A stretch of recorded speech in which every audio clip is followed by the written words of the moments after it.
Chapter 188. A Hard Struggle. This transparent barrier resembles the domain skills unleashed by high-level ability users. Only those who reach level 8 can manifest it, and doing so requires an immense expenditure of energy. Throughout their fierce battle, the transparent barrier remained ever-present. It was evident that the Water Horse King before him was gradually weakening. With its dwindling energy, it could no longer unleash domain skills. Subsequently, the transparent barrier shattered into black light, instantly rejuvenating the Water Horse King, further confirming that this barrier was unrelated to it. Thus, deducing from the circumstances, there could only be one conclusion. Another unique water horse was concealed nearby, and its abilities surpassed level 8. All present heard the words of Lord Lu. Immediately, a team member frantically inquired of Tan Song, "Captain, what should we do?"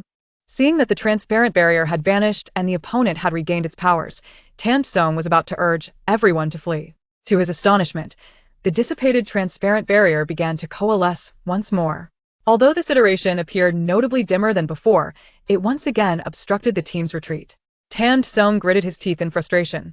"We must press on. Today, either they perish or we do." Upon hearing Tan Song's declaration, a heavy silence fell over the group. It seemed that they were left with no choice but to fight to the bitter end. Initially, they had hoarded some energy-restoring food, saving it for later since they had yet to encounter other teams. Now, they could afford no such luxury. They consumed it to replenish their energy and confront this challenge. The Water Horse King charged at them like a rabid dog. Tan Song immediately addressed Lord Lu. "Lu Zhiga, it seems this Water Horse King must be entrusted to you for now. I shall seek out the other one." The hidden unique water horse possessed defensive and restorative capabilities, and it could not be allowed to remain in the shadows. Otherwise, this battle would drag on indefinitely. Within the team, only Tan Song and Lu Zhiga were at level 8, while the Water Horse King stood at the pinnacle of that level, making it impossible for Tan Song to confront it alone. The best strategy was for him to seek the hidden unique water horse, while leaving the Water Horse King to Lu Zhiga for the time being. Lord Lu nodded, creating an ice arrow to intercept the Water Horse King's attack, granting Tan Song the opportunity to exit the fray. Lu Zhiga transformed into his beastly form, a dragon, hovering in the air, its claws encased in solid ice, relentlessly striking at the Water Horse King. The Water Horse King exhibited no fear, adeptly evading Lu Zhiga's assaults and occasionally countering with its horn. Although Lu Zhiga's beastly form was formidable, being of the dragon lineage, it was still a level below the Water Horse King. In a mere quarter of an hour, Lu Zhiga found himself at a disadvantage. A horn from the Water Horse King pierced his shoulder, staining his combat attire with blood. The situation on Su Tong's side was equally dire. Excluding Su Tong, only 7 were combat-ready, and 2 of them were injured, necessitating protection for 1, leaving only 4 capable of engaging the water horses. Among them, Tan Song's deputy, Zhang Shiji, had the highest ability at level 7 intermediate.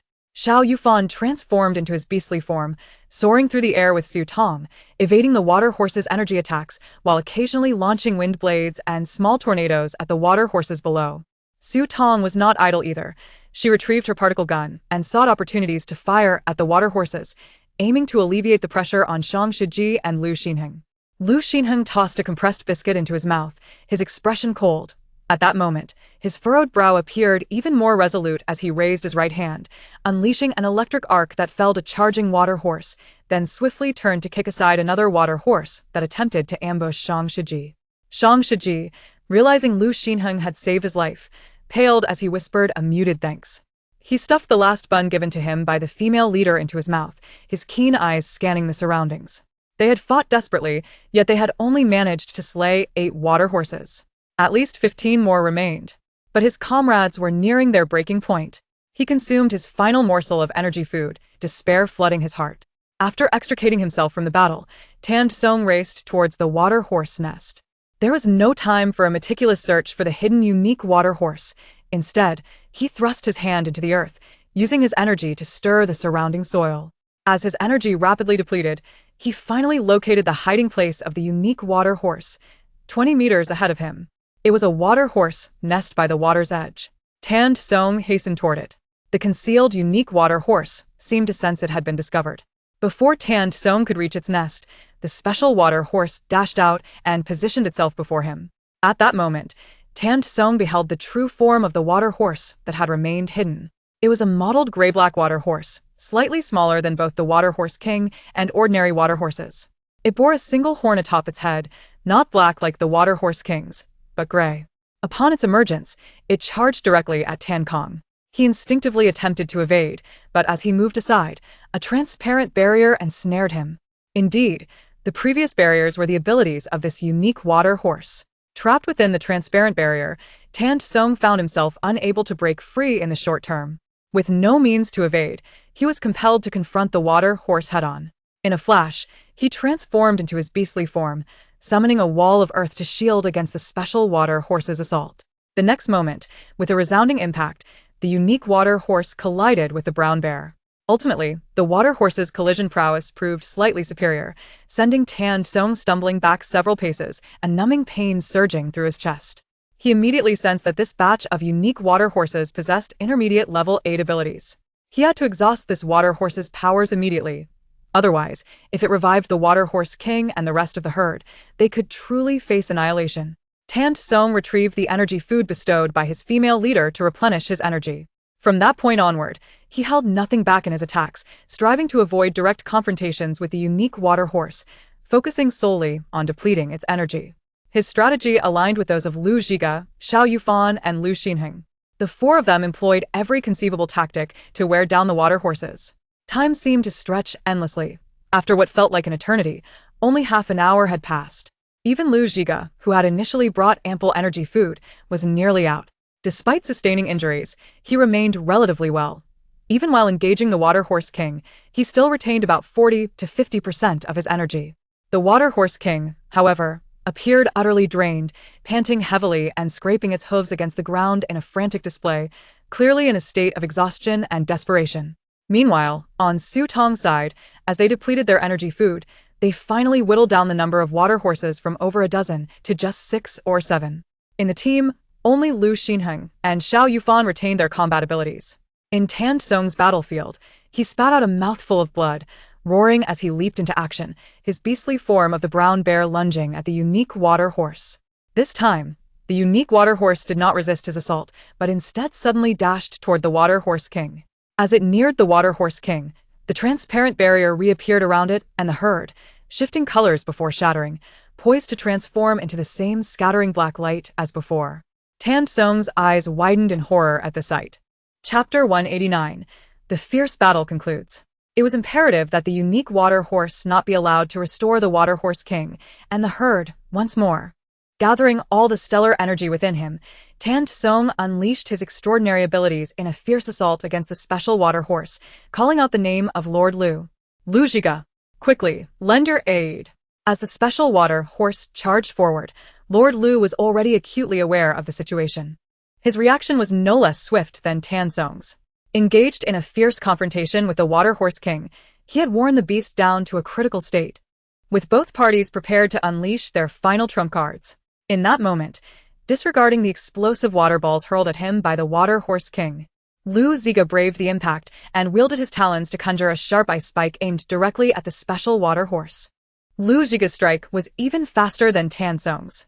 Just as the gathering darkness was about to coalesce within the bodies of the water horse king and the herd, the ice spike pierced through the special water horse. In the next instant, centered around the ice spike, a chilling aura enveloped the creature, freezing it solid halfway. The coalescing darkness trembled in the air, as if on the verge of dissipating. Tan Song's attack followed closely behind. A massive, solid earthen block descended upon the special water horse, crashing down with a thunderous impact and sending it sprawling to the ground. The special water horse, already grievously wounded by the ice spike, with its organs frozen, met its demise under this further assault. The once gathered darkness abruptly dissipated as the special water horse fell lifeless. With the special water horse slain, Lu Zhiga was also propelled away by the water horse king's explosive water ball. In his effort to assist Tan Song in swiftly dispatching the special water horse, Lu Zhiga had braced himself against a heavy blow from the water horse king. Tan Gong, too, was not in a better state. The earth-based attack he had just unleashed had drained the last remnants of stellar energy within him. Now, he was utterly exhausted, having consumed all his energy replenishing food, leaving him devoid of combat capability. The water horse king, Sensing the loss of the special water horse at the hands of Tong and Lu Zhiga erupted into a frenzy, its eyes glowing with an even more intense crimson. Upon witnessing Lu Zhiga being blasted away, it immediately pursued him, crashing into him once more before he could react, its dark horn piercing into Lu Zhiga's abdomen, inflicting further injury. Initially, Lu Zhiga had been barely managing to contend with the Water Horse King, engaging in a war of attrition. Now, with the Water Horse King in a state of rage and having the upper hand, Lu Zhiga could only endure the relentless onslaught, receiving blow after blow without any opportunity to retaliate. Were it not for his formidable beast form as a dragon, he might well have perished by now. Su Tong, perched upon Xiao Yufan's back, was the first to notice the precarious situation unfolding with Lu Zhiga through the infrared scope of her particle gun. She immediately recognized that if things continued this way, even if the special water horse were defeated, they would stand no chance. Should Lu Zhiga be overwhelmed, their entire team would be doomed. It was essential to restore Tong's abilities to aid Lu Zhiga. Despite Lu Xinheng's formidable lightning powers, even he was rapidly nearing his limits as his stellar energy food was running low. Around them, 4 or 5 ordinary water horses still fought valiantly. With this realization, Su Tong made a decisive choice. She turned to Lu Xinheng and said, "Brother Lu, catch." As he looked up, Lu Xinheng saw Su Tong toss a small package to him. He lifted his hand and deftly caught it, quickly opening it to find a packet of ham sausage. His eyes lit up, and he tore it open and tossed it into his mouth. The stellar energy contained within this snack was even richer and more concentrated. Her space had evidently upgraded. Previously, the lightning abilities he had unleashed had become sparse and thin after consuming the stellar energy food. It was as if he had been invigorated, the violet electricity flaring brightly, instantly incinerating a charging water horse. Seeing Lu Xinheng unleash his might, Su Tong breathed a sigh of relief and quickly instructed, "Brother Lu, take care of things here. We shall assist Lu Zhiga. Rest assured, I will manage this.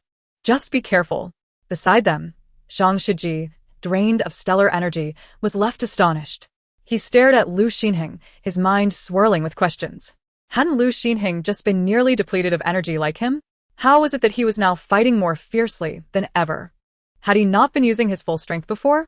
Xiao Yufan swiftly carried Su Tong to Tong's side, where she handed him a packet of ham sausage as well. Tong instinctively accepted it, momentarily bewildered by the item in his hand. Then he exclaimed, "Su Tong, what do you want me to eat this for? If you have any strength left, hurry and help Lu Zhiga. If he can't hold on, you should find a chance to escape. Lu Zhiga and I will do our utmost to hold off the Water Horse King."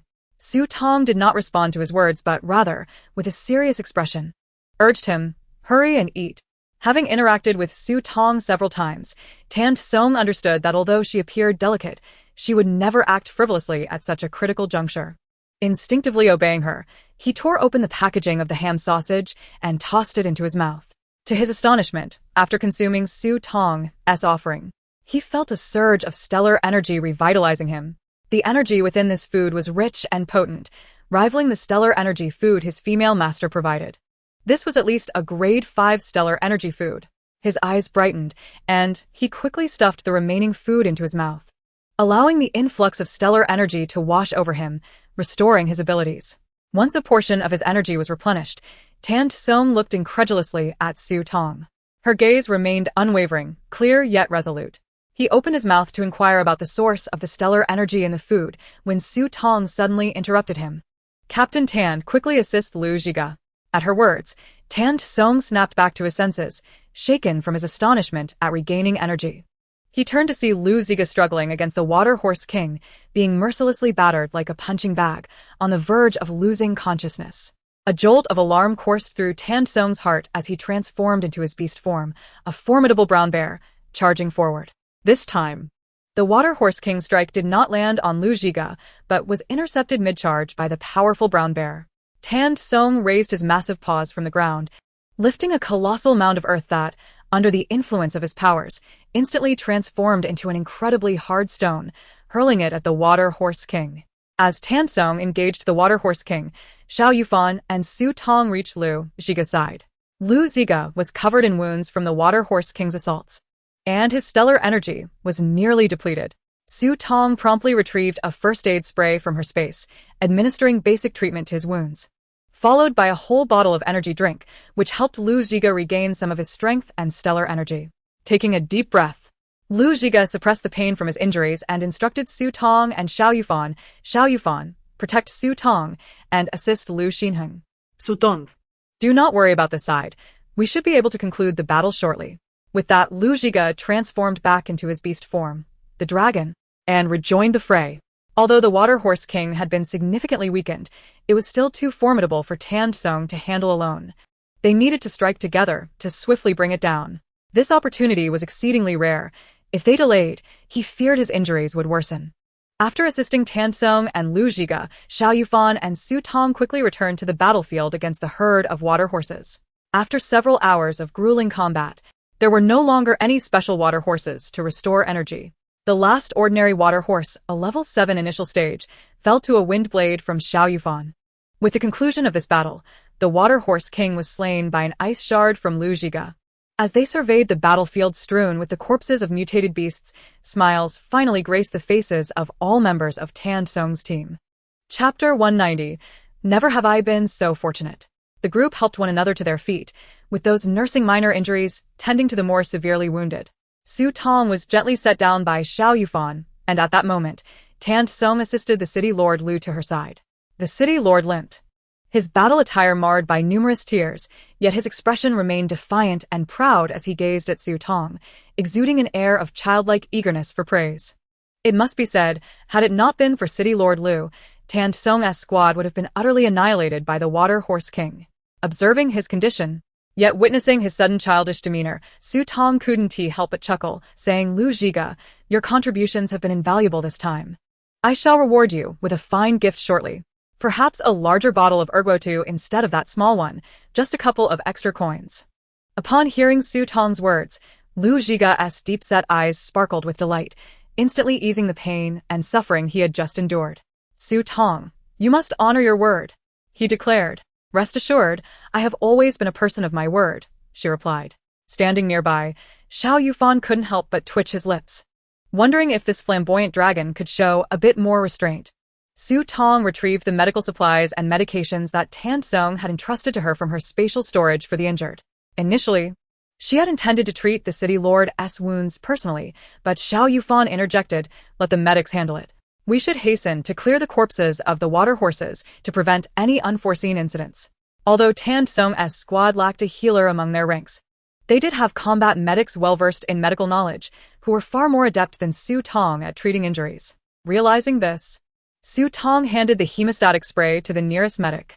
Lu Zhiga urged Su Tong to assist in collecting the mutated beast carcasses, and as she stood up, she shot a fierce glare at Xiao Yufan when she thought no one was watching.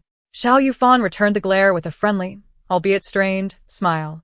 Accompanied by Xiao Yufan and Tan Song, Su Tong proceeded to gather the bodies of the water horses. Amidst the thick fog, Tan Song seemed about to ask something, but upon contemplating it, he sealed his lips tightly, ultimately casting a deep glance at Su Tong. Su Tong was responsible for storing the mutated beast bodies, while Xiao Yufan and Tan Song handled the extraction of the cores beforehand. They first dealt with the special water horse that Tan Song had subdued. Tan Song's sharp blade cleaved open the water horse's skull, revealing a glimmering blue crystal core within. The sight of this blue core quickened Tan Song's heartbeat. They had managed to extract an intermediate level water-type core of level 8. Such high-level mutated beasts were rare, and the core extraction success rate was almost non-existent. The A city military had scarcely a handful of level 8 cores, and he had never dared to hope that he would personally extract one. Tan Song carefully picked up the core and rinsed it clean with water. His excitement impossible to conceal.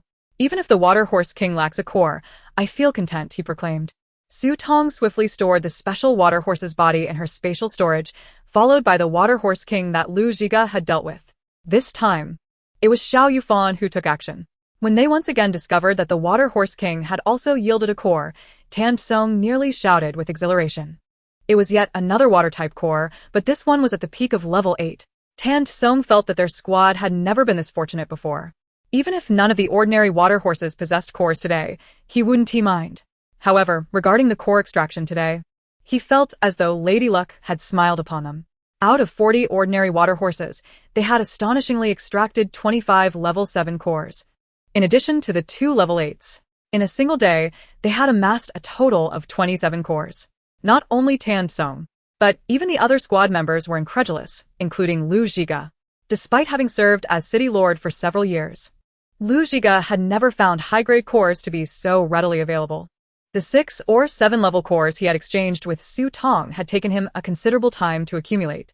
These cores swiftly dispelled the gloom that had hung over the team. Each level 7 mutated beast was worth 2 points, and each level 8 was worth 10. Their squad had already garnered a total of 100 points today. Everyone worked quickly to wrap things up. The 41st district harbored various lurking dangers, not to mention 2 other squads lying in wait. After briefly tending to the wounds and the water horse corpses, the group stifled their excitement and began to scout the surrounding area. Soon, they discovered the reason behind the water horse's frenzied behavior that day. They stumbled upon a clutch of a dozen unhatched water horse eggs in the nest. Water horses only bred once every decade, and the higher the level, the longer the interval between their breeding. It was likely that the special water horse left in the nest was a female, agitated as it was nurturing its young. Of course, what Tong and the others did not realize was that Su Tong's peculiar ability to attract beasts also played a part in their behavior. These water horse eggs held significant research value, and Su Tong collected them into her storage as well. After such a grueling battle, every member of the team required rest and recuperation. Consulting the map, Tong led his team to temporarily camp in a location far from any level 8 mutated beasts. Upon reaching their campsite, everyone gathered to replenish their energy with food. Prior to their departure, Tong had stored most of the supplies needed for this confrontation in Su Tong's spatial storage. Now, the military rations Su Tong retrieved were those that Tong had prepared earlier. While they could restore energy, they offered no star energy. During the meal, Tong distributed the cores acquired that day based on merit. He kept one of the 2 level 8 cores for himself, giving the other to City Lord Lu. As for the level 7 cores, the intermediate level cores went to Shang Shiji, who received 5, while Xiao Yufan and Lu Xinheng also received 5 each. The remaining 10 level 7 cores were evenly divided among the 5 members, including Su Tong, with no one receiving 2. Su Tong raised her brows at the 2 cores in her hands. Tong's distribution plan seemed quite fair. Once the cores were allocated, except for those assigned patrol duties, the others proceeded to absorb the cores and rest. Lu Zhiga, being more severely injured, was not assigned to patrol, while Xiao Yufan had to undertake a 2-hour watch. For Su Tong's safety, she was arranged to share a tent with Xiao Yufan and Lu Zhiga. As Xiao Yufan set up the bedding, he deliberately placed Su Tong's bed right next to his. Upon seeing this, Su Tong's lips twitched, yet she refrained from voicing any objections. Upon entering the tent, Lu Zhiga immediately requested star energy food from Su Tong and began absorbing the level 8 peak core. Completely oblivious to Xiao Yufan's subtle actions, with no healer in the squad, Lu Zhiga had to either actively accept treatment along with his natural recovery or absorb cores to expedite his bodily repair. Su Tong gazed at the stacks of rice balls and buns piled beside Lu Zhiga, a black line forming on her forehead. For this core absorption, Lu Zhiga was demanding star energy food that was over 3 times what he had needed for his last upgrade. The buns and rice balls she had made days ago in the villa were insufficient. Chapter 191. Su Tong. Am I not impressive? Noticing that Lu Zhiga had begun absorbing the core and ensuring Su Tong's safety, Xiao Yufan also commenced his core absorption. While Lu Zhiga and Xiao Yufan were engaged in their core absorption, Su Tong consumed some food retrieved from her spatial storage and took 2 hours to check and organize her space. After a day filled with tension and fatigue, her consciousness withdrew from her spatial realm, and she quickly fell asleep on the mattress. In the middle of the night, Su Tong felt someone covering her with a blanket. Groggily, she opened her eyes to see Xiao Yufan. "How is the core absorption going?" she murmured. A hint of a smile danced in Xiao Yufan's eyes as he replied, 5 level 7 cores have upgraded to intermediate level 7. A flicker of surprise crossed Su Tong's gaze, and noticing his neatly arranged battle attire, she curiously inquired, "Are you going out?" Xiao Yufan brushed aside a few stray strands of her hair and replied, "It's time for my patrol. I'll return in 2 hours. Do take care." So don't questioned. Xiao Yufan nodded, expressing his concern. "If anything arises, call Lu Xinheng next door." As for Lu Zhiga, he is utterly unreliable at this moment, still engrossed in absorbing the crystal cores, with no indication of when he might cease. The star energy provisions beside him have already been depleted by more than half. Stepping out of the tent, Xiao Yufan exchanged duties with Zhang Shiji, who had just returned from patrol. Noticing the fatigue and worry etched across Zhang Shiji's face, Xiao Yufan inquired about the matter. With a sigh, Zhang Shiji explained, "The competition has barely commenced, and already everyone is out of star energy food. I plan to use half of the 5 crystal cores we've obtained for upgrades, and the other half for converting star energy." He cast an envious glance at Xiao Yufan. Within the team, Su Tong, Lu Zhiga, and Xiao Yufan, being Su Tong's beast husbands, had no reason to fret over star energy at all. Xiao Yufan paused, recalling Su Tong's actions earlier that day, his brow furrowing in concern. He patted Zhang Shiji's shoulder in a gesture of comfort and took over his patrol around the camp. During his patrol, Xiao Yufan encountered a level 6 mutated beast and vanquished it. Just as he was about to depart, a familiar, agonized groan pierced the air, emanating from a male beastman. The sound stirred an unsettling recognition within him. Xiao Yufan's brow knitted tightly as he cautiously scanned his surroundings. Ascending into the air to survey the area, confirming that there was no immediate danger, he followed the sound. Before long, he located its source. When he dispersed the thick fog with a gentle gust of wind and beheld the scene before him, his eyes widened in horror. The bloodied male beastman sprawled in the grass was none other than Jin Yan from the S-City team. His golden hair was matted with blood, and his body was riddled with wounds, particularly severe injuries to his elbow and right leg, alongside several deep gashes on the left side of his face. His consciousness was fading, with only the agony coursing through him prompting muffled groans. Hadn't Jin Yan been in the S-City team? How could he be here? Gravely injured and unconscious? Xiao Yufan discerned that Jin Yan was suffering from a high fever. If left unattended, he would likely perish within half an hour. Although Jin Yan was no longer Su Tong's beast husband, they had fought alongside each other before, and Xiao Yufan could not bear to witness Jin Yan lose his life. Moreover, the abrupt change in Jin Yan's condition hinted at a potential crisis within the S-City team. With 3 teams engaged in combat, rescuing Jin Yan could yield valuable information. After a fleeting moment of contemplation, Xiao Yufan transformed into his beast form, the Sea Eagle, and placed Jin Yan on his back before soaring towards the camp. Upon Xiao Yufan's departure, Su Tong found herself unable to sleep. She watched Lu Qingzhu, who was currently absorbing crystal cores, beside her. His star energy provisions had been exhausted, yet the crystal core in his palm remained intact. With a sigh of resignation, Su Tong retrieved some edible fruits and vegetables from her space and placed them beside Lu Qingzhu. Half an hour later, Lu Qingzhu finally opened his eyes. Having consumed all the crystal cores and food, he noticed Su Tong watching him intently, causing a smile to grace his lips.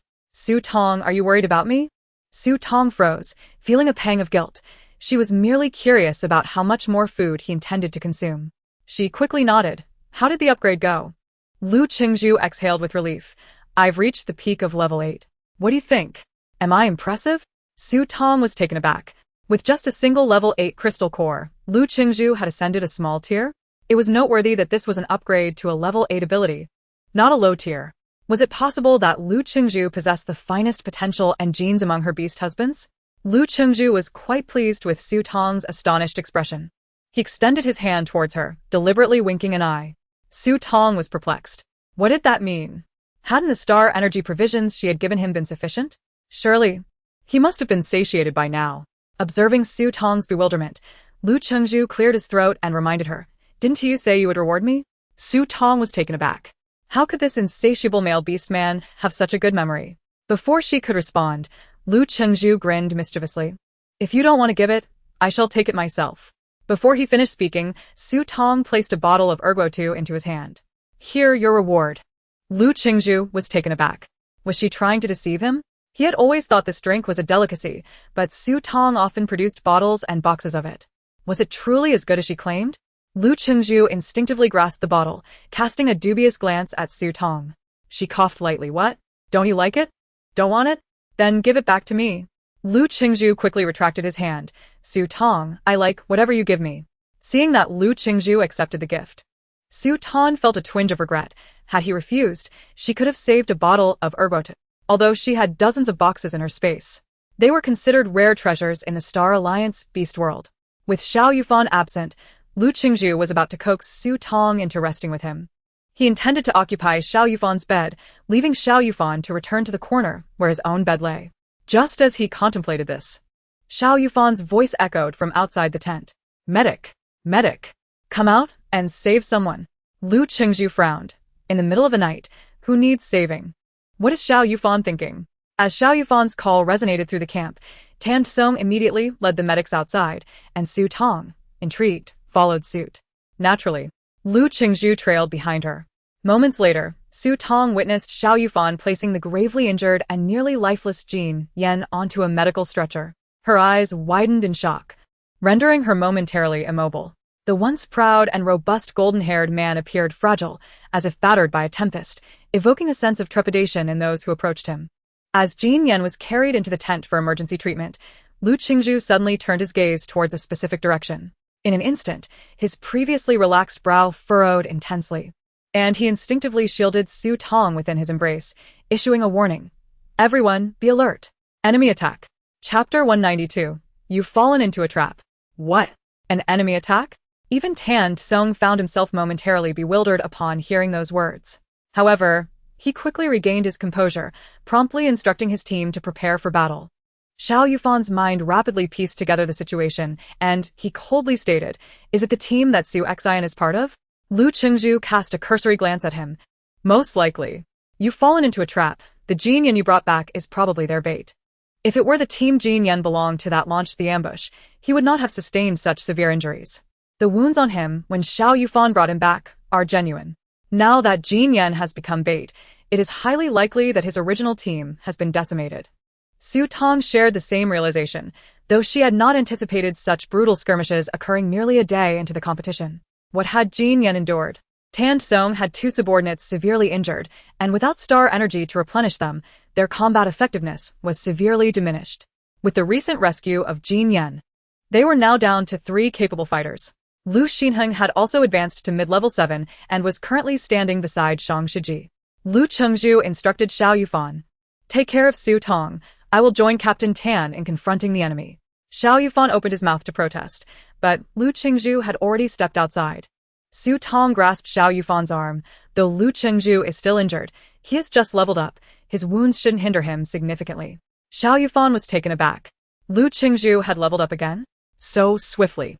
A flicker of dissatisfaction crossed his eyes. Su Tong recognized the complex emotions swirling within Xiao Yufan. Yet this was not the moment for despondency. Had she been in Xiao Yufan's position, she too would have chosen to save Jin Yan. Moreover, the fact that Su Xion's team could use Jin Yan as bait indicates that they have already gained a preliminary understanding of their team's movements. Even without Jin Yan, they would soon encounter each other. It is merely a matter of time, and the outcome remains unchanged. Xiao Yufan, if I were in your position, I too would rescue Jin Yan.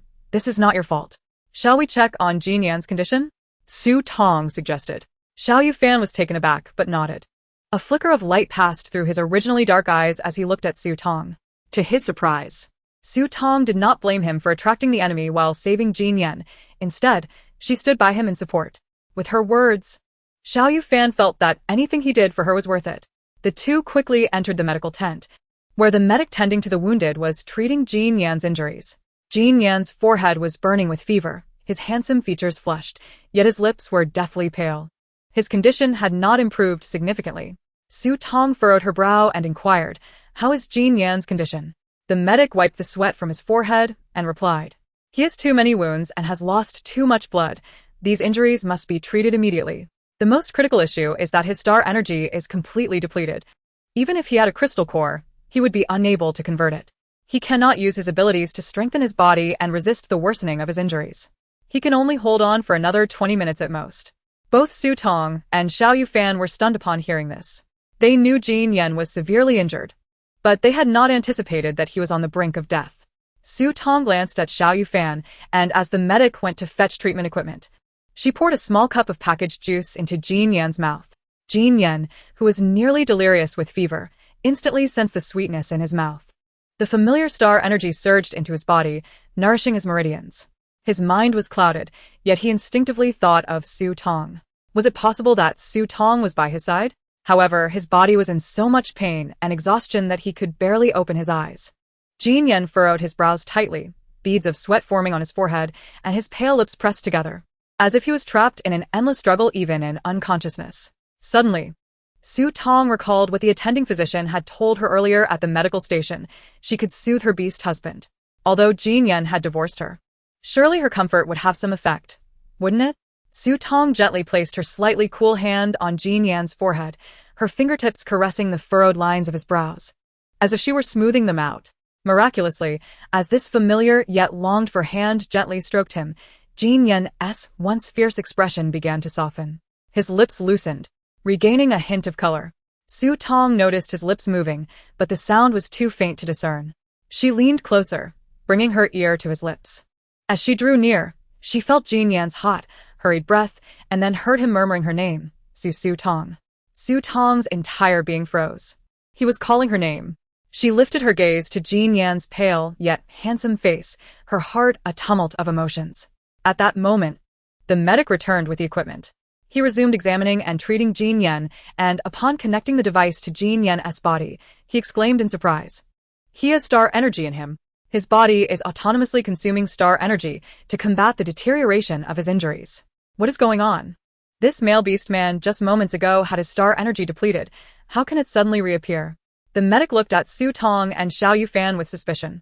Su Tong explained, Jin Yan possesses fire-type abilities. I just gave him a fire-type crystal core to convert. Upon hearing this, the medic understood. Earlier, when they landed, Su Tong and her team had hunted a batch of fiery birds, and the crystal cores produced by those birds were primarily fire-type. It was not surprising that Su Tong had fire-type crystal cores. However, it was unexpected that she would so readily offer a 7th-level core, especially since this male beast man was her former husband. After the medic finished his examination, he let out a sigh of relief. Su Tong, his condition has improved significantly. I have treated all his wounds, and he has narrowly escaped death. If he can acquire more star energy, he will awaken within 5 hours. Otherwise, he may not wake for 10 hours. Su Tong and Xiao Yufan thanked the medic. Since Jin Yan was temporarily stable, they planned to assess the situation outside. However, before they could leave the medical tent, Zhang Shiji hurriedly returned, his face half covered in blood. Su Tong, Xiao Yufan, the captain wants you to gather the team and leave quickly. The enemy has a hidden 8th-level peak ability user. What? Su Tong exclaimed. Astonished that Su Xian's team had an 8th-level peak beastman. In the previous intelligence, the highest level was Captain Fu Yuan, an 8th-level mid-tier. Could it be that Fu Yuan had advanced upon entering Area 41? Su Tong thought this, but voiced her question. Zhang Shiji shook his head. The 8th-level peak beastman is not Fu Yuan. There's another. With Fu Yuan at the 8th-level mid-tier, Kong Hua at the 8th-level beginner, and an 8th-level peak hidden beastman. It meant Su Xian's team had 3 8th-level powerhouses. No wonder, in such a short time, they had forced Han Song to send Zhang Shiji back to warn them to flee. Chapter 193. Su Tong, it is a bit late for you to run now. Xiao Yufan looked at Su Tong, his meaning clear, urging her to decide whether to stay or flee. Su Tong turned a glance at the medical tent. They could not leave now. Not to mention that Xiao Yufan alone could not carry 3 injured individuals. Even if he could, their speed would undoubtedly be slow. If they were pursued by Su Xian's team, they would be in even greater danger. It was better to stay and engage in a war of attrition against the enemy. As long as she could provide sufficient star energy for the team, they had a chance of victory, which was preferable to fleeing and admitting defeat. With her star energy, she was confident she could outmatch Su Xian. The supplies she had stored in her space were not for naught. If she chose to leave, those who remained behind would undoubtedly face dire consequences. This was a life-and-death battle in the military, not an ordinary competition. Su Tong gritted her teeth, having made her decision. We cannot leave now, Su Tong said with a serious expression. Upon hearing this, Zhang Shiji widened his eyes in shock, then anxiously replied, Su Tong, we truly have no chance this time. Otherwise, the Captain wouldn't have sent me back to warn you. We could perish in Area 41. This is a battlefield. There are no privileges for females. In the safety zones of the Star Alliance Beast Realm, all females enjoy privileges and the highest welfare, receiving preferential treatment wherever they go. The only place that differs is the battlefield of the Star Alliance Beast Realm. Here, darkness breeds. It is the front line where mutated beasts encroach upon the territories of the Star Alliance. It is truly a survival of the fittest, where only the beasts can genuinely protect their females, for in marriage, they share both glory and loss. I understand what you are saying, Zhang Shiji. Rest assured, I will take responsibility for my decision. With that, Su Tong suddenly pulled out several medium-sized backpacks from her space and handed them to Zhang Shiji. Zhang Shiji, Take these to Captain Tan. He will know how to use them. Shang Shiji, feeling both touched and bewildered, noted that Su Tong's expression showed she was not joking. He could only sigh internally and nodded, quickly leaving with the supplies. Due to the lack of manpower, Shang Shiji took the only medic with him when he left. Now. Only 3 severely injured individuals remained in the tent. Su Tong rushed back to the medical tent, took several cans of energy drinks from her space, and fed them to Jin Yan. Then she placed the 4 7th-level fire-type crystal cores given to her by the Lord of Lucheng into Jin Yan's palm. Just as she completed this, Xiao Yufan, who had been attentive to the movements outside, suddenly alerted Su Tong. Someone is coming. Su Tong abruptly raised her head and said, "We must go out." Jin Yan was recovering in the tent. They could not allow the battle to be drawn to their location. Xiao Yufan shielded Su Tong as they exited the tent, only to find themselves confronted by several figures in the clearing just outside the camp. As the surrounding lights grew increasingly bright, Su Tong discerned the silhouettes within the thick mist. It was Su Xian, Gu Yanbei, and Su Jingru.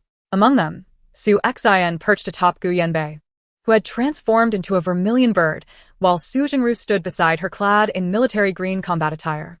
Su Tong, it seems you are a bit late to flee.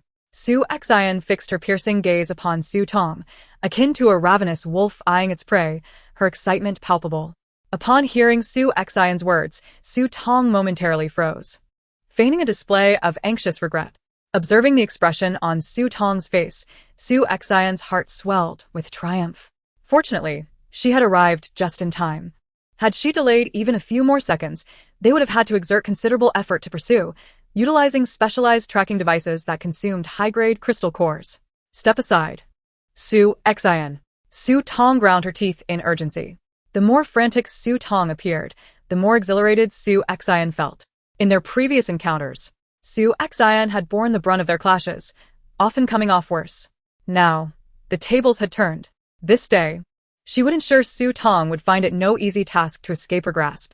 She wanted Su Tong to kneel before her, begging for mercy, reclaiming all the humiliation she had previously endured. "My dear sister, you remain ever so naive. Do you think simply asking me to step aside will suffice?" Su Xian reveled in the turmoil on Su Tong's face. She continued, "Do you know why Uncle Zong insisted you participate in this competition?" Su Tong, supiresin her biret. Felt her eyes redden, but remained silent. Su Xian, unconcerned whether Su Tong would respond, proclaimed with satisfaction, "It was because I requested it. Allowing you to partake in this contest was one of my conditions for entering. Did you truly believe that being Uncle Zong's biological daughter would earn you any consideration, even if he harbored disdain for you? It seems you have deluded yourself. Uncle Zong has never regarded you as his daughter. In fact, he feels embarrassed to have you as one, so when he learned of my condition, he added you to the list without a second thought. Perhaps he hopes you will perish in this competition, eliminating a thorn in his side." Su Tong's most cherished desire had always been familial affection. She had committed countless misdeeds in pursuit of that love. Now, Su Xian aimed to wield the very thing Su Tong yearned for as a weapon against her. She intended to demonstrate that some things belonged solely to her, Su Xian, and that Su Tong would never have them in her lifetime. As Su Tong's complexion turned ashen, Su Xian felt a thrill akin to savoring a refreshing drink on a sweltering day. However, Su Jingru, standing nearby, impatiently interjected, "Su Xian, enough with the chatter. Let us get to it." He looked down on Su Tong and had little patience for Su Xian's antics. Su Xian playfully reproached him, "Brother, how can you be so hasty? After all, she is still your sister." Su Jingru shot her an annoyed glance, recognizing her attempts to stir animosity and unwilling to be dragged into her schemes. Noticing that Su Jingru was genuinely irritated, Su Xian decided to rein it in. With a chilling smile, she turned to Gu Yanbei, saying, "Yanbei, it's up to you now. Make sure you avenge me today." Gu Yanbei set Su Xian down beside Su Jingru, affectionately ruffling her hair as he assured her, "Rest assured, Xian, I will not let you down." The emergence of Su Xian's new beast partner, Kong Hua, instilled an unprecedented sense of urgency in Gu Yanbei. Previously, Su Xian had showered him with her attentions, and he had consumed the majority of her spatial produce. Yet since Kong Hua's arrival, and upon entering the military district a few days ago, he had received none of her star energy provisions. The stark contrast in treatment left Gu Yanbei feeling deeply unsettled. "Now, Presented with an opportunity to curry favor with Su Xin, he was determined not to let it slip away. He cast a disdainful glance at Su Tong, standing behind Xiao Yufan, smirking at her insignificance. Just a useless female, someone he had always scorned, yet Xiao Yufan, that fool, treated her like a treasure. After having previously battled Xiao Yufan to a standstill, Gu Yanbei was confident that this time would be different. He had reached the 7th level's initial stage. Possessing the ancient vermilion bird bloodline, punishing Xiao Yufan and Su Tong would be a trivial matter. With these thoughts in mind, Gu Yanbei charged toward them. Chapter 194. Su Tong repels two opponents. Before he could reach Xiao Yufan, a barrage of fireballs hurtled toward them. The fireballs, radiating intense heat, instantly illuminated the surroundings, dissipating the mist. These were no ordinary fireballs. They were imbued with the power of the vermilion bird, their temperatures several times higher than typical elemental fireballs, and they were not easily extinguished. Upon contact, even the toughest male beastman's skin would be scorched, let alone that of a fragile female. As the fireballs approached Xiao Yufan and Su Tong, Gu Yanbei could not suppress a grin, eagerly anticipating the moment he would obliterate Xiao Yufan. However, in the next instant, his smile faltered.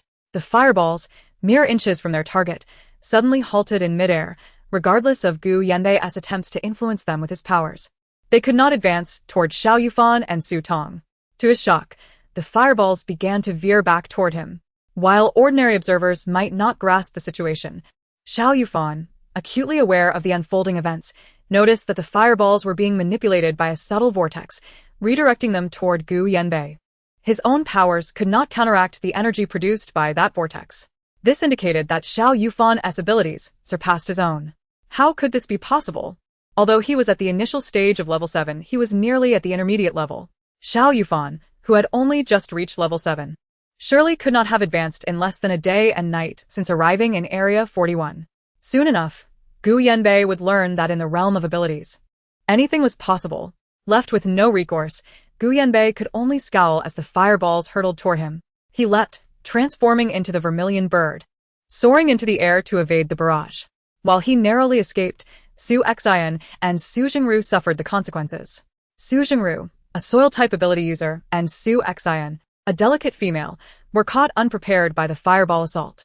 Had it not been for Su Jingru's quick reflexes, swiftly pulling Su Xin aside, they would have both been scorched. Upon witnessing Gu Yanbei's disadvantage in his confrontation and narrowly escaping being burned herself, Su Xion's expression soured. As Gu Yanbei transformed into his beast form, he let out a long cry and charged toward Xiao Yufan like an arrow. With his sprint, the air around him seemed to vaporize, transforming him into a blazing comet, his speed unparalleled. As he closed in on Xiao Yufan, the fiery aura surrounding him coalesced into a massive net, aimed at ensnaring her. His speed was so extraordinary that even those at a higher level than him would struggle to evade. Unfortunately for Gu Yanbei, Xiao Yufan not only surpassed him by a level but was also a speedster among beastmen, one of the rare few whose velocity exceeded that of a vermilion bird. In the blink of an eye, Xiao Yufan morphed into a sea eagle, summoning a gust of wind that whisked her away from her original position. When she reappeared, it was directly behind Gu Yanbei, who found himself ensnared by his own fiery net. In that instant, a flurry of razor-sharp wind blades surged towards him from behind. Gu Yanbei, in disbelief, turned to face Xiao Yufan, but as the wind blades approached, fury consumed him. He scrambled to evade the onslaught, but several blades still grazed his body, slicing through his protective gear and leaving deep, painful gashes. Blood gushed forth from the wound, staining his combat attire.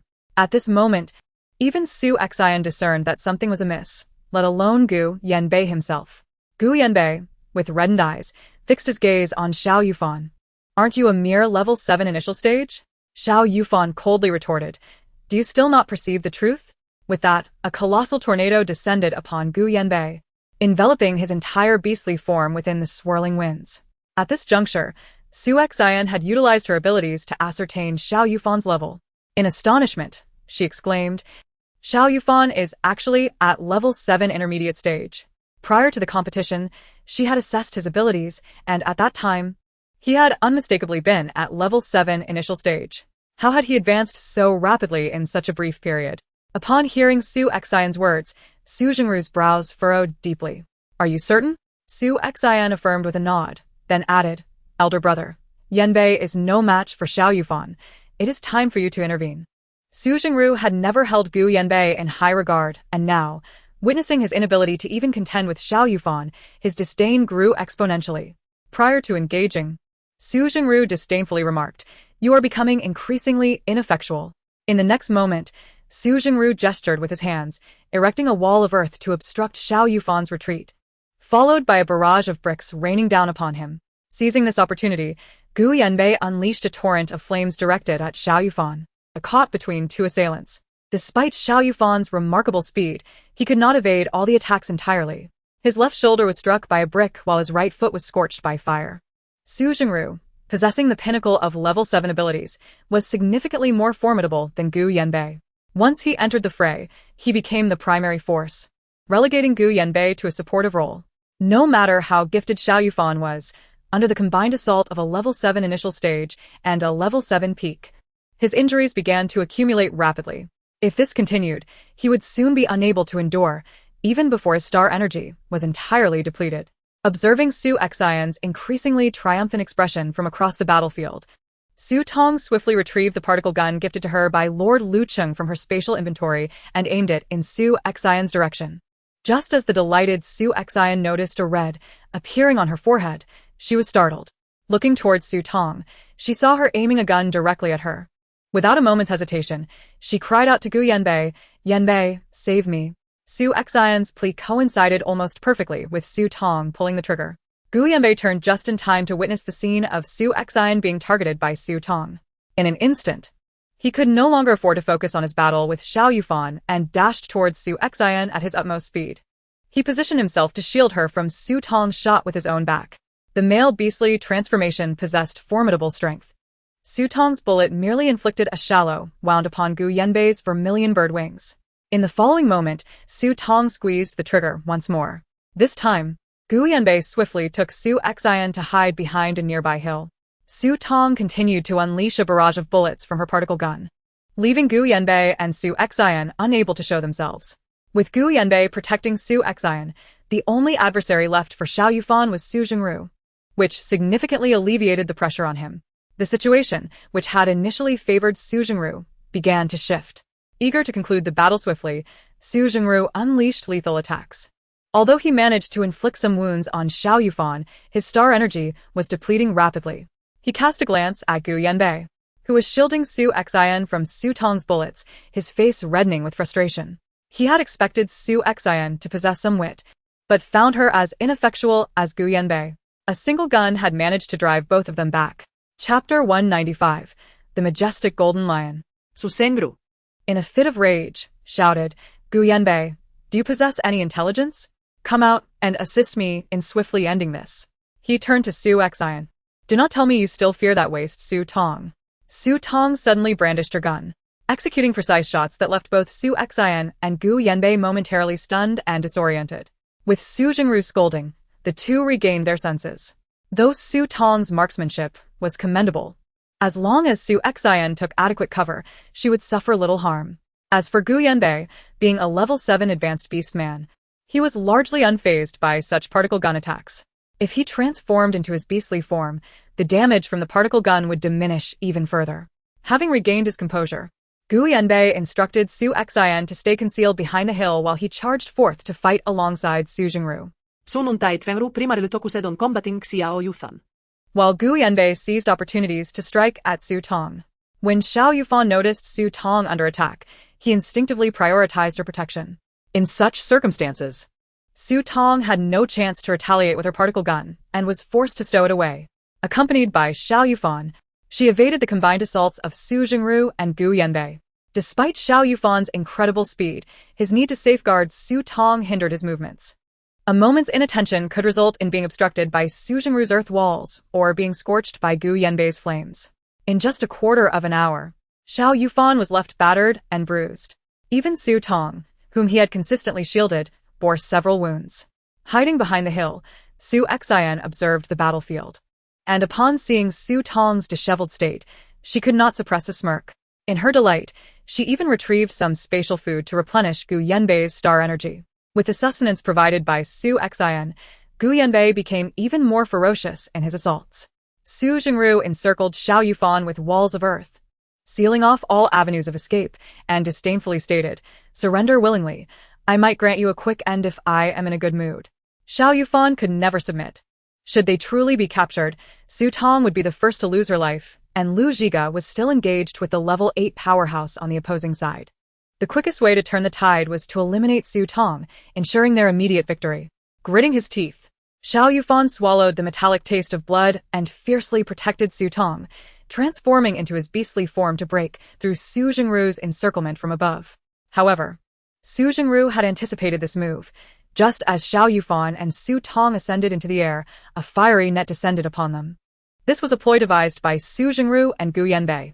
At this moment, even the wind element of Xiao Yufan could not evade the special fire net. To shield Su Tong from severe injury, Xiao Yufan spread his wings wide, enveloping her within his embrace. All flames of attack struck against Xiao Yufan's form. The elegant white feathers, adorned with black spots, of the heidongking were instantly seared, falling to the ground in charred remnants. The entire fire net nearly engulfed Xiao Yufan, roasting him thoroughly. Su Tong, nestled within his protective embrace, immediately felt the anguished groans escape Xiao Yufan as he struggled to maintain control. Heartbroken, Su Tong clutched the fabric of Xiao Yufan's battle attire. With a resounding thud, Xiao Yufan could no longer withstand the onslaught and plummeted from the sky. In the final seconds before impact, he summoned the last remnants of his strength to unfurl his tattered wings, ensuring Su Tong was shielded from harm. Upon landing, Xiao Yufan tumbled several times before finally coming to a halt, unconscious, while Su Tong, cradled in his arms, sustained minimal impact. Alarmed, Su Tong scrambled up from Xiao Yufan's embrace and vigorously shook his shoulder. Xiao Yufan. Yet, his injuries were too grievous. He had succumbed to unconsciousness. Su Tong quickly turned her gaze towards Su Jingru and Gu Yanbei behind her. Drawing her particle gun, she aimed at the two with a grave expression. Seeing Xiao Yufan utterly incapacitated, Su Jingru quietly exhaled in relief. He had indeed underestimated Xiao Yufan, never anticipating that a level 7 intermediate wind elementalist could endure for so long against him, especially with Gu Yanbei's assistance. Had he faced Xiao Yufan alone, the protracted battle might have led to a stalemate. As it stood, his star energy was nearly expended. In a few minutes, should Xiao Yufan remain upright, he too would be unable to persist. Gu Yanbei gasped, his thoughts surprisingly in alignment with Su Jingru's. Hidden behind the hill, Su Xian witnessed the scene unfold, a smile uncontrollably curving her lips. At last, that wretched Su Tong was on the verge of disappearing from her life. Su Jingru coldly addressed the nearby Gu Yanbei. "Gu Yanbei, why do you hesitate?" While he was indifferent to the prospect of harming Su Tong, she was, after all, the biological daughter of Zhong Jiuming, and there existed a blood tie between them. Should Zhong Shushu, in a fit of madness, feel displeased with him for killing his daughter, he could find himself in an unwarranted predicament. However, if it were Gu Yanbei who acted, the blame could hardly fall upon him. Gu Yanbei, not foolish, quickly discerned Su Jingru's intentions. Yet, in the presence of Su Jingru and Su Xian, he found himself with no alternative. His expression abruptly twisted into a grimace as he summoned forth arrows of blazing fire that coalesced in the air, swiftly launching them toward Su Tong. Alarmed, Su Tong realized that this time, she might meet her end. In this dire situation, her usually timid heart inexplicably calmed, and she raised her particle gun, unleashing a flurry of shots at the nearest Su Jingru, determined to make a stand even if it meant death. The particle gun fired relentlessly at Su Jingru. Unprepared for Su Tong's counterattack at such a critical moment, he had previously regarded her an utterly useless female, with no caution, having directed most of his attention toward Gu Yanbei. Only when the laser rounds approached did he register their presence, but it was too late. The particles struck repeatedly against his chest. One shot might have been inconsequential, and even 2 or 3 could be endured by a high-tier beastman, but 4 or 5 shots, especially to the same spot, would test the limits of even the most resilient. Ultimately, despite his beastly transformation, the skin on his chest sustained severe injuries from Su Tong's unexpected barrage. How ludicrous it was that a high-tier male beastman, unscathed in battle, was grievously wounded by a frail female wielding a particle gun. Such a tale would likely be met with disbelief among male beastmen. After firing her particle gun, Su Tong braced for the anticipated agony of being struck down by the incoming rockets, yet it never came. To her astonishment, a massive, formidable golden lion stood protectively before her and Xiao Yufan. With a mighty roar, the lion manifested a shield of flame, effortlessly blocking all of Go Yanbei's rockets. Su Tong gazed up, her eyes reflecting the majestic figure of the golden lion, her pupils alight with wonder. In that moment, a smile involuntarily graced her lips. Chapter 196, Su Tong, the divorce was not my choice. Jin Yan. It's you. Go Yanbei hissed through clenched teeth, his expression twisted with hatred. Countless questions swirled in his mind. Hadn't Jin Yan been on the brink of death from star energy depletion? They had used him as bait to lure Captain Tan's team. How could he have regained even a fraction of his combat prowess so swiftly? Moreover, Su Tong had severed her marital ties with Jin Yan, from where had his star energy originated. Could it be that Tan Song had provided him with a fire-type crystal core? Regardless, Go Yanbei was consumed with regret. Previously, when they had captured Jin Yan, he had insisted on eliminating him to prevent future troubles. Yet, Su Xian and Su Jingru had opposed him, insisting on sparing Jin Yan's life as bait. Now, as their plan seemed within reach, Jin Yan had suddenly emerged to thwart them. Not far away, Su Xian, hiding, wore a face of disbelief. With gritted teeth, she shouted at Go Yanbei, "Yanbei, kill him. He's wounded. He's no match for you." Upon hearing her words, Go Yanbei's expression hardened, and he charged recklessly toward the imposing golden lion. The Zhuke spread its wings, enveloped in a unique flame, and as it neared the colossal golden lion, it unleashed a torrent of fire like a dragon upon its foe. The golden lion remained unperturbed, letting out a deafening roar as it ignited, transforming into a creature of pure flame. As the Zhuke's fire subsided, it swiftly retreated from the golden lion. All eyes were drawn to the burning figure. Go Yanbei clenched his teeth, his eyes dark with malevolence. Success hinged on this moment, and he had unleashed the ultimate technique of his special bloodline. His star energy nearly depleted. Yet, moments later, he stood slack-jawed. The flames gradually extinguished upon the golden lion, revealing its majestic coat unmarred. Not a single injury to be found. His special fire had proven utterly ineffective. How could this be? Go Yanbei suddenly grasped a possibility, his face turning pale. His flame's lethality was indisputable. Many lower-tier mutated beasts had perished under its onslaught. The only scenario in which his special fire caused no harm was if his opponent possessed fire-type abilities of a higher level. Yet Jin Yan had previously been a mere initial stage 7th level. He could not have advanced in just a few hours, could he? Disappointment washed over Su Xian as she witnessed Go Yanbei faltering once again. Su Jingru squinted at the golden lion standing guard before Su Tong, lost in thought. He recalled vividly how Su Xian, Go Yanbei, and himself had previously dealt with Jin Yan. Seizing the moment of Go Yanbei's distraction, the golden lion raised its sharp claws and struck toward him. Instead of attacking, Su Jingru, sensing his dwindling star energy and having been wounded by Su Tong, turned to flee. He had little energy left and could not afford to remain when Go Yanbei had drawn Jin Yan's attention away. As siblings who had lived together for many years, Su Xian instantly deduced Su Jingru's intentions. When he made his move, she anxiously called out, "Elder brother, wait for me." Hearing her voice, Su Jingru was filled with irritation. Her shout had inadvertently revealed his plans. Yet, Su Xian was a crucial asset to the Su family, and with Kong Hua as her beast husband, he could not abandon her. As Su Tong's particle gun fired again, Su Jingru braved the risk and rushed to her side, shielding her as they made their escape at the fastest pace possible. Initially, Go Yanbei had considered retreating after his failed attack, but with Jin Yan relentlessly pursuing him and Su Jingru and Su Xian already having fled, his mood plunged deeper into chaos and despair. He barely managed to fend off Jin Yan while retreating. But as he noticed Su Jingru and Su Xian had vanished from sight, Su Tong wasted no time, firing her particle gun once more at Go Yanbei. The relentless barrage from Jin Yan, coupled with Su Tong's sudden shots, soon left Go Yanbei injured, with wounds rapidly multiplying. The predicament Su Tong and Xiao Yufan had faced earlier now revisited him. Go Yanbei quickly reached his limit.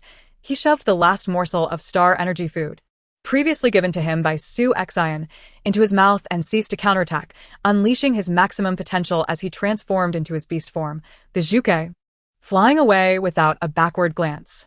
It must be said that in terms of speed, aside from wind-type abilities like Xiao Yufan and speed-oriented Yuan, it would be challenging for anyone to catch up with Go Yanbei in his beast form. Even Jin Yan, now in the mid-7th tier, found it impossible. Having spent less than a day and night in Zone 41, Both Su Tong and Jin Yan had become markedly calmer after enduring so much. Holding her particle gun, Su Tong addressed Jin Yan. Jin Yan, do not pursue. With both Su Jingru and Go Yanbei severely injured, and uncertainty surrounding any potential trump cards in Su Xian's team, now was not the time to chase. The mighty Golden Lion, upon hearing Su Tong call his name once more, felt a strange sense of nostalgia. With a flicker of golden light, the lion transformed back into human form. Blood from Jin Yan's previous injury still stained his face, while his battle attire lay tattered, adorned with numerous wounds yet to fully heal. However, in contrast to the pallor and lifelessness he exuded during their last encounter, Jin Yan now appeared equally disheveled but with golden eyes that sparkled like stars in the night sky. His gaze fixed upon Su Tong's petite figure, unwilling to divert his attention even for a moment. When he had fallen into the hands of Su Xian and others, he had thought he would never see Su Tong again in his lifetime, yet fate seemed to have shown him mercy. To see Su Tong once more and to protect her, how wonderful it was. Jin Yan limped slightly on his injured leg as he approached Su Tong, his steps unsteady yet growing more resolute with each stride. Su Tong felt a warmth gather in her eyes at that moment. Noticing Jin Yan's struggle to walk, she tucked away her particle gun and stepped forward to support him. Jin Yan towered over her, his height reaching her shoulder. She draped his arm over her shoulder, using her body as a crutch for him. The familiar, faint scent enveloped her senses once again, and the once proud and domineering golden lion now appeared exceedingly gentle and anxious. He lowered his golden gaze, hurriedly explaining, Su Tong, the divorce was not my choice. I never intended to part ways with you. Upon hearing Jin Yan's urgent confession, Su Tong was momentarily taken aback. She lifted her head to meet his gaze, which bore a panicked expression she had never seen before. Her brows furrowed slightly. Fearing that Su Tong might doubt him, Jin Yan hastily revealed the truth he had previously kept concealed. I was deceived by my father, General Jin, into returning to the military district. The divorce was orchestrated entirely by him. Su Tong, I know that my explanations now seem like closing the stable door after the horse is bolted, and my inability to protect our marriage is a testament to my shortcomings. Yet, I still wish for you to understand my position. In the presence of the female he cherished so dearly, the proud golden lion bowed his noble head. Chapter 197. Will you remarry me? Su Tong had not anticipated such a revelation. She paused, exhaling softly in her heart, and reassured him. Jin Yan, I understand now. Rest assured. I won't misconstrue your intentions regarding this matter. Really? Jin Yan's voice trembled slightly with hope. Su Tong gazed at him with a mix of exasperation and affection. The light in Jin Yan's eyes seemed to ignite, growing ever brighter. He nervously inquired, Su Tong, once we exit Area 41, would you consider remarrying me?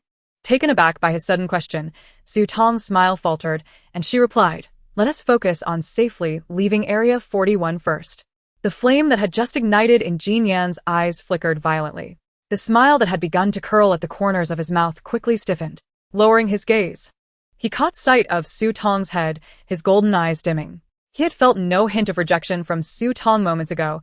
In fact, she had seemed quite close.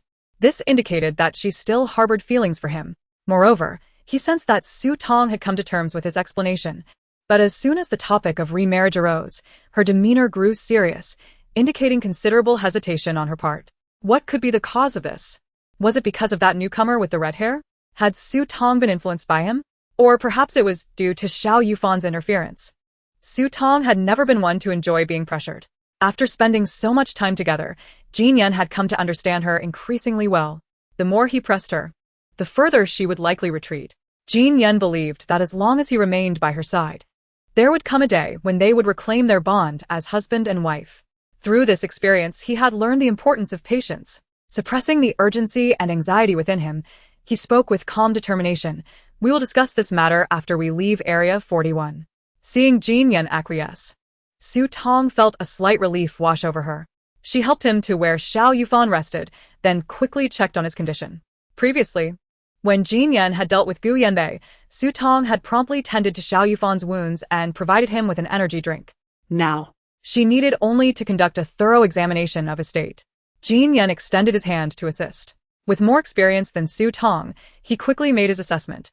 Su Tong, do not worry. Although Xiao Yufan has numerous injuries, none are life-threatening. If we provide him with some star energy, he will heal swiftly. At this moment, he has lost consciousness due to the combined effects of his injuries and exhaustion. His body's protective mechanisms kicked in, leading to his fainting. Allow him to rest for a few hours, and he will awaken on his own. With Jin Yan's reassurance, Tong felt significantly more at ease. However, she could not leave Xiao Yufan unconscious on the ground. Being a delicate female, she struggled to move Xiao Yufan, who stood nearly 6 feet tall. Although Jin Yan was still injured, he easily hoisted Xiao Yufan onto his back and transported him to the medical tent. In the next moment, Jin Yan transformed into the Golden Lion, allowing Tong to mount his back as he carried her toward the battlefield where Tan Songlu, Zhigo, and the others were engaged. The 8th level peak powerhouse hidden within Su Xian's squad was named Zhou Hai. This male beast man appeared unremarkable, with an average height and appearance, easily overlooked in a crowd. Unless he showcased his extraordinary abilities, he was the type of individual who would typically go unnoticed. It was precisely due to this that, prior to revealing his strength, hardly anyone had paid him any attention. Coupled with General Chang's deliberate concealment, Zhou Hai's true power was not unveiled until tonight. Zhou Hai's beast form was that of a gigantic gray crocodile. He, along with several team members, charged into battle against Tan Song and his subordinates. Tan Song and his crew remained unaware until Zhou Hai struck, sending Tan Song flying. The 8th level initial stage Tan Song was unable to withstand even a single exchange. Tan Song's face turned ashen. He had never anticipated that General Chang's team would harbor an 8th level peak powerhouse. Until the competition commenced, they had been oblivious to this information. Even within the military, 8th level peak powerhouses were exceedingly rare among young officers. They had never heard of such a talented individual under General Chang's command. It was likely that Zhou Hai had been hidden away since joining the Allied forces. Otherwise, they would not have been caught off guard. Once they learned of the 8th level peak powerhouse among their adversaries, Tan Song realized their impending defeat. He immediately instructed Shang Shiji to inform Tong and the others, urging them to find an opportunity to escape swiftly. Zhou Hai pressed his advantage, seeking out Tan Song once more. After barely trading a few blows, Tan Song was repeatedly struck down. Just as Zhou Hai was about to deliver a fatal blow, Lu Zhigo arrived to take on Zhou Hai as his opponent. Tan Song felt an immediate alleviation of pressure. However, he soon cast a worried glance at Lu Zhigo. Although Tong's red-haired beastman was formidable, he was only at the 8th level intermediate stage, still one tier below the peak. Moreover, they had already exhausted considerable energy in their previous confrontation with the water horse herd. Facing an opponent of a higher tier would only weaken their combat effectiveness further. It was likely Lu Zhigo could not hold out for long. But soon, Tan Song realized he had underestimated the situation. In a short span, Lu Zhigo had also advanced to the 8th level peak. With Tong, his female master, by his side, and possessing crystal nuclei, it seemed almost natural for him to level up so rapidly. Zhou Hai, who had remained hidden within the team, was even more astonished. According to the data, this male beastman named Lu Zhigo was only at the 8th level initial stage. When had he transformed into an 8th level peak powerhouse? Despite Zhou Hai's beast form being that of a massive crocodile, he found no advantage against a dragon-like beastman. As a result of his advancement, Lu Zhiji's beast form exhibited slight changes. His formerly hornless head now bore 2 rounded protrusions, and his once pure red scales subtly shimmered with hints of gold, as if foreshadowing a transformation into a dragon. Before long, Zhou Hai found himself evenly matched against Lu Zhigo. At that moment, Yuan and Kong would join the fray. The 8th level initial stage Kong assisted Zhou Hai against Lu Zhigo, while the 8th level intermediate stage Yuan faced off against Tan Song, with the remaining team members engaging the rest of the opposing fighters. Yuan let out a cold laugh. Tan Song, you and I are separated by a tier. If you wish to avoid suffering, it would be prudent to surrender swiftly. Out of respect for our shared service in the military, I shall grant you a swift death. Had this been before their encounter with the special water horses, Tan Song would have been greatly intimidated by Yuan's words. However, during the earlier battle, he had been tasked with confronting the mid-level special water horses of the 8th tier. Now faced with Yuan, a mid-level 8th tier opponent, he had grown accustomed to such challenges. Yuan was formidable, but how much more formidable could he be than the special water horses? Even if he were to lose today, he was determined to buy time for Tong to escape. At this moment, Tan Song and Lu Zhigo remained oblivious to the fact that Su Jingru, Su Xian, and Gu Yanbei had already gone in search of Tong. Soon, the the battle intensified to a boiling point. Tan Song's team had suffered excessive depletion in their energy reserves during their earlier encounter with the water horses and had yet to recover. Their star energy was nearly exhausted, leaving them with little capability for sustained combat. In just over a minute, Tan Song's team found themselves in a dire position, faring worse than Lu Qingzhu, who was engaged in a 2-on-1 battle. Chapter 198. The Turnaround. Fu Yuan mocked, "Tan Song, you are a far cry from your former self during the military competition." Gritting his teeth, Tan Song retorted, "How could it be the same? Back then, our abilities were on par, and our star energy was at full capacity. Now, We just emerged from a fierce battle this afternoon, and I have yet to recover. To make matters worse, my energy level is slightly lower than yours. And I am left speechless, bearing the brunt of your assault while feeling utterly frustrated." As Fu Yuan delivered a powerful kick, Tan Song summoned his remaining star energy to block the blow, only to be forced back several steps. Just when he was at a loss for what to do, Shang Shiji returned, clutching an assortment of items. Upon reaching Tan Song's side, Tan Song discerned that Shang Shiji was carrying several medium-sized combat packs. Furrowing his brow in confusion, he wondered what the young man was doing at such a critical moment. What good could a bunch of bags do in this dire situation? Noticing the captain's displeasure, Shang Shiji quickly interjected, "Captain, these are from Miss Su Tong. She said that once you see them, you will know how to use them." With that, he tossed one of the backpacks in front of Tan Kong instinctively. Tan Song caught it, and upon realizing it was from Su Tong, he opened the pack without a second thought. Seeing the various instant foods and snacks inside, Tan Song was immediately reminded of the provisions Su Tong had provided during their encounter with the special water horses. This pack was indeed edible. Glancing at the several identical packs Shang Shiji still held, he promptly ordered, "Quickly distribute these packs to the soldiers. They are supply packs I left with Su Tong before we set out." As Shang Shiji witnessed the captain devouring the compressed biscuits from the backpack, a spark of realization ignited in his mind.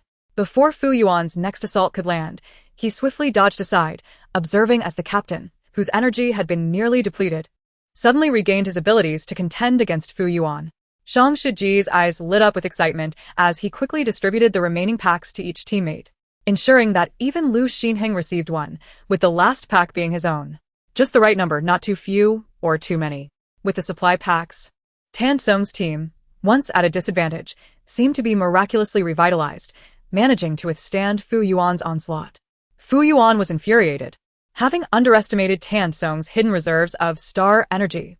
It appeared that these male beastmen had not been idle in their preparations for this competition.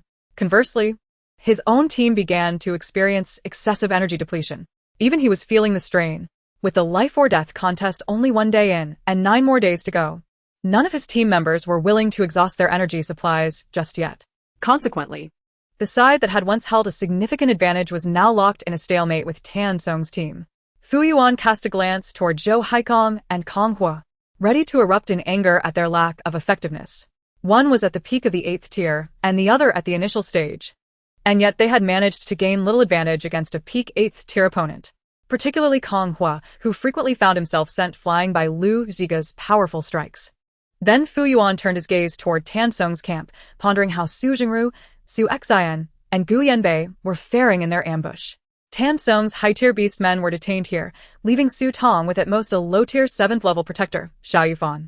With Su Jingru at the peak of the 7th tier and Gu Yanbei at the initial stage of the 7th tier, surely they could deal with a low-tier 7th-level beastman. If the three could eliminate Su Tong, Lu Zhiga would surely perish, allowing them to immediately free up 2 high-tier beastmen. Even if Tan Song were to ascend to the peak of the 8th tier, he could not save his team. This tactic had previously been employed by them in the S-City team, where eliminating a female member nearly annihilated the entire squad, an exceedingly gratifying and profitable strategy.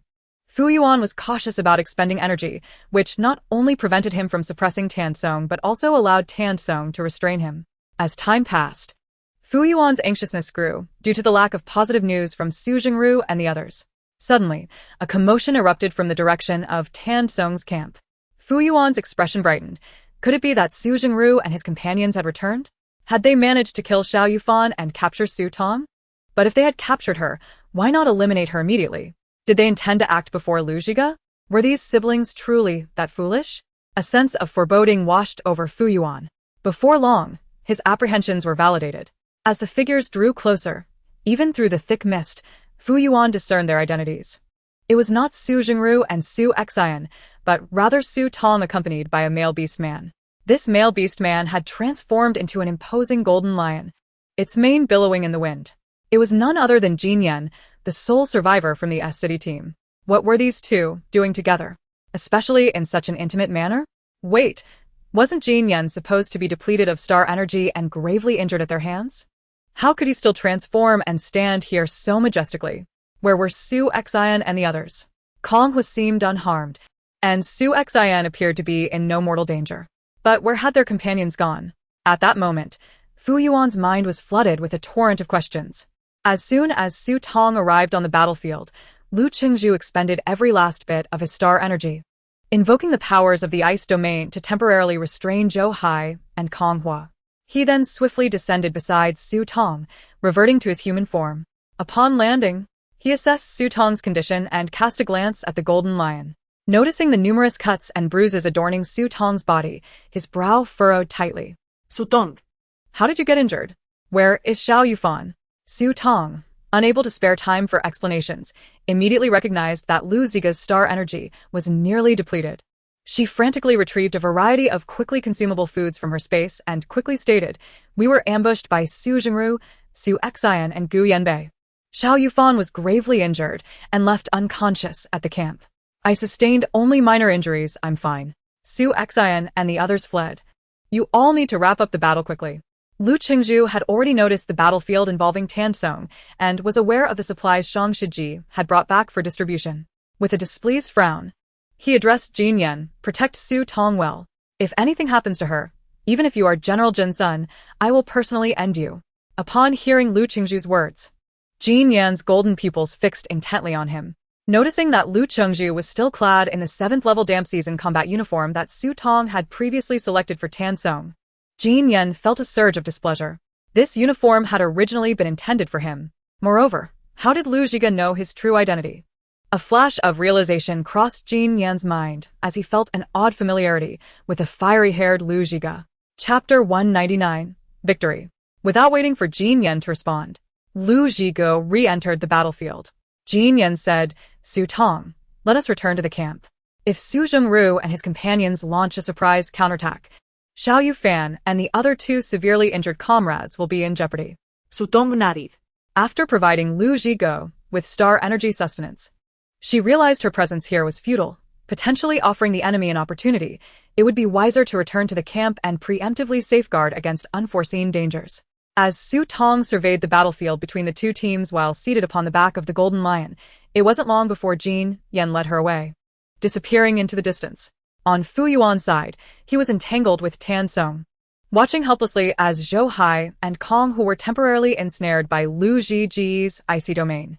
Frustration bubbled within him at the missed opportunity to ambush Su Tong during this advantageous moment.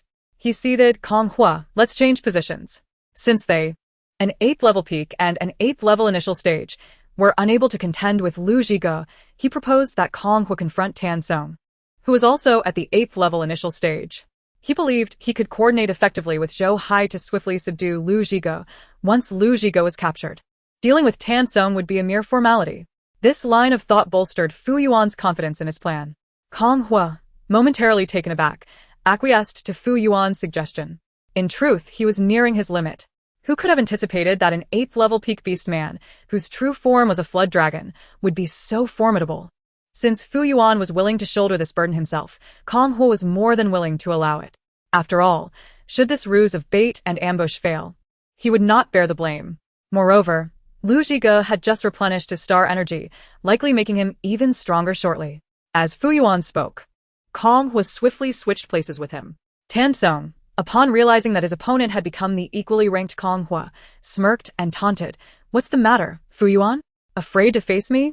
This remark ignited Kong Hua's temper. After enduring ridicule from an 8th level peak beast man, he could accept it, for Lu Ziga was indeed stronger. However, now that Tansong, who was of the same level, dared to mock him, did he truly underestimate him? Kong Hua roared in anger, "Tansong, don't be so arrogant." Hailing from the Tan family, although not a direct descendant of General Tan, he was still closely related and endowed with considerable talent and resources from a young age. Despite maintaining a low profile within the military, he possessed ample reason to be confident. If his opponent were Fu Yuan, he would have approached with utmost caution. But facing Kong Hua, he felt no fear. Having just replenished his star energy, he was well equipped to counter Kong Hua. Within minutes, Kong Hua found himself lamenting internally. Tan Song's combat style was not in the least gentle, but rather cunning and ruthless. His reluctance to expend star energy had already left him wounded in multiple places, and yet Tan Song's attacks grew increasingly fierce. It was evident that he was nearing his breaking point. Kong Hua began frequently glancing toward Zhou Hai and Fu Yuan, hoping for a swift conclusion to their battle so they could alleviate his burden. However, things did not unfold as he wished. With the continuous replenishment of star energy, Lu Zhige became even more generous with his abilities, repeatedly employing his icy domain to trap Zhou Hai and Fu Yuan, pressing them against the wall. Zhou Hai and Fu Yuan did not possess the same endurance as Lu Zhige, and as their struggle intensified, they found themselves increasingly constrained. Fu Yuan's thoughts were a cacophony of curses. Lu Zhige was proving to be even more formidable than Tan Song. Had he known, he would not have switched places with Kong Hua. The three of them increasingly felt the urge to retreat. Ultimately, Fu Yuan could no longer hold on. He discreetly signaled Zhou Hai and Kong Hua to withdraw. After Zhou Hai managed to withstand an attack from Lu Zhige, Fu Yuan was the first to dart away from the combat zone, followed closely by Zhou Hai. Although Lu Qingzhu was unafraid of facing two adversaries, his stamina was severely depleted, unable to be replenished even with star energy sustenance. Furthermore, he bore injuries from earlier encounters, and his endurance until now was sustained solely by sheer will. If Zhou Hai and Fu Yuan pressed on for another half-hour without regard for star energy consumption, the outcome could have been uncertain. Once the two fled, Lu Qingzhu furrowed his brow but chose not to pursue. Instead, he fixed his gaze upon Kong Hua, who was still engaged in combat with Tan Kong. The moment Kong Hua felt the weight of Lu Qingzhu's gaze upon him, he experienced a chill run down his spine. Turning to see that Zhou Hai and Fu Yuan had indeed escaped, he cursed them 100 times in his heart. Unable to withstand Tan Song's earthen hammer, he hastily fled in a particular direction. Having allowed Zhou Hai and Fu Yuan to escape, a portion of this was by Lu Qingzhu's design. However, with only Kong Hua left, how could he let him go? Before Tan Song could intercept Kong Hua, Lu Qingzhu's icy domain unfurled, blocking Kong Hua's retreat. With Lu Qingzhu's involvement and Tan Song assisting, subduing an 8th-level initial stage Kong Hua was trivial for them. In less than 15 minutes, the towering Kong Hua fell, lifeless and unblinking. Before participating in the competition, he could scarcely have imagined that he would be eternally enshrined in District 41. On the other side, Zhang Shiji and Lu Xinheng had successfully countered 3 members of Fu Yuan's team, with only one 7th-level peak escapee remaining. What had initially been a cunning ambush by Fu Yuan's squad was turned on its head, resulting in the loss of 4 adversary team members, including an 8th-level beastman. Kong Yu. Now, Fu Yuan's team consisted of merely 6 members. Among them were Fu Yuan, an 8th-level middle stage, Zhou Hai, an 8th-level peak, Su Zhengru, a 7th-level peak, Gu Yanbei, a 7th-level initial stage, Su Xian, a 5th-level space user, and 1 injured 7th-level peak comrade. On their side, Lu Zhige was an 8th-level peak, Tan Song an 8th-level initial stage, and Lu Xinheng, Zhang Shiji, and Xiao Yufan were all 7th-level middle stages. Su Tong, along with the remaining 4, were all 7th-level initial stages, including a medic. At present, Lu Zhige had only recovered half of his injuries. 2 of his teammates were severely wounded, Xiao Yufan was gravely injured, and Jin Yan had only partially healed, with others bearing various wounds. Overall, the strengths of both factions were currently comparable, and should they encounter each other again in a matter of days, neither side could guarantee victory. After cleaning up the battlefield, Tan Song promptly ordered everyone to return to the camp for rest. At this moment, Lu Zhige also urgently required recuperation. While adversaries were present, he had managed to hold on through sheer will, but the instant the battle ceased, his resolve dissipated, leaving him weak. The once charmingly alluring features now bore the marks of fatigue and blood, adding a wild allure to his disheveled appearance. Tan Song instructed Zhang Shiji to escort Lu Zhige back to the camp first. Su Tong stood at the camp's entrance, awaiting news from the battlefield. Jin Yan, having reverted to human form, sat nearby, protecting Su Tong while using star energy to recover his body. At last, through the thick fog not far from the camp, 2 figures emerged, Zhang Shiji supporting Lu Zhige as they returned. Upon seeing Lu Ziji's pale and weakened countenance, Su Tong rushed forward. Understanding her concern, Shang Shiji preemptively clarified, "We won. We eliminated 3 7th-level ability users from the opposing team and Su Xian's 8th-level beast husband, Kong Hor. Thanks to Lu Ziga today. Or, we would have been in dire straits. Su Tong, please take good care of him. His wounds were not yet healed, and after enduring a grueling battle, he requires meticulous care and comfort." After speaking, Lu Ziga began to lean towards Su Tong. Chapter 200, Red Dragon. Without a moment's hesitation, Su Tong instinctively reached out to catch Lu Ziga. Thankfully, Shang Shiji was there to assist. Otherwise, given Lu Qingzhu's height and weight, he might have inadvertently crushed Su Tong to the ground. Su Tong's petite frame struggled to support Lu Qingzhu's imposing stature. From the side, it appeared less as if Su Tong were supporting him and more as if Lu Qingzhu were cradling her in his arms. In such close proximity, Su Tong could more acutely sense the metallic scent of blood that clung to Lu Ziga. Overcome by impulse, she glanced up at his face. The man, typically radiating an aura of authority and nobility, now appeared pale, his cheeks marred with splotches of blood and wounds, lending him an untamed allure amidst his disarray. Su Tong pressed her lips together and turned to Shang Shiji, requesting, "Please assist in helping him into my tent." One by one, the members of the squad returned, most bearing injuries of varying severity. Given the circumstances, sending Lu Ziga to her tent seemed more prudent than having him rest elsewhere. She could tend to his wounds there. Shang Shiji nodded in agreement. Soon, the Lord of Lu was comfortably settled within Su Tong's tent.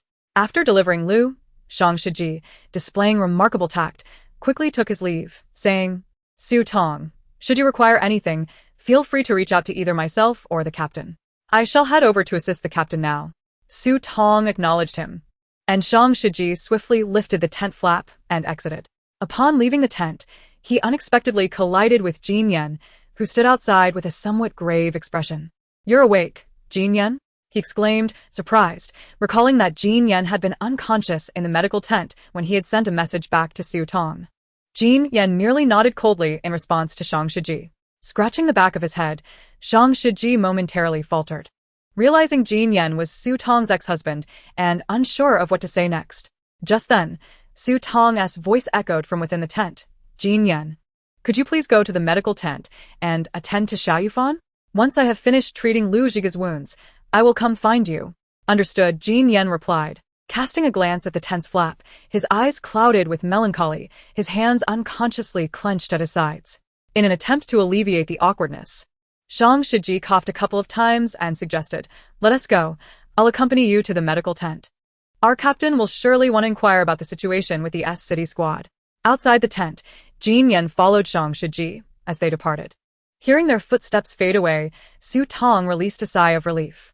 She switched on the lamp inside the tent and meticulously examined the various wounds on Lu Ziga's body. To her dismay, his 7th-level combat suit was nearly torn apart from the battle, particularly around the abdomen and shoulder, with numerous wounds bleeding profusely, making it difficult to remove the suit without further injury. Reluctantly, Su Tong retrieved medical scissors from her spatial pouch and carefully cut away the upper portion of Lu Ziga's combat suit. She proceeded to do the same with the lower legs. Before long, the combat suit had transformed into a rather tattered pair of shorts, leaving the Lord of Lu's long and powerful physique nearly entirely exposed. To her astonishment, a striking red dragon tattoo spiraled from his right calf up to his thigh. Fierce and formidable, though the dragon's head was obscured by the shorts, preventing her from seeing its full form. After dealing with the combat suit, Su Tong used a clean, damp towel to cleanse the blood and wounds from his body, applying alcohol for disinfection. It wasn't long before she discovered the most severe injury was located on his right thigh, previously obscured by the dragon tattoo, which she had overlooked. The jagged wound extended down into the shorts, presenting an undeniably awkward predicament. Having treated the other wounds, she could not neglect this one. Her cheeks flushed uncontrollably as she glanced at Lu Ziga's face, noting he remained unconscious. Surely, he wouldn't he mind? After some deliberation, Su Tong decided to retrieve a bottle of ergota from her pouch to administer to Lu Ziga. Given his low tolerance for alcohol, she recalled how he had become inebriated when he had first rescued her on the No. 2 bridge. If he were to awaken while she treated his wounds, still inebriated, he would likely have no recollection of the embarrassing events that transpired. With determination, She pried open Lu Zhige's lips and poured the erguotu into his mouth. The fiery liquid slid down his throat and into his stomach, almost causing Lu Zhiga to break character. After managing to finish the bottle, a rosy hue blossomed on his previously pale visage. Looking at the now empty glass bottle, Su Tong breathed a sigh of relief, tossing it back into her spatial pouch. She then set to work. The makeshift shorts fashioned from the combat suit ultimately met the same fate, discarded to the side. At last, the full splendor of the red dragon tattoo was revealed before her eyes, its head more imposing than she had imagined. She couldn't help but touch her own flushed cheeks, grateful that Lu Ziga was still unconscious and had been given alcohol. Otherwise, the situation would have been unbearably awkward. The wound on his right thigh was indeed deep, extending into the groin area. After a moment of shyness, Su Tong quickly suppressed her embarrassment and focused intently on treating Lu Zhiga's injury. Even with medical gloves on, he could feel her cool fingertips brushing against his skin. An undeniable sensation that was both tantalizing and overwhelming. He found himself yearning for more, to experience the true intimacy of skin against skin. As Su Tong worked around his wound, she inadvertently brushed against areas that were not meant to be touched, amplifying Lu Zhiga's senses to an unbearable degree. Just as she was nearing completion with the treatment, Su Tong suddenly noticed something amiss with Lu Zhiga's body. An unexpected and uncontrollable reaction was occurring, and it was growing increasingly alarming.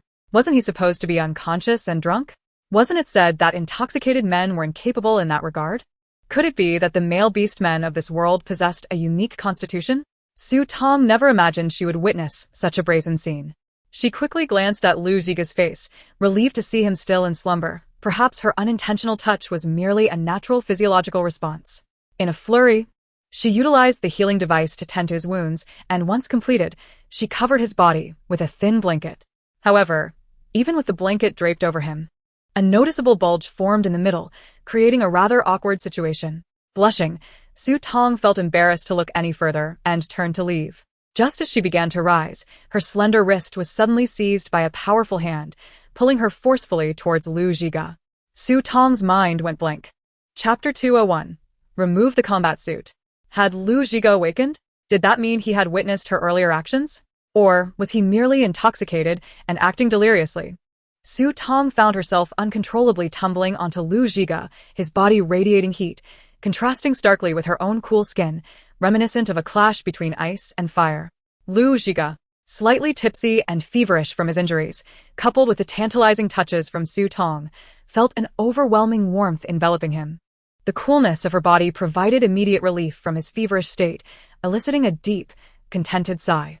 His low, husky voice brushed against Su Tong's ear, sending shivers down her spine and causing her skin to flush uncontrollably. With her hands pressed against his chest, she struggled to extract her head from the crook of his neck. Looking up, her face flushed, she met Lu Zhiga's gaze. His phoenix-like eyes narrowed slightly, igniting a spark that sent a thrill of fear through her. The breath he exhaled carried a potent scent of alcohol. Lu Zhiga, are you drunk? She ventured tentatively. In response, Lu Zhiga did not answer with his deep, husky voice but instead captured her lips in a fervent kiss, akin to a tempestuous wave crashing upon the shore. Su Tong's eyes widened in shock, and instinctively, her hands pushed against his chest. Yet, the disparity between her delicate frame and his robust, beastly physique rendered her efforts futile, akin to a mere tickle against him. The sweet taste of her breath mingled with his, igniting a desire within him that he had never before experienced.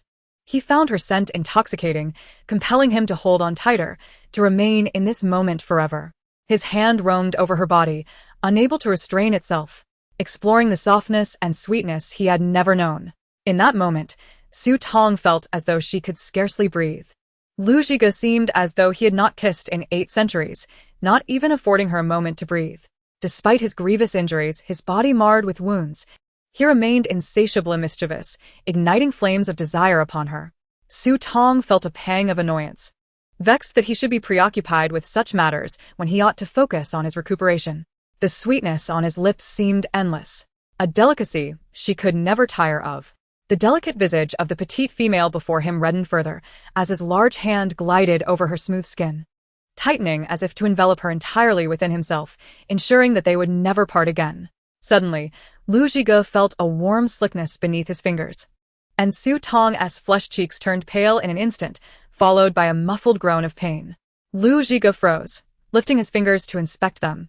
Now stained with crimson, he had inadvertently pressed upon her wound. His careless touch had inflicted further damage. At that moment, all pretense of drunkenness faded, and he quickly relaxed his embrace, shifting from a tight hold to a gentle cradle of her form. Noticing the cold sweat beating on Su Tong's forehead from the sudden pain, he urgently inquired, "Su Tong, are you hurt?" As the sharp pain from her wound began to subside, Su Tong raised her gaze to Lu Zhiga. His previously dazed eyes were now startlingly clear, and although he still bore a slight fever, he appeared much as he usually did.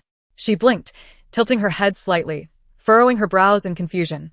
"Lu Zhiga, you're neither in a stupor nor intoxicated?" Realizing he had forgotten to mask his condition out of concern for her, Lu Zhiga thought.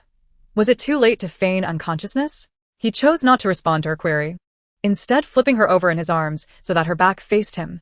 Before she could react, he lifted her combat suit, revealing a thumb-sized laceration on her lower back, now red and swollen from his inadvertent squeeze, showing signs of inflammation. As Su Tong prepared to protest his sudden action, Lu Zhiga grasped her hips tightly, his grave voice commanding, "Do not move."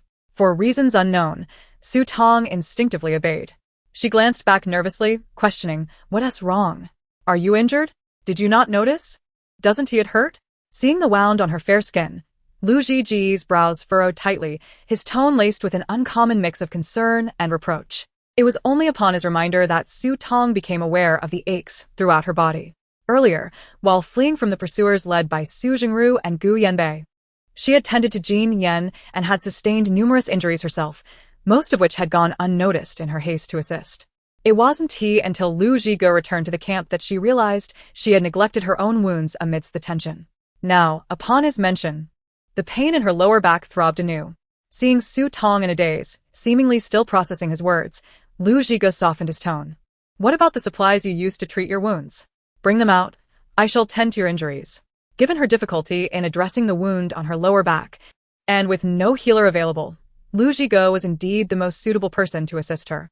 Su Tong obediently retrieved alcohol wipes, wound spray, and a compact healing device from her storage space. Lu Zhiga held her waist with one hand while using the wipes to disinfect around her injury. His fingers, long and elegantly formed, contrasted with her delicate waist, which he could almost encircle entirely with his palms. Once he had tended to her lower back wound, Lu Zhiga suddenly instructed, "Remove your combat suit." Su Tong, who had just regained some color, felt her cheeks flush anew at his words, stammering, "I can handle the other areas myself. There's no need for your assistance." Lu Zhiga shot her a sidelong glance. "You can handle your back? Su Tong, you need to act quickly. It's the rainy season, and the air is rife with pathogens. A female's body is frail. If the wounds are left untreated, they will worsen rapidly," Lu Zhiga advised. Chastened by his words, Su Tong dared not delay any longer. Blushing, she removed the top of her combat suit, revealing a simple black bra. Lu Zhiga indeed discovered 2 swollen wounds on her back, though not as severe as the one on her waist. As he diligently treated her injuries, Su Tong gradually relaxed, her initial tension dissipating. After addressing the wounds on her upper body, Lu Zhiji's gaze fell upon her combat pants, which bore several tears. Chapter 202. He will certainly be the fourth. Noticing his scrutiny, Su Tong gulped nervously. "Are you checking below as well?" Lu Zhiga raised an eyebrow. "What do you think?" "Fine. It's not as if I'm stripping completely. It's no great matter. Besides, you're not wearing anything at all. Why should I feel embarrassed?" Su Tong reasoned, removing her combat pants to allow Lu Zhiga to inspect her injuries. On her long, fair legs, there were numerous cuts and abrasions, the most severe being on her left calf, which was beginning to show signs of inflammation. If left unattended, she would surely develop a fever by nightfall. After cleansing the wounds and applying healing spray, it was unsuitable for her to wear clothing that would irritate her injuries, and given the damage to her combat suit, she could only wait until they left the combat zone to have it repaired. Fortunately, prior to the competition, Tan Song had arranged for a spare set of combat gear to be sent, which, while not tailored to her specifications, would suffice for the damp season. Once Su Tong's injuries were treated, Lu Zhigo observed her seated by the air mattress, puzzled. "There are only 3 hours until dawn. Aren't you going to sleep?" Su Tong glanced at Lu Zhigo, who lay comfortably on the air mattress, his body still bare save for a thin blanket draped over his essential areas. Was he really sleeping like this? Moreover, this mattress did not seem to belong to him. It was likely Xiao Yufan's. His own was in the corner of the tent. Clearing her throat, she reminded him, "Are you really going to sleep like this?" Implicit in her words was the suggestion that he should at least don a nightgown or switch beds. With one hand propped behind his head, his brown eyes half closed in contentment, he replied, "I'm covered in injuries. Wearing clothes would hinder my recovery. I suggest you do the same, otherwise, you'll suffer in your combat suit come morning. Besides, if I don't sleep here, you'll come looking for me anyway." Tong, originally. She had intended to treat Lu Zhigo's wounds and then check on the medical tent, but now, with her own injuries aching and the pain intensifying after applying the medicine, wearing a combat suit felt unbearable. Thus, she decided to rest in the tent until dawn. Not willing to move, Lu Zhigo simply stated, "Then I shall move." With that, Tong took the thin blanket from her air mattress and moved to Lu Zhigo's air mattress, which he did not object to. Adjusting the tent's lights to a nighttime setting, they both succumbed to sleep. As he closed his eyes, a faint smile graced Lu Zhigo's lips. While treating Tong's wounds earlier, he had taken note that her totem only bore 3 darker colors, indicating that there were only 3 beast husbands genuinely connected to her, and he would undoubtedly be the 4th. Today has been an arduous journey for Tong. Leaving her mentally exhausted, she quickly donned her undergarments and wrapped herself in a small blanket, surrendering to slumber. However, barely half an hour into her sleep, she was roused by the biting cold. As the season of dampness prolonged, the temperature fluctuations between day and night became increasingly pronounced, particularly in the war zone. The days were suffocatingly humid beneath the thick fog, while nights turned damp and frigid, lacking the protective armor of combat attire. Tong's delicate physique could hardly withstand the chill of the latter half of the night. Even retrieving a thermal sleeping bag from her space yielded little improvement. Beneath the soft glow of the tent's night lamp, Tong cast a glance at Lu Zhigo, who, astonishingly, was only draped with a corner of his blanket, seemingly impervious to the season's chill. Contemplating the superior physical constitution of male beast men, Tong quietly arose, took her blanket, and lay beside Lu Zhigo. She soon realized that the closer she nestled to him, the warmer she felt. In pursuit of a comfortable, cozy slumber, Tong's hand reached out toward Lu Zhigo. Almost pressing her body against his, she discovered that his skin was not as cold as hers but rather warm, akin to embracing a giant, perfectly tempered hot water bottle. At last, she no longer felt cold. Within moments, under the soothing warmth, she drifted into a deep sleep. As her breathing grew shallow and elongated, Lu Zhigo slowly opened his eyes. He gently turned to his side, wrapped his arm around Tong, and tenderly enveloped her in the thin blanket, placing a soft kiss on her forehead before closing his eyes once more, succumbing to slumber alongside her. Although he yearned to be with Tong, he did not wish to evoke her aversion. For reasons unknown, he sensed that her sentiments diverged from those of other females in the Star Alliance, as she seemed to desire to cultivate feelings before naturally progressing into a relationship with her beast husband.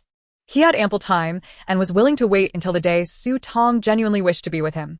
In the fog-laden darkness of Zone 41, Su Jingru and Su Xian finally stumbled upon a cave where they could temporarily seek refuge.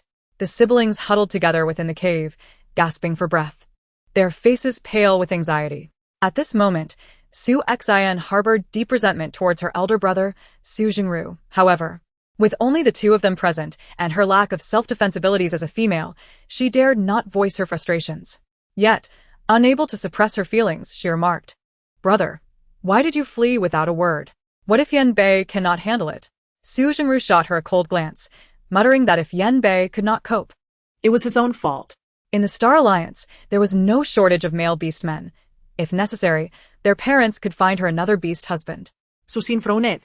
Believing that regardless of Yan Bei's shortcomings, her brother shouldn't belittle him so. After all, she and Yan Bei had grown up together, and her feelings for him were unique. Moreover, in such a perilous Zone 41, the only one who would truly risk his life to protect her was her beast husband. In terms of importance, Yan Bei held a higher place in Su Xian's heart than Su Jingru. Fortunately, Yan Bei carried a special locator that Su Xian had devised, and after half an hour, he found them. Upon seeing him, Su Xian rushed forward and threw herself into his embrace. "Yan Bei, are you alright?" Yan Bei cast a glance at Su Jingru, mustering a faint smile as he shook his head at Su Xian. "I'm fine. Come, sit and rest." He shielded Su Xian from the wind with his back and then paused, furrowing his brow. Are we just going to leave like this? Won't Captain Fu Yuan be affected? Su Xian was confident, asserting that with Zhou Hai present, there should be no issues. We have 3 level 8 powerhouses in our team, and Zhou Hai is at the pinnacle of level 8. Surely, such a lineup can't possibly be outmatched by Tan Song's team? Their intention to ambush Tan Song's squad and capture Su Tong was twofold. First, to eliminate Su Tong and ease the burden on Fu Yuan's side, and second, driven by Su Xian's jealousy as she observed Su Tong thriving, both in her spatial abilities and her beast husband, surpassing her own capabilities. Chapter 203. All blame on Su Tong. Su Jingru and Yan Bei concurred with Su Xian, their guilt and worries dissipating instantly. The trio took refuge in the cave. Awaiting news from Fu Yuan, Su Xian retrieved a healing device from her space to treat Yan Bei and Su Jingru, yet refrained from providing any star energy food to Yan Bei. Yan Bei bit his lip, contemplating saying something, but ultimately remained silent.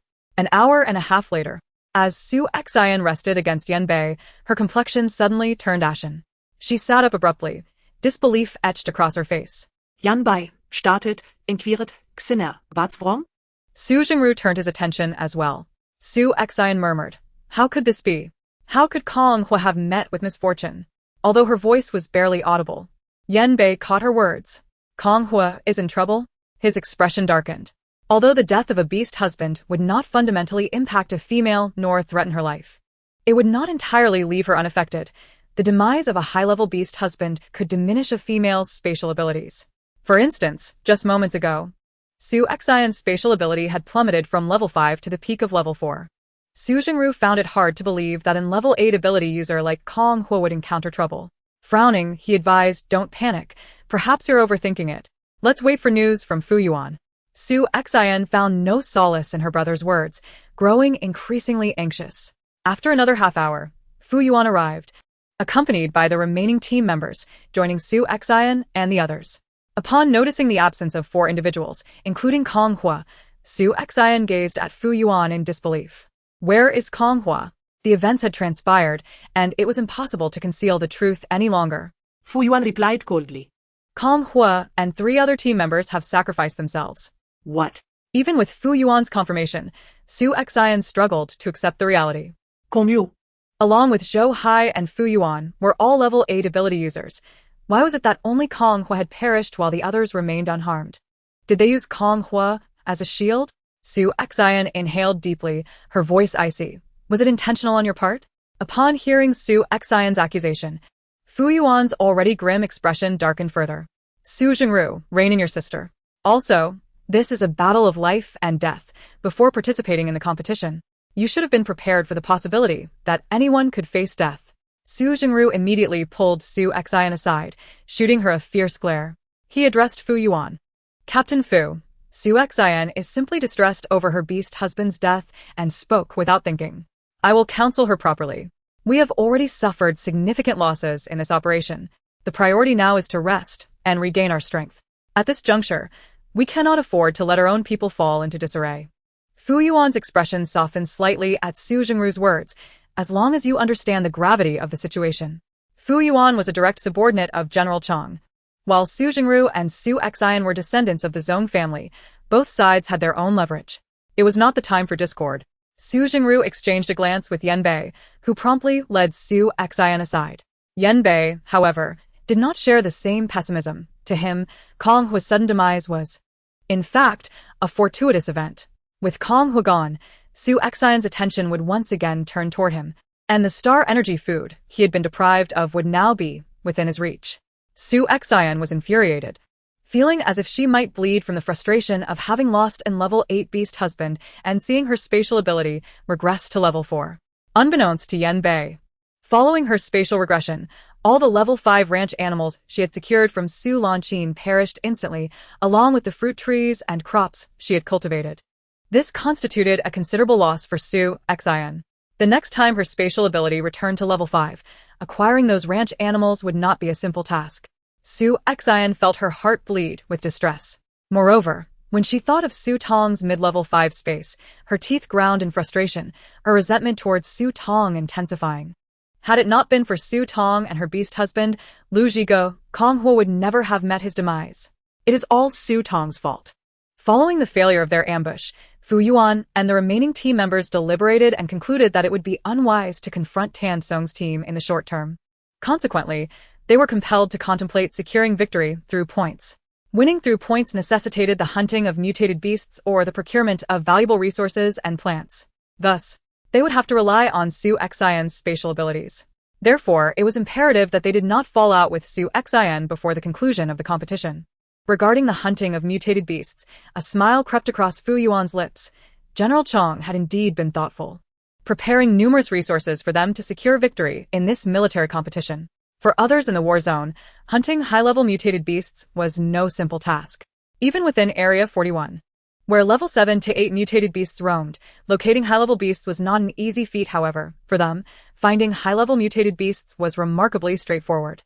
Should they manage to hunt a sufficient number of these formidable beasts, fortune permitting, they could acquire several crystal cores, enabling the remaining team members to continue advancing. With their enhanced strength, they would not be without the capability to contend with Tan Song's team.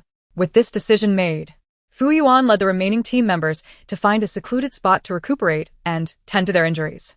Within the medical tent, it was not until dawn that everyone's wounds were finally treated.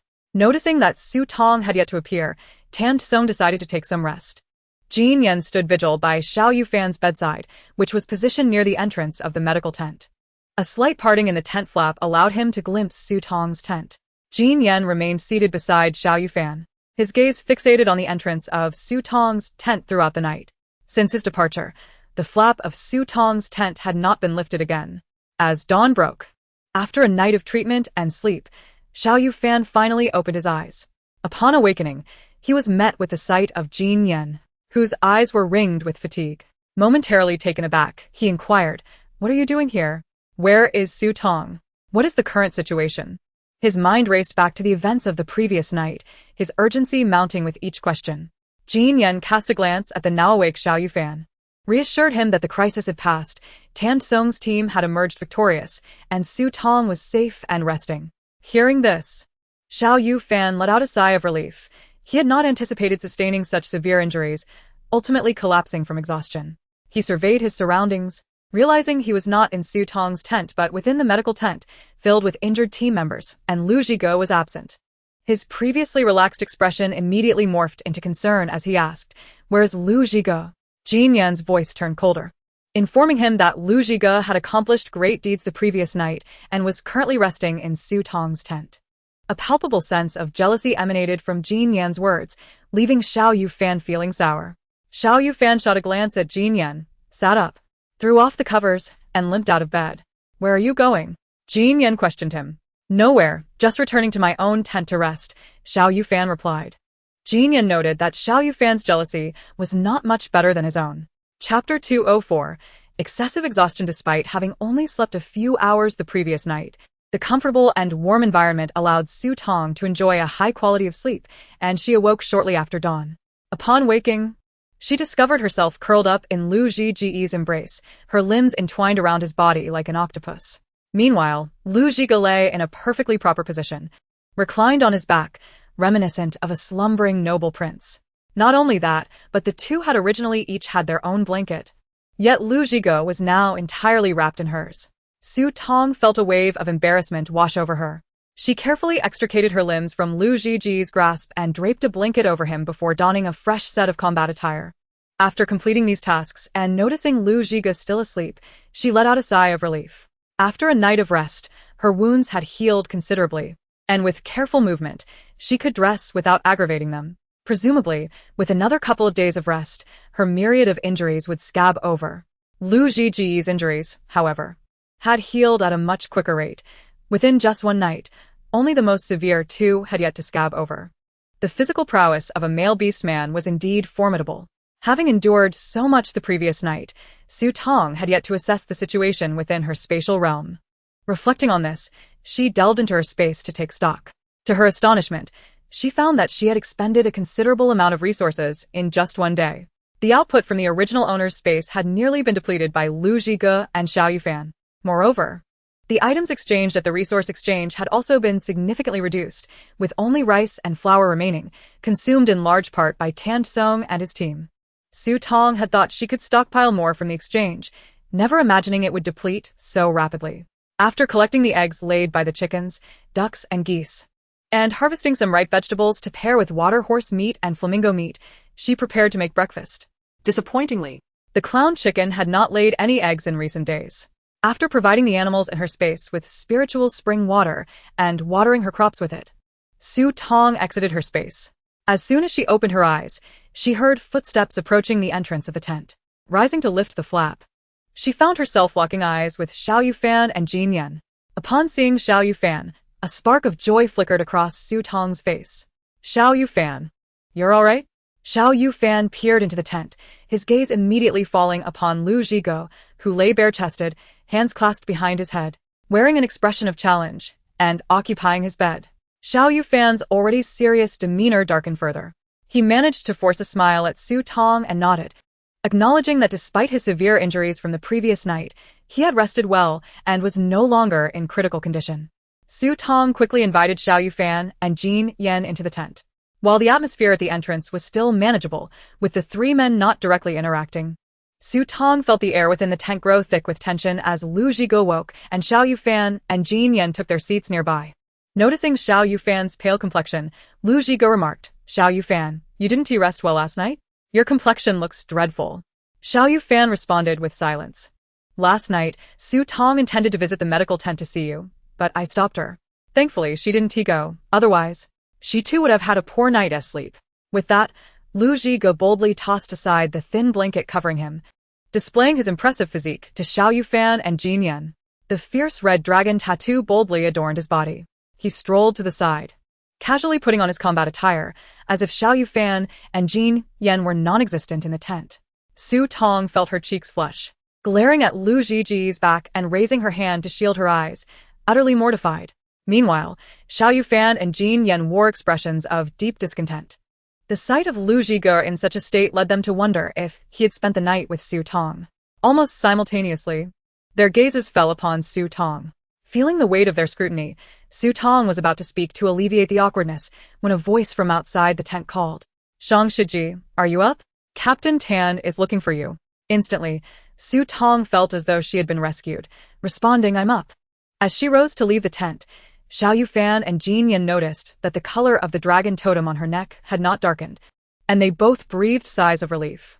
Jin Yan immediately regained his usual haughty demeanor, casting a disdainful glance in Lu Zhiji's direction. Xiao Yufan also composed himself. Lu Zhigo thought to himself, for some reason, these two fellows are exceedingly irksome. Upon seeing Su Tong, Shang Shiji greeted her with a smile. "Captain Tan is waiting in the open area outside the medical tent. Everyone will be having breakfast shortly, so you and your beast husband should join us." As soon as he finished speaking, Lu Zhigo, Xiao Yufan, and Jin Yan emerged from the tent. Su Tong cast a glance over her shoulder, and at that moment, she felt no desire to return to the tent and engage with the three individuals there. Hearing this, Su Tong promptly stated, "They have all risen. Let us proceed now." Shang Shiji, taken aback for a moment, quickly nodded in agreement. "All right." Following Shang Shiji, Su Tong made her way to the open space outside the tent. Aside from the two severely injured members who remained in the medical tent, the other members under Tan Song's command were assisting nearby, and Lu Xinheng was also present. Lu Xinheng looked up to greet Su Tong, his gaze inadvertently sweeping over Lu Zhiga, Xiao Yufan, and Jin Yan, who stood behind her. Noticing Tan Song directing his subordinates to prepare military canned food, Su Tong immediately retrieved a fiery bird, a water horse, along with 20 eggs and some vegetables from her space. "Let us prepare breakfast with these ingredients." The military canned meat, made from various mutated beasts, was rather unpalatable, serving merely to fill the stomach. Given this, they would be better off consuming fresh mutated beast meat. The fiery bird was small but of superior quality among mutated beasts, and the water horse was quite good as well. Grilled and seasoned, it would taste far better than the canned meat. With such provisions at hand, Su Tong had no intention of compromising on her meals. "Tan Gong."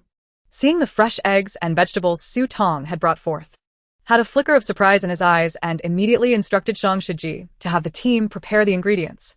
Who would choose the unappetizing military canned meat when they could enjoy something delicious? The atmosphere within the camp lightened considerably with the introduction of Su Tong's fresh ingredients. Zhang Shiji and the others moved quickly. Accustomed to kitchen duties in the military, they cooked swiftly and efficiently. In less than half an hour, grilled fiery bird and water horse meat were served on a makeshift long table. The vegetables and eggs had been transformed into a simple yet nutritious salad dressed with egg sauce, with an ample supply of fresh produce. Each of the 10 members in the team received a generous portion. As the fragrant food was placed on the table, Song did not rush to taste the grilled meat, but instead eagerly took a large bite of the vegetable salad. The freshness of the vegetables and the sweetness of the egg sauce combined to create an exquisite flavor. However, at that moment, he found himself unable to fully savor such a delightful dish. Taking another bite in disbelief, he was disappointed to find the sensation unchanged. The fresh vegetables from Su Tong's space did not impart a single ounce of star energy to him. Chapter 205, Star Energy Foods. Could it be that the star energy food he had consumed previously was not from Su Tong's space? Song's expression grew troubled. Lu Xinheng, already aware of the situation, remained unfazed and simply continued to enjoy the rare and delicious breakfast in silence. Zhang Shiji, with a glint of mischief in his eyes, devoured his food while glancing between the captain and Su Tong. Xiao Yufan and Lu Zhiga, indulging in their meals, were currently the least burdened by thoughts, readily absorbing the star energy from the food. Despite Su Tong's later provisions, they were still somewhat depleted of star energy due to the previous day's exertions. Only Jin Yan appeared dazed. The fresh, delectable vegetables that entered his mouth no longer provided that invigorating rush of star energy flooding through his limbs. It was as if they were loudly proclaiming within him that Su Tong was no longer his wife. He now stood before Su Tong on equal footing with Song and Lu Xinheng. As Jin Yan's mind wandered, Song interrupted his reverie. Jin Yan, what exactly transpired with your team in City S? How did you end up as bait for Fu Yuan's group? Jin Yan was taken aback. After fainting and being rescued by Xiao Yufan, he had only regained consciousness when Su Tong was in peril. Song had been too busy the previous night to speak with him, and it was not until breakfast that he had the opportunity to inquire. With the City S team reduced to him alone, Song had accepted him into their ranks due to Su Tong's influence, leaving him with little to conceal. He briefly recounted the ambush the City S team had suffered at the hands of Fu Yuan's group. Although he had managed to escape, Fu Yuan's group had illicitly employed a super tracker, which ultimately led to him being severely injured after an hour of pursuit by their combined efforts. Subsequently, they had traced him back to Song's team, leaving him nearby as bait. Upon hearing Jin Yan's account, Song's brow furrowed in seriousness. They actually possessed a super tracker. Such devices were expressly prohibited in this competition. General Chang and Zhong Jiuming were resorting to such unscrupulous means to secure victory in this contest. Captain, is there any way we can find evidence of their use of the super tracker? Zhang Shiji asked indignantly. Song shook his head gravely. It may be challenging. If they dare to use it, they undoubtedly have a means to conceal it, likely hidden within Su Xian's space. As long as she does not produce it, even a search at the end of the competition would yield nothing. Even if Su Xian were to perish, her belongings within her space would vanish with her, never to be revealed. Thus, obtaining evidence would be exceedingly difficult if not impossible. If only we had brought a super tracker ourselves and placed it in Su Tong's space. One team member exclaimed in frustration. They were not as shameless as General Chang and his subordinates. Lamenting now was of no use. It must be said that the inclusion of a female in this contest had indeed had a significant impact on the proceedings. Their possession of a tracker meant they could ascertain their position at any time, presenting an ongoing risk of ambush, which they could not afford to overlook. Xiao Yufan cautioned.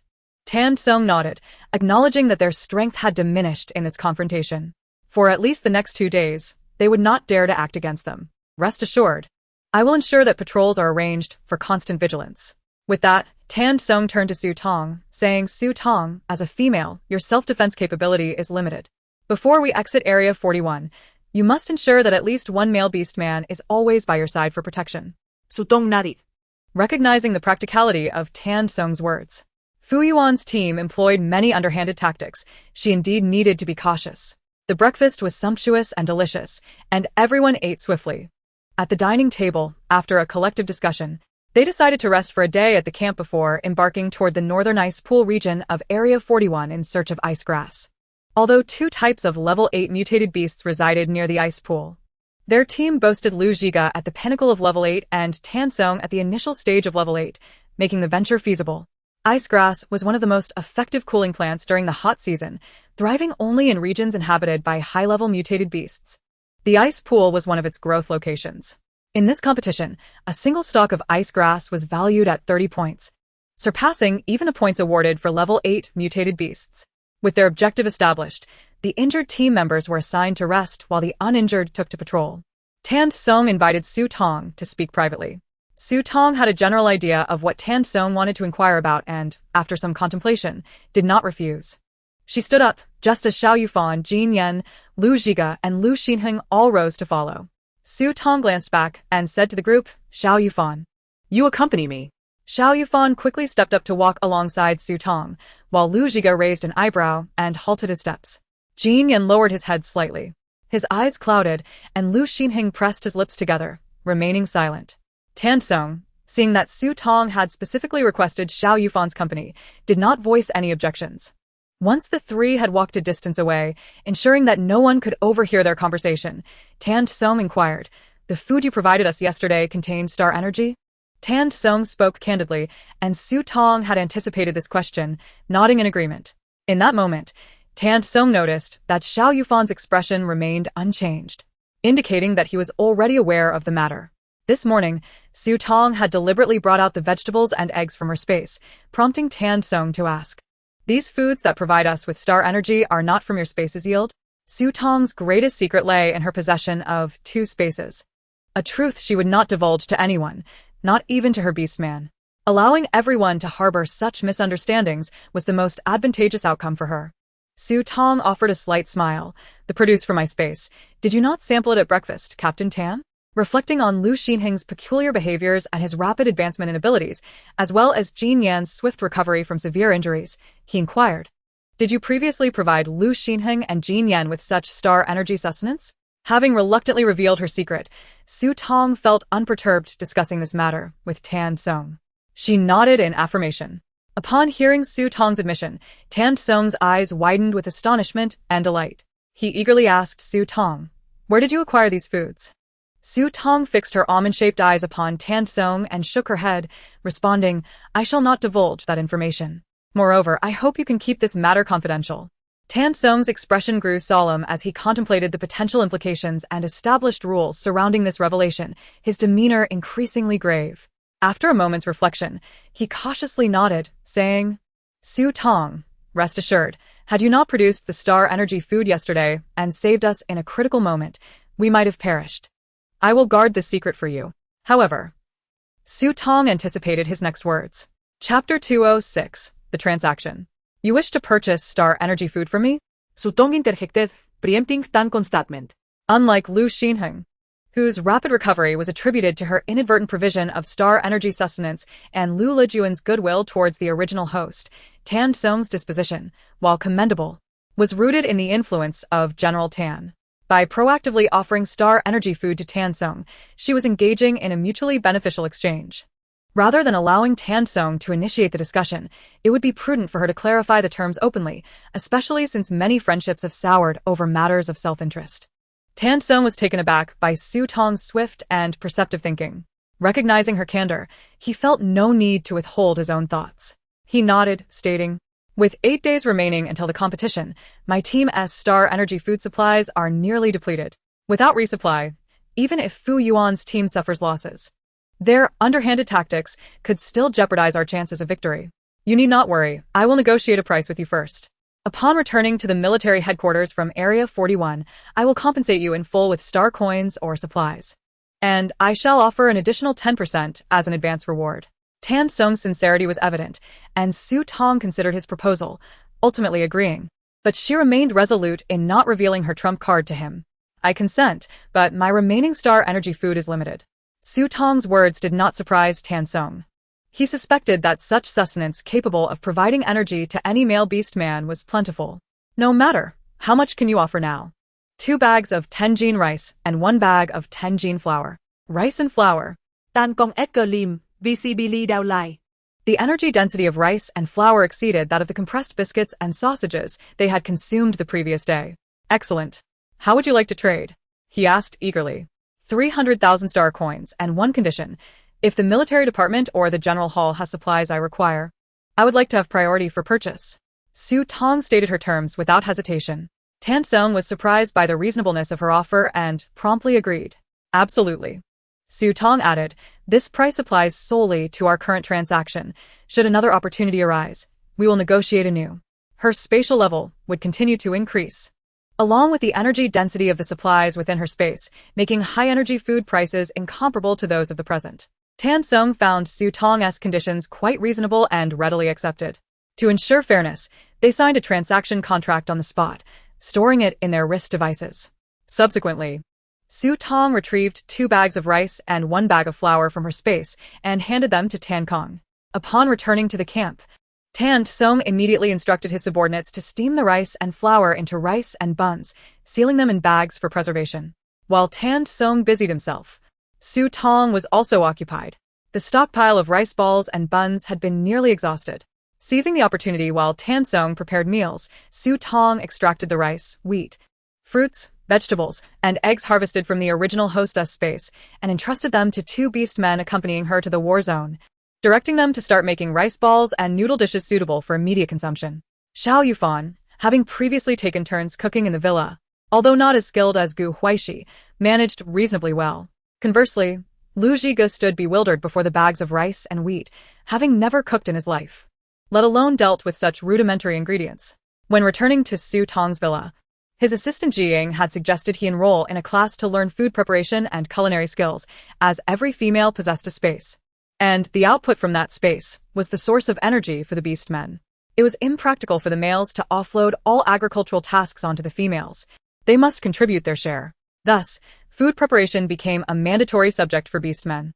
However, Lu Zhige dismissed this advice, believing he could always call Ji Ying or Ji Hao for assistance when needed, never imagining he would find himself in such a situation. During the military competition in Area 41, he was faced with the necessity of cooking. At this moment, with all communication severed, he found himself entirely alone. Su Tong had already retrieved the integrated agricultural machine from her space and set it aside. The machine could efficiently handle the drying and threshing of rice and the drying and grinding of wheat, proving quite convenient. Xiao Yufan adeptly operated the machine, pouring a bag of rice into it, setting the parameters, then proceeding to wash and prepare the vegetables with grace and speed. Lu Zhige, however, stood by, paralyzed with indecision, unsure of where to begin. If this continued, relying solely on Xiao Yufan, they would never complete the processing of the ingredients before nightfall. Lu Xinheng, unable to bear the sight, prepared to assist but was halted by Jin Yan, who mockingly glanced at him and asked, Lu Xinheng, are you Su Tong's beast man? Will this food enhance your star energy? When Su Tong emerged from her tent for fresh air after finishing the planting in her space, she was greeted by the sight of the usually dignified Lu Zhige, covered in flour, kneading dough, surrounded by an assortment of oddly shaped dumplings he had steamed. Upon seeing these peculiar dumplings, Su Tong's expression shifted to one of surprise. Lu Zhige, embarrassed, flashed a broad grin. Su Tong, I made these. Would you care to taste them? Su Tong replied, perhaps not. As a female, my constitution is not robust. I fear they may be toxic. No, thank you. These delicacies should be preserved for you to replenish your star energy. Lu Zhige pondered whether he could avoid consuming his own creations. Realizing he would have to eat the food he had prepared, he became more serious. By evening, he was finally able to produce decent, normal buns and rice balls. Before nightfall, Lu Zhige and Xiao Yufan completed processing all the materials Su Tong had provided. They then stored the food in an insulated box, requesting Su Tong to place it in her space for safekeeping.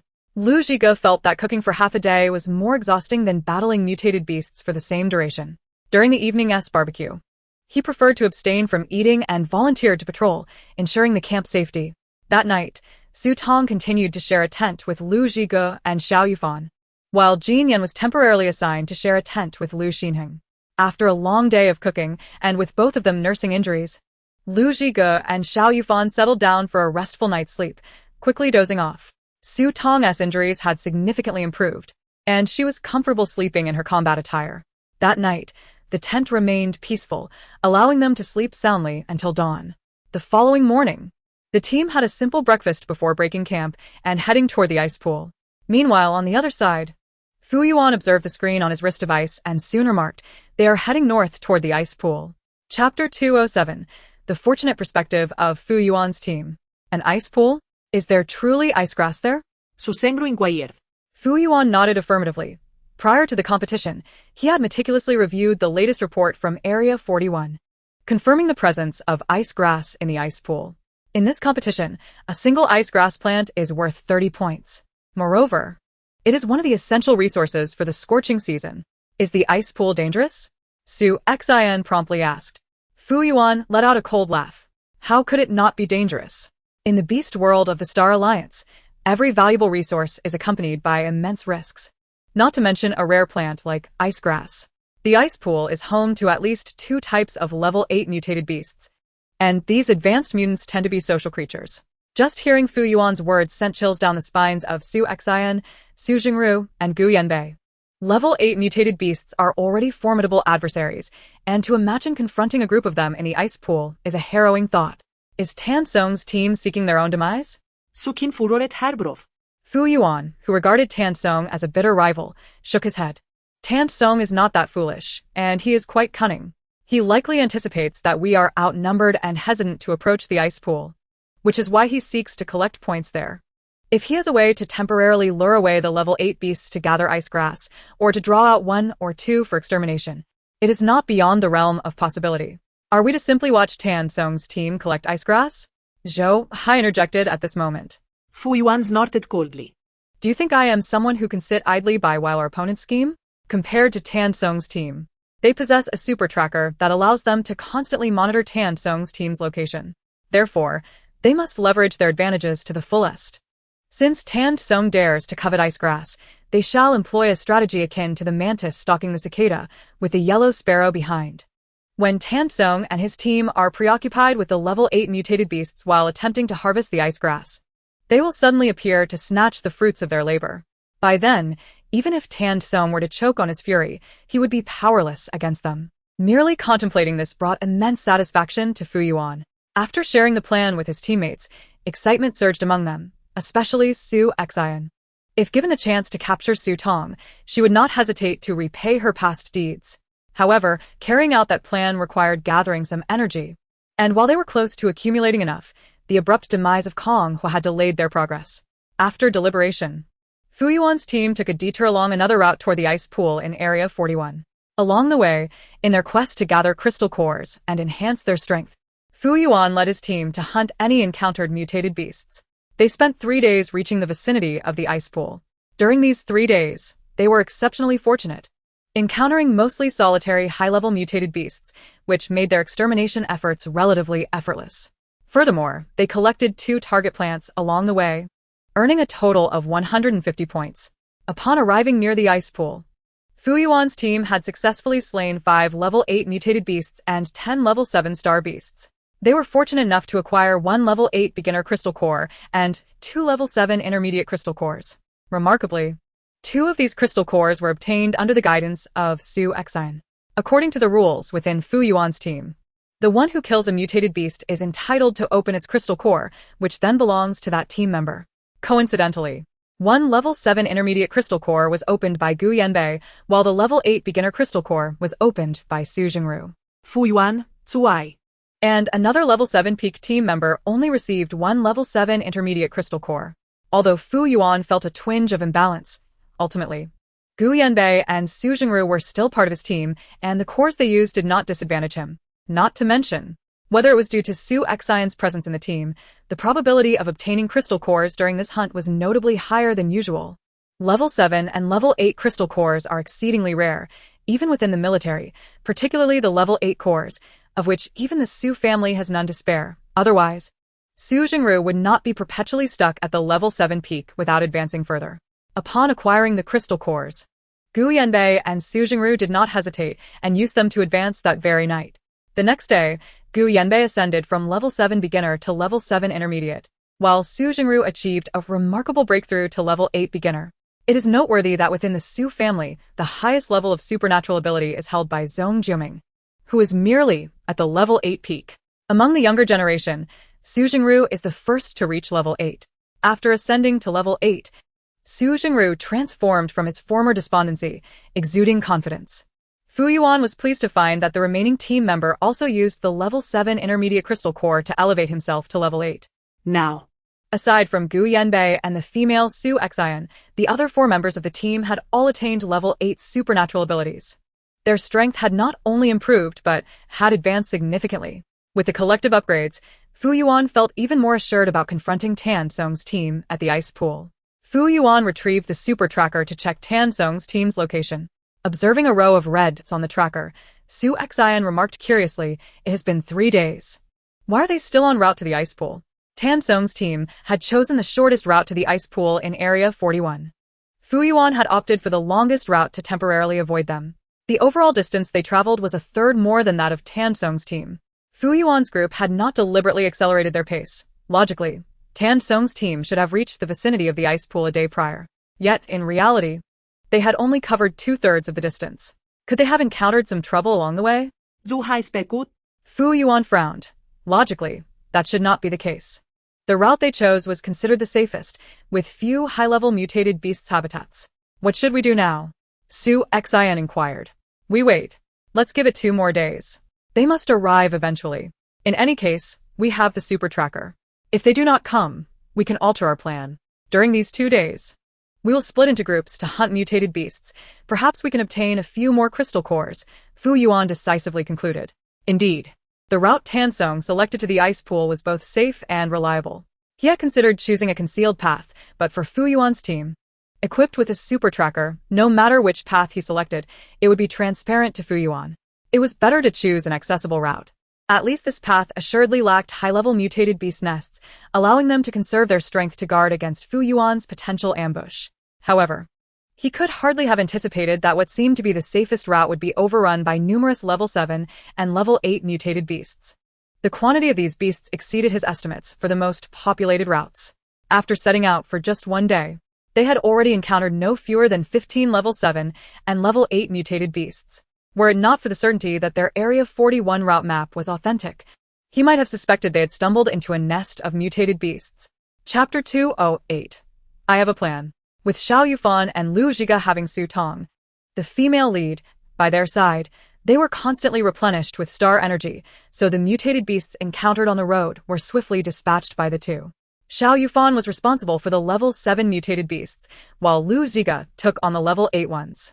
By the end of the day, Xiao Yufan had remarkably acquired 3 level 7 crystal cores, one of which was from a level 7 peak beast. Lu Zhiga managed to obtain a level 8 beginner crystal core. By that afternoon, Jin Yan and Lu Xinheng also joined the effort to clear the mutated beasts. Consequently, by nightfall, both had secured 2 level 7 crystal cores each. This left the remaining members of the team astounded. 7 or 8 level 7 crystal cores in a single day, and all without specifically seeking out mutated beasts. In the past, during military operations to hunt level 7 mutated beasts, these male beastmen would be fortunate to acquire even 1 crystal core over the course of a month. Yet Xiao Yufan and the others had gathered several in just 1 day. Lu Zhiga's ability to even extract an 8-level crystal core was truly infuriating in comparison. The crystal nucleus serves as the most vital resource for enhancing one's abilities. In the savage world of the Star Alliance, where the strong prey upon the weak, which male beast man does not yearn for a crystal nucleus? Even Tan Song felt a stirring desire within. Should he manage to acquire an 8th-level crystal nucleus, he could then procure some star energy food from Su Tong, potentially granting him the opportunity to advance to the mid-8th level in this upcoming competition. As night fell and the camp settled for rest, Zhang Shiji crept into Tan Song's tent with a mischievous grin. A single glance at him, with that sheepish smile plastered across his face, made Tan Song suspect he had ulterior motives. Out with it, he urged. Zhang Shiji leaned closer, intentionally brushing against Tan Song. Captain, could we be responsible for patrolling and eliminating the mutated beasts we encounter on our way tomorrow? Tan Song, with a hint of disdain, shifted aside and shot a glance at Zhang Shiji. What is this? Jealous? Zhang Shiji chuckled. Aren't you jealous? What if we happen upon an 8th-level star beast that drops an 8th-level crystal nucleus? Tan Song sighed, rubbing his forehead. After contemplating for a moment, he relented. Fine. You can come tomorrow, but conserve your star energy. You don't have a female master by your side. Upon hearing the captain's agreement, Zhang Shiji's smile widened, revealing a gleaming set of teeth. Thank you, Captain. I'll share this delightful news with the team. Tan Song, feeling exasperated, cautioned. Don't celebrate too soon.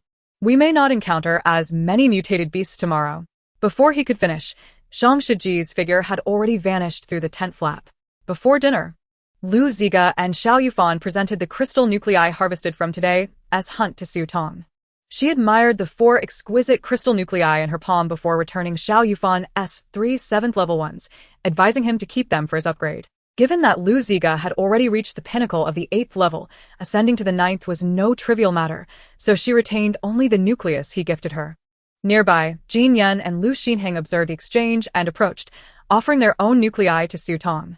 She regarded the 2 7th-level nuclei in their hands and shook her head. You are not my beast husbands, there's no need to hand these to me. Keep them for yourselves. Jin Yan and Lu Xinheng exchanged glances, particularly Jin Yan, who suddenly clenched the 2 7th-level nuclei tightly in his hand. A flicker of dark light passing through his eyes, a mix of frustration and resolve. Lu Xinheng's eyes also betrayed disappointment. Suddenly, as if struck by inspiration, Jin Yan forcefully pressed the nuclei into Su Tong's palm, his tone cool. Su Tong, you gave me 4 nuclei when I was gravely injured.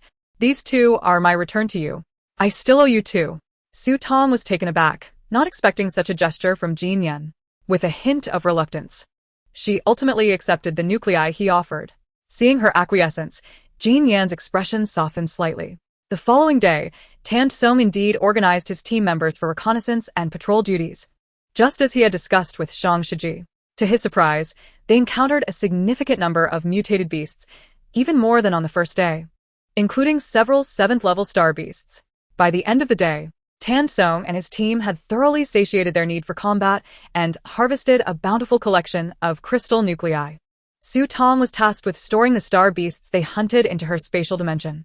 Remarkably, Tan Song managed to obtain an 8th-level crystal nucleus, while the team collectively secured 8 7th-level nuclei, with Zhang Shiji claiming 2 mid-tier 7th-level nuclei.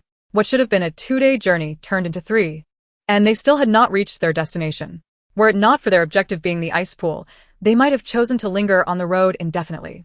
Over these 3 days, Tan Song amassed 3 8th-level nuclei.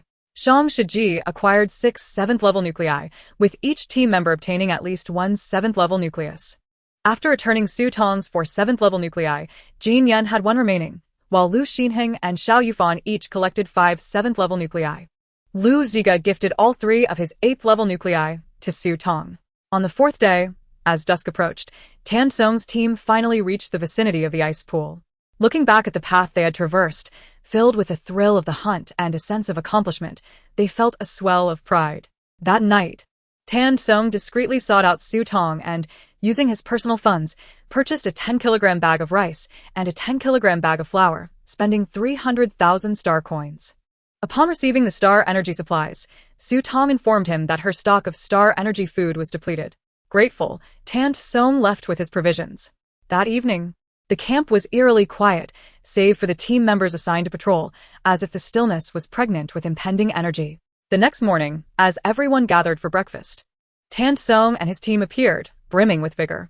During their conversation, Su Tong learned that the members of the team had significantly strengthened within the span of just 4 days.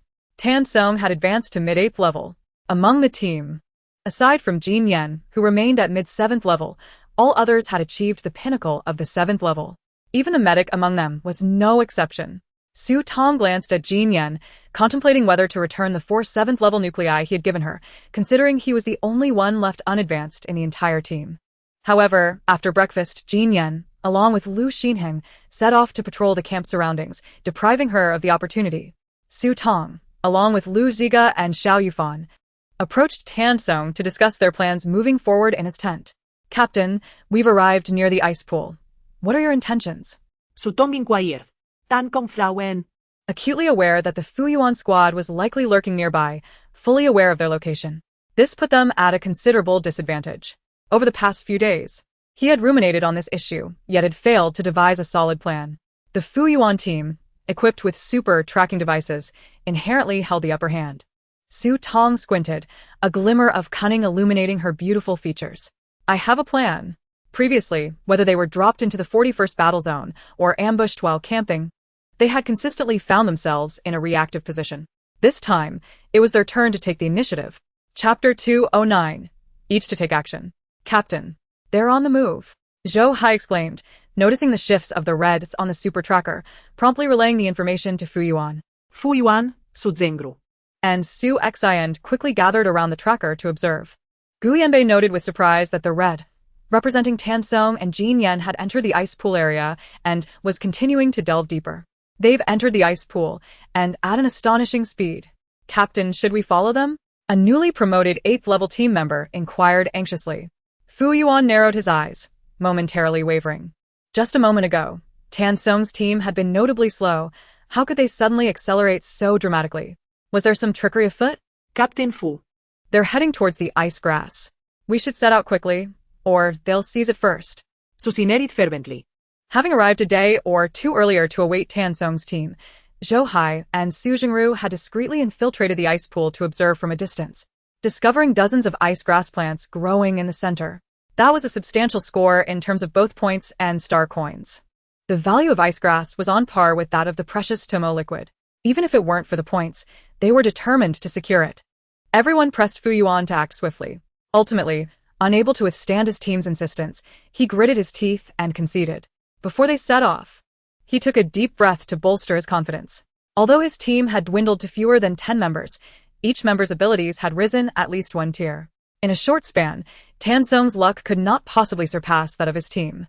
Moreover, after the wear and tear from their previous encounter, Tong's team would undoubtedly have exhausted their star energy reserves.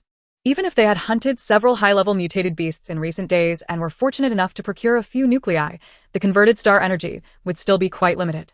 With the advantages of possessing super tracking devices, higher ability levels than Tong's team, and more abundant star energy reserves, they had every reason to believe they would prevail. He had no need to doubt his team over a flicker of uncertainty within himself. It was time to embrace confidence. This self-encouragement filled Yuan with renewed assurance. Yuan rose to his feet and cast a resolute glance at his surrounding teammates, declaring with unwavering determination, "We shall commence our actions in accordance with the plan we previously established. This time, we shall decisively subdue Tong's team and emerge victorious."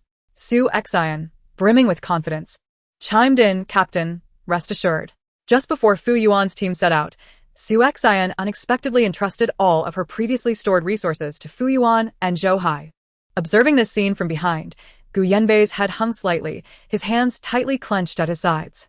Yuan smiled as he patted Su Xin on the shoulder, saying, "Once we triumph and leave Area 41, Huaixi and I will formally petition General Tong to become your beast husbands." Su Xin tilted her head and flashed a sweet smile at Yuan and Huaixi, warning, "Be cautious in the ice pool." Yuan's gaze settled on Yanbei, and in a tone that resembled a command, he instructed, "Yanbei, you must take good care of Exa." Yanbei furrowed his brow slightly and replied coolly, "You need not worry. I will look after Xiner." It turned out that last night, Yuan had secretly contacted General Tong, who had clandestinely manipulated the system of the Star Alliance Beast World to temporarily form a family unit between Yuan, Huaixi, and Su Xin, thus designating them as Su Xin's beast husbands. This arrangement would allow Yuan and Huaixi to utilize Su Xin's stored resources to replenish their star energy over the coming days. The reason for not executing this plan before entering Area 41 was twofold. Firstly, to avoid detection by General Tan and General Jin, and secondly, to prevent any potential harm to Su Xin that could implicate Yuan and Huaixi. As long as General Chang's actions remained undiscovered, they could dissolve the marital relationship in the system upon leaving Area 41, making any subsequent inquiries impossible. Whether Yuan and Huaixi would ultimately become Su Xin's beast husbands would depend on the collaboration between Zhong Juming, the Su family, and General Chong. Yuan and Huaixi, accompanied by a large stock of star energy food and Su Xin along with one remaining level 8 ability user, stealthily entered the vicinity of the ice pool, following the super tracker to evade mutated beasts as they gradually approached Tong and his group. Meanwhile, Yanbei, a level 7 mid-tier beastman, remained at the perimeter of the ice pool, safeguarding Su Xin. Su Xin's sacrifice was considerable. She had given all her stored star energy food to Yuan and Huaixi, leaving nothing for herself, and naturally, Yanbei had none as well. If Fu Yuan and Zhou Hai could secure victory this time, once they exited Area 41, her true marriage to Fu Yuan and Zhou Hai would elevate her spatial level to at least level 6. Her mother, Su Xin, had only reached the peak of level 6 after many years. Perhaps she would soon surpass her mother. At that point, her space would be filled with everything she desired, enabling her to produce as much star energy food as she wished. As for Su Tong, if she were fortunate enough to survive, she would receive an even grander surprise. Fu Yuan's team lay in wait at a distance outside the territory of the level 8 mutated beasts, the purple crocodiles and lion bulls. Tan Song turned to Su Tong, still somewhat unconvinced, and asked, Su Tong, are you certain you want to go with Xiao Yufan as bait? Su Tong nodded affirmatively. Jin Yan, casting a worried glance at Su Tong, could not contain himself, declaring, count me in. Tan Song frowned and replied, no. Fu Yuan's team has your tracking signal. If you follow, they'll discover you immediately. Jin Yan scoffed. Tan Song, I'm not one of your city team members. You have no authority over me. Su Tong, noticing Jin Yan's stubbornness, hurriedly reassured him. Jin Yan, don't worry, I will be fine. On the side, Xiao Yufan coldly interjected, Jin Yan, you have the lowest ability level in the team. Don't follow us and end up needing my rescue. Jin Yan was taken aback. How had he not realized how insufferable Xiao Yufan was? In that moment, he regretted not saving the crystal cores to level up, at least to a rank not inferior to Xiao Yufan's. Enough bickering. I will accompany Su Tong, remarked Lu Qingzhu with a mocking tone. All right, Xiao Yufan and Su Tong. You both must prioritize safety. If the baiting of the mutated beasts fails, retreat at the first opportunity. Leave the rest to us. Tan Kong Kun Cờ Daisy Ven. Su Tong nodded. Confident that success was inevitable. With her peculiar physique, her success was guaranteed. Xiao Yufan transformed into his beast form, the sea eagle, carrying Su Tong as they soared above the territory of the level 8 mutated beasts. The previously tranquil purple crocodiles and lion bulls suddenly seemed provoked, raising their heads to gaze at Su Tong in the sky. In the next instant, the pack of purple crocodiles let out a thunderous roar, swiftly swimming towards Su Tong. The lion bulls, not to be outdone, stirred the waters with their massive frames, their eyes aflame as they unleashed a torrent of water towards Su Tong and Xiao Yufan, then charged after them. Witnessing only Su Tong and Xiao Yufan draw away a dozen level 8 mutated beasts with just a brief flight above the territory, everyone was left speechless. Chapter 210. Who schemes against whom? Tan Song swallowed hard and turned to Lu Qingzhu beside him, incredulous. They actually managed to lure the mutated beasts away? Lu Qingzhu shrugged. Did you not see it for yourself? Tan Song was at a loss for words. Meanwhile, Jin Yan and Lu Xinhing showed no signs of surprise, seeing that the level 8 mutated beasts around the ice pool had been completely drawn away. Tan Song seized the opportunity to command his team.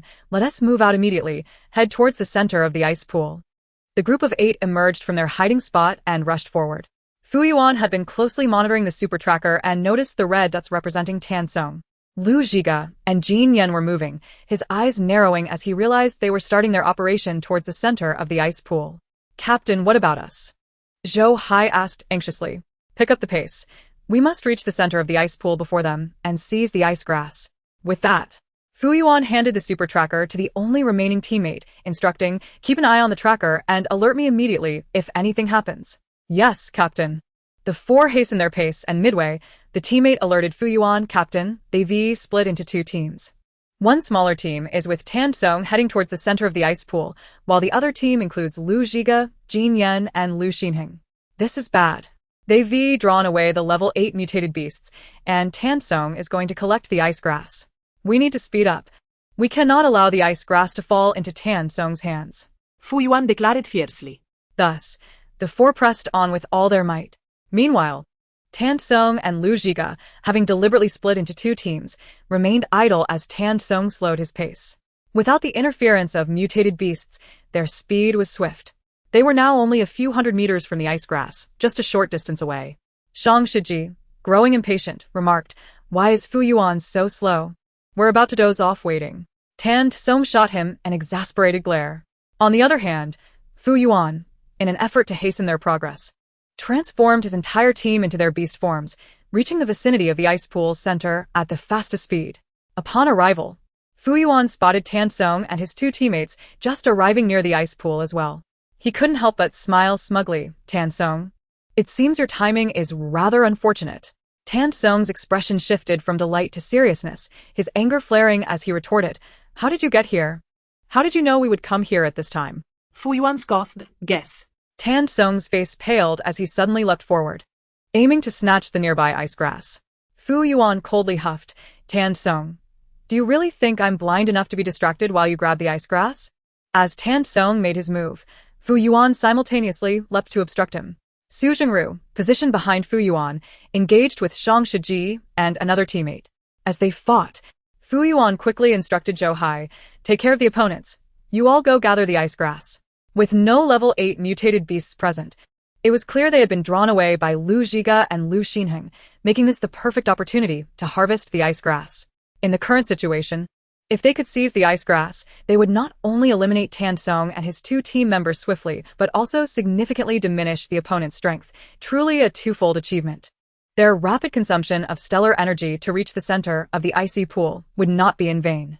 Upon engaging with Tan Song, Fu Yuan immediately sensed that Tan Song's abilities had grown stronger than before. He was slightly taken aback. Captain Tan, I didn't expect you to have reached the mid-stage of level 8. Unfortunately, your advancement comes at an inopportune moment. If you were in the military district, I fear General Tan would not allow you to participate in life-and-death confrontations. Yet, what did it matter that he had reached mid-level 8? Here, Zhou Hai was at the pinnacle of level 8. After harvesting the ice grass, Zhou Hai would join him in confronting Tan Kong. No matter how high Tan Song's potential, he could not compete against both Fu Yuan and Zhou Hai. After all, Tan Song was not the peak level Lu Zhiga. On Tan Song's side, a 2-against-3 battle ensued. Zhou Hai moved swiftly to harvest the ice grass at the center of the pool.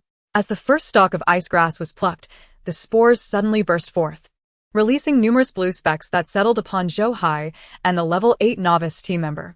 Although he had anticipated this outcome, Zhou Hai still furrowed his brow. He let out a sigh of relief. Fortunately, the accompanying level 8 mutated beast of the ice grass had been detained by Tan Song's team. Otherwise, if these blue specks were detected by the level 8 mutated beasts, it would be a fight to the death.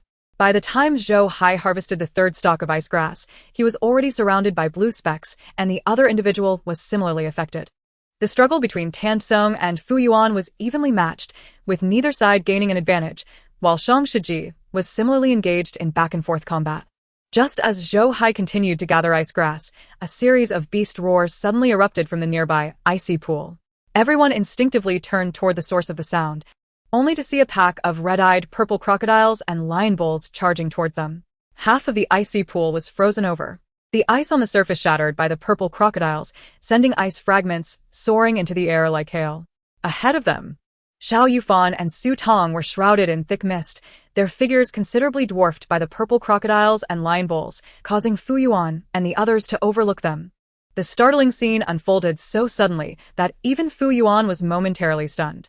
As the purple crocodiles and lion bulls approached within a few hundred meters of the ice grass, they seemed to catch a whiff of something and abruptly shifted their focus from pursuing Su Tong to charging toward the ice grass.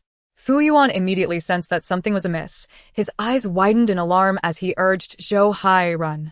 The accompanying beasts of the ice grass are returning.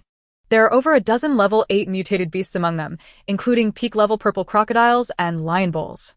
Even Zhou Hai at peak level 8 dared not confront such a horde of more than a dozen level 8 mutated beasts head-on. He and the novice level 8 team member abandoned their ice grass collection and fled in a chosen direction. However, both were still afflicted by the blue specks from harvesting the ice grass, which could not be eradicated in such a short time. The purple crocodiles and lion bulls, provoked by the blue specks, pursued Zhou Hai and the novice team member relentlessly, their eyes blood-red, as if they were determined to hunt them down. Fu Yuan unleashed a 10-meter-long golden blade, forcing Tan Song back. Seizing the moment, he cast a worried glance in the direction Zhou Hai had fled, then surveyed the pack of level 8 mutated beasts in pursuit of Zhou Hai. A sudden dread settled in his heart. Lu Zhiga, Lu Xinheng, and Jin Yan were conspicuously absent from the throng of level 8 mutated beasts. Had those few already been annihilated by the level 8 mutated beasts? Yet, seeing Tan Song's expression devoid of concern, Fu Yuan's heart sank further. If Lu Zhiga and the others were in trouble, Tan Song would not remain so composed.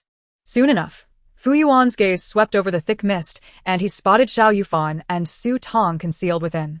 The two were coiled midair, most of their forms obscured by the mist, making them difficult to discern at first glance. A hypothesis began to form in his mind. Could it be that the earlier pack of purple crocodiles and lion bulls had been drawn in by Xiao Yufan and Su Tong, unrelated to Lu Zhige and his companions? If so, where had Lu Zhige and the others gone? In a flash, Fu Yuan learned of Lu Zhige's whereabouts. Chapter 211. The space has diminished again. Just as Fu Yuan and Tan Song were evenly matched, a realm of ice suddenly appeared beside him, revealing a majestic red dragon before him. Fu Yuan realized Lu Zhige had not engaged the level 8 mutated beasts at all. Instead, he had been lurking in wait. And not just Lu Zhige, Lu Xin, Jin Yan, and others were also present. Fu Yuan's complexion turned ashen in an instant. Huaixi is nered. How does it feel to experience the 2-against-1 scenario I faced a few days ago? At that time, Lu Zhige had been besieged by Zhou Hai and Kong Hua, only to be caught in a joint attack by Zhou Hai and Fu Yuan later. Tan Song, you set me up. What? Is it permissible for you to use a super tracker while I cannot employ tactics? Tan công phi tổ côn ly. Fu Yuan, filled with both astonishment and fury, quickly scanned his surroundings, hoping to find an ally or an escape route. However, Zhou Hai had long been lost in the fray, fleeing for his life, and he could not see him to call for help. At that moment, Fu Yuan deeply regretted sending Zhou Hai to harvest ice grass earlier. His gaze darted to his only remaining teammate, Su Xin. He had no choice but to call out to Su Xin, who was occupied with several opponents. In a desperate attempt, Su Xin, come help me. I have a way to get you out. Hearing Fu Yuan's voice, Su Xin glanced his way and noted that Lu Zhige had merely summoned an ice domain without yet attacking. Seeing that Fu Yuan was already struggling, he realized the disparity between a novice and a mid-level 8, let alone Lu Zhige being at the peak of level 8. He would prefer to face 10 level 7 ability users than a single level 8 stronger than himself. Despite Su Xingru's many flaws, including a tendency to be arrogant, he had one defining trait. He valued his life immensely.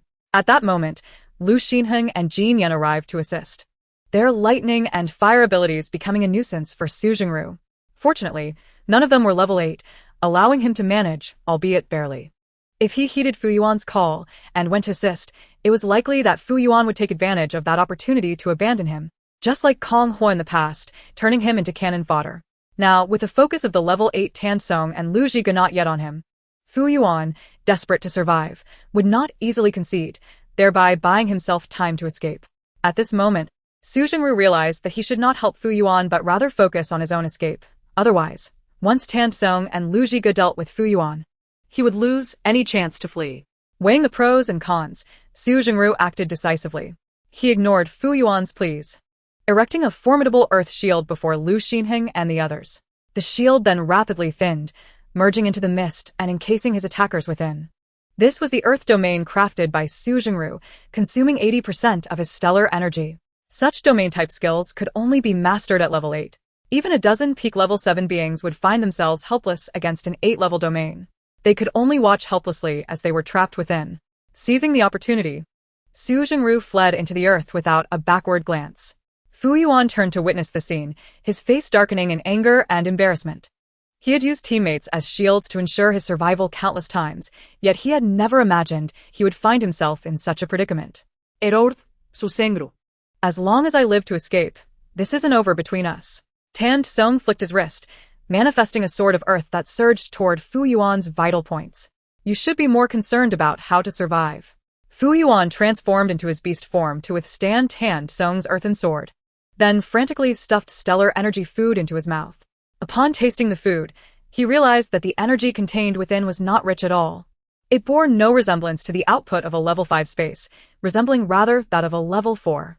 As he contemplated the reason behind it, rage surged within him, nearly causing him to spit blood.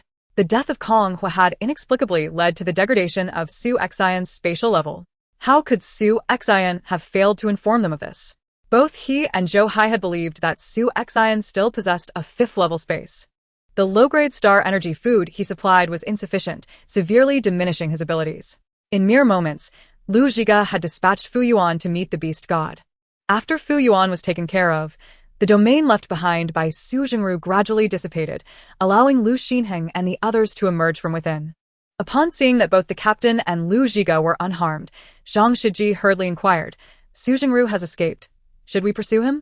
Tan Song shook his head. "He is an 8th level ability user. Without a super tracker, he could easily elude us.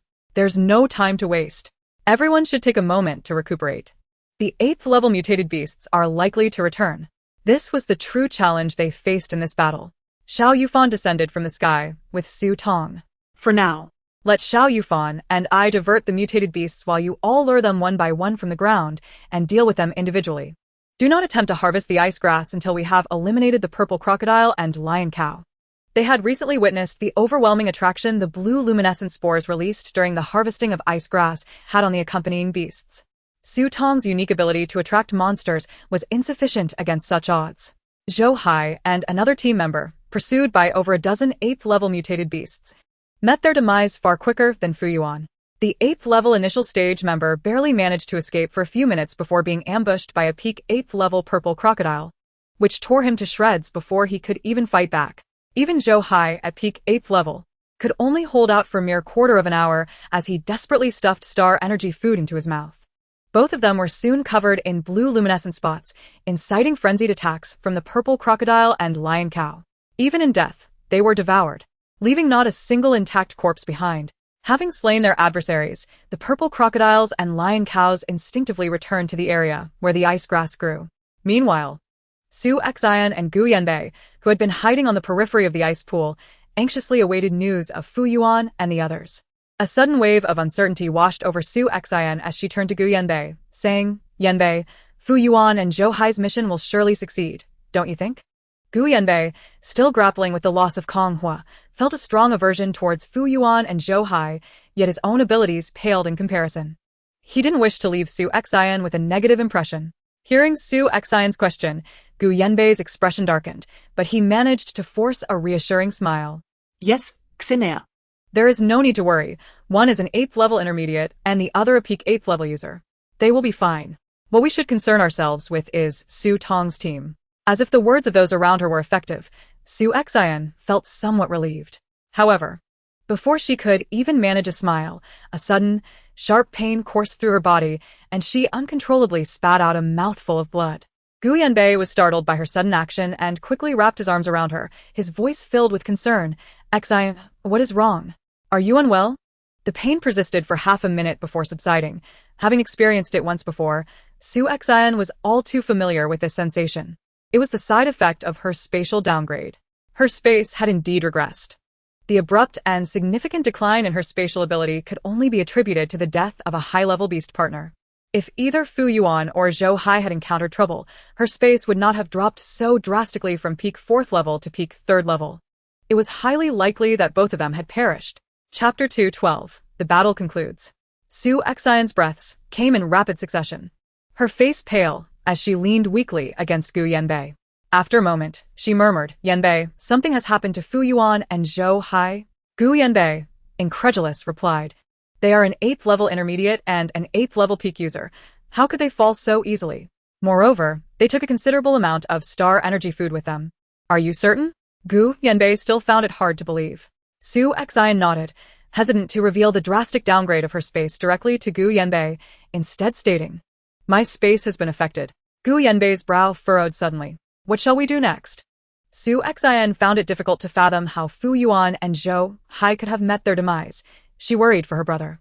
"Let us remain here for now. If my brother and the others are unharmed, they will return for us." It seemed they had no other choice. With the super tracker taken by Fu Yuan and the others, there was no way for Su Xian and Gu Yanbei to ascertain the status or location of Tan Song's team. Furthermore, this location was relatively safe. Gu Yanbei was now an 8th level intermediate, and any reckless movement could lead them to encounter 8th level mutated beasts, which would be tantamount to seeking death. She had no star energy food to sustain Gu Yanbei. Su Xian silently prayed, hoping that Su Jingru had survived. After waiting for over an hour, Su Jingru indeed returned, albeit in a disheveled state. Upon seeing him, a semblance of color returned to Su Xian's pallid face. "Brother, I'm so relieved you're all right. What about the others?" At her question, Su Jingru's expression darkened as he sat down across from her, resting briefly before stating, "There's no need to wait for them. They are all gone." At this, Su Xian and Gu Yanbei, regardless of their disbelief, had no choice but to accept the grim reality that Fu Yuan and Zhou Hai had indeed perished. Su Jingru quickly recounted the events that had transpired, omitting the part where Fu Yuan had urged him to escape while he himself was ensnared by Tan Tsong and Lu Zhiga.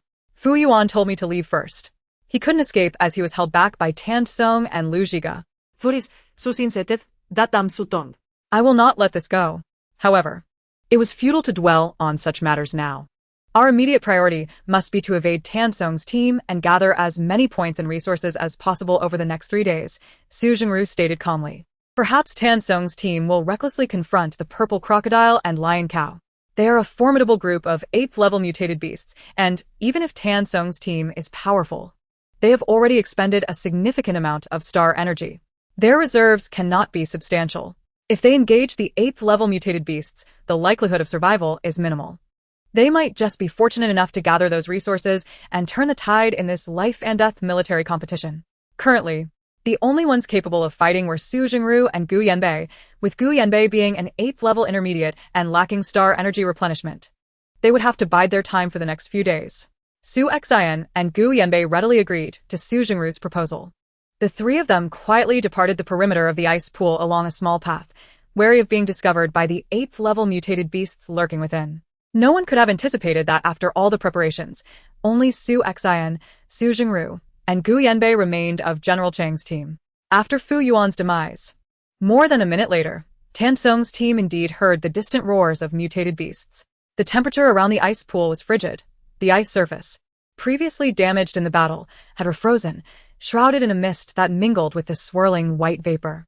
Su Tong resumed her place on the back of Xiao Yufan's beast form, and together they soared into the sky. The two of them charged towards the herd of mutated beasts. At a certain distance, the previously scattered beasts seemed to have been stimulated, abruptly shifting their focus to pursue Su Tong and Xiao Yufan. As before, Su Tong and Xiao Yufan successfully led the herd away. Following their success, Tan Tsong, Lu Zhiga, Lu Xinheng, Jin Yan, and others trailed behind the herd of beasts. Tan Tsong and Lu Zhiga initiated the attack, targeting 3 8th-level mutated beasts. Once attacked, the aggro of the 3 beasts was forcibly redirected towards Tan Tsong's team. The remaining unengaged mutated beasts were lured away by Su Tong and Xiao Yufan. Tan Tsong was responsible for dealing with an 8th-level intermediate lion cow, while Lu Zhiga faced off against a peak 8th-level purple crocodile. The remaining 8th-level initial stage lion cow was confronted by Lu Xinheng, Shang Shiji, Jin Yan, and others. The strength of these 8th-level mutated beasts proved to be formidable indeed, even with a clear division of labor among Tan Tsong, Su Tong, and the others. It took the entire day for Tan Tsong's squad to eliminate this group of 8th-level mutated beasts, one by one. Particularly challenging was the 8th-level purple crocodile, whose hide was exceptionally tough. Even Lu Zhiji's ice blade could not leave a single mark upon it. Ultimately, they had to exhaust its abilities before they could wear it down. By the conclusion of this fierce battle with the mutated beasts, every member of Tan Tsong's team, including Su Tong, was utterly fatigued. While Lu Zhiga, Tan Tsong, and others dealt with the mutated beasts in the ice pool, Su Tong had to assist Xiao Yufan in evading the beasts for an extended period. As time passed, there would inevitably come a moment when Xiao Yufan's abilities and stamina would falter, and Su Tong was responsible for periodically replenishing his star energy and keeping him alert, all while remaining mentally strained herself. At times, she would even fire her particle gun at the mutated beasts, which did little to alleviate her burden. Once all the 8th-level mutated beasts were vanquished, a substantial portion, nearly 90%, of the star energy food that Tan Tsong had distributed to his teammates was consumed. Initially, the ice pool was deemed the most perilous location, but after dealing with the accompanying beasts of the ice grass, and given that this area had previously been the territory of the 8th-level mutated beasts, it would not be invaded by others in the near future. Thus, it had paradoxically transformed into the safest campsite. Su Tong retrieved all the camping equipment from her spatial storage. Tan Tsong instructed his team members to clear the battlefield and set up camp. Accompanied by Lu Zhiga and Xiao Yufan, Su Tong transported the defeated 8th-level mutated beasts to a nearby pile for later processing. Meanwhile, Tan Tsong took Shang Shijia to gather the remaining ice grass. A few specimens had already been harvested by Zhou Hai and another member of Fu Yuan's team, both of whom were subsequently devoured by the mutated beasts, leaving no trace of the ice grass behind. In total, 35 plants of ice grass remained. Upon harvesting, they released luminous blue spores that floated in the dense night mist, gathering together like a glowing blue cloud, creating a dreamlike and beautiful spectacle. This unprecedented phenomenon left everyone in Tan Song's team momentarily spellbound. The blue spores lingered in the vicinity, providing a natural illumination for the night. However, after a brief period of admiration, the team's attention swiftly shifted to the corpses of the 8th-level mutated beasts. After a day of arduous combat, Tan Song's squad had successfully slain 15 8th-level mutated beasts, including 8 purple crocodiles and 7 lion bulls. The hides of the purple crocodiles and the horns of the lion bulls were rare materials that could fetch a high price, in addition to the potential number of crystal cores that these 15 8th-level mutated beasts might yield. Chapter 213. The Thoughts of Lord Liu. Due to the preciousness and remarkable resilience of the purple crocodile's hide, the team decided to skin the purple crocodiles first before proceeding to extract the cores. The lion bulls were far simpler. As long as the horns remained intact, the extraction could be executed in any manner. Half an hour later, the results were revealed. The 15 8th-level mutated beasts had produced 8 8th-level crystal cores. The extraction rate was an astonishing 50%, surpassing any prior encounters with mutated beasts. Tong speculated that this might be due to the fact that these 8th-level mutated beasts had all once pursued her. Among the 8 cores, 3 were of peak 8th level, 3 were of initial 8th level, and 2 were of mid 8th level. Lu Zhige had made the most significant contributions during the hunt, facing off against the peak 8th level mutated beasts, thus receiving 2 peak 8th level crystal cores. Tan Song was the second most significant contributor, earning 1 peak 8th level crystal core. The remaining 5 cores were distributed. Xiao Yufan and Su Tong, who had drawn the beast's attention, each received 1 mid-8th level crystal core, while the remaining 3 initial 8th level crystal cores were shared among the 6 members, with every 2 individuals receiving 1. After the allocation, each member had at least half of an 8th level crystal core, marking it as the most bountiful harvest to date. Once the cores were distributed, Lu Zhige and Xiao Yufan dutifully handed their cores over to Su Tong.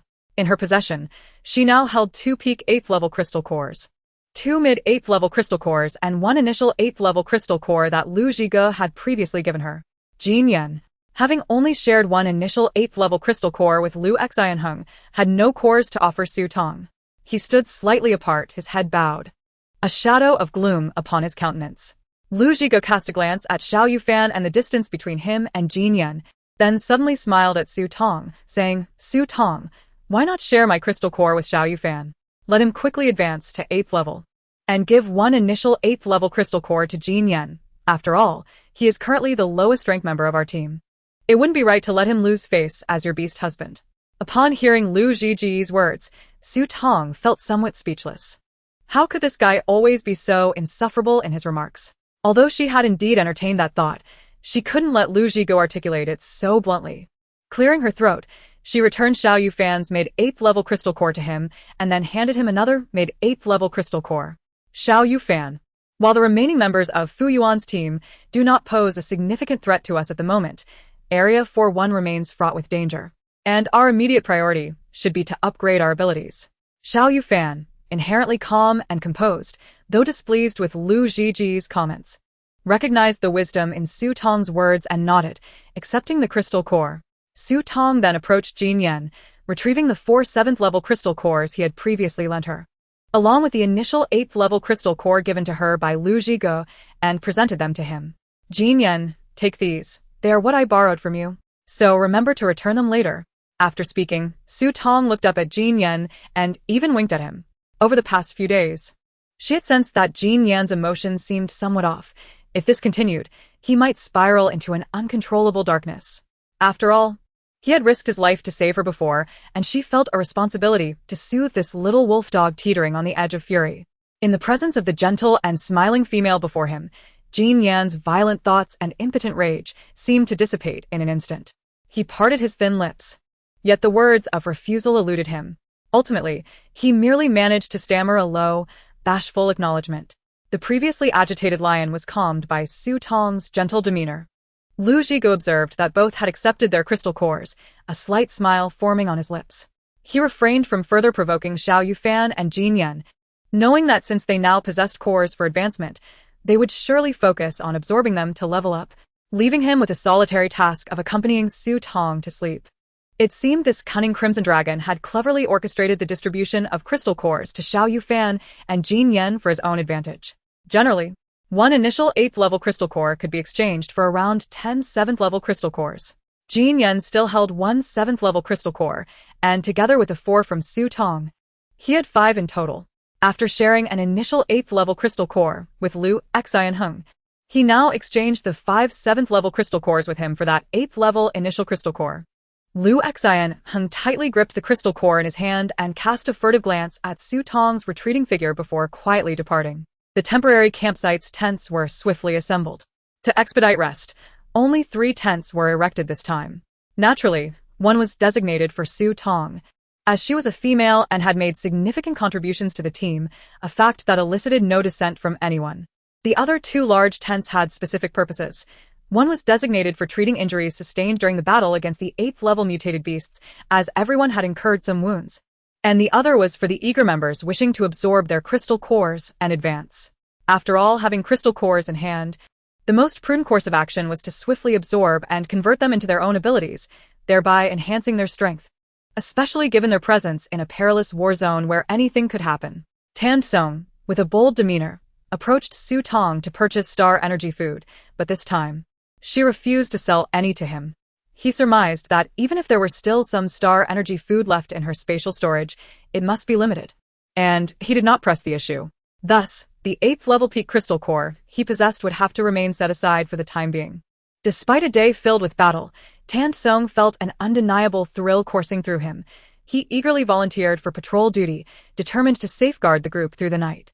Su Tong, of course, opted for rest, as her physique could not possibly withstand the rigors of a male beastman. Among the team, aside from the medic and one severely injured comrade, the remaining members possessing crystal cores hastened towards the tent designated for advancement to absorb their crystalline energy. Naturally, Xiao Yufan and Jin Yan joined them. As the 2 entered the tent, they were suddenly struck by a frown. Exchanging glances before turning to see Lu Zhige following Su Tong inside, Xiao Yufan and Jin Yan felt an unexpected sense of being outmaneuvered. Once inside, Lu Zhige took the initiative to prepare the sleeping arrangements. He cleverly joined 2 air mattresses, laying down thermal and moisture-proof mats beneath, along with a thick carpet. Their campsite, resting atop a thick layer of ice over a frozen pool, was significantly colder than their previous location, necessitating extra warmth for Su Tong, whose female constitution was particularly vulnerable. Seated at the side, Su Tong casually retrieved 2 rice balls from her space and offered one to Lu Zhige while holding the other to nibble on herself. These rice balls, procured from a specialty shop in her modern life, were encased in a delightful layer of glutinous rice, with an enticing filling of meat floss, crispy fried dough, pickled vegetables, and salted egg yolk. Each bite was a harmonious blend of savory, crisp, and a hint of sweetness, a far superior taste compared to her own culinary attempts. Noting that Lu Zhige had positioned their beds closely together, devoid of any gap, Su Tong felt her cheeks warm as she mumbled, "Must our beds be so close together?" Chapter 214. I will keep you warm. Lu Zhige raised an eyebrow. Are you certain you wish for more distance? Su Tong promptly nodded. It would be safer to keep some distance. Displaying no signs of reluctance, Lu Zhige patiently adjusted the beds to create a space equivalent to one person between them, resembling a hotel room's twin beds. Observing the newly established distance, Su Tong felt a sense of relief, yet when she glanced at Lu Zhige, whose expression remained entirely composed, she couldn't help but furrow her brows. Had she misjudged his intentions? Did Lu Zhige harbor no ulterior motives? After savoring a delicious rice ball, Su Tong retrieved 2 cups of hot soy milk from her space, and they each enjoyed a cup. Exhausted from a day of exertion, they soon succumbed to drowsiness. Glancing at Lu Zhige, who sat beside her, leisurely sipping from an exquisite liquor flask, she remarked, "It's getting late. We should rest." He nodded in agreement. Inside the tent, Lu Zhige had behaved normally, preparing their beds, organizing the tent, and sharing dinner, devoid of any ambiguous gestures. Su Tong gradually relaxed. Feeling more at ease, she settled onto her bed, feeling the thinness of the duvet, and retrieved another set from her space to lay atop it. Not daring to remove her combat suit, she bundled herself within the 2 duvets. In contrast, Lu Zhige calmly unzipped his combat suit, revealing his impressively toned physique. The taut muscles of his back and the well-defined lines of his spine drew her gaze downward to his narrow waist and firm posterior. As Su Tong regained her composure, the striking red dragon tattoo became visible. She quickly diverted her gaze, her cheeks flushing an unexpected crimson, and stammered, "Aren't you cold dressed like that?" implicitly suggesting, "Lu Zhige, you ought to put on some clothes." Lu Zhige nonchalantly lay down beside his bed, where only a thin fleece blanket lay, covering himself just enough to maintain modesty. He then calmly responded, "As a user of ice abilities, I possess a natural resistance to the cold. Wearing too much while sleeping makes me uncomfortable." Su Tong was left speechless. At that moment, she envied the physique of the male beast men. Lu Zhige turned slightly, his handsome visage directed toward her, and earnestly stated, "Su Tong, if you feel cold, you may sleep beside me." Su Tong hastily shook her head in refusal. "No. Thank you. I sleep more comfortably alone." This time she wore a thermal combat suit and was bundled in 2 duvets, confident she would fare better than before against the cold. "Very well, then good night." Lu Zhige did not press further, adjusting the tense light to night mode before closing his eyes. Su Tong pondered, has he fallen asleep already? She found herself unaccustomed to his nonchalant demeanor. Taking a deep breath, she shut her eyes, attempting to force herself into slumber. 15 minutes passed. Why was her bed still so cold? In fact, it seemed to grow colder. What had happened to the thermal properties of her combat suit? Lying down, it felt as though the suit had failed to insulate her, and her body temperature was gradually declining. Wrapped tightly in her duvet, Su Tong exhaled a puff of white vapor, vigorously rubbing her hands together. Unbeknownst to her, the temperature of the frozen pool was several times colder than other areas in Zone 41, especially at night. Even if her combat suit offered some warmth, its effectiveness diminished below a certain temperature. After enduring another half-hour of freezing discomfort, Su Tong could no longer bear it. She quietly turned to face Lu Zhige. Noticing he was soundly asleep, motionless, she stealthily rose, inching her bed closer to his until they were snugly aligned. Having completed her task, Su Tong returned to her bed, initially seeking merely to bask in Lu Zhige's warmth. However, in her drowsy state, she inadvertently rolled into his embrace. In the dim glow of the nightlight, Lu Zhige, arms encircling the female in his hold, found his lips curling into a smile. With the cozy warmth enveloping her, Su Tong enjoyed a restful sleep through the latter part of the night. Upon awakening, she noticed dawn had broken. A contented sigh escaped her lips as she took in the tanned fabric of the tent. Blinking her eyes, reality struck her like a bolt. Her body stiffened in disbelief. Swallowing hard, she tentatively reached under the covers, her hand grazing the warm, firm contours of 8 well-defined abdominal muscles. Instantly, a wave of embarrassment washed over her, and she turned her head slightly to discover she was nestled within Lu Zhige's arms, her head resting upon his bicep. The tall, commanding figure of Lu Zhige had effectively become her cushion. Her cheeks flushed a deep crimson, and her lips quivered involuntarily. She dared not meet Lu Zhige's gaze, feeling an overwhelming urge to burrow into the ground. Yet Lu Zhige remained remarkably composed, his eyes fluttering open at the sight of Su Tong waking, his lips curving into a gentle smile. Instead of teasing her like Xiao, Yufan, and the others, he spoke with serene calmness. "Su Tong, you're awake? How did you sleep? Were you cold last night?" His lack of teasing eased Su Tong's mortification, and she sat up, surprised to see his expression mirroring his gentle words. Her heart gradually settled. "It was warm. I slept quite well. When did you wake? Did I make your arm sore?" she inquired shyly. Lu Zhige moved his arm slightly. "Your weight is nothing. I could support you for a day and night without issue. I just woke up as well." Nights in Zone 41 are notoriously cold, especially here by the frozen pool. "We won't be leaving for 2 more days. If you feel cold at night, you're welcome to sleep with me. I can keep you warm." Su Tong's eyes brightened at his offer. After 2 nights spent together, nothing untoward had occurred, and Lu Zhige seemed disinterested in any such developments. At that moment, Su Tong felt that sharing a bed with Lu Zhige was the most relaxing and comfortable option. If the upcoming nights remained frigid, he would undoubtedly be her best choice for warmth. Glancing at the bed she had unknowingly kicked away in the middle of the night, Su Tong couldn't help but feel a tinge of annoyance on her forehead. However, as she relaxed, her mood transformed into one of immense joy. She rose to tidy up her bedding, and without needing to consult Lu Zhiga, she seamlessly pushed the two beds together. Lu Zhiga followed suit, and upon witnessing the neatly arranged mattresses, a smile crept onto his lips. His crimson hair complemented his amber eyes, exuding both charm and handsomeness. Once they were dressed, the two emerged from the tent to find Xiao Yufan and Jin Yan seated not far from the entrance. Observing their demeanor, it seemed they had both advanced in strength. Chapter 215. Unexpected Gains. Su Tong hurriedly approached them, smiling as she inquired, "How did your advancement go last night?" At her question, Xiao Yufan and Jin Yan shifted their gazes from Lu Zhiga, their faces brightening with smiles. Xiao Yufan began. "I broke through to level 8 just before dawn." Jin Yan pursed his lips slightly, his golden eyes locking onto Su Tong's face, filled with anticipation. "I reached the pinnacle of level 7. Hearing of their breakthroughs, Su Tong felt genuine joy for them. "With you by my side, my safety out there is greatly assured," she exclaimed with crescent-shaped eyes. Before the group could converse further at the tent entrance, Zhang Shiji approached Su Tong with an exuberant expression, having also advanced to an 8th level ability user.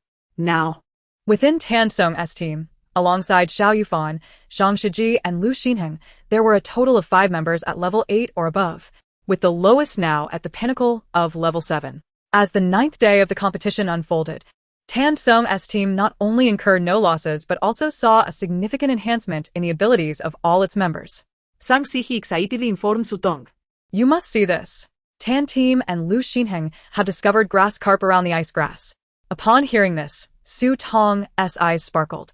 Grass carp were the most suitable freshwater fish for cultivation in female spatial realms. Previously, she had found no information regarding fish or shrimp in the comprehensive haul. So this unexpected find in the ice pool was delightful. Wild fish and shrimp, free from genetic mutation and pollution, were rare finds in combat zones. And once secured in the safe zone, each could fetch an astonishing price. These untainted aquatic creatures could be cultivated within female spaces, ensuring that even if some perished during transport, many affluent individuals would still eagerly pay high prices for them. Su Tong and her companions followed Zhang Shiji to the location where they had harvested ice grass the previous night.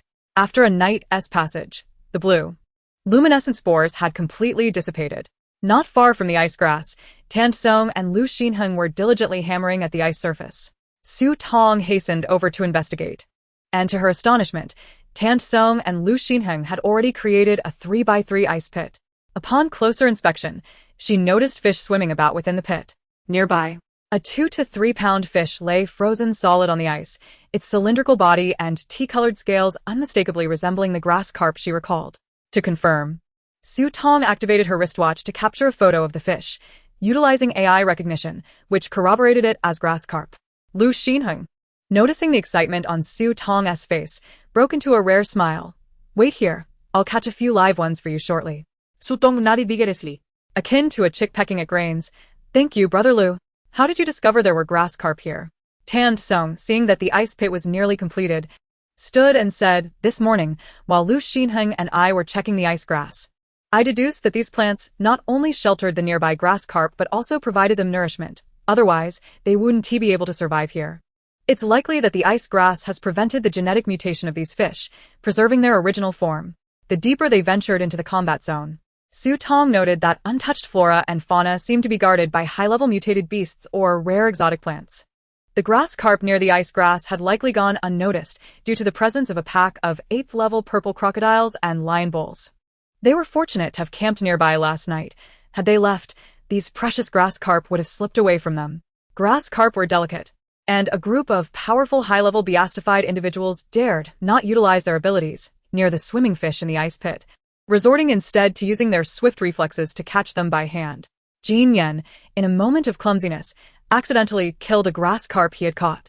Lu Xinheng, Xiao Yufan, Lu Zhiga, and Tan Song were no better. Upon turning her head, Su Tong was taken aback to see them grabbing fish so recklessly. Suddenly understanding why a frozen grass carp lay nearby, it must have been caught earlier by Tan Song or Lu Xinheng.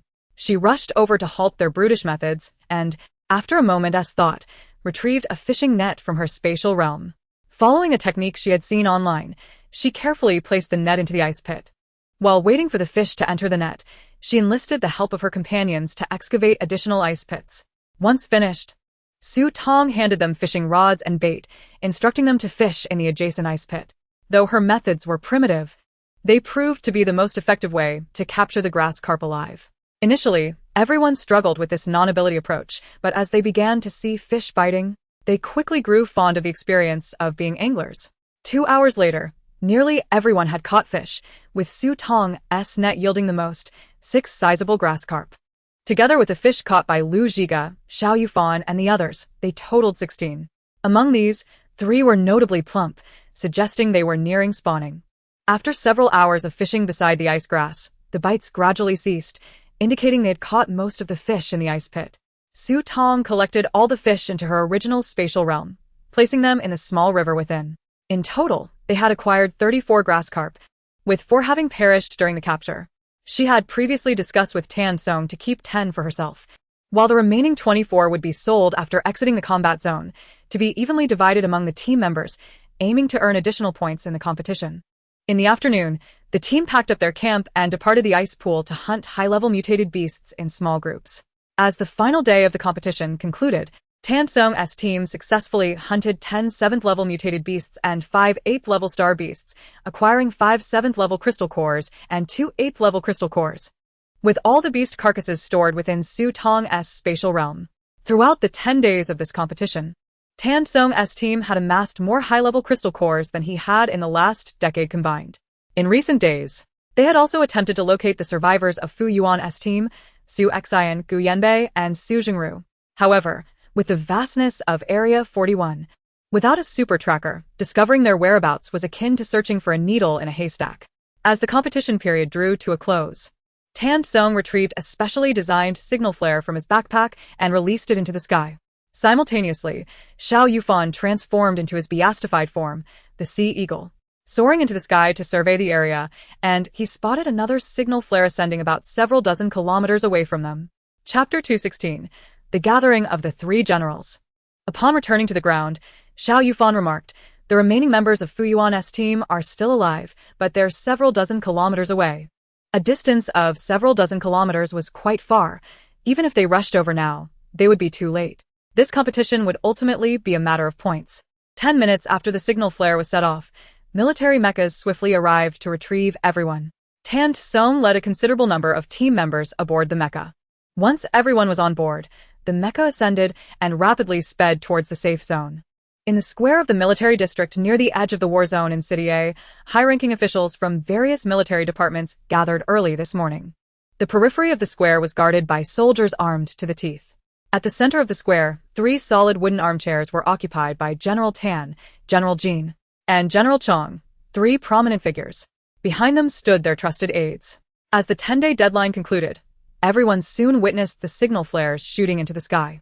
The square faced the direction of Area 41, and the signal flares, a special military equipment, had undergone numerous enhancements, allowing even male beastmen to detect their glow within a 100-mile radius, even during the damp season. Moreover, the flares contained shortwave signals and special chips, enabling the military to detect and accurately locate them within seconds of their release. However, at the conclusion of the competition, the 3 generals only saw the light of 2 signal flares, which momentarily furrowed their brows. After a while, when no 3rd flare ascended, the verifying officers reported the situation accurately, confirming the signals of the 2 flares. General Tan spoke up, ordering the mechas to bring back the participating team members.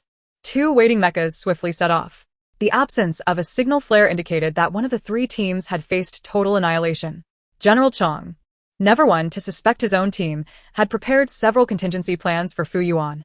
If Yuan couldn't defeat his opponents, he wouldn't need to return at all. Thus, the slightly plump General Chong merely frowned before raising an eyebrow and smiling at Generals Tan and Jin. The silver-haired General Jin scoffed. And even though he was worried about Jin Yan, he showed no signs of it on his face. As the representative of City S, he had nothing to gain regardless of which of the 2 teams from City A emerged victorious. So, he could not afford to show any fear before his opponents from City A. The tall and serious General Tan was the most anxious among them. As a high-ranking official from City S, he found the attitude of City S towards City A enigmatic and was uncertain about General Jin's true intentions. However, he was well acquainted with his old adversary, General Chong, who had no qualms about bending the rules and was known for his ruthless cunning. Although General Tan was astute and principled, he could very well fall prey to General Chang's underhanded tactics. Additionally, his team's strength was not the strongest in this competition, so it was highly probable that his team had been the one to face total destruction.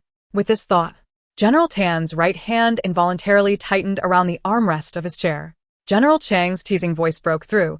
"What's the matter, old Tan? Do you lack confidence in your own team?" How could that be?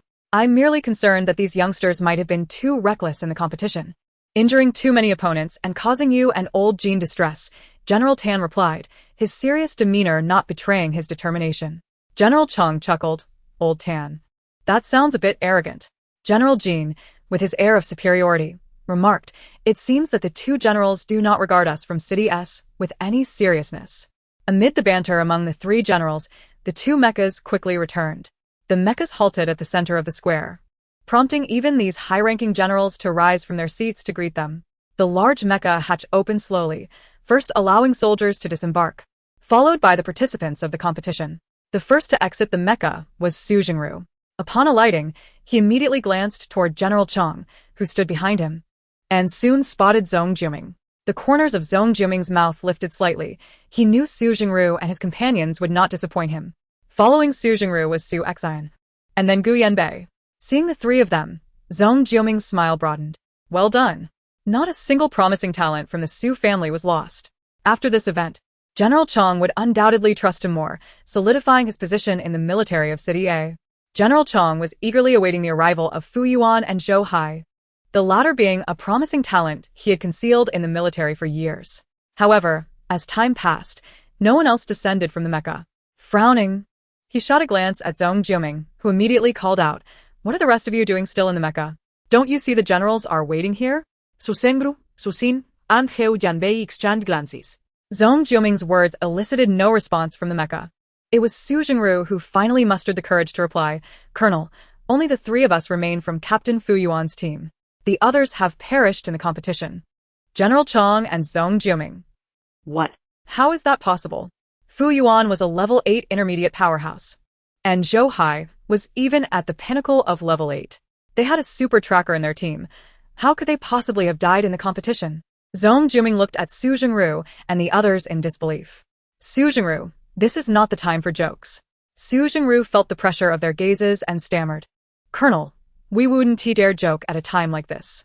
Zhong Jiuming's attention shifted to the soldier piloting the mecha. The soldier hurried forward to report, "General, Colonel. When we went to retrieve Su Xin and the others, there were indeed only the three of them." At this, General Chang and Zhong Jiuming had no choice but to accept this grim reality. General Chang shot Zhong Jiuming a fierce glare, harboring resentment that while Fu Yuan and Zhou Hai had perished, several of Zhong Jiuming's young protégés remained unscathed. Zhong Jiuming was well aware of General Chang's sentiments and, with a thick skin, whispered beside him, "General, please don't rush to worry or get angry. Perhaps the situation of the other teams is even worse than ours. The competition is not yet concluded. Let us not forget, there were only 2 signal flares. Although they were reduced to 3 members, if they could win, Fu Yuan and Zhou Hai's sacrifices would not be in vain."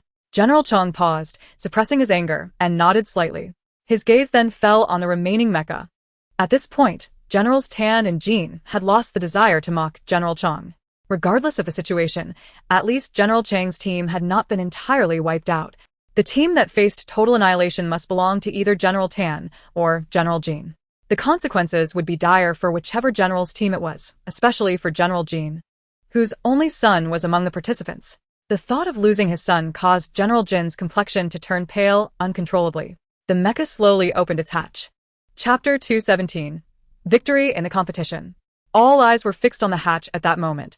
In the next second, a tall and upright figure emerged from the hatch. It was Tan Song. General Tan's eyes brightened at the sight of Tan Kong. However, General Jin instantly felt darkness clouding his vision, and his body swayed uncontrollably, only to be steadied by his quick-witted aides standing beside him. Following Tan Song was Shang Shiji, and then Lu Xinheng. The appearance of Lu Xinheng caused General Chang's expression to darken further. When Lu Zhiga and Xiao Yufan also emerged from the hatch, General Chang's face had turned as dark as a pot bottom. General Jin, on the other hand, looked utterly defeated. Su Tong was the last to exit from Tan Song's team. Zhong Jiuming, standing beside General Chang, could hardly believe that Su Tong had returned unscathed to the safe zone. He couldn't help but scrutinize this seemingly useless daughter, his expression complex and astonished. Hidden within the crowd, Su Xian cast a cold, resentful glance at Su Tong. She discreetly employed her abilities. Even though her face paled from overexertion of star energy, she could not suppress the jealousy and hatred in her eyes. Su Tong was still at level 5 intermediate, yet her space ability had dropped to level 3. Moreover, Lu Ziga's supernatural ability had reached the pinnacle of level 8, and Xiao Yufan had also attained level 8. She could have had 2 level 8 beast partners, but now, the highest level supernatural ability beside her was merely Gu Yanbei at level 7 intermediate. The jealousy burning in Su Xian's eyes could not be extinguished. General Tan watched as each member of his team emerged from the hatch, and to his relief, not a single one was missing. The astonishment on his face grew ever more pronounced. Unable to contain himself, he stepped forward and patted Tan Song's sturdy shoulder, encouragingly exclaiming, "Tan Song, well done." In the harrowing trials of life and death over the past few years, this marked the first time that his entire team had returned safely to the safe zone. Tan Song beamed, revealing a broad grin. "Thank you for the praise, General. Old Tan, isn't it a bit premature to celebrate? We still do not know the outcome." General Chang quipped. Tan Song's temper flared instantly, retorting, "Regardless of the outcome, my team has returned intact." Which is certainly better than the 70% loss suffered by General Chang. "You." General Chang snorted in response. As Tan Song's team came into view, the lone team that had not deployed a signal flare was unmistakably identified as General Jin's unit from City S. Just as General Jin, with the aid of his aide, was struggling to stand, another figure emerged from the hatch. This young, tall beast man, with golden hair and piercing golden eyes, exuded an air of defiance and pride. It was none other than Jin Yan. The aide could hardly believe his eyes upon seeing Jin Yan step out from the mecca of Tan Song's team. Regaining his composure, he urgently whispered to General Jin, "General, the third young master is still alive." The sudden clarity in General Jin's muddled mind was ignited by these words, and he looked up at his aide in disbelief. "What did you say? The third young master is alive? Look, he just came out of the hatch." General Jin's gaze shot to the mecha's hatch, and his son's silhouette immediately came into view. Tears of joy blurred his vision. Jin Yan had not perished, he was alive. The return of his son transformed General Jin from a grieving father into the iron-willed general of the Star Alliance, his demeanor swiftly regaining its composure. However, the absence of Ming Jia indicated that the downfall of the City S team likely stemmed from the A City team's discovery of the Beastman S scheme. Upon seeing Jin Yan, both Tan and Chang generals were taken aback. General Jin approached and scrutinized his son, then addressed Generals Chang and Tan. "Our City S team still has one member, so all is not lost." Jin Yan smirked. "Father, you truly are overconfident." Tan Song remained unfazed by General Jin's bravado, asserting, "Since neither of the 3 teams has faced total annihilation, let us compare scores. Please bring forth the mutated beast carcasses and points you obtained from Zone 41 for a tally." After Tan Song spoke, Su Tong exchanged a glance with Tan Song, who nodded in affirmation. Thus, Su Tong stepped aside, waving her hand as countless carcasses of level 7 and 8 mutated beasts were summoned from her space, forming a veritable mountain. Subsequently, she retrieved several ice grass specimens and placed them on another side. The mere sight of these 7 and 8 level mutated beast carcasses left the onlookers astounded. It is worth noting that they had entered Zone 41 as merely a 10-member team. There were at least 40 to 50 high-level mutated beast carcasses present. After Su Tong returned to her team, Zhong Jiuming's gaze involuntarily followed her. His brow furrowed tightly, disbelief etched upon his features. Hadn't Su Tong's space ability been destroyed long ago? How could she now not only wield it but seemingly at a high level? How had she recovered? What was her current standing? Did Lan Qi know about this? Instantly, Zhong Jiuming's expression grew complex. Seeing Su Tong produce such a multitude of mutated beast carcasses from her space, General Chang's countenance darkened further. He cast a glance at Su Xian and Su Jingru, then instructed Zhong Jiuming, "What about our team?" Zhong Jiuming promptly shot a look at Su Xian. Su Xian's lips twitched, her face darkening as she stepped forward, retrieving the mutated beast carcasses stored in her space. Initially, she had believed that their team's haul of high-level mutated beasts was substantial, and that in terms of points, they might stand a chance. However, in comparison with Tan Song's team, their efforts appeared trivial. Su Xin released 20 carcasses of level 7 and 8 mutated beasts, along with 2 types of point-giving plants valued at 150 points each. In previous competitions, her team would undoubtedly have claimed first place with such a yield. Alas, they had encountered Tong in their ranks this time. Observing the stark contrast between the two teams, General Cheng's expression turned icy as he shot a fierce glare at Zhong Jiuming. Song grinned at General Jin. General Jin, do you still wish to tally your team scores? General Jin turned to Jin Yan. Jin Yan, what points does our City S team have? Jin Yan scoffed, showing no respect for General Jin. General, do you truly believe that a male beast man like me possesses spatial abilities? Where could I possibly store your points and resources? Upon hearing his son's retort, General Jin's frown deepened, sarcastically remarking, you haven't handed our City S team's points to a female in the A City team, have you? Jin Yan, incensed by General Jin's insinuation, replied without restraint, General, you overestimate both our City S team and me. General Jin thought to himself, this insufferable brat. Why can't he just play along and give me some face? What benefit is there in undermining me here? Song interrupted the verbal sparring between General Jin and Jin Yan, cheerfully declaring, it seems that in this military life and death contest, my team has emerged victorious.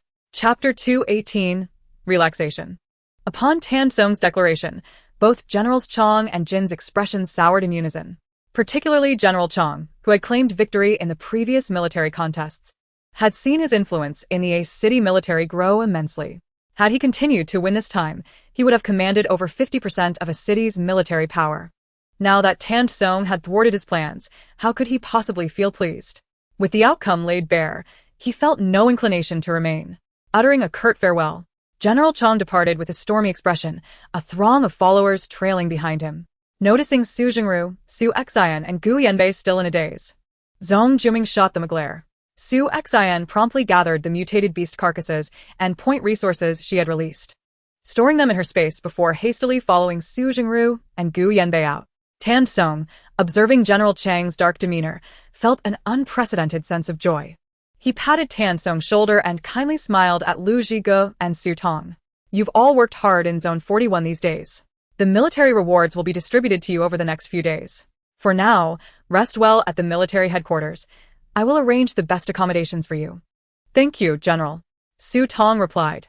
With his orders completed, Song left the square in high spirits. As he departed, Song stated, let us go. I will take you to the military dormitories. Su Tong restored the mutated beast carcasses and ice grass into her space, following Song alongside the beastmen. Jin Yan lingered at the back, casting not a single glance at General Jin as he joined Su Tong and the others. Seeing his son's demeanor, General Jin's face fell completely, and he bellowed, Jin Yan, stop. Jin Yan paused momentarily, then coldly retorted, General, the contest is over. Remember what you said before. At Jin Yan's words, General Jin felt a sudden rigidity seize him. You. Subsequently, Jin Yan turned away, following Su Tong as he hastily exited the square. Watching his son's retreating figure grow distant, General Jin was suddenly engulfed in a wave of dizziness and darkness, his body swaying. The aide beside him, alarmed, quickly supported him, exclaiming, General, quickly, summon medical assistance and a healer. 3 hours later, observing General Jin lying in the medical bay with tightly shut eyes, the aide furrowed his brow and inquired, is there truly no way to treat the general's condition? The accompanying city's military doctor shook his head. We lack the necessary medicinal materials. We genuinely have no means. The aide replied, that particular material is exceedingly rare. We have scoured every accessible war zone without any leads. In the absence of the medicinal catalyst, how long can the general survive? The military doctor pressed his lips together. 1 month. The adjutant responded. This is still attributable to General Jin being a level 9 ability user. Were it not for his status, his body would have succumbed to genetic deterioration and multi-organ failure long ago. After detailing General Jin's condition, the military doctor sighed and departed. As soon as the doctor left, General Jin opened his eyes. A clarity replaced the murkiness in his gaze, indicating he had been awake for some time. The adjutant stared in shock and, after a moment, reluctantly remarked, General, you heard everything, didn't you? With a tranquil expression, General Jin seemed to have anticipated his fate. Help me sit up, he requested. The adjutant opened the medical pod and assisted General Jin into a nearby wheelchair. Observing the trembling hands of his superior, The adjutant felt a sting of emotion in his eyes. Despite being just over 50 years of age, the general appeared as frail as an elderly man. Most males of his age, especially high-level beast men, exuded vigor and authority. Had it not been for the incident over a year ago, the general would not be suffering from toxic genetic decline, hastening his aging to the point of jeopardizing his life. Unable to contain himself, the adjutant suggested, "General, should we pressure the Jiang family? The Jiang family possesses more resources than the Jin family. Perhaps applying some pressure might yield different results." General Jin shook his head. "If we push the Jiang family further, my relationship with Jiang Min will be irreparably damaged. After my departure, the third son's life will be difficult, and the Jiang family will certainly retaliate. It is better to maintain a peaceful coexistence. Moreover, in half a month, I will be divorcing Jiang Min, at which point the Jiang family will owe me a favor, providing the third son with more options." The adjutant pondered for a moment and continued, "General, might we have misjudged Miss Su Tong's capabilities? Today I observed her spatial abilities were quite intact. The third young master's safe return to the military district likely owes much to her assistance. If the third young master insists, perhaps you should acquiesce." At this critical juncture, the adjutant wished to see the relationship between father and son mend, recognizing that neither was in the wrong. Their differing experiences had merely made them stubborn and proud. Noticing a flicker of conflict on General Jin's face, the adjutant pressed on. "I will have someone investigate the events that transpired in Area 41 these past few days. You and the third young master are father and son, but that does not mean he will necessarily repeat your experiences. Furthermore, although you have wielded power all these years, have you ever truly been happy?" General Jin inhaled deeply, his murky gaze turning contemplative. "Allow me to reflect on this further. At the very least, I must meet the young female named Su Tong, whom Jin Yan has chosen." Seeing the general finally waver, the adjutant released a breath of relief.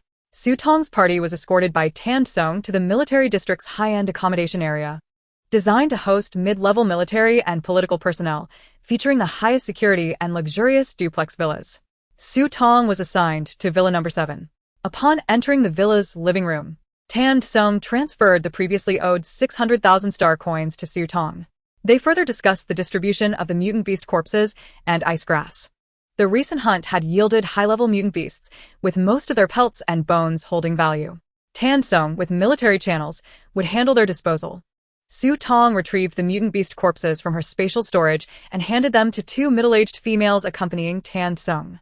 They had already agreed on the distribution of the ice grass in the war zone, with Su Tong keeping 10 for herself and leaving the rest for Song to manage. Having settled these matters, Song soon took his leave. The temporary accommodation assigned by the military district was spacious, spanning 2 floors above ground and 2 below. Most rooms were concentrated on the first and second floors. Su Tong chose the master bedroom on the first floor, while Lu Zhige and Xiao Yufan selected their own rooms. Noticing Jin Yan standing alone in the living room, Su Tong sighed. "Jin Yan, why don't you pick a room too?" Jin Yan looked up at Su Tong, his previously dim golden eyes brightening as he turned and walked towards a room on the first floor. The security here was exceptionally tight, alleviating any concerns even during the damp season. After a brief freshening up, they rested until evening when Song unexpectedly sent Yuan by Su and Huaixi to join them. During Su Tong's participation in the competition, the trio practiced in the war zone and, knowing Su Tong had emerged from Area 41 today, made a point to leave the war zone simultaneously. Chapter 219, 5+1. Seeing Su Tong safely seated on the living room sofa, Yuan by Su and Huaixi, who had been anxious during their journey, finally relaxed. Although they had been training in the war zone for 10 days, their minds were preoccupied with concern for Su Tong's safety. Even after learning of her safety through Song, they needed to see her in person to truly feel at ease. Bai Su and Yuan quickly approached Su Tong, each taking a seat beside her. Huaixi, arriving slightly later, settled into the armchair next to her. "Su Tong, did you encounter any dangers in Area 41? Bai Su asked, his innocent rabbit-like eyes sparkling with concern. Su Tong was pleasantly surprised to see the trio, feeling an unexpected sense of nostalgia. As she reached out to touch Bai Su's fluffy black rabbit ears, she couldn't help but smile. They still feel as delightful as ever. With Lu Zhige and Xiao Yufan by her side, any dangers they faced were deftly navigated. What about you? Did you find anything in the war zone? Bai Su, flustered by her touch, suddenly stiffened, his expression paling momentarily. He glanced at Su Tong, hesitating to speak before being interrupted by Yuan.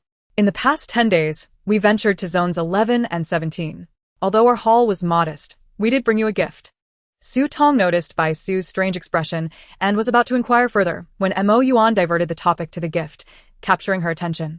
When she looked back at Bai Su, his expression had returned to normal, and she decided not to dwell on it. You brought me a gift. What is it? Can I see it now? Like any typical girl, Su Tong delighted in receiving gifts. Huaixi chimed in eagerly. That item needs to be inspected before entering the military district. It will arrive tomorrow, and you can see it then. Can you give me a hint? Su Tong asked, her eyes sparkling with anticipation. If I told you now, it wouldn't be a surprise. Bai Su diplit mitstioli. Their teasing only heightened Su Tong's curiosity. After exchanging a few casual words, Huaixi briefly recounted their experiences in the war zone. Over the past 10 days, they had hunted 21 level 6 mutant beasts and a number of level 4 and 5-star beasts. They collected 4 level 6 energy cores, 2 level 4 cores, and 2 level 5 cores. Due to Su Tong's absence, they could not bring the mutant beast corpses out of the war zone, only retaining some materials to sell in the safe zone's comprehensive haul, earning over 50,000 star coins. Their achievements were among the top for their rank. But when compared to Su Tong's, the disparity in energy cores was staggering. Yuan pushed the energy cores towards Su Tong. These are for you. Su Tong gazed at the sparkling energy cores, pushing the level 6 cores back towards Yuan, saying, you can divide the level 6 cores among yourselves. I'll keep the level 4 and 5. She also accepted the star coins, knowing that a substantial amount would be required to secure a safe house during the destruction season. The trio did not protest, dividing the rewards based on their contributions. Yuan took 2 level 6 cores, while Huaixi and Bai Su each received 1. Just then, Jin Yan emerged from his room on the first floor, dressed casually with damp hair. The trio was taken aback to see him here, and Bai Su exclaimed, Jin Yan, what are you doing here? Jin Yan shot them a glance, scoffing, why can't I be here? You are no longer Su Tong's beast husband. Bai Su retorted indignantly. Previously, Jin Yan was at a loss for words, just like the others. However, now that he has divorced Su Tong, he has no desire to contend with another male beast man for his female master. The stark truth, so bluntly articulated by Bai Su, caused Jin Yan's originally proud visage to darken instantly. He retorted coldly, I never intended to divorce Su Tong. The dissolution of our marriage was imposed upon me. Bai Su, unyielding in his stance, countered, nonetheless, the fact remains that you and Su Tong are divorced. There is no remedy for regret in this world. Yuan and Huaixi observed the escalating dispute in silence, their gazes inscrutable. As Jin Yan's pupils began to darken with barely contained fury, Su Tong rubbed her forehead helplessly and interjected, enough. Jin Yan, I merely allowed him to stay here temporarily. In a few days, we shall return to the villa. Upon hearing this, Bai Su fell silent. The pleasant mood Jin Yan had felt at being able to remain with Su Tong was utterly shattered by Bai Su's words. The commotion roused Lu Zhige and Xiao Yufan, who had been resting in the adjacent room. The emergence of 2 additional male beast men further intensified the already tense atmosphere in the living room. Su Tong felt an overwhelming discomfort, as if she were sitting on pins and needles and could no longer bear to stay. She forced a smile and addressed Bai Su, Yuan and Huaixi. You 3 can select your own rooms to rest in.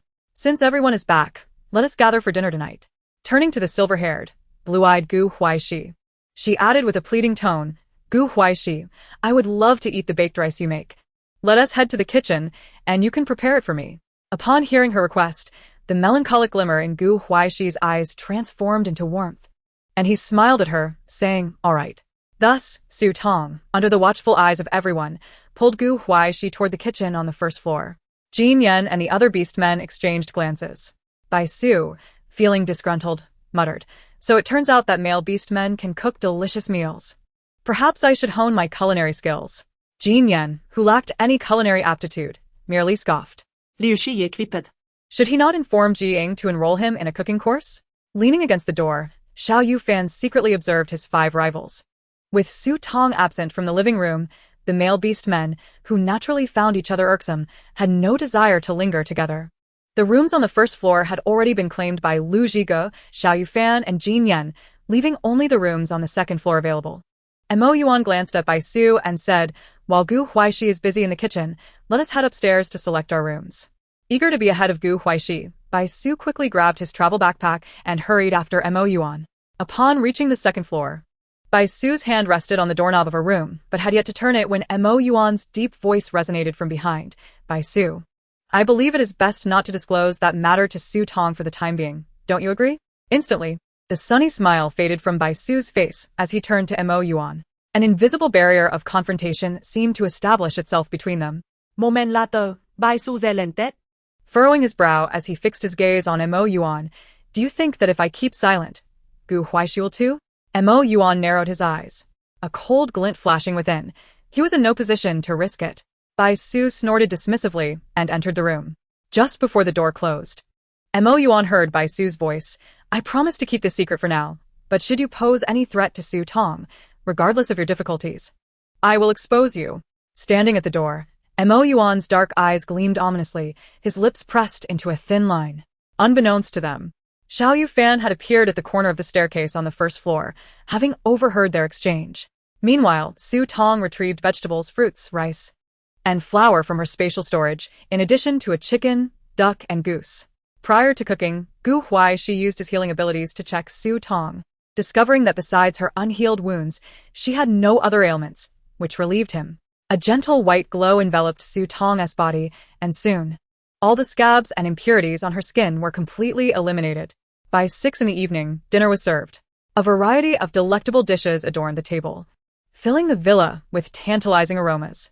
At this moment, no one wasted time. The 5 beastmen along with Jin Yan gathered in the dining area, assisting in setting the table, serving dishes and ladling soup. Once everything was prepared, they took their seats on either side of the table. The evening's feast was lavish. Orland's chicken baked rice, toasted bread, roasted goose, duck soup, an assortment of vegetable salads, and pear juice. Su Tong sat at the head of the table, smiling at everyone. Let us eat. After a busy afternoon, she was famished, especially since Gu Huaixi was the chef tonight. Following her cue, everyone began to eat without hesitation. Lu Zhige displayed impeccable dining etiquette, yet a closer look revealed that the speed of his metal spoon was quite rapid. Xiao Yufan remained calm and composed, but the food on his plate quickly diminished. As for Mo Yuan and Bai Su, who never pretended to be polite, they indulged heartily. Having been accustomed to rationing their star energy food while in the field, this recent abundance of delicious food was a welcome change. For the past 10 days, unless they needed to replenish star energy, they had been subsisting on the most basic nutrient liquids. It had been a decade since they had enjoyed a proper meal. With the enticing dishes before them, they had no intention of being courteous. Moreover, if they ate less, it would only benefit Xiao Yufan and Lu Zhige. Even though Jin Yan was now an ex-husband and could not absorb star energy from Su Tong's spatial produce, he still consumed a considerable amount. Bai Su, sitting beside him, glared at Jin Yan in disdain, but Jin Yan merely scoffed, ignoring his glare. Before long, amidst an eerie silence, the beastmen set down their utensils. Su Tong watched in astonishment as the once plentiful table of food was devoured in less than 10 minutes. She glanced down at her plate and realized she had barely eaten half. She suspected that, had it not been for some dishes being served individually, even her baked rice would have been in jeopardy. With a slight twitch of her lips, she resignedly returned to her meal. Bai Su, purr, fixed his gaze on Xiao Yufan, frowning in discontent. Xiao Yufan, is your appetite a bit excessive? Xiao Yufan glanced up and replied, I am now at the beginner level of the 8th tier. Implicitly, he indicated that it was only natural for him to eat more than before. As the level of a male beastman's abilities increased, so did their need for star energy. Given that Su Tong's spatial abilities remained unchanged, his appetite would naturally increase if he wished to acquire more star energy. Bai Su was taken aback. Wait, she was only at the 7th tier before the competition, and now she is at the 8th tier? Is the military competition truly that effective for leveling up? He then turned to Lu Zhige, a smirk creeping onto his face. Don't tell me you're at the 9th tier. Lu Zhige smiled back at Bai Su. I'm at the peak of the 8th tier. Bai Su was incredulous. Everyone knows how difficult it is to advance even one small tier at the 8th level. Before he could inquire further, Jin Yan interjected, Don't look at me. While I'm at the peak of the 7th tier, I'm still stronger than you. Bai Su was momentarily at a loss for words. Unintentionally discovering that Jin Yan, Xiao Yufan, and Lu Zhige had progressed so rapidly in their abilities, Mo Yuan, Bai Su, and Gu Huaixi felt an immediate drop in morale, especially with Jin Yan, the ex-husband, Having reached the peak of the 7th tier, while they remained stagnant at the 6th tier, with Huaixi still at the beginner level of the 6th tier. As an air of rivalry began to permeate the dining table, Tong quickly finished her portion and announced, "I'm done. I'm going to rest now." Having spoken, she fled the dining table and dashed towards her room. With the main character gone, the 6 men, who were at odds with one another, found little amusement in lingering at the dining hall. Xiao, Yufan, and Jin Yan jointly disposed of all the tableware into the dishwasher, and upon exiting the kitchen, they found the dining area devoid of any presence. The military district maintained a robust security system, with dedicated patrol teams ensuring a peaceful night's rest for all. Before 9 o'clock, the door to Tong's bedroom was knocked upon 5 times by the beastmen, with the exception of Lu Zhiga. Nearly everyone had come to rap at her door, fearing the beastmen might stir up trouble in the middle of the night. Tong decided to hang a "Do Not Disturb" sign on the handle of her door. After placing this sign, she finally enjoyed some tranquility.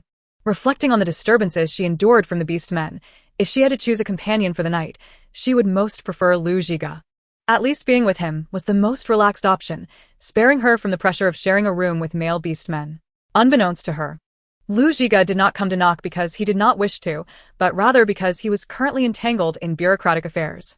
After returning to his room, Ji Ying promptly initiated a video call, subsequently bombarding him with the urgent government matters that had piled up over the past 10 days. Lu City Lord spent nearly 4 hours tirelessly managing the affairs of City A. On the other end of the video call, Ji Ying continued to chatter and urge him on. Lu City Lord, feeling irritable, switched off the video on his wristwatch and stealthily approached the door. Just as he was about to open it, a thought struck him as odd. He quickly strode to his suitcase, selected a revealing male nightgown that showcased his muscular chest, and tidied his red hair in front of the mirror. Only then did he return to the door to open it. Upon doing so, Lu City Lord was greeted by the sight of the "Do Not Disturb" sign hanging on Tong's door. With that, he promptly closed the door again. Moments later, the video call with Ji Ying was reopened.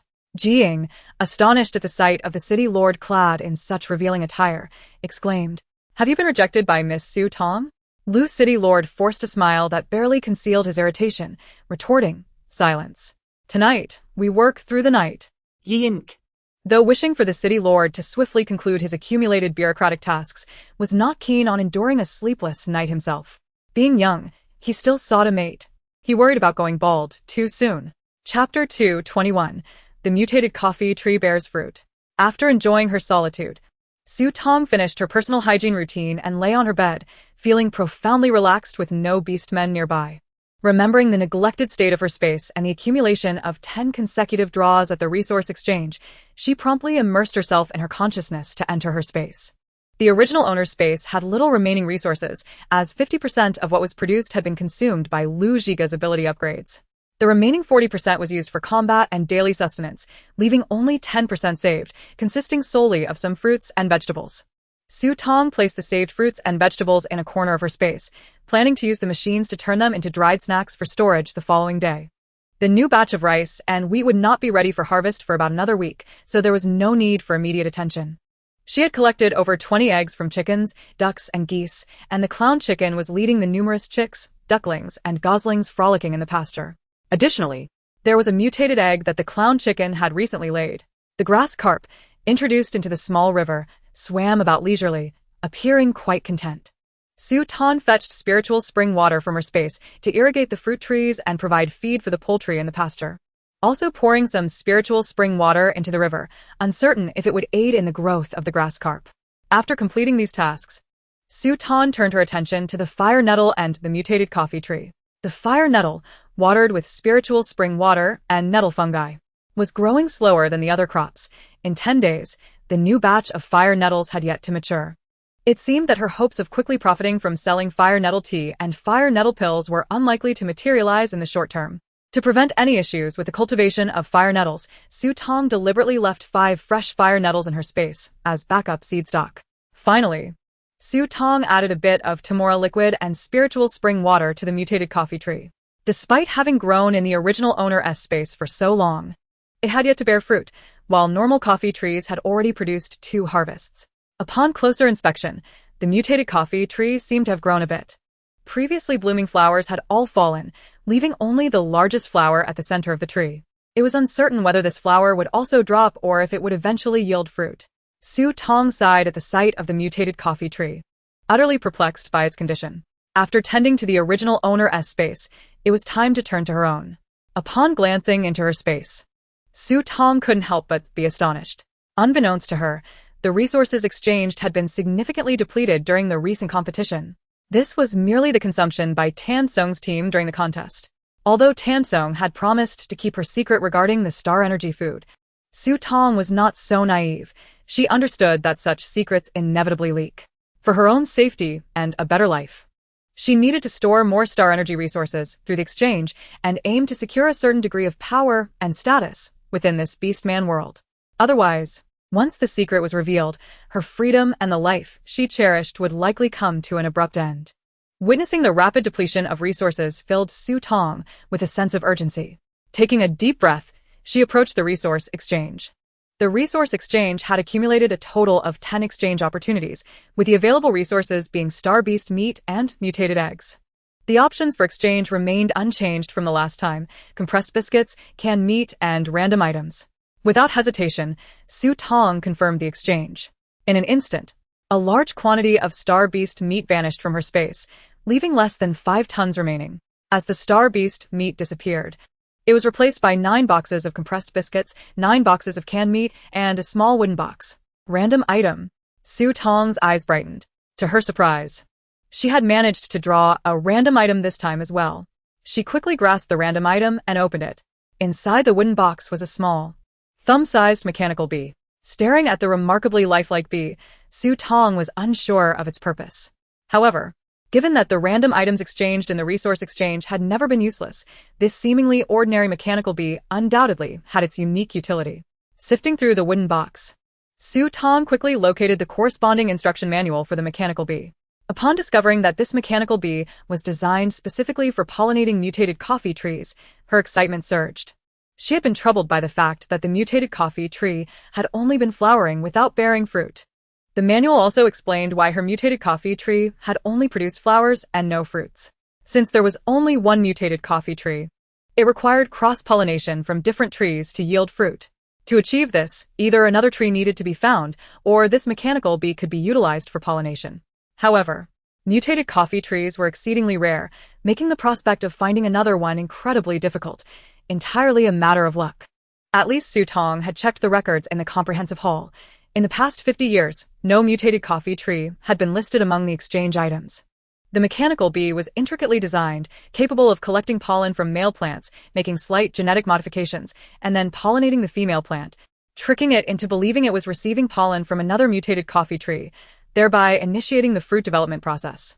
Yet even with this, the yield of mutated coffee trees remained exceedingly low.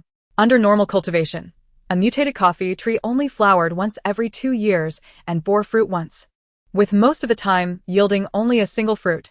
The fruit of mutated coffee trees was exceptionally rare. In combat zones, the fruit would often be snatched away by high-level mutated beasts before it could fully mature and fall.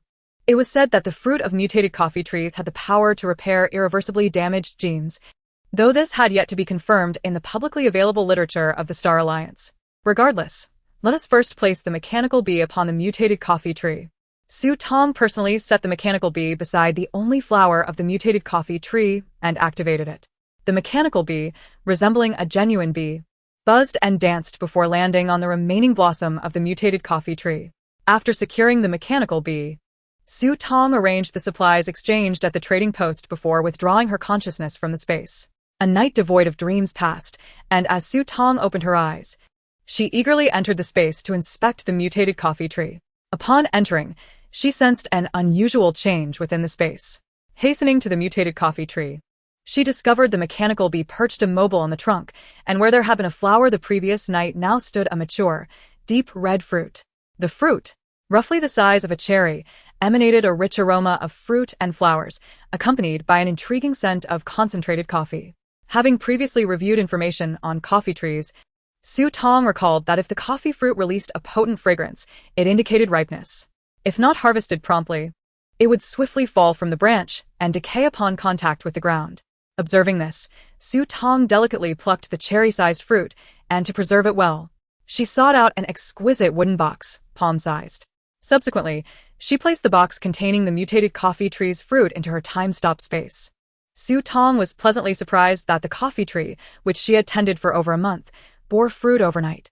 In high spirits, she prepared to share this delightful news with her beastly companions. Rising with a clear mind, she made her way to the living room, only to find a familiar soldier from the military district standing among the gathered beastmen. This soldier had previously conveyed messages for General Tan. Upon seeing Su Tong emerge from her room, the soldier promptly addressed her. "Miss Su Tong, General Tan seeks your presence to discuss the rewards for the competition. He awaits you in conference room 13. Please accompany me at once."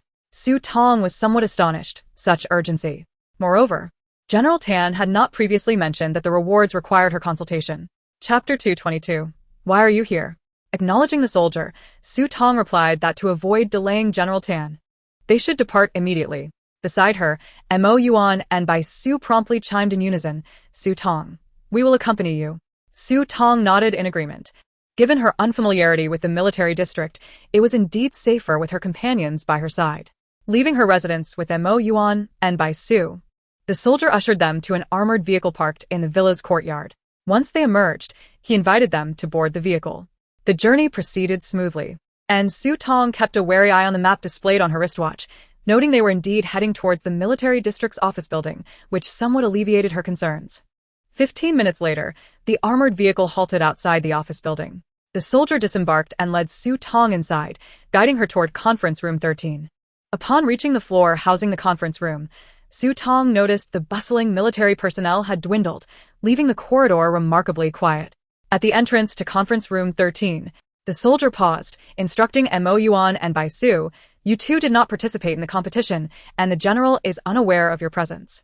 Please wait in the adjacent tea room while only Miss Su Tong enters the conference room." Although the soldier's reasoning was sound, Yuan was reluctant to leave Su Tong's side at this moment. He and Bai Su turned their gazes toward her. After a brief hesitation, Su Tong nodded in acquiescence. Consequently, Yuan and Bai Su followed the soldier into the neighboring tea room.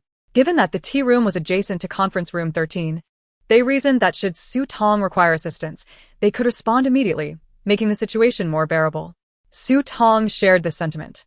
The soldier escorted the two into the tea room and immediately activated a service robot to deliver 2 cups of tea. He then led Su Tong into conference room 13. The room was quite spacious, adorned in the austere military decor, and currently devoid of any occupants. The soldier instructed Su Tong to select a seat and rest, assuring her that General Tan was busy assigning tasks and would arrive shortly, possibly requiring a few minutes of her patience. Su Tong smiled at the soldier, reassuring him that it was no bother and that she would wait there. Once the soldier departed, moments later, he entered an office to report. As soon as he left, Su Hongyi, seated behind the desk, glanced at Su Xian, who had just emerged from the tea room. "Xianer, the person is in conference room 13. If you wish to see her, you may do so now. Father will arrive in 10 minutes to meet Su Tong. You have a 10-minute window." Su Xian dashed to Su Hongyi's side, embracing his arm and playfully shaking it. "Second brother, I knew you would be the best to me. Don't worry. I will only ask Su Tong a few questions about the happenings in District 41 and will not disrupt Uncle Zong's plans." Su Hongyi affectionately patted her head. "I understand. Just be cautious. Su Tong possesses a cunning and profound mind. You must be careful in her presence." Su Xian, with a sweet smile, responded, "I will be careful, second brother. Besides, everyone on this floor is Uncle Zong's people. What do I have to fear?" After giving his instructions, Su Hongyi allowed Su Xian to leave. After waiting a few minutes, the door to the conference room was suddenly thrust open. However, the individual who entered was not General Tan, nor anyone from his entourage, but rather Su Xian. "Why are you here?" Su Tong's voice instantly turned cold. In that moment, she realized she had been deceived. Rising to leave, Su Xian swiftly entered the room and closed the door behind her. Blocking the exit, Su Xian smiled and said, "What is the matter, sister? Afraid to exchange a few words with me?" While Su Tong could usually engage in playful banter with Su Xian, even to the extent of provoking her to a displeased expression, now was not the time. Given Su Xian's brazen appearance, it was clear that this was General Chang's territory. It was highly likely that Zhong Jiuming, Su Hongyi, Su Jingru, and others were nearby, uncertain of their intentions, which could potentially be detrimental to her. Su Tong understood that this was not the moment to spar with Su Xian. The priority was to escape from this predicament. Step aside, Su Tong said coldly. Su Xian huffed. What if I refuse? Don't make me resort to force. With that, Su Tong seized Su Xian's arm, attempting to pull her away from the door. Unexpectedly, a sudden turn of events occurred. As Su Tong grasped Su Xian's arm, rather than evading, Su Xian firmly grasped Su Tong's right hand in return. In that instant, Su Xian unleashed all her star energy, transforming it into a peculiar force that enveloped Su Tong. The previously composed Su Tong was abruptly beset by a wave of dizziness. She felt as if her strength had been siphoned away in an instant, and a piercing headache ensued. Within those fleeting seconds, something long buried in her memories flickered back to life. Soon after, her vision faded to black, and she collapsed, pale and dizzy. Observing Su Tong's prostrate form, Su Xian, despite her pallor and sweating forehead, could not contain the overwhelming excitement in her gaze. It worked. It succeeded. Su Tong's spatial abilities had been absorbed by her. The potential now augmented her own space. Her space had surged from the pinnacle of level 3 to the initial stage of level 6. Ha ha ha. It turns out that her ability not only consumes star energy to perceive others' abilities, but also allows her to seize another female's space, thereby directly adding that space's level to her own, facilitating her upgrade. Regrettably, the capacity to usurp another's space could only be employed infrequently. What she had not anticipated was that her first use occurred in childhood against Su Tong, and now, she had once again utilized it against Su Tong. Su Xian wiped the virtual sweat from her forehead, her heart swelling with a sense of exhilaration. After all, Su Tong's space had inexplicably restored itself and was advancing at an astonishing pace. Had Su Tong's space remained in its previous damaged state, she wouldn't have been fixated on her as a potential second choice. Having completed her scheme, Su Xian propped the unconscious Su Tong against the conference table, feigning her slumber. With a disdainful smirk directed at Su Tong, she swiftly exited meeting room 13. The events had unfolded too abruptly, aside from Su Tong and Su Xian. No one in the conference room was privy to the situation. Once outside, Su Xian composed herself and made her way to Su Hongyi's office. Surprised to see her return so soon, he inquired, "Finished already?" Furrowing her brow, Su Xian feigned a pout. "Su Tong still harbors animosity towards me." Refusing to answer a single question. To avoid provoking her and making things difficult for Uncle Zong, I chose to leave. Suanji frowned. Sensing Su Xian had been maltreated by Su Tong again. Forget her. She's both useless and deranged. Ignore her. If it weren't for my father's orders, I wouldn't even want to lay eyes on her. Xian, don't subject yourself to unnecessary torment. If you wish to know something, let second brother send someone to investigate. Thank you, second brother. You're always the best to me. After leaving, Zong Jiuming hurried to meeting room 13 with two subordinates, armed with specialized instruments. At the entrance of meeting room 13, Zong Jiuming summoned nearby guards. Is anyone inside? The soldier immediately saluted and replied, "Yes, Major, they're inside. You may enter directly." Nodding in acknowledgement, Zong Jiuming opened the door. Upon entering the conference room, he spotted Su Tong sprawled on the table. His brow furrowed slightly before he called out sternly, "Su Tong." However, there was no response from the girl resting at the table's edge. Sensing something amiss, Zong Jiuming hastened to check on her, soon discovering that her forehead was warm and her complexion bore an unusual pallor. It seemed she had fainted from extreme weakness. But there was no immediate danger to her life. Feeling perplexed, Zong Jiuming recalled that Su Tong had appeared perfectly fine earlier on her way here. Why had her condition deteriorated so suddenly? Could it be that the damp season had led to some viral infection? Or perhaps she had neglected to take her fire nettle pills, allowing parasites to invade? Zong Jiuming had intended to play the familial card, leveraging Su Tong's desire for connection to manipulate her. After all, he had witnessed her release a multitude of mutant beast carcasses in the plaza, clearly indicating that her spatial abilities far surpassed those of Su Xian. He had even brought testing equipment for this very purpose. Initially believing he would have to persuade Su Tong to allow an assessment of her spatial situation. Now, with her unconsciousness, it was fortuitous. He could simply summon the testing. He signaled to his subordinates, who were ready with the specialized instruments, to commence. They nodded in unison and placed two metallic clamps around Su Tong's wrists. The clamps were connected to a transparent device, beside which a 3D screen flickered to life. As a faint current coursed through, The device began to oscillate, and the screen displayed numerous incomprehensible graphs. How is her spatial potential? What level is her spatial ability now? Zhong Jiuming inquired of his subordinates. One of the middle-aged beastmen struggled to contain his shock as he responded, "Major, this." Noticing the change in his subordinate's expression, Zhong Jiuming's demeanor darkened. "What is going on? Speak plainly." The other beastman, furrowing his brows, replied, "Major, this young lady's space is extremely unstable, teetering between level 1 and annihilation. Her spatial potential is far too low, essentially non-existent." Zhong Jiuming's disbelief was palpable. "That's impossible. I witnessed Su Tong release so many mutant beast corpses in the plaza. Such a space cannot be on the brink of destruction. Test again." Zhong Jiuming insisted, still unconvinced. After several minutes, the subordinates returned with the same disheartening results. Reluctantly, Zhong Jiuming had to accept the reality. He stared at the unconscious Su Tong, acknowledging that regardless of how her space had recovered previously, the current truth was that it was once again on the verge of annihilation. In his eyes, a female without the support of her spatial abilities was utterly useless. No matter what his plans had entailed, Su Tong had once again become a mere pawn devoid of value. The middle-aged beastman quietly asked, "Major, should we call a military doctor for this young lady? Call a military doctor for someone so useless? Let her beast husband take her away." With that, Zhong Jiuming briskly exited meeting room 13, followed closely by his two subordinates. Back in his office, Zhong Jiuming darkly questioned his aide, "Before I went to meeting room 13, did anyone else meet with Su Tong?" The aide shook his head. "I don't believe so. That soldier escorted Su Tong into meeting room 13, and you arrived less than 10 minutes later." Zhong Jiuming glared frostily at his aide. "What do you mean by I don't believe so? I want a definitive answer. If you're uncertain, investigate immediately." Startled, the aide cautiously glanced at Zhong Jiuming, realizing the gravity he placed on the matter. "Wait a moment. I'll find out right away." 5 minutes later, the aide returned, looking conflicted. "Before you arrived, Miss Su Xin did go in for a bit. Who authorized her entry?" "Second young master.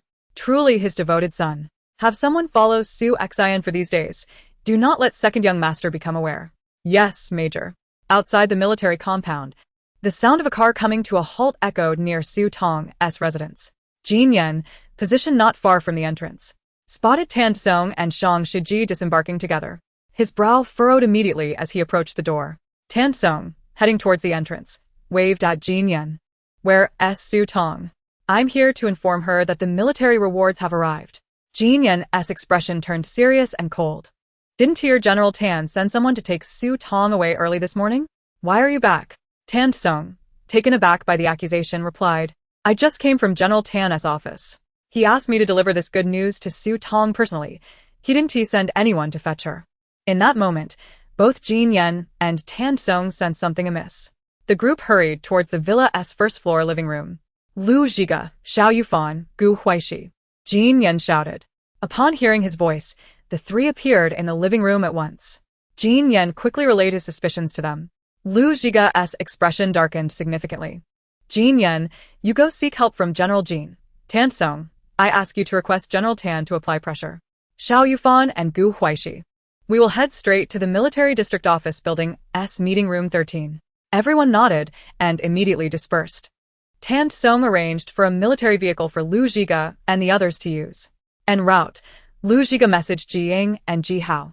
Upon arriving at the military district office building, Lu Zhiga saw Mo Yuan rushing down, cradling the unconscious Su Tong, followed closely by a visibly distressed Bai Su. As Lu Zhiga, Xiao Yufan and Gu Huaixi beheld Su Tong, who was carefully held in Mo Yuan's arms, their hearts shattered. They rushed forward, with Xiao Yufan darkly demanding, "What happened to Su Tong?" Mo Yuan pressed his lips together. "As of now, neither Bai Su nor I are clear on the situation. Quickly, to the medical department. Have Tan Song assist in finding a trusted military doctor." Gu Huaixi immediately contacted Tan Song, while Xiao Yufan drove Su Tong to the medical department as private ward. 15 minutes later, General Chang received pressure from 3 factions. It was one thing for General Tan and General Jin to question him. But why did the political realm feel the need to interfere? Had the Lord of Lu City lost his senses? General Chang swept the teacup off the table in rage and immediately ordered for Zhong Jiuming to be summoned. Chapter 224, Dismissal and the Method to Save Su Tong. Zhong Juming had barely sat in his office for 10 minutes when his aide rushed in with an urgent report. Major, the general wants you to come over. Zhong Juming furrowed his brow and looked up. Hadn't he just come from the general's office? Why was the general summoning him again? The aide shook his head, stating he was unaware. It was the general's own adjutant who had come to personally relay the message, insisting that Zhong Juming go immediately. With frustration simmering beneath the surface, Zhong Juming rose and made his way to General Chang's office. Inside the office, General Chang hurled a stack of suppression documents at Zhong Juming, seething with anger. Look at the mess you've created. Zhong Juming's face flushed crimson, his internal rage intensifying. Though he was only a few years younger than General Chang, he was already in his 50s. Since his promotion to the rank of colonel, General Chang had never reprimanded him so harshly. Today, he was stripped of all dignity, having documents thrown at him without a second thought. Taking a deep breath, Zhong Juming began to pick up the scattered papers and review their contents. His expression shifted to one of shock and fury as he exclaimed, "General, this was never my intention. Su Tong is my daughter. How could I ever think of harming her?" General Chang scoffed disdainfully. Then why did Su Tong find herself in such a predicament? Why did she participate in the competition? Zhong Juming, I valued you for your ruthlessness, not for your foolishness. General, my original intention was not this. You must believe me. Zhong Juming pleaded. So, All those opponents have misunderstood you? Wasn't he the incident with Su Tong on your territory? Zhong Juming was at a loss for words. What could he say? That his son and adopted daughter had interfered and thwarted his plans? General Chang regarded him coldly. Zhong Juming, you are to report to the front lines. If you survive, I will grant you another chance. If not, you can only blame your misfortune. General, Zhong Juming protested. Is there not a glimmer of leniency? General Chang's expression remained unyielding. Leniency? Do you wish for me to accompany you to your grave? Perhaps your female master should contemplate your welfare and prepare some star energy provisions for you. Emerging from General Chang's office, Zhong Juming felt the atmosphere around him dangerously oppressive. He never anticipated that a mere encounter between Su Xin and Su Tong could obliterate his future. Upon returning to his own office, he found Su Hani and Su Xin awaiting him. As his father entered, Su Hani rushed forward, anxious and inquiring. Father, how could Su Tong be in trouble when she was perfectly fine? Could it be that General Chang sent someone to sabotage her? You cannot be blamed for this. Zhong Juming shot a frigid glare at his son before confronting Su Xin. With her head lowered and eyes flitting nervously, Su Xin barely dared to meet Zhong Juming's gaze. Uncle Zhong, she murmured cautiously. In a sudden fit of rage, Zhong Juming struck Su Xin across the face without a hint of mercy. She stumbled backward, collapsing to the ground, blood trickling from her lips, leaving her cheek flushed and swollen. Su Xin was taken aback, unable to fathom why Zhong Juming would strike her without uttering a word. Tears welled in her eyes as she pressed a hand to her stinging face. Incredulous as she looked at him, Su Hani, stunned by the sudden turn of events, quickly knelt beside Su Xin and exclaimed angrily, "Father, why would you hit Xiana like that? Why did I strike her?" Zhong Juming retorted. Ask her. Su Xin. Confess what you did to Su Tong that caused her to end up like this. Zhong Juming was livid. Su Xin lowered her head, her eyes trembling uncontrollably. What had she done to Su Tong that she would dare admit? Otherwise, she would face endless research and torment. And how could Zhong Juming suspect her? No matter what, she could never concede that this was her doing. Uncle Zhong, I admit I was envious of Su Tong, but what could a mere ordinary female do to her? I merely spoke to her in the conference room while you were away for a few minutes. I had no idea she would end up like this.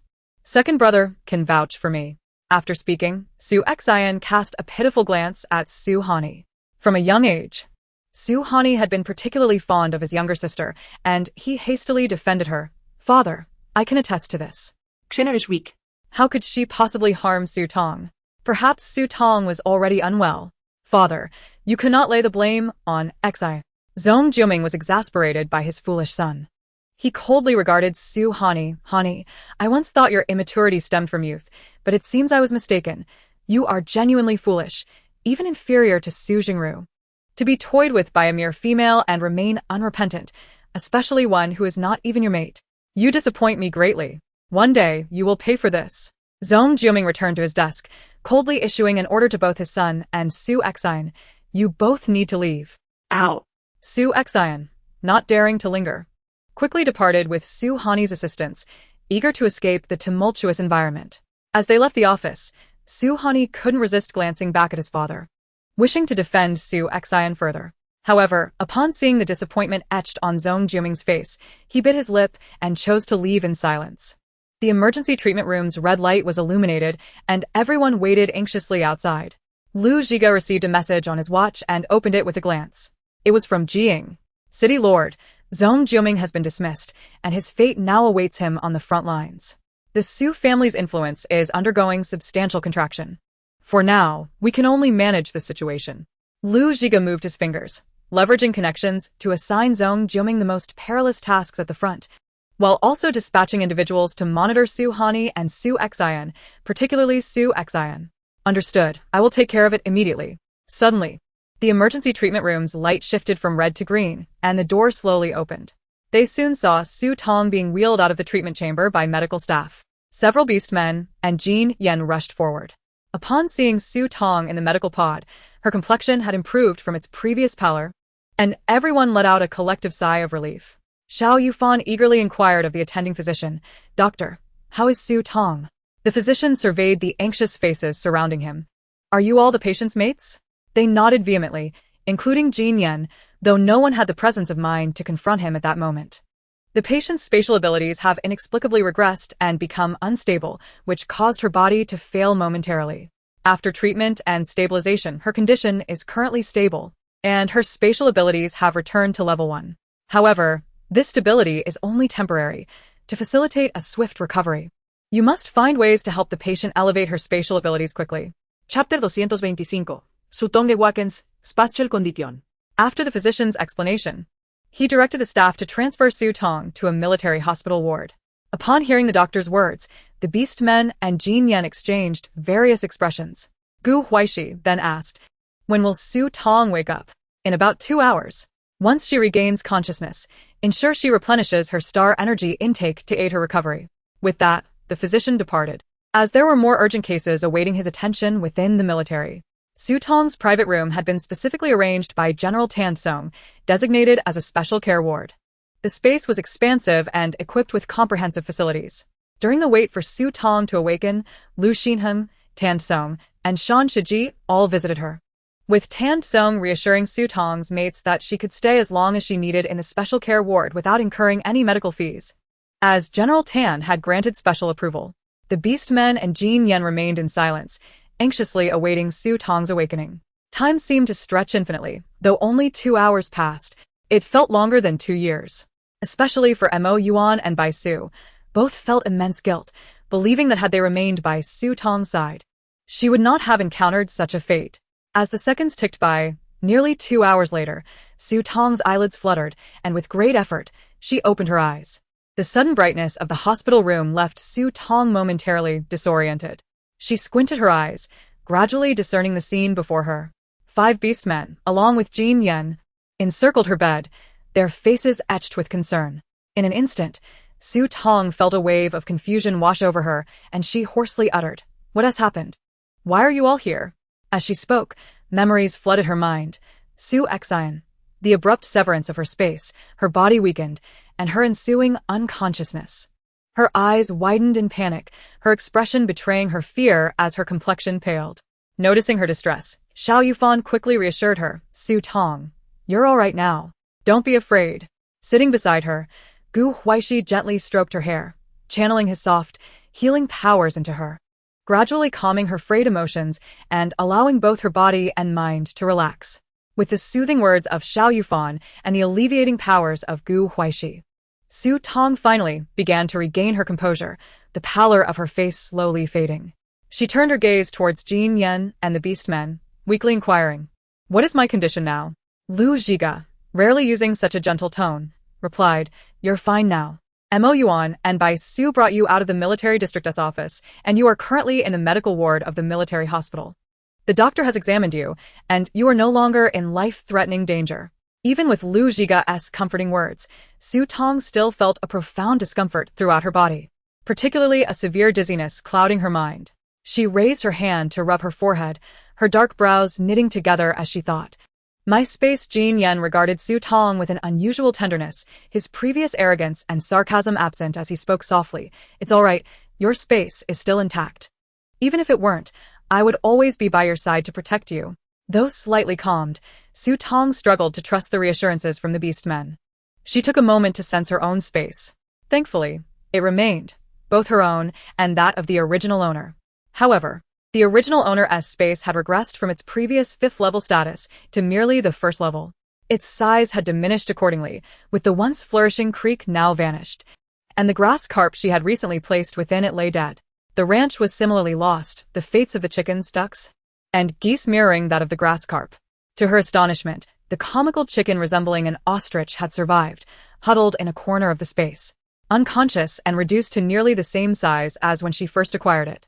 Over half of the crops and fruit trees had perished, and the fire nettle had also succumbed.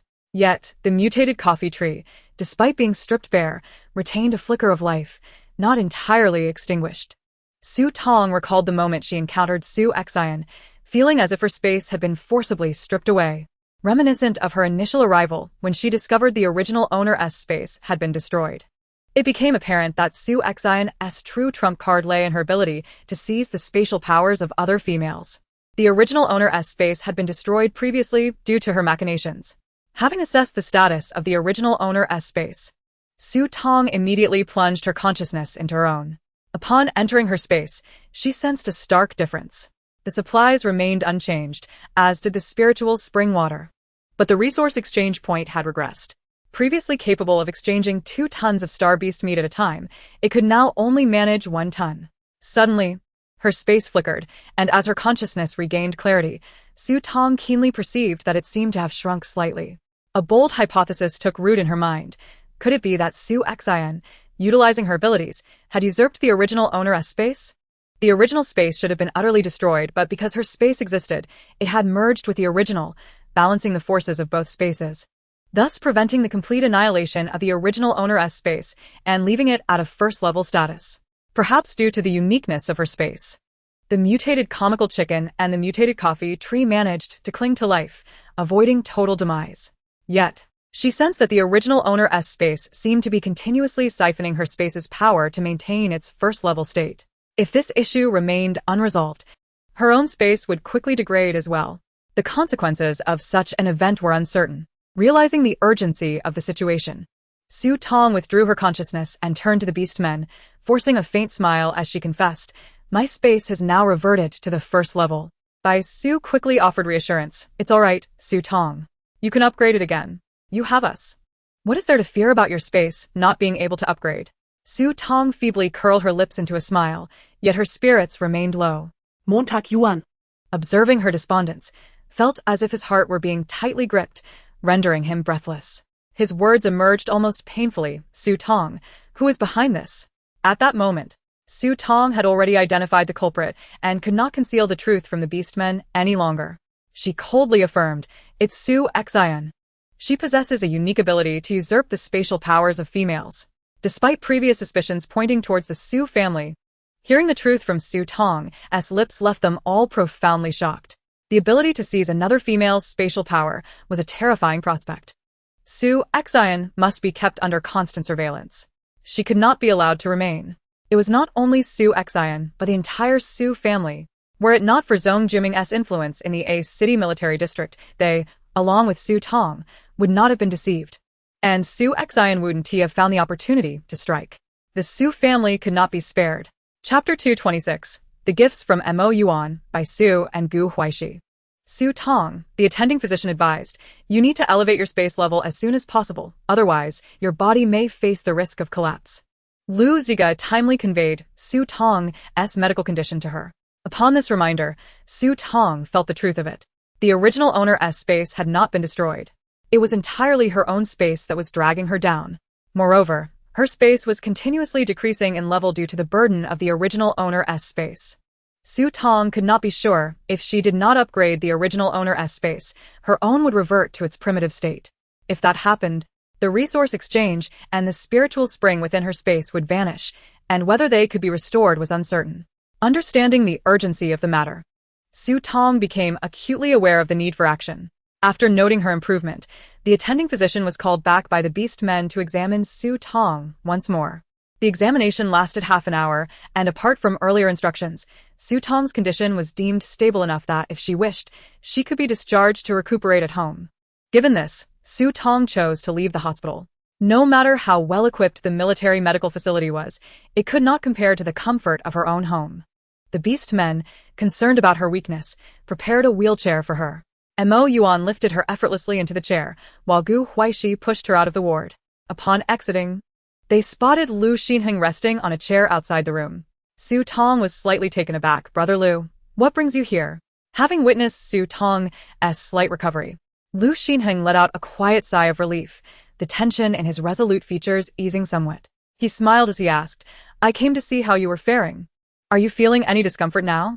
"I'm fine now, just need to rest for a while." "Thank you for your concern, Brother Lu," Su Tong replied. Lu Xinheng felt his ears grow warm under her gaze, the broken brow on his left side lending him an unexpected softness amidst his rugged demeanor. "Then I'll accompany you back," he said, unabashedly.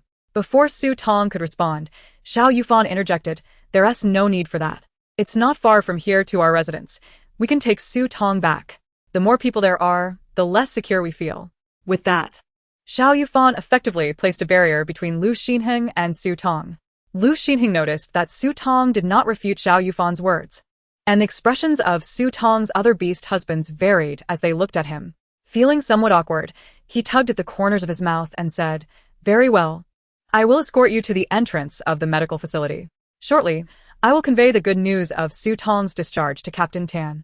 Xiao Yufan smiled distantly and nodded. As Lu Xinheng watched Su Tong board the modified vehicle, he fixated on it as it departed from the entrance of the medical facility.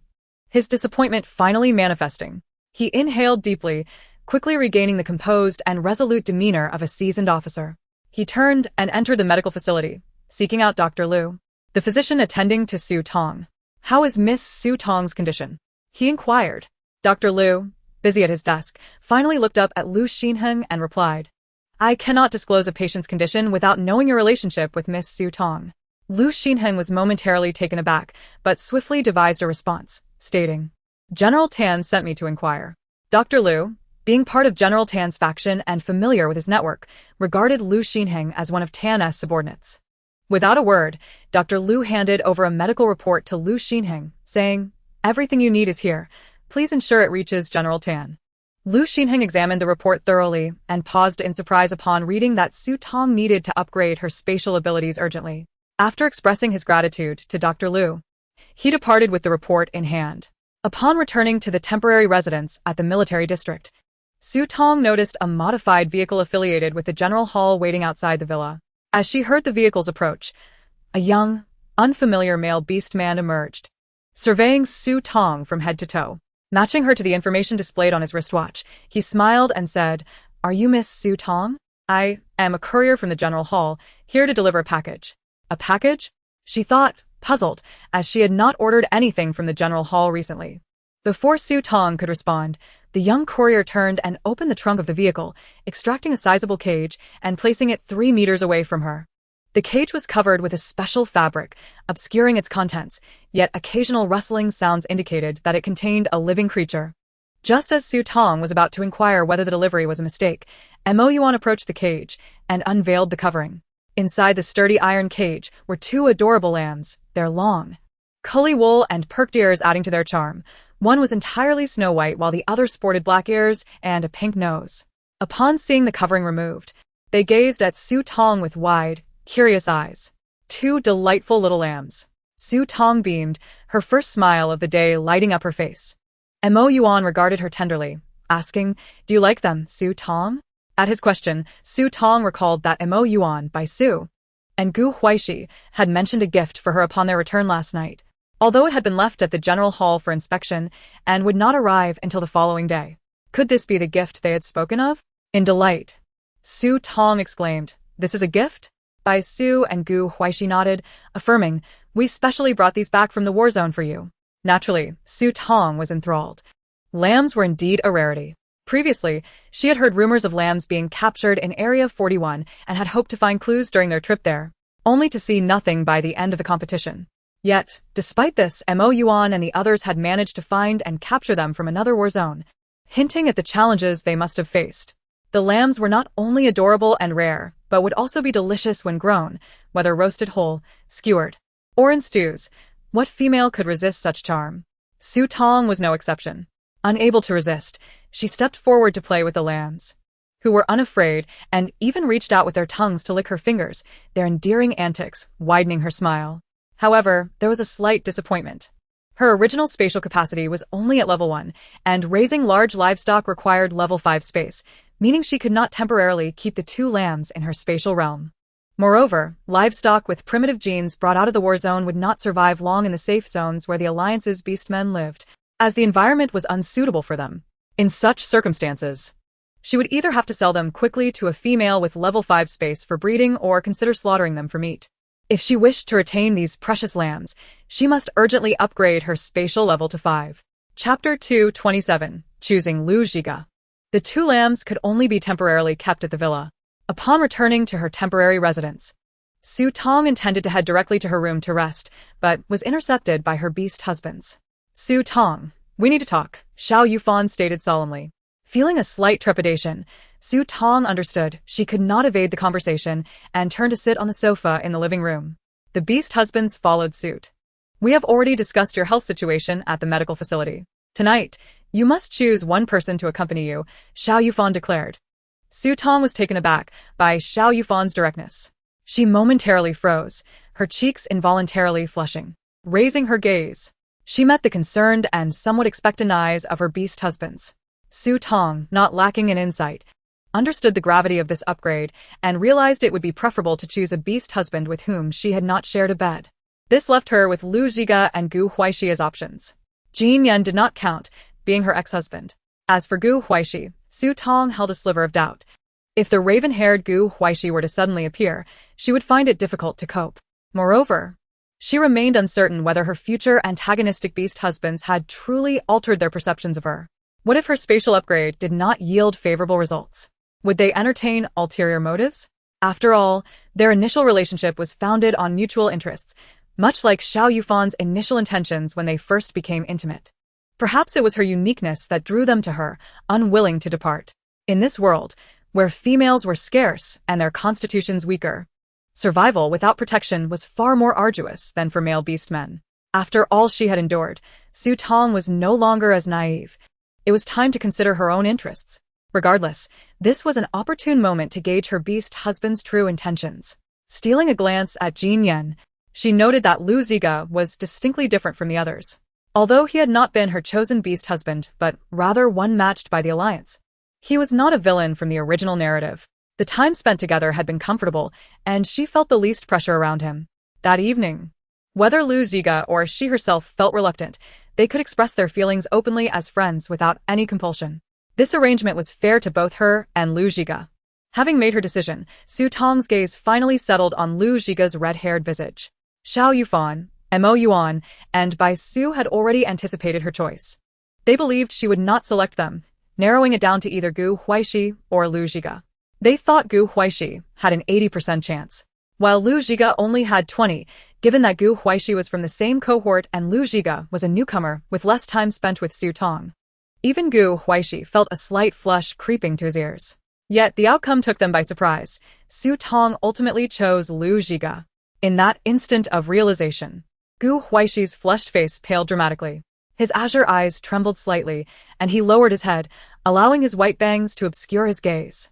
Bai Su attempted to speak, but faltered as he met Tong's face, unable to utter a word. He puffed his cheeks, knowing that Tong was his female master. Even though Huaixi seemed somewhat pitiable, why should he advocate for another male beast man? Lu Zhiga's eyes sparkled with delight, yet he endeavored to maintain an air of calm. Suppressing his excitement, he reassured the other beast husbands, "Do not worry, I will take good care of Tong tonight." The other scoffed. Does he really need to take care of her? If any of us were in his place, we could guarantee we would do a far better job. Once the selection was complete, Tong turned to retreat to her room, eager to escape the increasingly bizarre atmosphere of the living room. Just as she was about to leave, Jin Yan called out to her, "Tong, I wish to remarry you." Tong was taken aback. She had not anticipated Jin Yan would utter such words at this moment. Her gaze fell upon the sharply defined features of Jin Yan's handsome face. After several seconds of silence, she replied, Jin Yan, my space is currently only at level 1, while your ability is at the peak of level 7. I cannot provide you with any star energy at this time. Jin Yan hurriedly retorted, Su Tong, I do not care. Is there truly a male beast man who does not mind the female's space level and her ability to provide star energy? Even if Jin Yan is indifferent, would General Jin feel the same? Su Tong had no desire to endure another round of pressure from General Jin. Suddenly, Su Tong declared, remarriage is possible. Jin Yan's previously dim eyes lit up with excitement. Really? Su Tong, you agree? Then, let us go to the matching center today. The comprehensive hall housed a branch of the matching center specifically established to facilitate the military and families training in the combat zone. Su Tong furuvet herbrov. I have not finished speaking. Remarriage is possible, but Jin Yan, you must persuade General Jin. If you cannot accomplish even this, then the notion of remarriage is but a farce. With that, Su Tong left the living room without a moment's hesitation, heading straight to her room.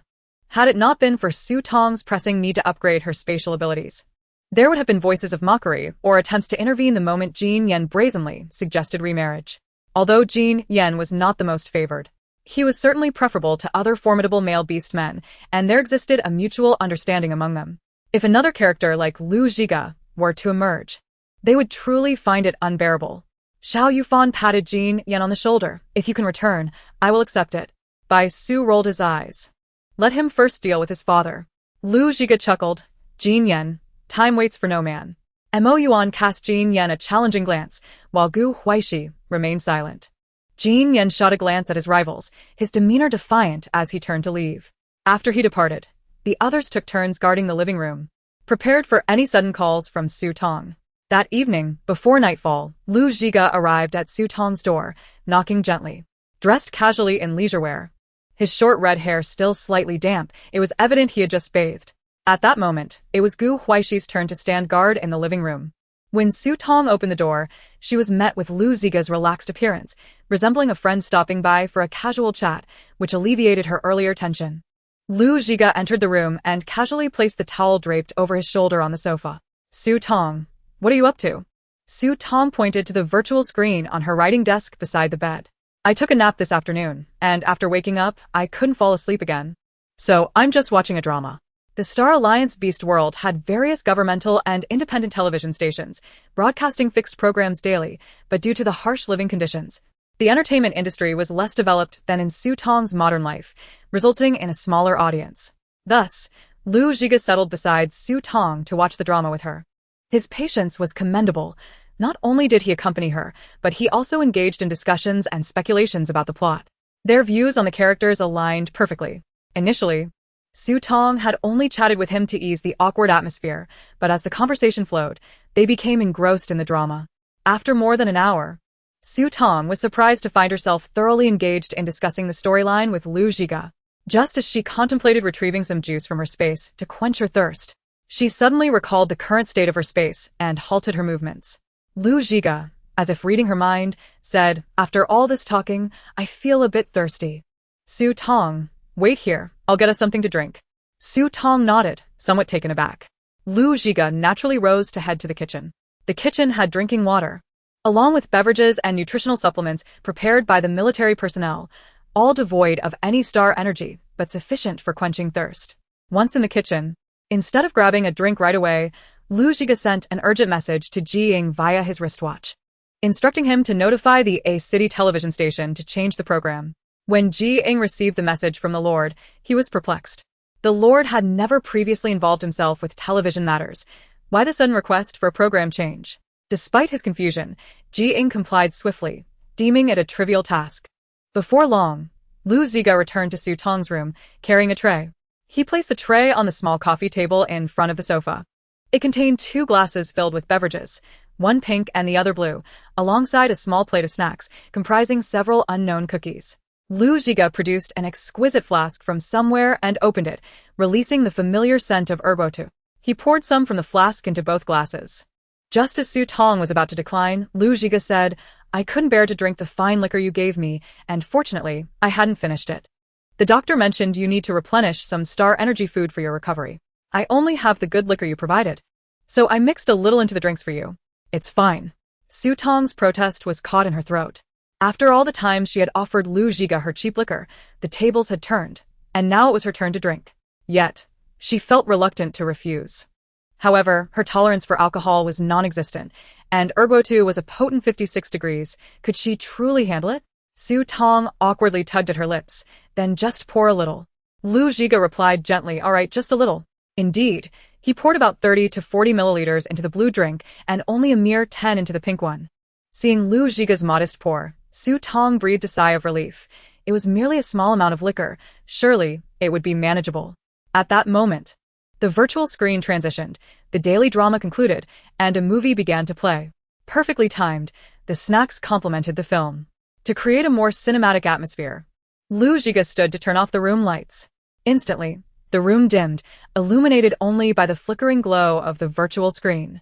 Lu Zhiga lifted the blue drink, took a sip and remarked, it tastes quite good. Su Tong, you should try it. Su Tong was already parched when she lifted the nearby glass filled with a pink beverage. Under the play of light, the drink resembled a cocktail, and its aroma bore a faint resemblance to that of one, likely due to the addition of white spirits. As she brought the glass to her lips, Su Tong cautiously took a sip. To her surprise, the flavor was quite delightful. It lacked the sharpness and slight bitterness of erguote, instead offering a unique sweetness and fruity fragrance. Moreover, it seemed to imbue her with a gentle energy, leaving her feeling quite comfortable. She wondered what concoction Lu Zhiga had crafted. Unable to resist, she took another hearty gulp and then sampled a cookie from the small plate beside her. However, the cookie did not sit well with her palate. What appeared to be a delicate and delectable treat turned out to be a bitter and overly sweet affair, far removed from the flavors of the snacks she was accustomed to. After reluctantly finishing a small piece, she quickly took several more gulps of the pink drink to wash away the peculiar taste of the cookie. As a result, she realized she had consumed nearly half the glass. Lu Zhiga discreetly observed Su Tong's actions, a faint smile playing at the corners of his mouth. The movie commenced. Shortly thereafter, Su Tong felt her cheeks uncontrollably heat up. It turned out to be a restricted action film.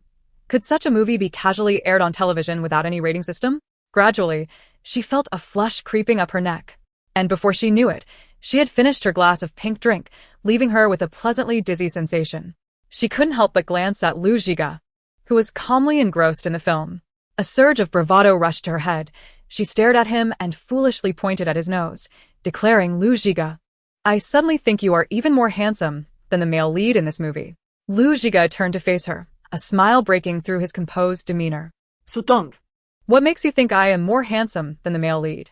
With a giggle, Su Tong extended her delicate fingers, tipsy and unsteady, and pointed at Lu Zhiga's nose. Then traced her way to his lips and Adam's apple. Eventually, her fingers slid down to his collarbone, chest, and abdomen. Here, and here all more handsome than the male lead. By the end of her proclamation, her words became slightly slurred. A deep, magnetic voice resonated from Lu Zhiga's chest, as if it were imbued with a spell, reminiscent of the most beguiling of devils enticing an innocent goddess. Then do you like it? Of course, she exclaimed. He is so handsome. I'm not a bodhisattva devoid of desire. Chapter 229. You're not being good. Since you like it, I shall make an exception and allow you to touch and feel. Lu Zhiga's voice carried an inexplicable allure. In her tipsy state, Su Tong felt as though she had fallen under a spell. The man before her was indeed more handsome than any cinematic portrayal. Surely, a mere touch would not be too much to ask. He even invited her to do so? Wouldn't it be a loss to refrain?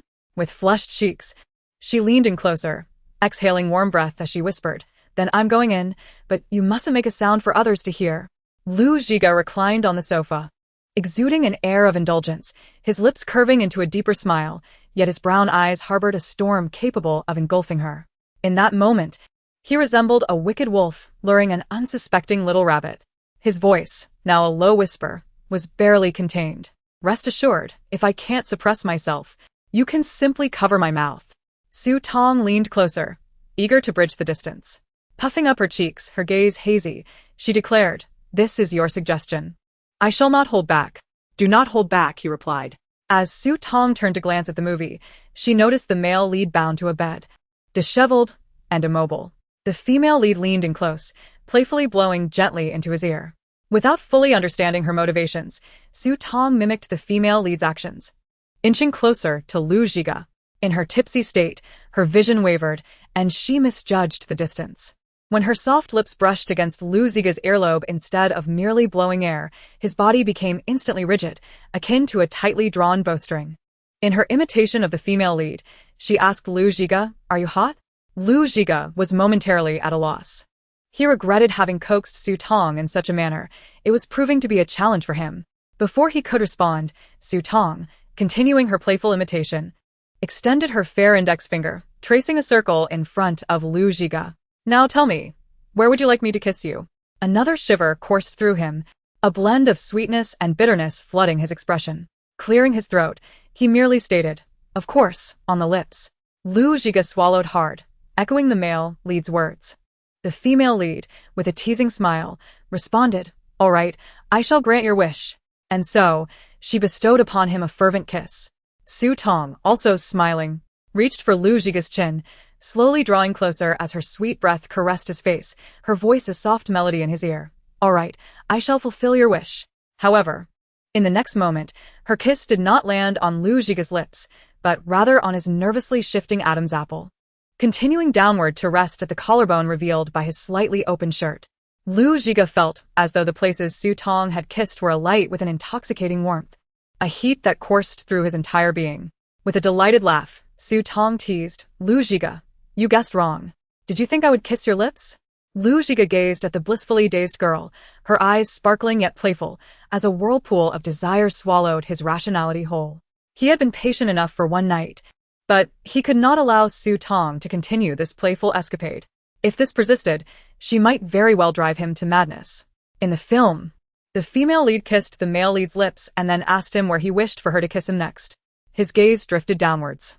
The female lead playfully scolded him, tapping his nose. "You're not being good." Lu Zhiga was determined not to give Su Tong any further opportunities to mimic the female lead. The tipsy Su Tong was far too adept at improvisation. No longer willing to let her take the lead, he swiftly flipped her onto the spacious sofa, his breath hot and heavy as he declared, "Now it's my turn." Su Tong blinked her innocent, dazed eyes and protested, "But I haven't finished my performance yet." "Even if you haven't finished, it must be fair. There should be give and take." "Then who will you portray?" she inquired. Her cheeks flushed, and still caught up in the movie's allure. With a mischievous smirk, Lu Zhiga revealed his true nature. "I shall not play the male lead. I shall be the dark villain lurking in the shadows," finally making his move. In the next instant, a domineering kiss descended upon Su Tong's lips, then her neck, collarbone, and continued downward. The film continued to play in the dimly lit room, its atmosphere charged with intimacy, while the screen displayed a pair of lovers reveling in their romance. Outside the frame, a passionate couple engaged in their own fervent embrace.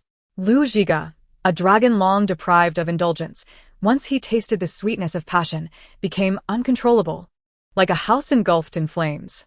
The game of role-playing as the male lead, female lead, and villain continued well into the night.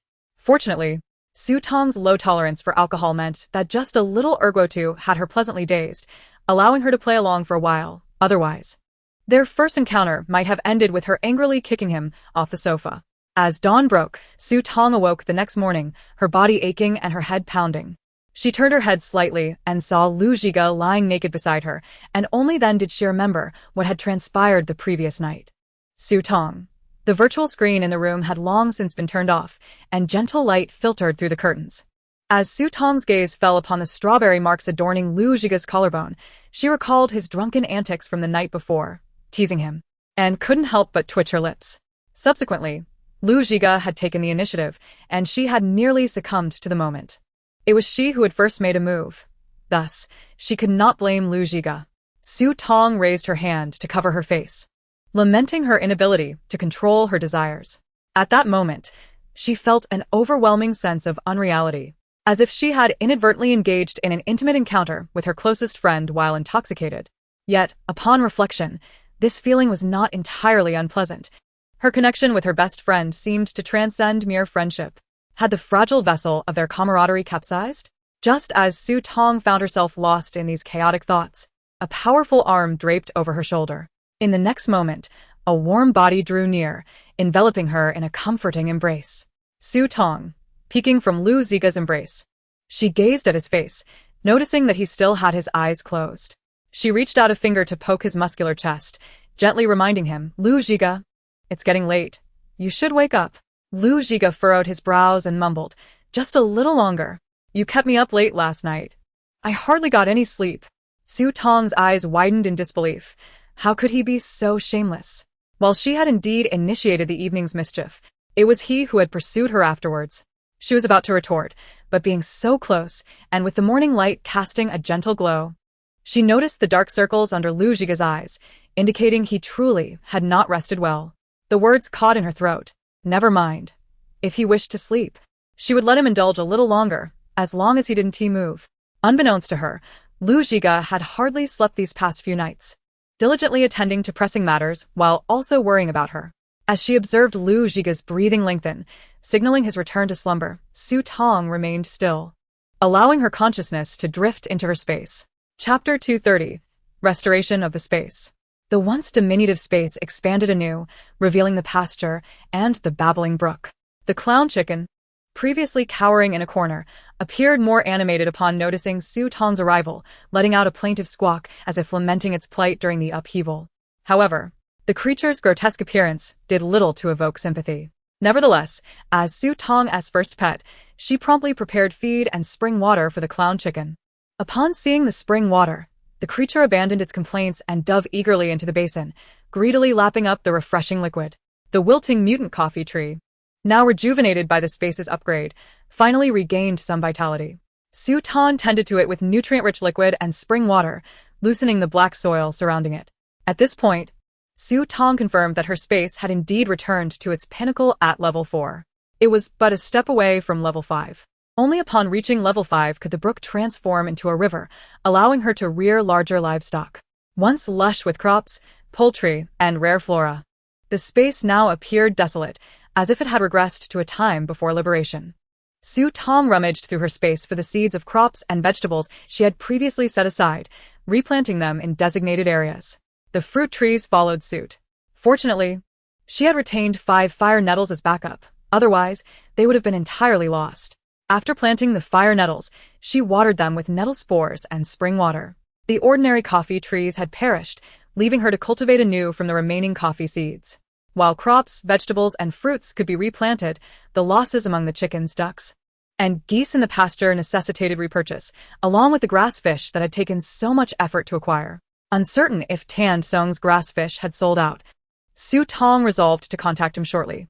Having completed these tasks, Su Tong returned to her space. The level of her own space remained unchanged, still at the level 5 she had maintained while upkeeping the original owner's space. Su Tong found this puzzling, according to the patterns she had observed. Her space and the original owner's space should have merged, and with each upgrade, both spaces would ascend together. Yet this time, while the original owner's space had upgraded, her own level had not shifted. Was it possible that the disparity in their levels prevented her space from contributing to the original owners? This line of reasoning seemed plausible. Otherwise, despite Lu Ziga's high genetic potential, she would not have been able to leap from a level 1 space to the pinnacle of level 4. It must be that a portion of her space's upgrading capability had directly enhanced the original owner's space, granting it a doubled effect. Su Tong furoret herbrov. Sensing that because there remained a 1-level gap between the original owner's space and her own, her space was still in the process of nurturing the original owners. However, due to the relatively minor gap, the progress was slow. If this continued, her space would eventually be dragged down to the pinnacle of level 4 by the original owner's space. It seemed that a level 4 space was still insufficient for her current needs. Understanding her situation, Su Tong withdrew her consciousness from the space. Seeing Lu Ziga still deep in slumber, she turned her gaze to his exquisite features. In sleep, Lu Ziga appeared gentle, devoid of the usual pride and unintentional authority that characterized him when awake. Though her playful teasing of him the previous night had been the result of her inebriation, upon reflection, it felt rather delightful. A smile tugged at the corners of Su Tong's lips as she leaned closer to Lu Ziga, pressing a feather-light kiss upon his forehead with her soft lips. Afterward, she gently extricated herself from his embrace, making her way to the bathroom to freshen up. Once in the bathroom, Lu Ziga, still with his eyes closed, wore a slight smile, relishing the rare opportunity to linger in Su Tong's bed and enjoy a leisurely morning. After washing up and changing clothes, Su Tong emerged from the bathroom to find Lu Zhiga still asleep.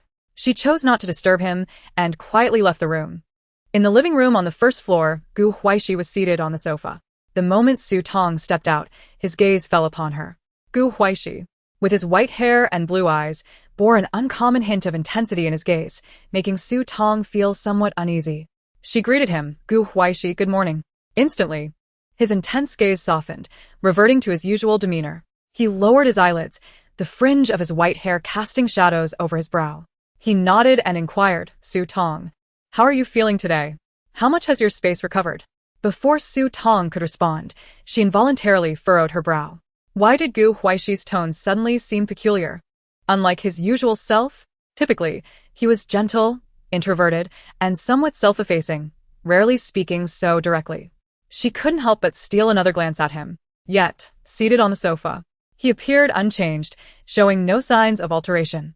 Perhaps hearing the conversation in the living room, the other beastmen emerged from their respective rooms.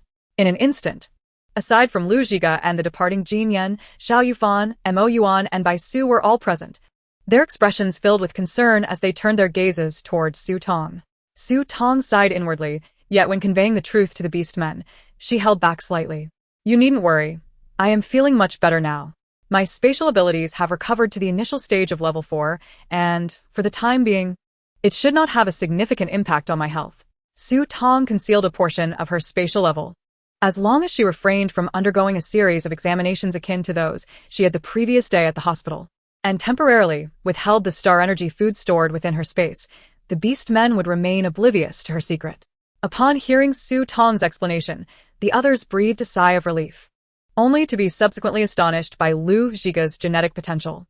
His ability to elevate Su Tong from a first-level space to a fourth-level space in one fell swoop was an unprecedented feat among them.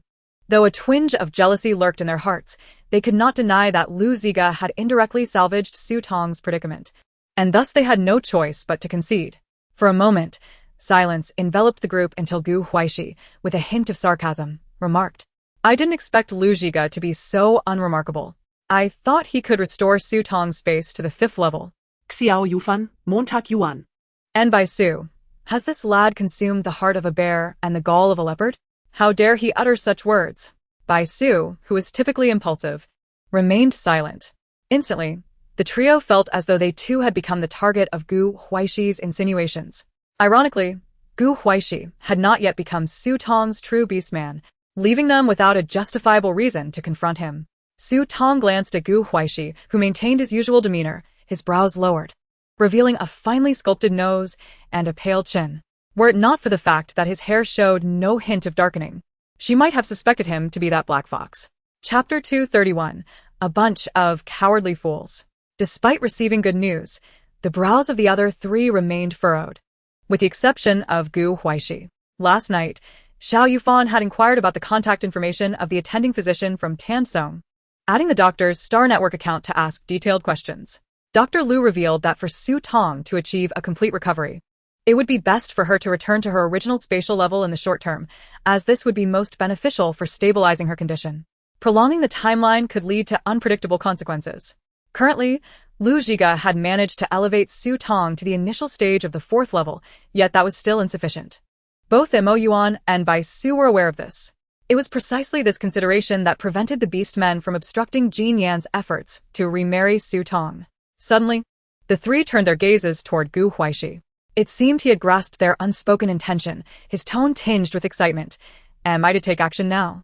Su Tong, rest assured, I will not let you down. At this moment, not only Su Tong but also Xiao Yufan, Bai Su, and Mo Yuan sensed Gu Huaixi's peculiar behavior. Gu Huaixi took the initiative to rise and sit beside Su Tong, placing his hand behind her and gradually resting it on her shoulder, creating the illusion that Su Tong was nestled in his embrace. Leaning closer, he whispered to her, Su Tong, I will stay with you tonight, and by tomorrow, you shall be fully restored. As for that lad Jin Yan, he will never persuade his general father. If he had that ability, he would not have divorced you. There is no need to wait for him. Out of the corner of her eye, Su Tong caught sight of Gu Huaixi, wearing gloves. Suddenly, she seized his hand and swiftly removed the gloves. In the next moment, she discovered that his previously normal nails had turned black. Furrowing her brow, Su Tong coldly declared, "You are not Gu Huaixi." Gu Huaixi. How did this little female discover my true identity so quickly? I had intentionally dyed my hair, donned colored contacts, and meticulously crafted my appearance to resemble that pathetic fool. How was I still exposed? Feeling disheartened. He had initially planned to assist that fool in winning over the little female, but it seemed his meticulously crafted scheme had unraveled. No longer wishing to conceal his identity, the dark-haired Gu Huaixi pulled Su Tong closer, playfully blowing a breath near her ear and grinning wickedly. "You've seen through me. Of course, I am not that fool. He has been too frightened to show himself. Merely a waste. So, what do you think of my proposal?" Su Tong forcefully pushed the dark-haired Gu Huaixi away and returned to sit beside Xiao Yufan. "You need not concern yourself with whether my spatial level can be restored. You had best let the real Gu Huaixi emerge soon." This dark-haired Gu Huaixi was becoming increasingly cunning. Had Su Tong not been perceptive, Xiao Yufan and the others might not have discovered his true nature so swiftly.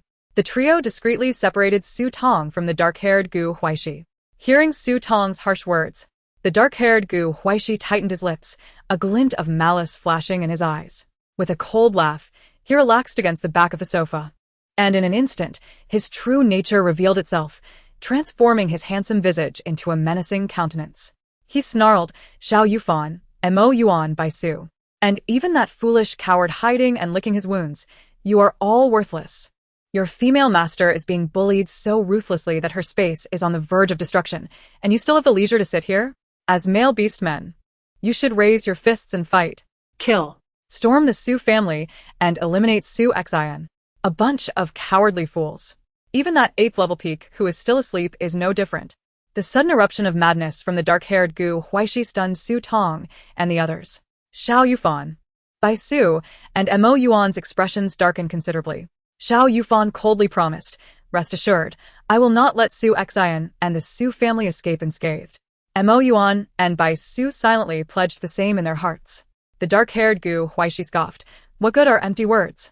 Anyone can speak sweetly. Su Tong. I advise you to divorce these three at once." A vein pulsed on Su Tong's forehead. This dark-haired Gu Huaixi was truly a troublemaker. She too wished for vengeance. But without a suitable plan to deal with Su Xin, any action would be futile. As Xiao Yufan, Mo Yuan and Bai Su's expressions grew increasingly grim. Su Tong rubet her temples. "Enough, Gu Huaixi. If you cannot let the real Gu Huaixi emerge, do not create chaos. You are not Gu Huaixi. And I am not your female master. Strictly speaking, this matter has little to do with you." Upon hearing Su Tong's words, the dark-haired Gu Huaixi's eyes narrowed, his internal powers stirring uncontrollably. After speaking, Su Tong ignored the expression on the dark-haired Gu Huaixi's face and stood up, addressing Xiao Yufan and the others. "Come with me to find Tan Kong. There are matters I must discuss with him, and I also need to inquire about the rewards for the competition. Once this is settled, we shall return home promptly." Xiao Yufan and the others nodded in response. They chose not to engage with the frenzied dark-haired Gu Huaixi and instead accompanied Su Tong as they set out to find Tan Kong. After Su Tong's departure, the storm brewing within the dark-haired Gu Huaixi intensified, and he unconsciously clenched his fists tightly. Suddenly, a cold voice rang out from behind him. "Gu Huaixi, after all your bluster, what can you actually do?" The dark-haired Gu Huaixi immediately turned to face Lu Zhiga, who had appeared at the door of Su Tong's room unbeknownst to him. Narrowing his eyes, he snarled, "What of being an 8th level peak? Let me tell you, Lu Zhiga, what I can do, you will never be able to accomplish." Lu Zhiga did not believe his words, his tone icy. "Everyone can make threats. I advise you to let Gu Huaixi out." In the ministry's office, Tan Song was informed by Shang Shiji that Su Tong and her companions had come to see him. Tan Song promptly postponed his next meeting and, accompanied by Shang Shiji, went to meet Su Tong. In the reception room, Tan Song inquired with concern, "Su Tong, how is your recovery progressing?" Su Tong smiled, "It's going well. Thank you for your concern, Captain Tan." Tan Song pondered for a moment before saying, "If you require my assistance, do not hesitate to ask." He then subtly added, "Our military may lack many things, but we have an abundance of high-level male beastmen eager to enter the matching center." Su Tong was taken aback, offering an awkward smile. "My spatial level has regressed, so I cannot afford to delay the elites under General Tan." Upon hearing Su Tong's response, A hint of regret and disappointment flickered in Tan Song's eyes as he inadvertently glanced at Lu Xinhing passing by outside the reception room. Silently, he thought, "Brother, I have done all I can to inquire on your behalf, yet it appears that she has no need for your sacrifice." Chapter 232. The Gains from the Competition. Su Tong was unaware of Lu Xinhing's presence outside. Skipping over that topic, she straightforwardly asked, "Captain Tan, have you sold all the grass carp caught in Area 41? If not, I would like to purchase 2 males and 2 females." Considering the abrupt degradation of her space, she assumed that the grass carp she had previously cultivated were lost. Tan Song promptly responded, "You arrived just in time. I happen to have 4 fish left that meet your requirements. The others were sold at a premium." He added, "I will have someone deliver them to your residence shortly." Hearing that there were still grass carp available, Su Tong felt a slight sense of relief. Missing this opportunity to acquire reproductive aquatic life would pose considerable difficulties. It was uncertain whether she could procure them again, and the cost might well exceed tenfold. "How many star coins will it be?" "I'll pay you directly," she stated. "After our numerous collaborations, there's no need for such formality. Consider these grass carp as a gift from me and Lu Xinheng." Su Tong had already claimed her share of the grass carp distribution with the 10 fish she left behind in her space, rendering Tan Song's sold fish irrelevant to her. Su Tong shook her head, insisting, "No need. I will pay you the exact amount. Clear accounts are essential among close associates. A precise accounting would ensure enduring cooperation with Tan Song and even General Tan." Tan Song did not press the matter further. He quoted the market price of 50,000 star coins per grass carp, totaling 200,000 for 4. It was undeniable that grass carp, as a cultivable aquatic species, held substantial value. Several ice grass plants, essential for the hot season, had all been purchased by the military in City A, as they required extensive processing for use. Su Tong was unfamiliar with the processing methods and lacked the necessary machinery, so she had entrusted them to Tan Song for handling. She would simply wait to buy the finished products later. Most usable materials from the corpses of the purple crocodile and lion ox had been reclaimed by the military. The custom-made 7th-level combat suits she ordered from the military were damaged and rendered unusable during the operations in Area 41. Consequently, she exchanged her allocated quota of the purple crocodile and lion ox for another 10 sets of 7th-level combat suits. Su Tong, Liu Xige, and Xiao Yufan each received a share of 100,000 star coins, totaling 300,000. After deducting the 200,000 for the grass carp, Tan Song only needed to pay Su Tong 100,000 star coins. During the recent military competition, Tan Song's team had achieved final victory, garnering considerable support for General Tan and acquiring numerous military resources. Both Tan Song and Lu Xinheng received promotions within the military. Tan Song, now a major, informed Su Tong, "Su Tong, have you and your 2 beastly husbands, Xiao Yufan and Lu Zhiga, considered enlisting in the military? The general has declared that if the 3 of you enlist, you will be granted the rank of lieutenant and enjoy certain privileges within the military of City A." This incentive had been communicated by Tan Song prior to the competition. Su Tong, upon hearing this, felt no surprise. She had already contemplated that even if they won the competition, she would not enlist. She harbored many secrets that were ill-suited for military life. Furthermore, the stringent regulations of military life were far less appealing compared to her cherished freedom. As for Lu Zhiga, she would wait until she returned to relay his decision to Tan Song personally. "I do not wish to enlist at this time.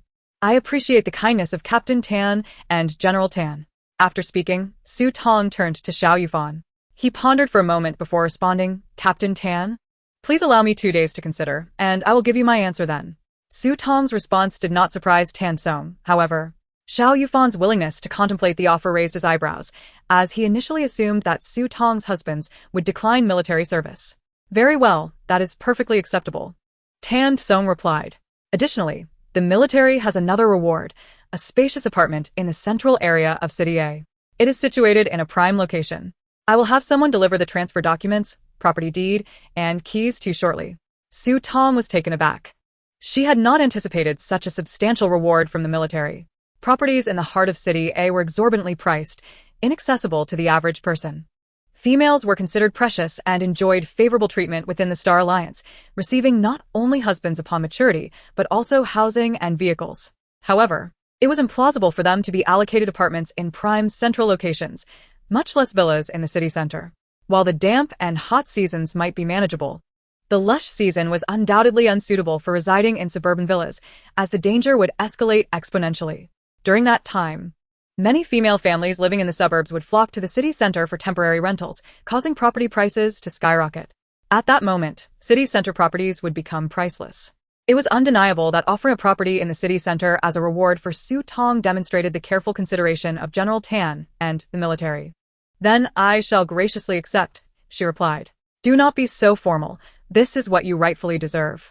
Tan Song seized the opportunity to inquire about the star energy supplies, which was his primary concern. Su Tong sighed, shaking her head. "I'm afraid it won't be possible in the short term. Once my health improves and I have news, I will contact you." Tan Song's face displayed disappointment, though he had anticipated this outcome. Upon returning to her residence, Su Tong informed Lu Ziga of General Tan's invitation to enlist. Shortly thereafter, Shang Shiji delivered the information and keys regarding the apartment, along with the 4 grass carp temporarily housed in special protective containers, as well as a transfer of 100,000 star coins.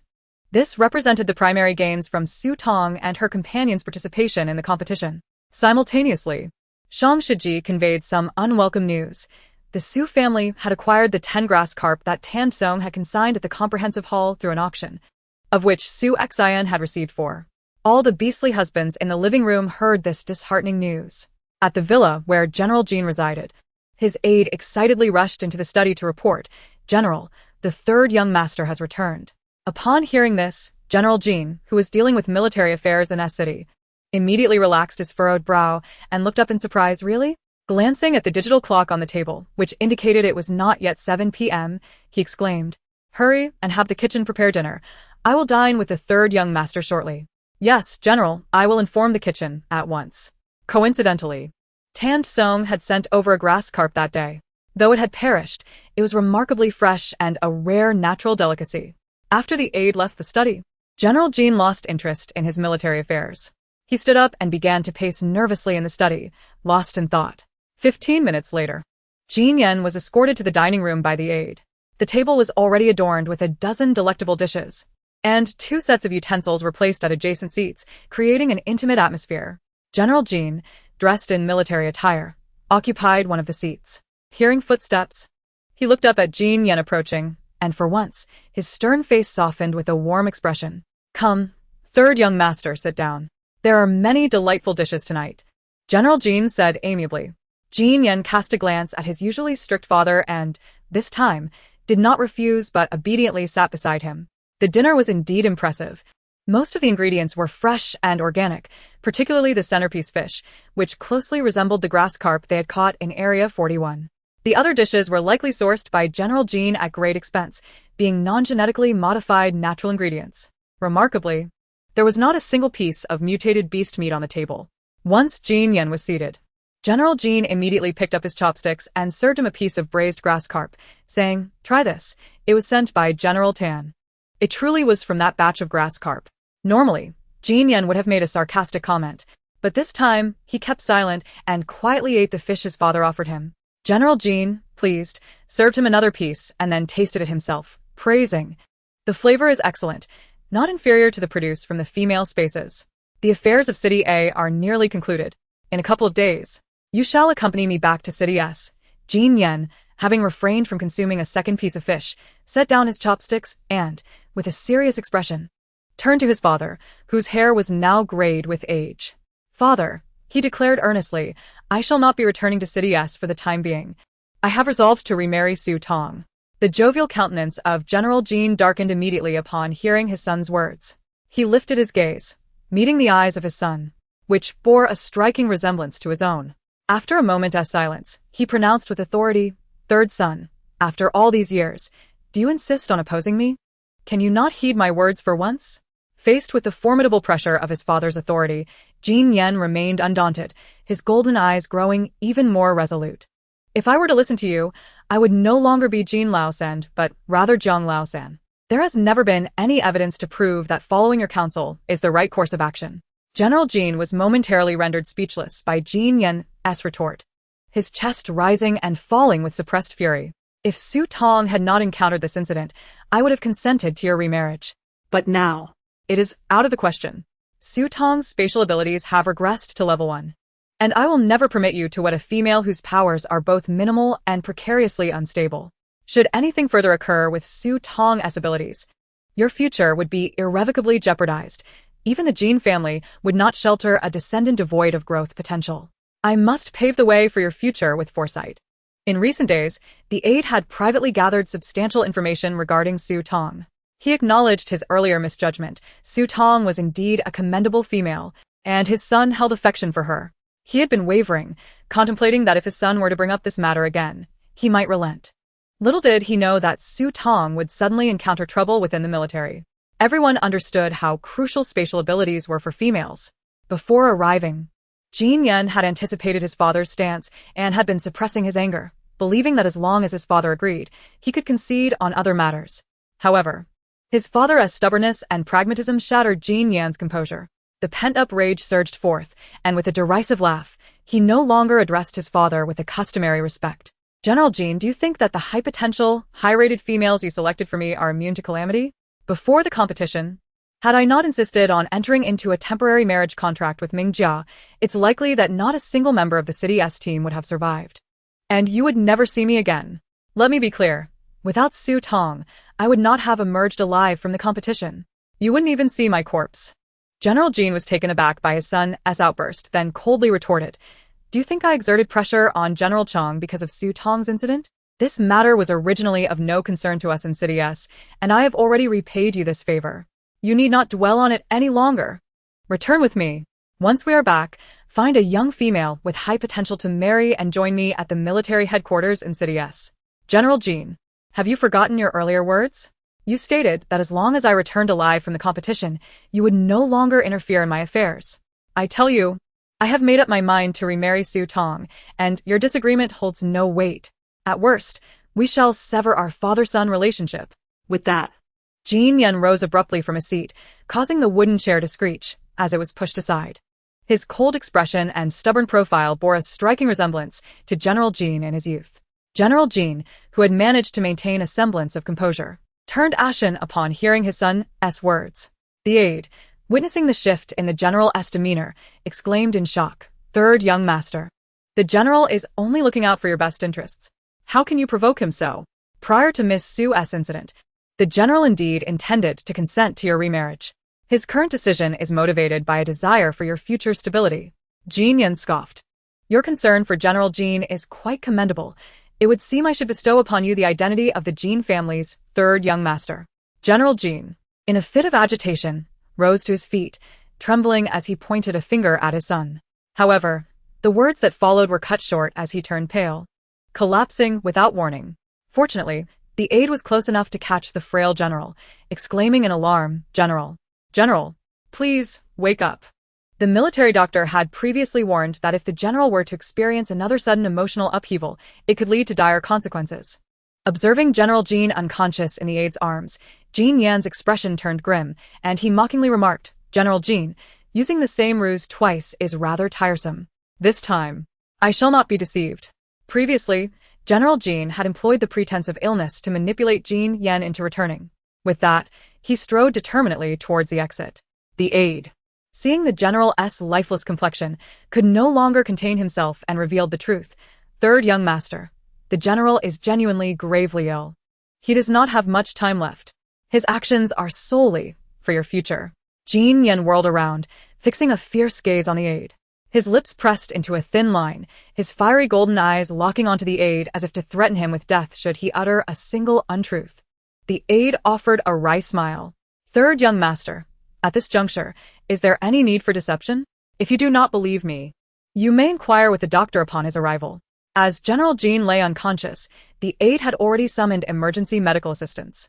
Within a minute, medical personnel arrived to carry the general into the villa's medical room, and Jin Yan followed, his expression clouded with unease. That morning, Jin Yan returned to Su Tong's residence. His dark circles evident, his demeanor somber.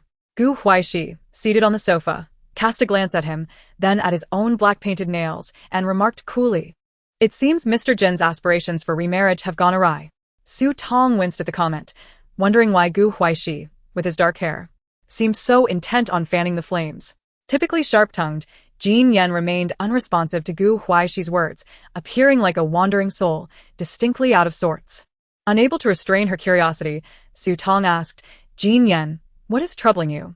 Chapter 234. Saving General Jin. Jin Yan managed a smile that was more grotesque than a frown, followed by a sardonic laugh. This time, General Jin's feigned illness has become all too real. Feigned illness become reality. Su Tong recalled that Jin Yan had abruptly departed the villa due to his father's sudden illness, shortly followed by news of their divorce. He had explained that he had been deceived by his father. Now, observing his demeanor, it seemed General Jin was indeed gravely ill. A frown etched across her brow. Su Tong pondered, General Jin is unwell? The medical advancements in the Star Alliance are far superior to those of the modern era, and with healers among them. A man of his stature should not be threatened by ordinary maladies. Jin Yan rubbed his face, his golden eyes bloodshot. There is merely half a month left. So soon. Su Tong gasped. It cannot be so dire that there is no remedy. Jin Yan, who believed he was indifferent towards this father of his, realized that throughout his life, he had scarcely experienced paternal affection. His mother had passed away early, leaving him with scant memories of her. As he grew older, he had been sent to the Jin family, only to later be taken to the Jiang family. Although the Jiang family had not treated him poorly, he felt a profound distance from everyone, quickly recognizing that he was different from Jiang Ai's children. During mealtimes, his father would always praise Jiang Ai's children, serving them food, while he himself was met with reprimands. Unable to endure the atmosphere in the Jiang household, he had secretly returned to the Jin family. Yet, he soon discovered that the Jin family was not his true home either. His father was perpetually occupied with the military, while his grandparents doted on their grandchildren who had been raised by them. In comparison to those grandchildren, he felt woefully inadequate. Gradually, he had distanced himself from his grandparents, often visiting the military headquarters in City S to seek his father. However, his father, in his ambition to ascend the ranks, constantly engaged in perilous missions, leaving him in the care of aides and comrades. Before the age of 10, he had been largely raised within the military. Later, as his father's status rose, he was directly sent to military academy, a closed environment where he no longer had to consider whether he lived with the Jiang family or the Jin family, nor did he have to contemplate his father's presence any longer. Once a month, he would return to his father's side for a fleeting meeting, often exchanging no more than 10 words with his father. By the time he graduated from the military academy as an adult, his father had ascended to the rank of general in the military department of S City. Regardless of whether he returned to the Jiang or Jin family, both clans treated him as an esteemed guest, wary of showing any sign of neglect. His father directly arranged a position for him within the military department. This sparked notions among both the Jiang and Jin families. In the military of S City, no matter how hard he worked, he was perpetually overshadowed by the title of General Jin's son. The Jiang and Jin families subtly sowed discord. When he confided in his father about these grievances, his father not only dismissed his concerns but also deemed his thoughts immature and lacking in strategy. The once fiery relationship between Jin Yan and his father grew increasingly strained, as both remained ensnared in mutual misunderstanding. Accused by the Jiang family within the military, Jin Yan found that his father did not immediately defend him, prompting him to sever ties with the military and ultimately slip away from S City. As he departed, Jin Yan resolved to cut off all communication with his father and to refrain from involving himself in the affairs of the Jiang and Jin families. Yet, when he learned of his father's grave illness, an individual he both admired and loathed, his heart softened. A tumult of complex emotions threatened to engulf him, as if trying to drag him into an abyss of despair. Upon discovering from his father's aide that his father's condition was tied to him, those tangled emotions constricted around him, making it difficult to breathe. Is there no way out? Su Tong inquired. Jin Yan, with a resigned smile, admitted that there might have been options, but given the recent troubles with Su Tong's spatial abilities, the mutated coffee tree was likely lost. He sank despondently onto the sofa, golden bangs obscuring his troubled expression, before he finally spoke. To ensure that old man survives, we would need the fruit of the mutated coffee tree as a catalyst. At this, the beast masters exchanged glances, each bearing a unique expression, with the dark-haired Gu Huaixi openly mocking, "So, Mr. Jin, you've returned to seek something from Su Tong. But with her spatial troubles, it seems your efforts may be in vain."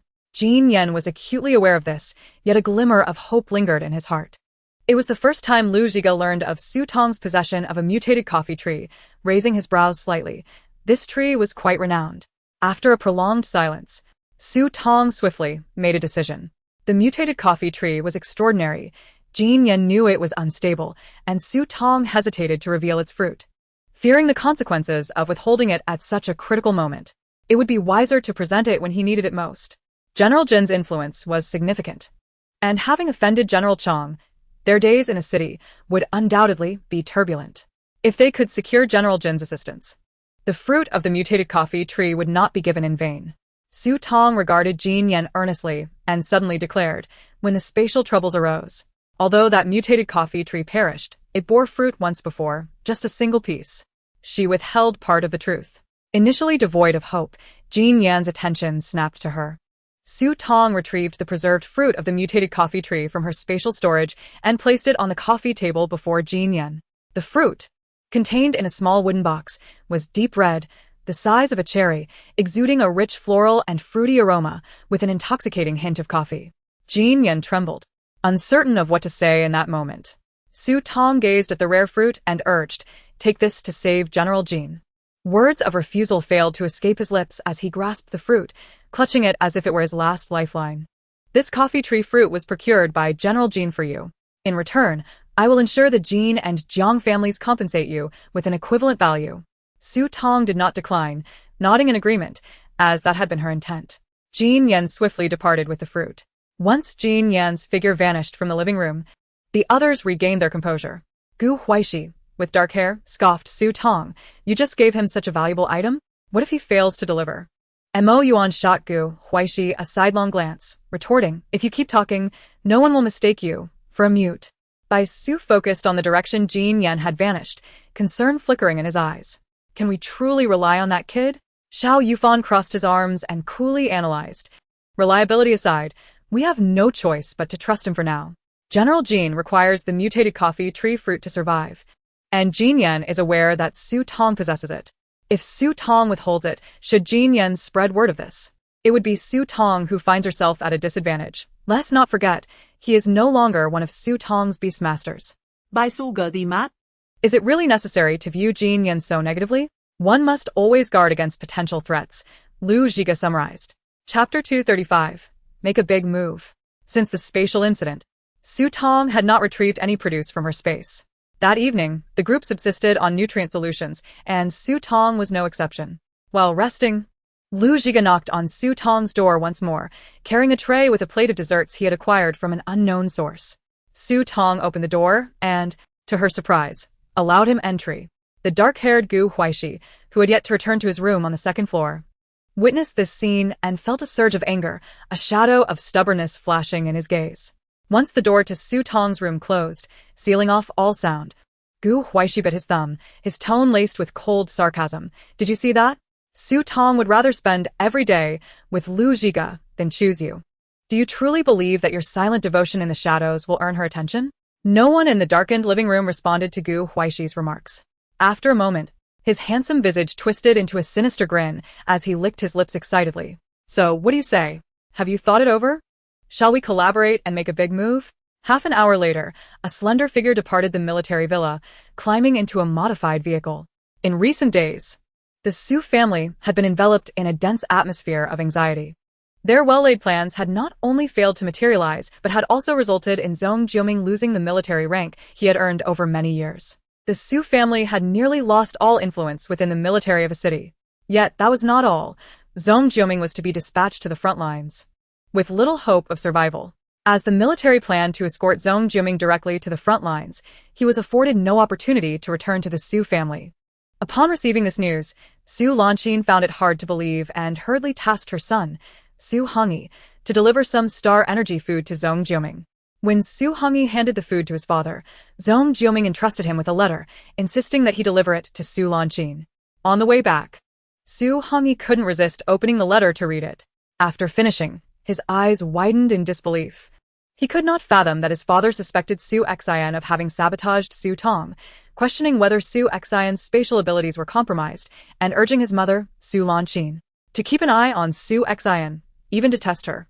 Having grown up alongside Su Xian, how could he not know whether his sister was trustworthy? Clearly, this incident had been orchestrated by General Chong, who had then pushed his father into the spotlight.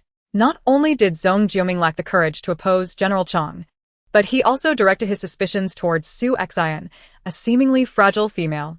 What kind of logic was that? His mother had always valued his father's opinions, and this letter could not reach her. Otherwise, how would Su Xian survive in the Su family, let alone maintain her status? Driven by self-interest, Su Hongyi secretly intercepted Zhong Jiuming's letter. As a result, Su Xian had been able to remain safe and sound in the Su family, continuing to enjoy the privileges of being the eldest daughter. Zhong Jiuming's downfall, paradoxically, led Su Lanqin to place even greater expectations on her daughter Su Xian, redirecting resources in her favor. Upon learning that her space had been adversely affected by the fall of Kong Hua and others, she received a substantial compensation in star coins, urging her to elevate her spatial level as swiftly as possible. She generously gifted 4 out of the 10 grass carps she had just acquired to Su Xian. Although the atmosphere in the Su family was rather grim, Su Xian had been enjoying an exceptionally comfortable and pleasant time there these past few days. In her room, she reveled in her 6th level space. After the upgrade, her space had expanded to more than double its previous size, now featuring a large lake surrounded by a vast pastoral expanse. The lake was suitable for cultivating various aquatic species.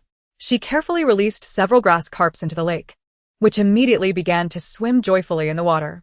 At the far end of the pasture lay fertile farmland, abundant with a diverse array of vegetables, crops, and fruit trees, creating a splendid scene. Over the past few days, she also discovered that after seizing Su Tong's space, her own space seemed to enhance the growth rate of crops, which now flourished even more robustly than before. It appeared as though the potential of her space had significantly increased. This revelation filled Su Xian with exhilaration. Eager to bolster her strength, she promptly expended all the star coins given to her by Su Lanqin on a variety of crop seeds and fruit trees. And she fortuitously acquired several chickens, ducks, and geese. Once planted, the fruit trees and crops thrived within mere days, with the poultry growing remarkably well. After several days of growth, many of the crops in her space were ready for harvest. Su Xian swiftly gathered the mature wheat, rice, vegetables, and fruits. Beholding the abundant bounty within her space, she was brimming with joy, having never before harvested such a plethora of food at once. How delightful it was to possess a 6th level space. To celebrate this fruitful harvest, Su Xian decided to share her produce with Gu Yanbei. The other beastmen had been left at the suburban villa, and Su Xian had brought only Gu Yanbei to stay with her in the Su family house. For dinner, they enjoyed ciabatta made from flour produced in Su Xian's space, alongside a fruit salad and roasted vegetables. As soon as the food touched Gu Yanbei's lips, his eyes lit up as he gazed at Su Xian. Xianer, has your space upgraded? The food is abundant in star energy, and the concentration is higher than ever before. Su Xian winked at Gu Yanbei. In an instant, he contemplated many thoughts, yet under his flickering gaze, he suppressed them all. After all they had endured, Gu Yanbei's demeanor had grown more profound. Although Su Xian had gathered a considerable amount of star energy food, she did not share it with him, opting instead for a simple meal together while storing the remainder in her space. After satisfying their appetites, Gu Yanbei, seeking to please her, soon became intimately entwined with Su Xian. Exhausted, they embraced and fell asleep in each other's arms. In the dead of night, amidst the dense fog, a shadow suddenly darted into the Su residence, heading straight for Su Xian's quarters.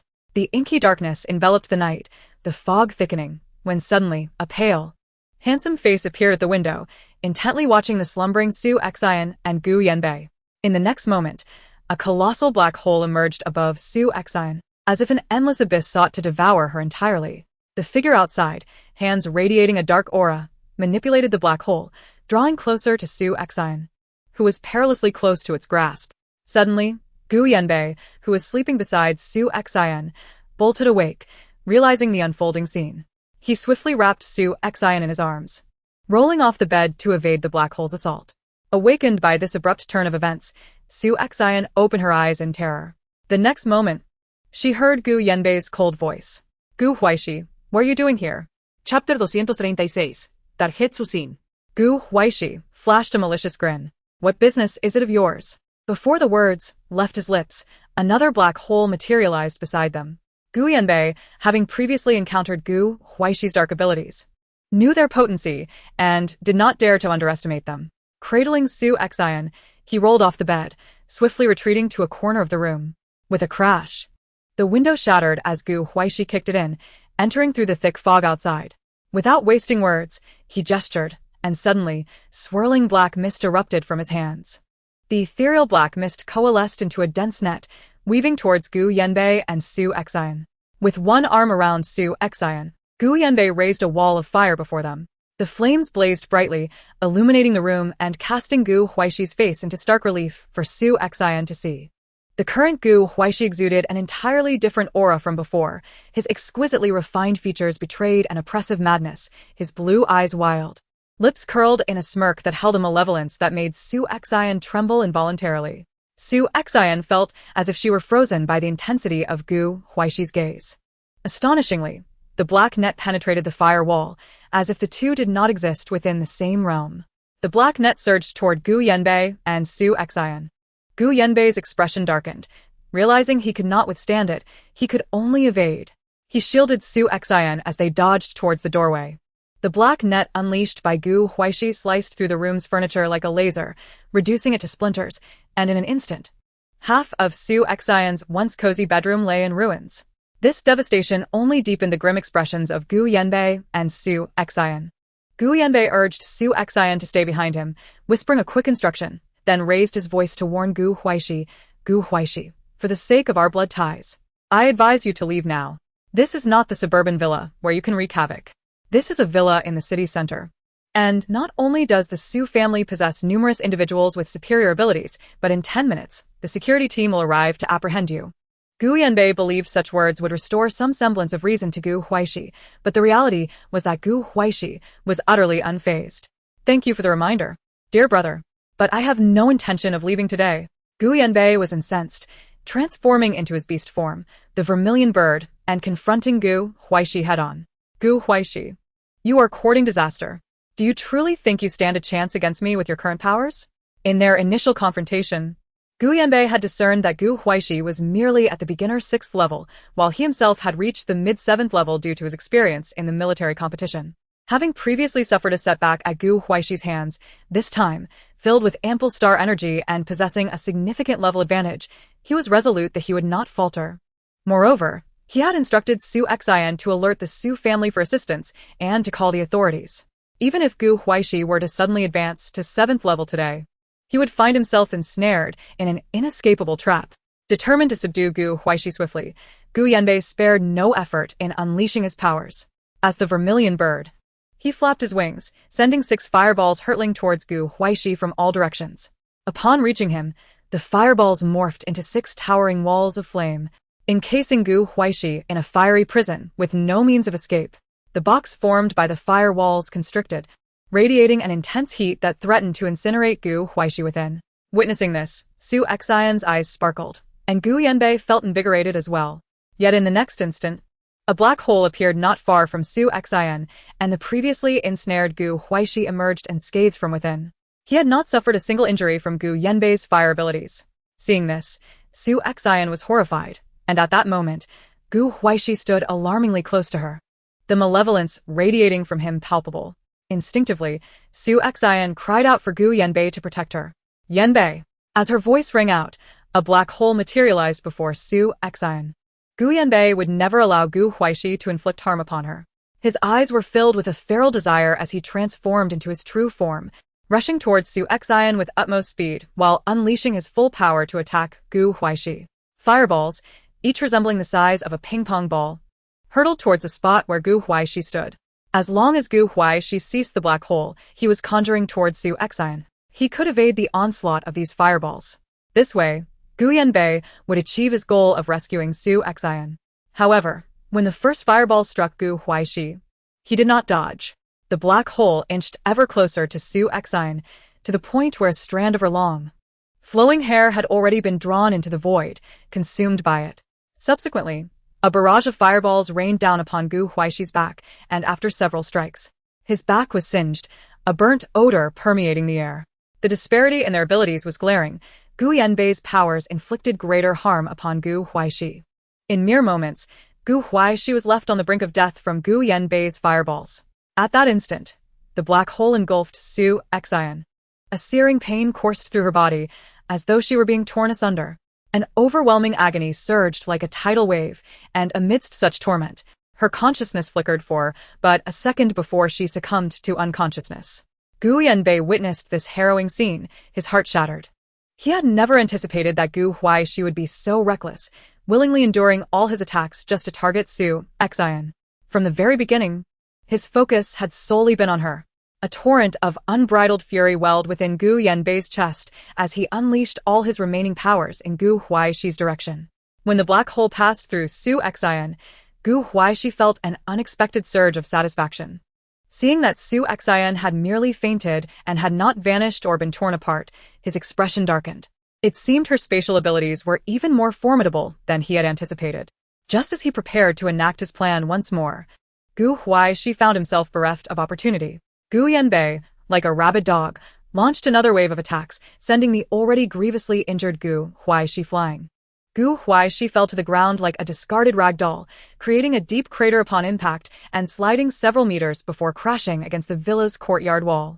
A torrent of black blood erupted uncontrollably from the corner of Gu Huaishi's mouth. Suddenly, the vicinity of the villa, shrouded in darkness and thick fog, was pierced by the sirens of police cars and the hurried approach of footsteps. Holding his bleeding chest, Gu Huaixi smirked wickedly, thinking, "Fool, if you don't come out now, do you truly intend to be captured? If you are taken away, you will never see your beloved again." Just then, a radiant white light enveloped Gu Huaixi, illuminating his form. Chapter 237. Joy vanished. The grotesque burns on his body began to heal at an astonishing rate. A soft, white halo enveloped Gu Huaixi entirely. As time passed, the halo diminished, and though the white glow eventually faded, his injuries had not fully healed. Nevertheless, recovering more than half of his wounds in such a brief span was a testament to Gu Huaishi's extraordinary effort. As the white light dissipated, the sound of rapid footsteps drew nearer. It was Su Hangyi who had rushed to the scene upon receiving news. Upon entering the courtyard, Su Hangyi immediately spotted the unconscious Su Xin on the ground and anxiously inquired, "Gu Yanbei, what has happened to Xin?" Gu Yanbei dared not leave Su Xin's side, fearing that Gu Huaixi might launch another surprise attack from the shadows. This time, Su Xin was fortunate to have escaped with her life. Should Gu Huaixi choose to take her life next time, he too would perish alongside her. Second brother, Gu Huaixi unlawfully intruded into the Su residence and assaulted Xin. "I have heavily injured him, but he is still in the vicinity. You must find him and turn him over to the authorities." Gu Yanbei promptly relayed the situation to Su Hangyi. What? Su Tong's beastman, Gu Huaixi, dared to assault Xin in the dead of night? What audacity! Su Hangyi, possessing a level 7 wood-type ability, was a full tier above Gu Huaixi, who was already gravely injured. Capturing Gu Huaixi would be a trivial task for him. Without hesitation, Su Hangyi began searching for Gu Huaishi's whereabouts. After an intense battle with Gu Yanbei, Gu Huaishi's star energy had been severely depleted. Even if he exerted every ounce of strength, he would not stand a chance against Su Hangyi. Fortunately, the fool he had been contending with was not entirely devoid of sense. He had known to collaborate at a critical moment to heal most of Gu Huaishi's injuries. Otherwise, in his current state, he would be unable to wield any abilities. As Su Hangyi drew closer, Gu Huaixi suddenly transformed into his true form, a three-tailed fox. However, this time, the three-tailed fox resembled a small black fox, roughly the size of a cat. Concealed by the night and thick fog, a small black hole appeared, and the black fox leaped into it. Mere seconds later, another black hole materialized outside the courtyard wall, and the black fox emerged from it. Yet, due to the extensive depletion of his star energy during the battle, Gu Huaishi's remaining abilities could not fully support his stealthy retreat. After using his abilities a few times, the vigilant Su Hangyi detected him. Su Hangyi's expression hardened.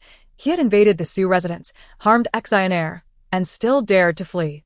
Employing his wood-type abilities, Su Hangyi waved his hand, causing the vines in the villa's garden to grow wildly, their thorny tendrils racing towards the black fox. Several black holes appeared beneath the black fox's paws, intercepting some of the vines.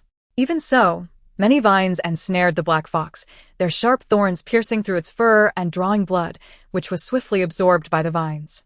Upon absorbing the blood, the green vines transformed into a sinister deep red, growing increasingly menacing and razor-sharp.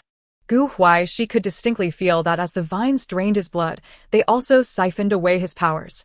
A feral and frenzied expression crossed the small, furry fox's face. Suddenly, black and white lights flickered around the black fox, and 1 second later, the white light stemmed the flow of blood from its wounds, while the black light severed the vines that clung to him. Once freed from the vine's grasp, the black fox staggered a few steps before vanishing beyond the Su villa's confines. Just before the authorities arrived, after Su Hangyi's vines were cut, he was immediately met with a backlash from his powers, causing his complexion to pale as he stumbled back several paces. Shock flickered in his eyes. Gu Huaixi, Su Tong's beastman, was a healing-type ability user, was he not? When had he transformed into a darkness type? Had he awakened a second ability? By the time he regained his senses and attempted to pursue, Gu Huaixi had completely vanished from sight. Upon seeing Su Hangyi return, Gu Yanbei urgently inquired, "Second brother, what happened? Did you capture him?" Su Hangyi awkwardly shook his head. "We should send the authorities to search soon. He is gravely injured and cannot have gone far." "How is Xian Air?" "Emergency medical services have been contacted. The doctors are on their way," Gu Yanbei replied, his gaze falling upon the unconscious Su Xian.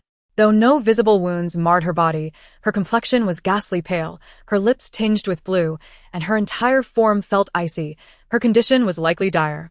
Over 3 hours later, Su Xian finally awakened in the medical chamber. Gu Yanbei and Su Hangyi had kept vigil by her side all night, and Gu Yanbei's eyes were bloodshot from lack of sleep. Upon hearing the alert from the medical chamber, he immediately checked on Su Xian. Xin.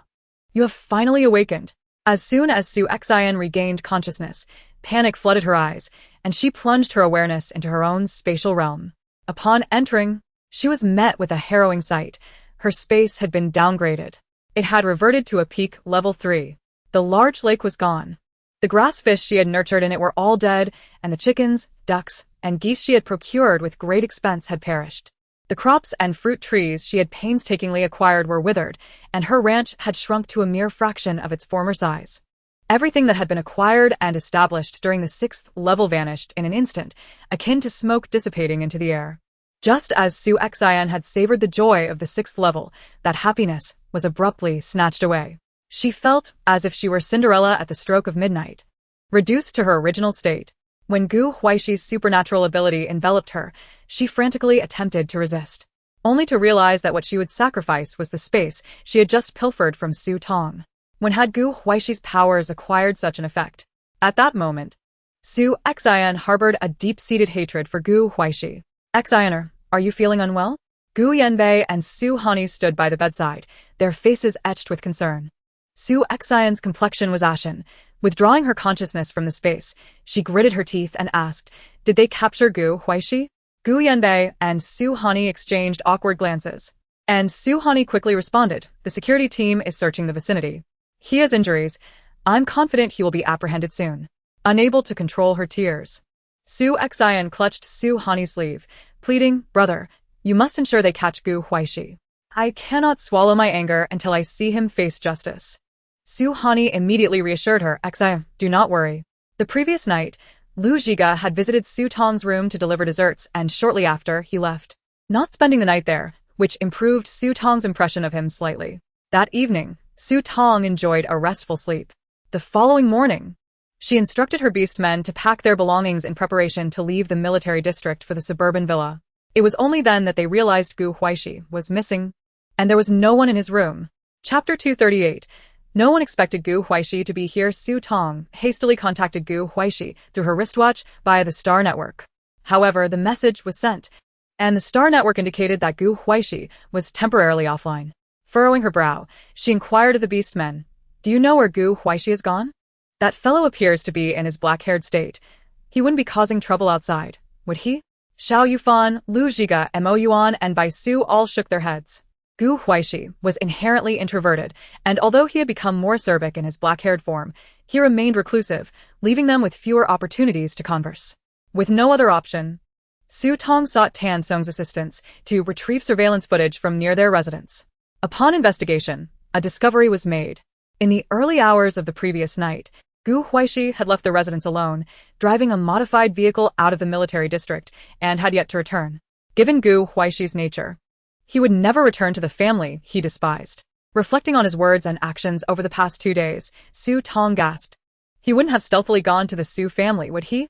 At that moment, she couldn't help but twitch her lips. The black-haired Gu Huaixi was a bit unhinged. But surely, he wouldn't be so reckless. Yuan calmly suggested, it is also possible that he returned to the suburban villa first.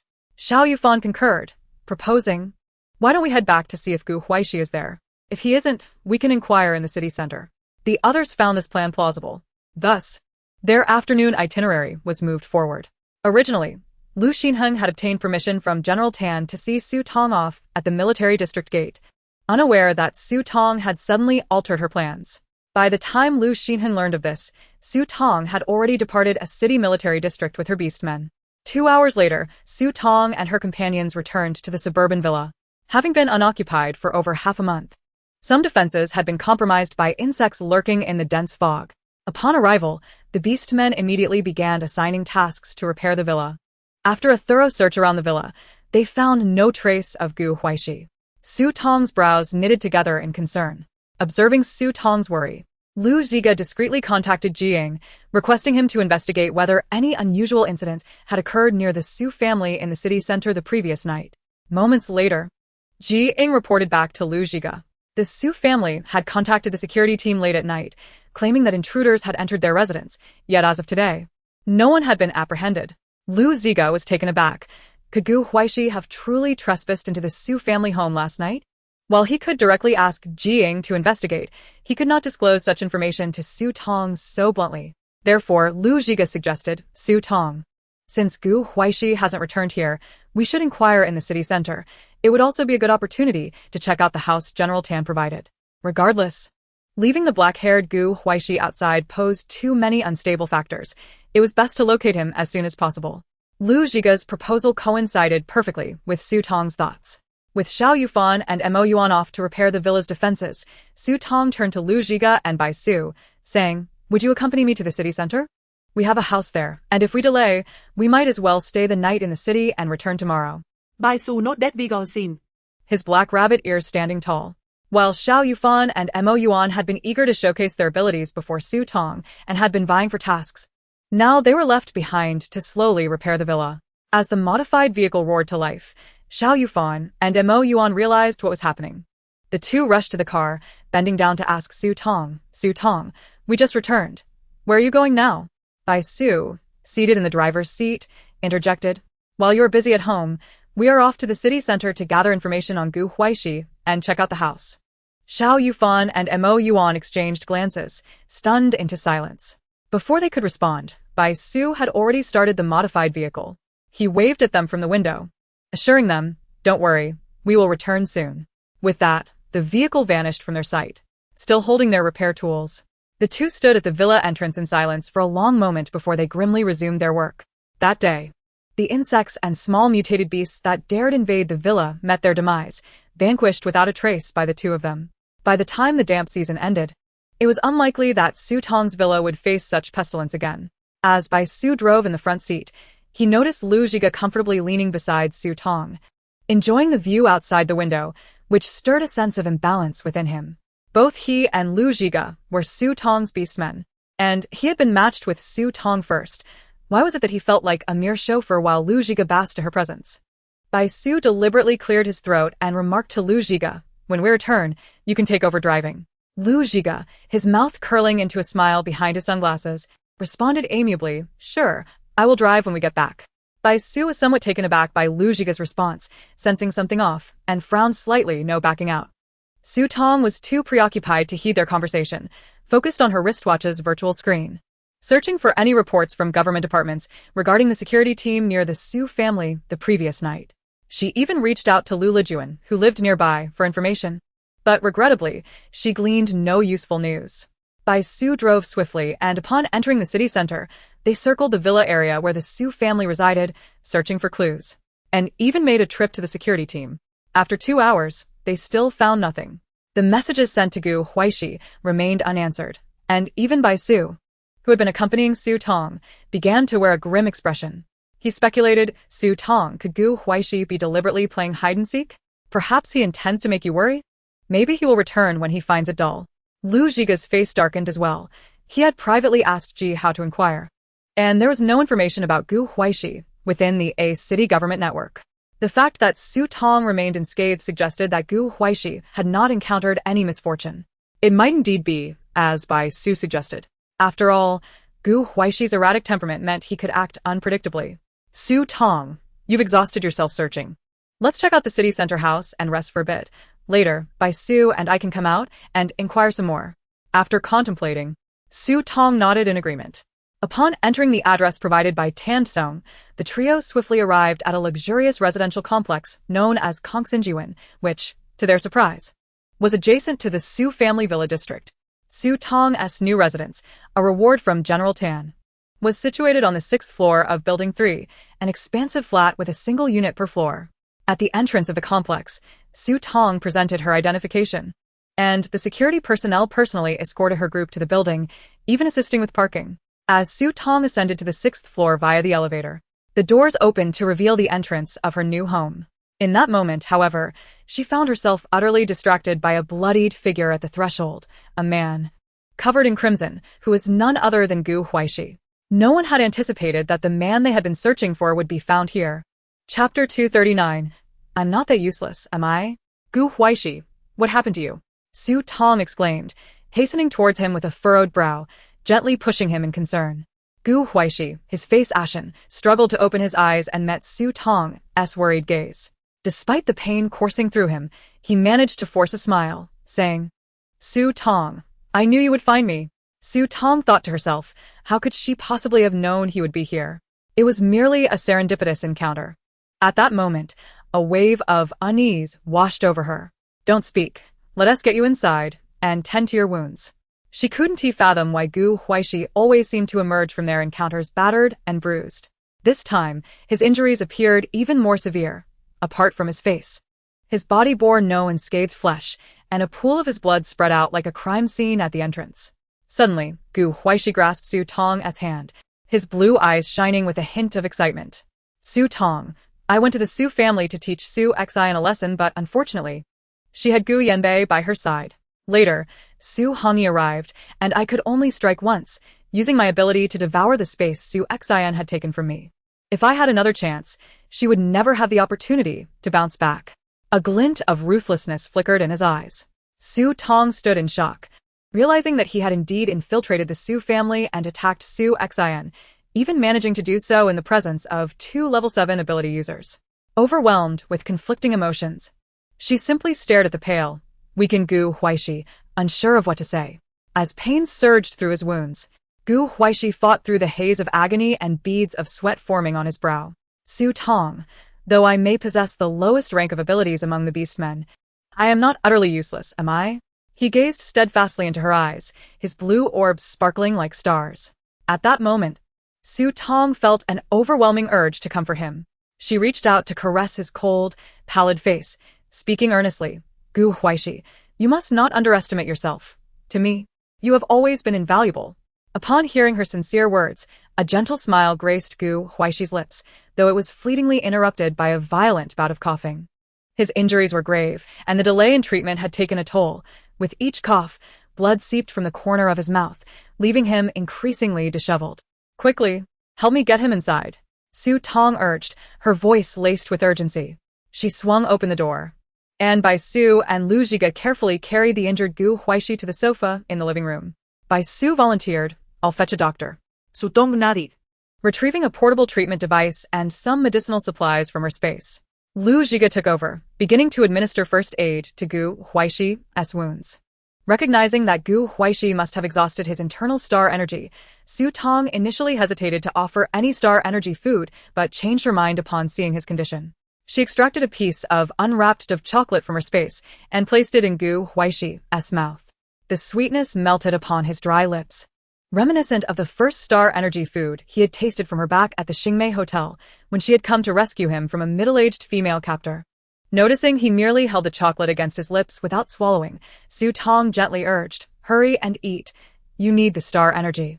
Don't worry, I have more. With a slight movement of his throat, Gu Huaixi swallowed the sweetness down, and as soon as he had, Su Tong offered him another piece. He felt as though he were enveloped in a honey jar, wishing that Su Tong could always remain by his side, her eyes only on him. The two small pieces of chocolate allowed Gu Huaixi depleted star energy to recover slightly. Lu Ziga had already utilized the portable treatment device to temporarily address Gu Huaixi severe wounds. He informed Su Tong, there are too many injuries on Gu Huaixi. The portable device can only provide temporary stabilization. For a proper assessment and treatment, we require a professional doctor. Ideally, a treatment chamber would expedite his recovery and prevent any potential genetic damage or collapse due to prolonged injury. Fortunately, Bai Su proved reliable and soon returned with the medical team. Given the severity of Gu Huaixi injuries, the doctor arrived not alone but with a small team, even bringing a treatment chamber. Upon seeing Gu Huaixi, bloodied and battered, the doctor's brow remained furrowed as he issued orders to his assistants to prepare various emergency supplies and medications. Gu Huaixi, by now nearly unconscious from the pain, was lifted into the treatment chamber by two of the doctor's assistants. The attending physician utilized the mechanical arms within the chamber to channel his healing abilities, assisting Gu Huaixi in repairing his injuries. Su Tong, Lu Ziga, and Bai Su could do nothing but wait anxiously on the sofa. Nearly 3 hours passed and finally, the doctor ceased his ministrations. An assistant rushed to wipe the perspiration from the doctor's forehead. The physician exhaled a long sigh of relief as he removed his gloves and approached Su Tong. Madam, is the male beast man in the treatment chamber your partner? Su Tong nodded. Yes, he is my partner. How is he faring? Upon realizing Su Tong was the female lead, the doctor softened his tone. The patient has severely overexerted his abilities and did not receive timely treatment for his injuries. Due to the extent of his wounds, he nearly faced a genetic collapse and will require at least 2 weeks of recovery. When he awakens, due to his body's self-preservation mechanism, he may revert to his juvenile beastman form. I hope you can provide him with ample star energy and care during this recovery period. And be cautious not to provoke his spirit. Maintaining a lighthearted and cheerful demeanor is crucial. Su Tong nodded repeatedly, absorbing the doctor's advice. Seeing her cooperation, the doctor's demeanor brightened. Thank you for your understanding. I will leave the treatment chamber here. Once the green light illuminates, your partner will be able to emerge. The total cost for this treatment is 50,000 star coins. We appreciate your patronage. Hearing the sum, Su Tong found it hard to muster a smile.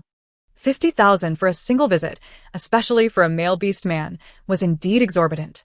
After paying the fee via her wristwatch, Su Tong and her companions escorted the medical team out. The treatment chamber indicated that it would not open for another half hour. In the meantime, Gu Huaixi lay in a slumber as tranquil as a sleeping beauty. Su Tong stood by the chamber, watching him for a while before sending a message through the star network to Xiao Yufan and Mo Yuan, informing them of the situation. By now, night had fully fallen, and the damp season made the roads back to the villa even more perilous. Thus, Su Tong decided to spend the night in her new home, planning to return the following day. After half an hour, the treatment chamber finally opened. Emerging from the treatment chamber was not a handsome figure with a perfect physique, but rather an adorable little fox adorned with black and white ears. Chapter 240.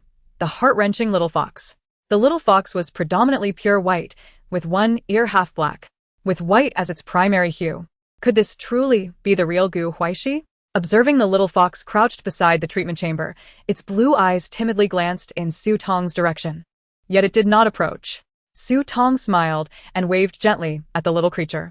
After a brief moment of hesitation, the little fox stood up and cautiously took a few tentative steps towards Su Tong. Realizing that no one was hindering its advance, it quickened its pace and soon stood directly before Su Tong, gazing up at her intently while letting out a couple of soft yips.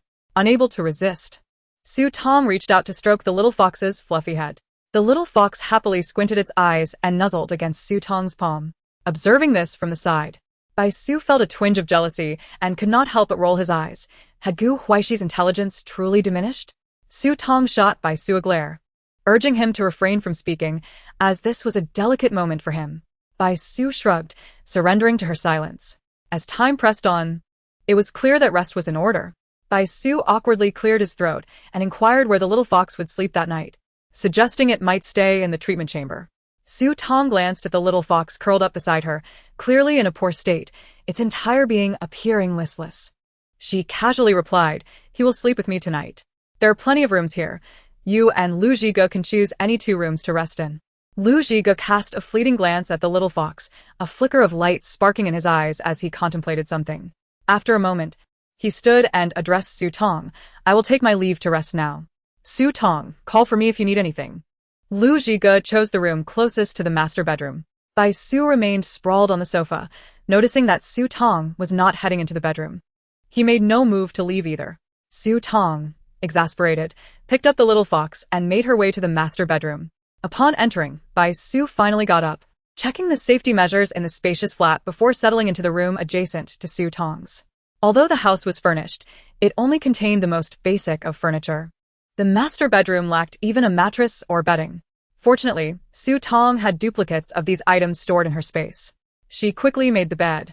And upon noticing the little fox languidly lying on the floor, she contemplated before retrieving a brand new plush cat bed from her space and placing it beside the bed. Gently, she tucked the little fox into the cat bed.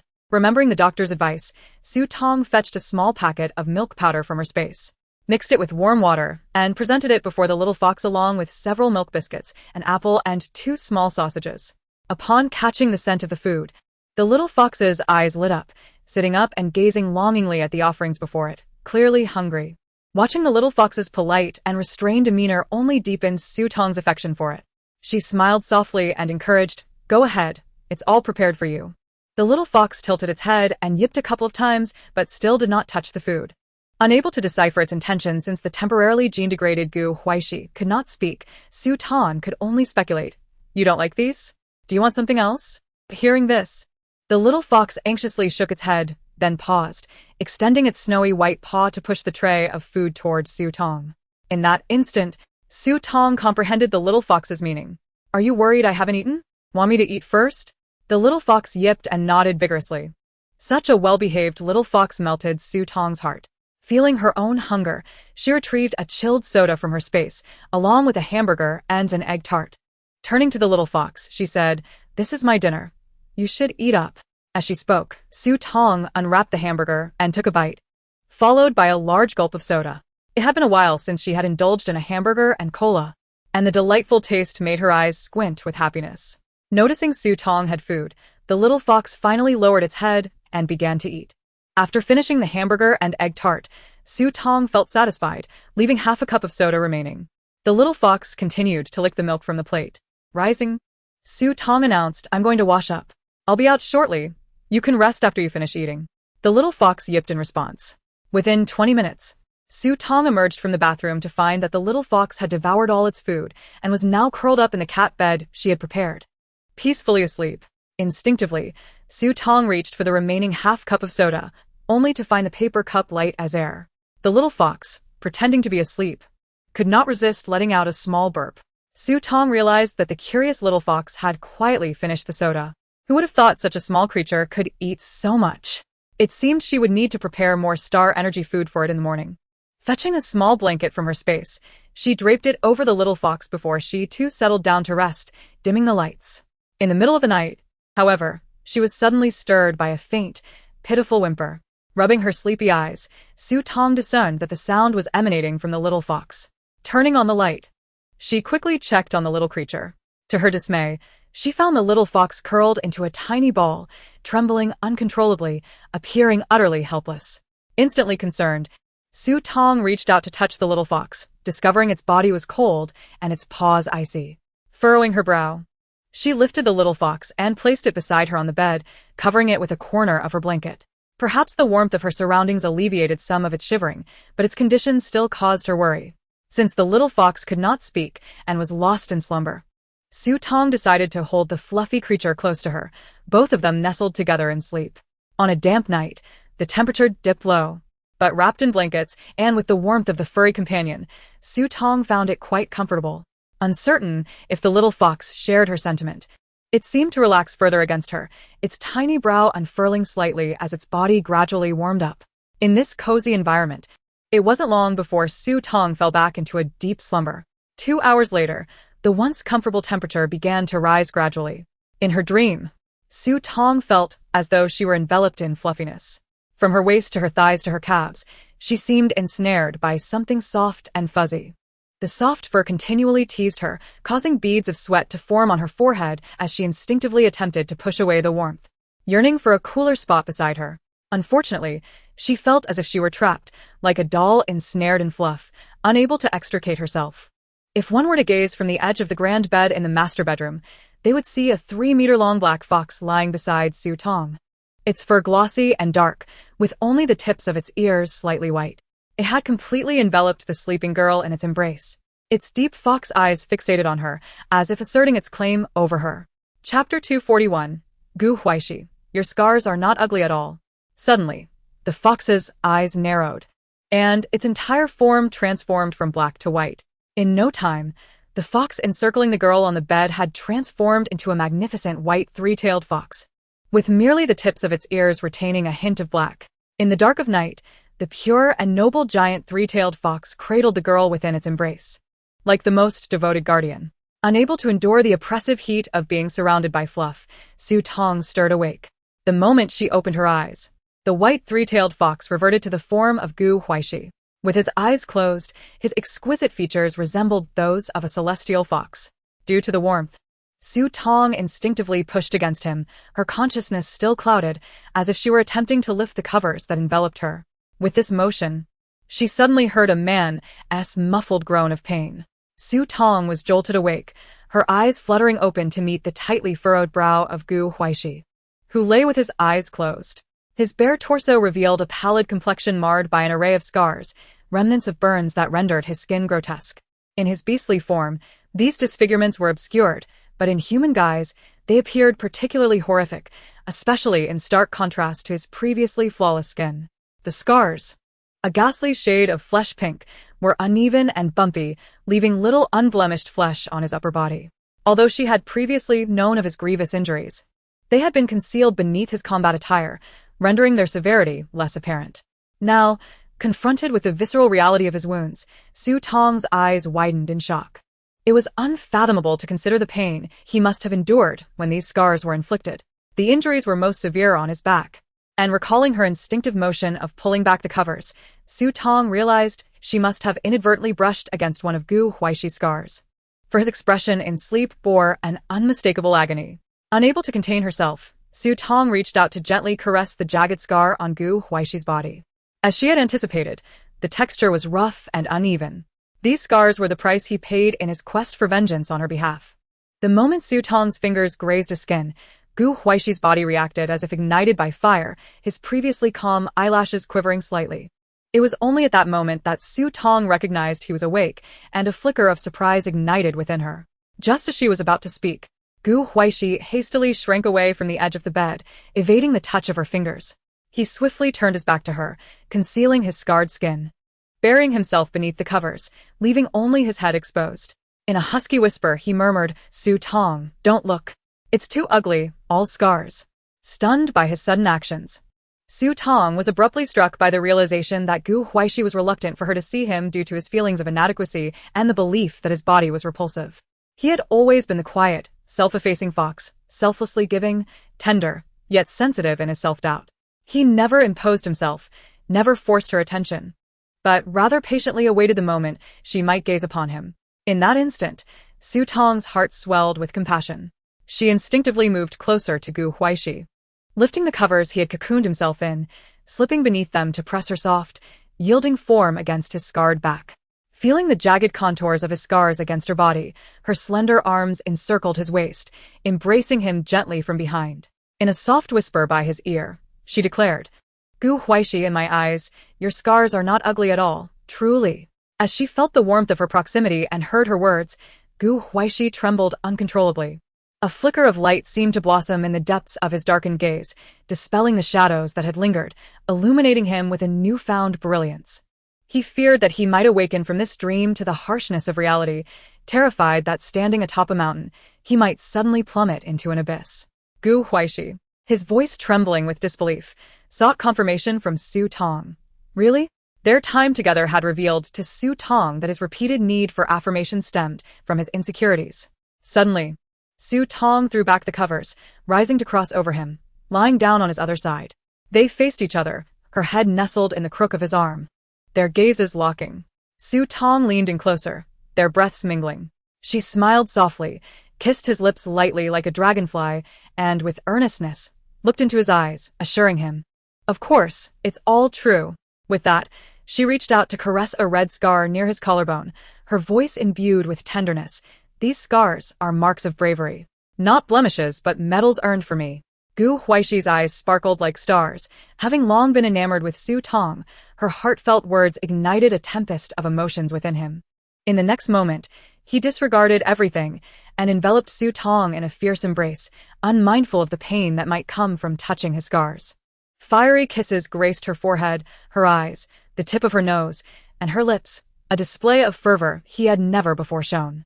Initially, Su Tong's thoughts were consumed with worry that their closeness would reopen his wounds, yet soon her own body ignited with warmth, and her heart raced, leaving no room for apprehension. The stark contrast in Gu Huaixi's demeanor captivated her, drawing her deeper into a spell of enchantment. His kisses, once fervent, gradually shifted to a more cautious and tender rhythm, infused with uncertainty. Su Tong felt a pang of helplessness and affection. She reached up to encircle Gu Huaixi's neck, delicately tracing the scars that marked his body from his chest down to his abdomen and back. Gu Huaixi held her tightly, yet his intrinsic nature remained unchanged. He was gentle, accommodating, and devoted. To him, Su Tong was the entirety of his world. Immersed in this embrace, Su Tong's heart swelled with affection for Gu Huaixi. She gazed down at his handsome face, marked by restraint, and, breathless, she leaned down to kiss his lips softly. But at that moment, a sudden transformation occurred. Gu Huaixi's white hair flickered, and his blue eyes shimmered with a red undertone, as two fox ears sprouted from his head, not purely white, but a striking black and white, transforming almost instantaneously. Chapter 242. Su Tong, please feel my pain too. Su Tong, lost in bliss, gazed dreamily, utterly unprepared for what was to come.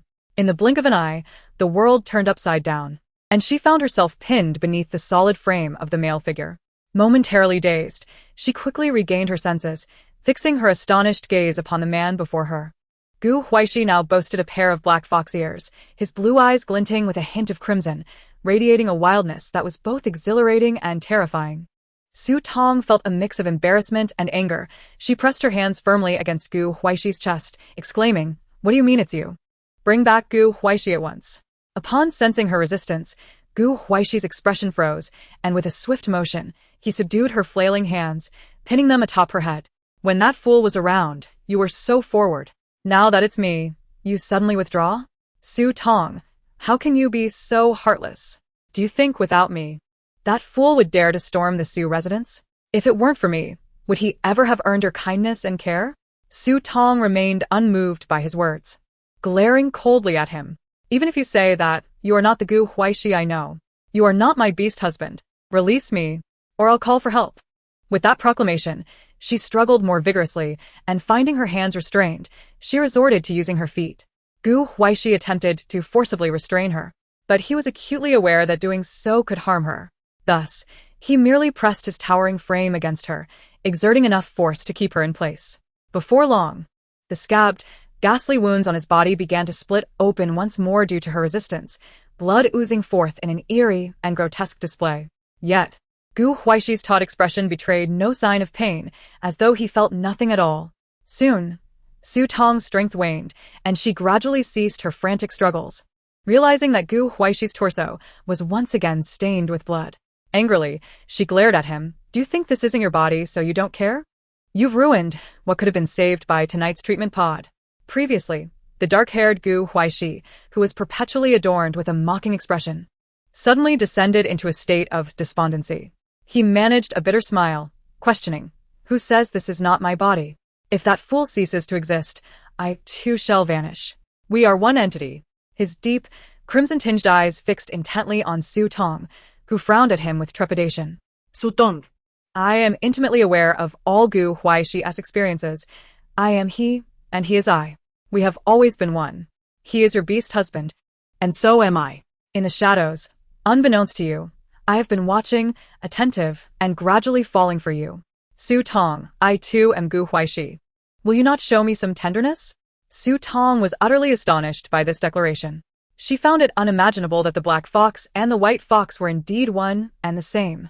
She had always believed that Gu Huaixi had been overtaken by some sudden soul, never considering that they were merely two facets of the same being, expressions of Gu Huaixi's dual nature. Are you truly Gu Huaixi? Su Tong está mered. Still reeling from the revelation, the dark-haired Gu Huaixi nodded earnestly. If you doubt me, feel free to inquire about any past events involving Gu Huaixi.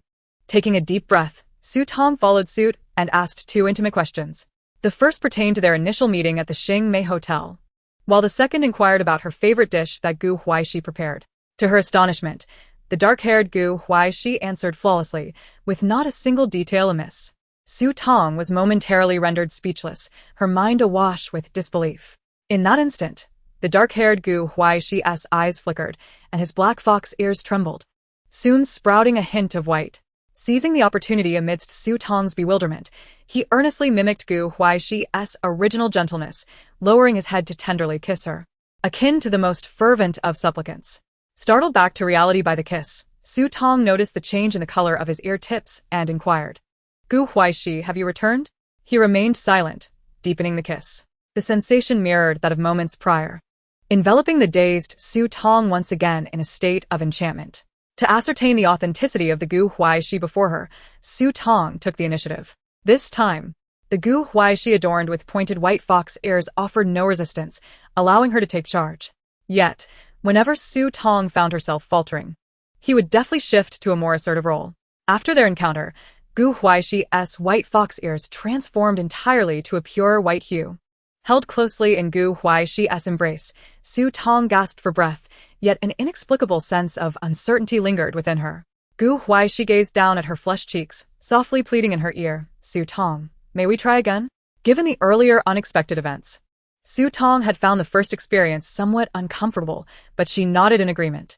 At the moment her head inclined, it was an exquisite display of tenderness and intimacy. Gu Huaixi attended to her every sensation. If she exhibited any discomfort, he would suppress his own feelings. The contrast between the earlier feigned gentleness and his genuine dominance revealed two entirely different beings. Su Tong's eyes widened in realization. At that moment, she was certain that the previous encounter had not been Gu Huaixi at all. While the dark-haired Gu Huaixi and Gu Huaixi might share a corporeal form, they were undoubtedly two distinct personalities. She had been deceived by the cunning and domineering trickster. Furthermore, it appeared that the dark-haired Gu Huaishi's persona had grown stronger within Gu Huaishi's body. Previously, Gu Huaishi's ears would only change from entirely black to signify his presence, but now it seemed that as long as they were not entirely white, the dark-haired Gu Huaixi was in control. He appeared to have gained the ability to freely manipulate his emergence. After their intimate exchange, Su Tong furrowed her brow and drifted into a weary slumber. Gu Huaixi tenderly wiped the fine beads of sweat from her forehead, then gently placed a cherished kiss at the corner of her eye. A smile inadvertently curved his lips. He had finally become Su Tong's true beast husband, destined to have only her as his mate for eternity. Just as Gu Huaixi was about to close his eyes, a different voice resonated in his mind. "You have lingered long enough. Return and tend to your rightful place. No, if you return to Su Tong now, you will frighten her." Ha! "My dear brother, it seems that this body is now under my dominion, not yours. When will you ever surpass me to command my obedience?"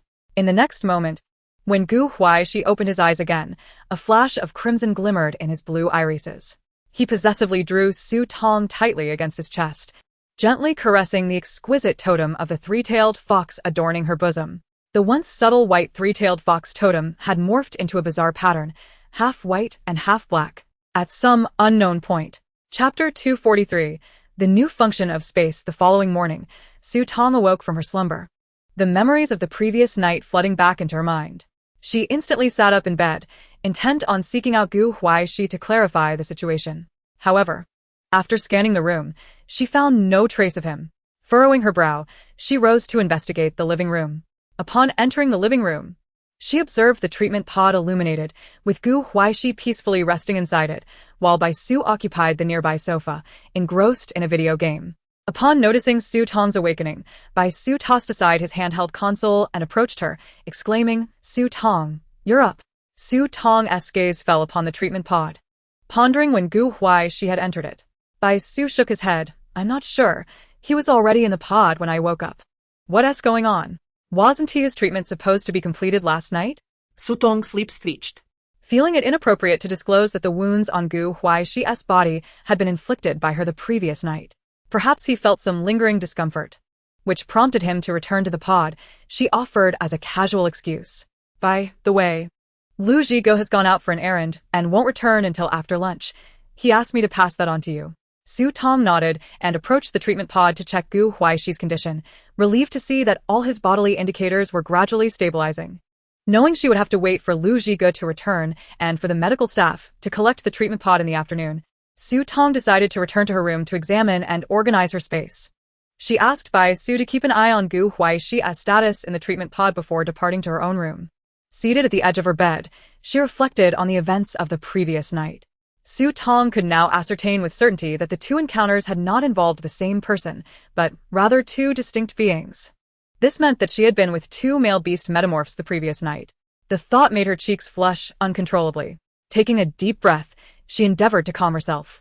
Slowly, Tong sank her consciousness into her space. Upon entering, she immediately sensed an unprecedented difference. The original occupant's space had resembled a modest farm. Even at its highest rank of level 5 intermediate, it had merely been a somewhat larger small farm. Now, the entire space had transformed into a vast valley, surrounded by lush, verdant mountains, with mist enveloping their periphery, seemingly stretching into infinity. The previous small stream had evolved into a river, originating from a distant, pale mountain peak. The river meandered down the mountainside, cascading into a large, azure lake at the foot of the mountain. The lake, encased by the mountains, sparkled like a crystalline sapphire. Breathtakingly ethereal. The only dissonance lay in the complete stillness of the lake, devoid of any ripples, as no creatures inhabited it yet. The lakeside had expanded into a pasture several times larger than before, complete with wooden fences, cowsheds, sheep pens, and enclosures for ducks and geese. On the opposite side of the lake lay fields, and further beyond was an orchard, vegetable garden, and exotic plant area. At this moment, the additional cultivable area had doubled compared to the level 5 space, and the soil was significantly more fertile. The jester hen seems yet to have acclimated to the tumultuous transformations of its surroundings. It, accompanied by a couple of newly hatched chicks, is stealthily exploring the newly developed areas of the ranch. The crops, vegetables, fruit trees, and coffee trees recently planted have thrived remarkably due to the spatial upgrade, appearing as if they have suddenly grown taller. The mutated coffee trees have sprouted fresh, tender leaves, demonstrating a recovery that far surpasses the condition at the peak of the 4th level of the space. A few nettles also appear vibrant and full of life. All the crops, fruit trees, and animals within the space have been nourished with the essence of the spiritual spring. Tong has returned from the original owner's space to her own. Upon entering her space, Tong instantly realized that it had also undergone an upgrade. The space, previously burdened by the original owner's limitations, not only regained its former level, but also exhibited notable changes. The storage capacity has been further expanded. Tong is now confident that even if she were to receive several hundred large, advanced mutated beast corpses at once, her space could accommodate them all. The material exchange station has reverted to the status it held at the mid-level of the 5th tier, allowing for the exchange of up to 2 tons of mutated star beast meat at a time. The spiritual spring pool has expanded, with an increased flow of water. Initially, Tong was concerned that if the original owner's space were filled, the spiritual spring water in her own space would be insufficient for immediate needs. However, with the pool's enlargement, she need not worry about this issue anymore. In addition to these developments, Tong discovered a peculiar hourglass in her space. This luminescent white hourglass hovered above the spiritual spring pool, remaining motionless at that moment. Tong scrutinized the hourglass for 10 minutes, circling it in an attempt to discern its purpose, but to no avail. Suddenly, an idea struck her, prompting her to withdraw her consciousness from the space. She then placed a recently hatched chick into her space, only to find it still could not enter. It appeared that the additional hourglass was not intended for living creatures, as they still could not enter her space. After returning the chick, Tong silently chanted the command to enter her space. This time, there was indeed a change. She vanished from her original location and reappeared in her own space. Filled with delight, Tong quickly turned her attention back to the hourglass. The previously motionless hourglass had now begun to leak sand, marking the passage of time. Tong hastily glanced at her watch. After a quarter of an hour had elapsed, she was ejected from her space. It seemed that the newly added hourglass allowed her to enter for a limited time. Currently, she could remain in her space for a quarter of an hour. Re-entering her space with her consciousness, she observed that the hourglass had ceased its motion once the time was up, She wondered if the hourglass would refresh its timing by the next day. Could she bring others into her space? If she did not utilize the hourglass, would this time accumulate? Numerous questions awaited Su Tong's exploration over time. Nevertheless, regardless of the uncertainties, the ability to enter her space, albeit for a mere 15 minutes, provided her with an additional card to play for survival. In the event of life-threatening danger, she could choose to retreat into her space, rendering any external threats temporarily ineffective. It was at this moment that Su Tong confirmed her space level had indeed ascended to the initial stage of the 6th level after last night. She had initially believed that being with Huaixi would at most restore her space to its former mid-level of the 5th tier. Never anticipating such a significant leap to break through to the 6th level. Could it be that Huaixi's dual nature was the cause of this transformation? Su Tong nearly choked on her own thoughts. Su Xian's space level had plummeted due to Huaixi's sudden intervention, and she remained at the Su residence, wary of revealing any signs of her predicament. The following afternoon, she urged Yanbei to accompany her back to the villa in the suburbs. As their modified vehicle emerged from the villa community, they encountered Su Tong's own modified car. Chapter 244, Collision. Su Xian instantly recognized Su Tong's vehicle. Her eyes narrowed. Why was Su Tong's car here? Was Huaixi inside? Fueled by a reckless audacity, Su Xian quickly instructed Yanbei, ram into Su Tong's car. The nearby villa area belonged to the Su family. If anything went awry, they would handle it for her, leaving Su Xian unperturbed. All she needed was to capture Huaixi. Inside the modified car, Su Tong sat in the back seat, flanked by Lu Zhige and by Su. Meanwhile, Huaixi, having just emerged from the treatment pod, was still in the form of a diminutive white fox, weakly resting on Su Tong's lap. The driver was Ji Ying, whom Lu Zhige had brought back. Ji Ying quickly scanned the surroundings and spotted the approaching modified vehicle. A seasoned driver. He promptly alerted the occupants in the back seat, "Young master, Miss Su Tong, there's a car deliberately coming at us." Lu Zhige glanced at the rearview mirror, sneering. "Handle it as you see fit. If the car gets damaged, have Ji Hao send another one to the suburban villa." Ji Ying eagerly nodded. He relished the prospect of dealing with such overconfident individuals. Having been the young master's assistant for several years, he was accustomed to others keeping their distance from the young master's vehicle. Opportunities like this were rare, and he was determined to showcase his true driving skills. Su Tong also caught a glimpse, her brow furrowing slightly. The car seemed familiar. Beside her, Bai Su was too absorbed in sulking, puffing his cheeks in irritation. How could Lu Zhige be so lazy? He was supposed to be driving, not letting his chauffeur do it. Wealthy individuals were truly insufferable. Yanbei, responding to Su Xian's command, floored the accelerator and charged towards Su Tong's vehicle's rear flank. Su Xian's car had been equipped with a special bumper just days prior, and with the right angle, it could potentially disable Su Tong's modified vehicle in a single blow. At that moment, various viruses and insects lurking in the fog would inundate the car, catching its occupants off guard. Su Xian, simmering with frustration, finally wore a smile on her face. Yanbei's speed and reflexes were commendable. As the two vehicles neared collision, however, Su Tong's modified car executed a sudden serpentine maneuver, avoiding the impact at the last possible moment. Not only that, the opposing vehicle abruptly braked, causing Su Xian's car to overshoot, and then Su Tong's vehicle swiftly closed in, delivering a precise and forceful strike. Everything unfolded so rapidly that neither Yanbei nor Su Xian had time to react. Su Xian's car was struck, and both occupants were subjected to the immense inertia and impact, causing the vehicle to veer uncontrollably and crash into the metal guardrail. With a resounding crash, the modified car slammed into the guardrail, releasing a noxious cloud of white smoke from the crumpled hood. The airbags deployed just in time, protecting Yanbei and Su Xian from injury. However, judging by the recent collision, it was unlikely the car would be operational anytime soon. Su Xian and Yanbei were taken aback by the sudden turn of events. They had anticipated being the ones in control. Was Yanbei's driving skill truly that poor? Su Xian's face darkened, resembling the bottom of a pot. Yanbei's expression was equally grim. The two awkwardly disembarked from the vehicle.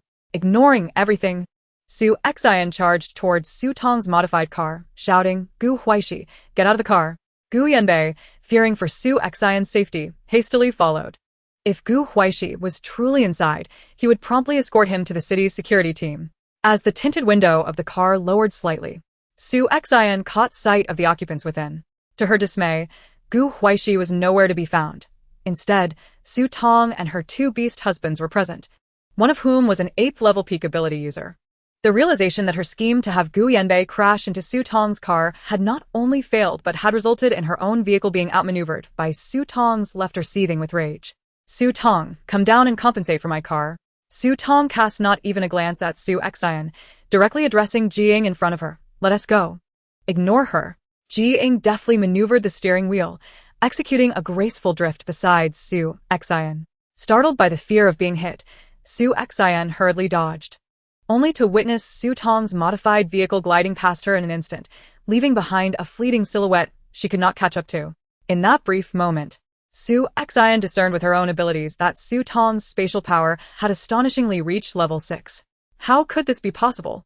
Just days ago, she had clearly stripped Su Tong of her spatial level, convinced that she had absorbed and obliterated it. Yet, in merely a few days, not only had Su Tong recovered, but her level had also surpassed its previous state. With her spatial abilities having been downgraded by Gu Huaishi's peculiar powers, Su Xian was now left in disbelief at the revelation of Su Tong's restoration and advancement. Currently, at level 3 herself, she knew that probing into the spatial abilities of other females could leave her exceedingly weak if the level disparity was too vast. Coupled with the blow from Su Tong, Su Xian swayed unsteadily, her lips paling as she toppled sideways. Fortunately, Gu Yanbei was nearby and caught her just in time. Xianer, are you alright? Gu Yanbei inquired, furrowing his brow. He cast a glance in the direction Su Tong's modified car had vanished, a sense of unspoken bitterness welling up within him. Supported by Gu Yanbei, Su Xian struggled to regain her composure, feeling a surge of anger at the humiliation from Gu Yanbei's earlier mishap. Yanbei, don't you think your driving skills need some practice? Gu Yanbei remained silent, although Su Xian had recently begun to provide him with fewer star energy resources. She had always been gentle and affectionate in his presence. However, following Gu Huaishi's successful ambush, her demeanor had turned cold and critical, often belittling him, which gradually left Gu Yanbei feeling stifled. Suppressing his frustration, he softened his tone. Xianer, it's all my fault. I'll practice driving more. Please don't be upset. Let us return to the Su residence and have someone take care of the repairs. Su Xian replied, Mother-S in a bad mood. She probably won't let anyone help us with the repairs. Gu Yanbei took a deep breath, assuring her, I'll just have the Su family take the car back to the villa.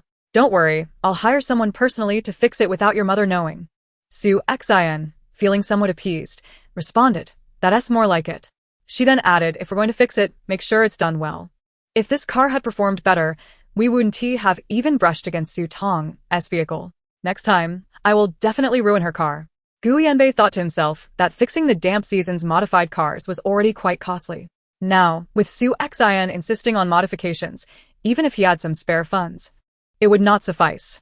Moreover, with the damp season nearly over, the car would require another round of modifications when the hot season arrived, which would demand a substantial amount of star coins. He feigned agreement with Su Xian but had no intention of actually modifying the vehicle. An hour and a half later, Su Tong and her companions returned to the suburban villa. Upon their return, an unexpected visitor arrived. Chapter 245. The guest two unfamiliar military-modified vehicles were parked outside the villa. As Su Tong descended from the vehicle, she cast a glance at the two modified cars and then spotted a familiar figure leaning against the villa's entrance. Jin Yan. Lu Zhige and Bai Su followed Su Tong out of the car, with a small white fox trailing at her feet. The little fox emitted a weak call, and Su Tong immediately bent down to scoop it into her arms. Jin Yan, who had been waiting by the villa door, clicked his tongue disapprovingly at the sight of the little white fox. He then strode over with long strides. Su Tong, you're back. Su Tong nodded.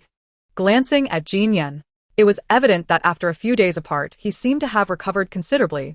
No longer the despondent figure she had encountered at the military base. He had returned to being that spirited, sharp-tongued lion man. Did you drive those two cars back? Su Tong casually inquired.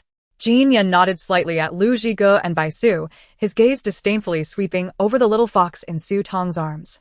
Has Gu Huaixi turned into this again? TSK, truly useless. Su Tong responded, one car is mine, and the other belongs to my father. He insisted on coming personally to express his gratitude to you. Su Tong was somewhat astonished that General Jin had come in person. She had assumed that the mutated coffee tree fruit would suffice for General Jin's gratitude, expecting him to send someone to meet her at the Ace City military base. She hadn't anticipated that he would come to her directly. However, upon scrutinizing Jin Yan, she began to harbor doubts. Surely General Jin's visit was not solely for the mutated coffee tree fruit. Not wanting to keep anyone waiting, she hurried into the villa's first-floor living room, cradling the little fox. As Lu Zhige and Bai Su passed by Jin Yan, Lu Zhige raised an eyebrow, while Bai Su shot a glare at Jin Yan. Just when we thought we were rid of one, it seems another has returned. Now there's one more to compete with for Su Tong. In the living room, Xiao, Yufan, and Mo Yuan were conversing with General Jin. Hearing the commotion at the entrance, Xiao Yufan promptly approached Su Tong. Su Tong, General Jin has arrived. Su Tong stepped forward to greet General Jin, shaking his hand. Xiao Yufan took the little fox from her and placed it on an empty sofa nearby. The last time Su Tong had seen General Jin was when they had emerged from District 41. Although he had exuded an air of authority then, his fatigue and aging had been palpable. Today, upon seeing him again, Su Tong noted that he appeared much better, as if the gray in his hair had diminished. And he radiated a vitality that had been absent before. General Jin, it's a pleasure to see you, Su Tong greeted warmly. At this moment, General Jin took a proper look at the young female before him. She possessed a warm and graceful demeanor, with exquisite features and a relaxed expression, exuding a natural charm. In the presence of her elders, she carried herself with poise, and before the young male beastmen, she did not exhibit the haughty attitude often seen in many young females. To his surprise, his rebellious son had managed to match with such a commendable young female. Previously, he had only received feedback from his subordinates regarding Su Tong. Now, witnessing her firsthand and interacting with her, he realized how mistaken he had been about his rebellious son. General Jin nari amicably at Su Tong, mi Su Tong. It is indeed a pleasure. His tone lacked the usual sternness he displayed in front of subordinates, instead carrying a warmth befitting an elder. Please take a seat, General Jin. Su Tong invited, introducing him to her beast husbands, including the temporarily devolved white fox, Gu Huaixi. Jin Yan had somehow seated himself on the sofa beside Su Tong, making it seem as though only General Jin and his accompanying officer were outsiders. General Jin looked at his son with a helpless smile, but soon his concern for him resurfaced. Su Tong's beast husbands were all exceptional, especially the Lu surname beast husband, whose ability level had astonishingly reached the pinnacle of level 8. His son, still at the pinnacle of level 7, lagged significantly behind. After assessing Su Tong and her beast husbands, General Jin asked, I wonder how Miss Su Tong's spatial abilities have recovered? Su Tong had not expected General Jin to inquire about her spatial abilities so directly. After all, in this alliance of beasts, a female's paramount roles were twofold, spatial abilities and reproductive capacity. In terms of combat prowess, they paled in comparison to their male counterparts. Glancing at her beast husbands, Su Tong replied to General Jin, the incident occurred quite suddenly, and my spatial ability remains at level 1. I have barely managed to preserve it without it being destroyed. As for how it may recover in the future, I cannot say. Su Tong conveyed her previous state when she left the hospital to General Jin. Upon finishing her statement, the beastmen exhibited no noticeable change in expression, while Bai Su dramatically adopted a grave demeanor. General Jin swept a discerning glance over the individuals before him, failing to detect any inconsistencies. The notion that her space was only at the first level and uncertain of its ability to recover, relayed directly from Su Tong's lips, caused General Jin's brow to furrow involuntarily. After a prolonged pause, he finally spoke, his furrowed brow hinting at the peculiarity of the situation. The medical resources in a city are inferior to those in S City. Should you be willing, I invite you to accompany me to S City, where I will arrange for the military doctors to conduct a thorough examination. Perhaps a solution to restore your spatial abilities may be found. Su Tong, taken aback by General Jin's words, had anticipated that he would outright refuse to consent to Jin Yan's remarriage with her. Instead, he was simply concerned for her well-being. Jin Yan raised an eyebrow in surprise at his father's statement. Su Tong, momentarily stunned, expressed her gratitude, stating, Thank you for your kindness, General. I will consider your suggestion. And should I need assistance, I will not hesitate to trouble you. It was a jest, for Su Tong dared not accept a systematic examination. What if it revealed her spatial secret? Her words were merely a polite refusal. General Jin was not overly surprised by Su Tong's response and began to speak more openly, revealing his straightforward nature. Miss Su Tong, the mutated coffee fruit you provided has saved my life. May I inquire what you desire as a token of my gratitude? The mutated coffee fruit was exceedingly rare, and given that Su Tong's face had been devastated, the seed she had given him was the last of its kind, making it even more precious. Initially, Su Tong had intended to request some aquatic products and large livestock that were unavailable in the market, but now, in the presence of General Jin, she felt it inappropriate to ask for such items, having disclosed the first-level status of her space. After a moment's contemplation, she replied, General Jin, at present, what I require most are crystal cores and star coins. Chapter 246. Xiao Yufan's decision. General Jin remarked, this young lady is remarkably forthright. Who doesn't covet crystal cores and star coins? He cleared his throat and added, very well. I will first transfer 50,000 star coins to you and provide you with a box of crystal cores. As for the remainder, consider it a debt of gratitude from this old man. Should you require my assistance in the future, do not hesitate to contact me. Within my capabilities, I shall certainly oblige. With that, General Jin cast a glance at his aides standing behind him. Receiving the general signal, the aide promptly exited to the car nearby, bending to retrieve 2 metallic boxes of varying sizes. Upon returning, he placed the boxes before Su Tong. General Jin explained, everything is contained within these boxes, Miss Su Tong.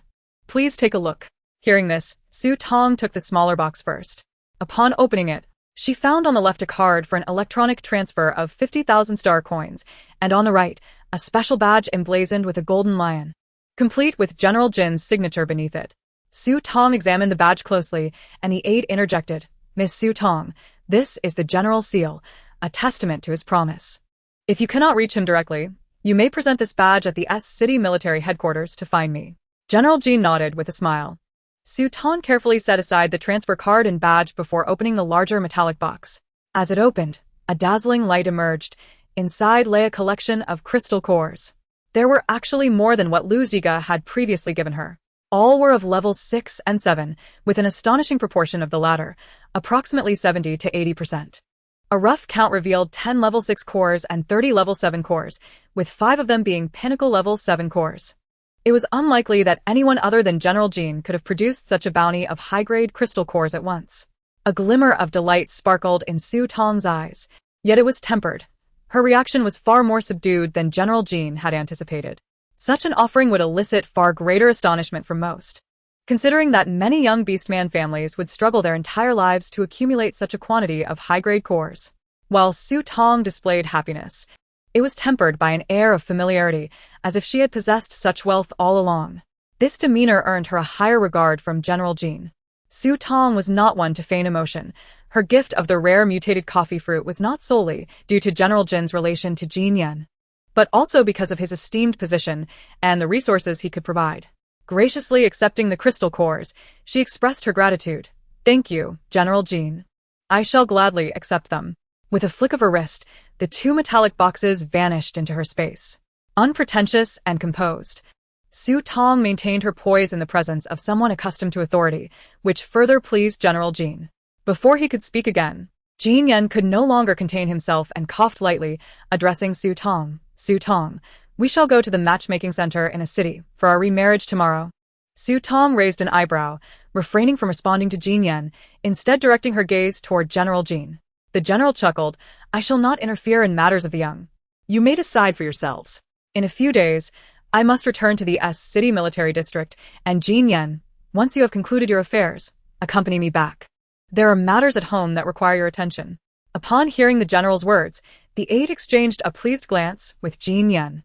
Su Tong was even more astonished than before, and the beastman's expressions shifted to one of incredulity. The previously formidable General Jin had truly come to terms with the situation, allowing Jin Yan to make his own choices regarding his lifelong commitment. After personally meeting Su Tong, General Jin did not linger. Once their discussions were complete, he took his leave. Jin Yan chose to remain at the suburban villa instead of following him. After General Jin departed, Xiao Yufan called out to Su Tong, Su Tong, there is something I wish to discuss with you. Surprised, Su Tong nodded. Come into my room. Xiao Yufan followed her to the master bedroom on the 2nd floor. And as they approached the door, the little white fox trailed closely behind. Xiao Yufan frowned slightly at the sight.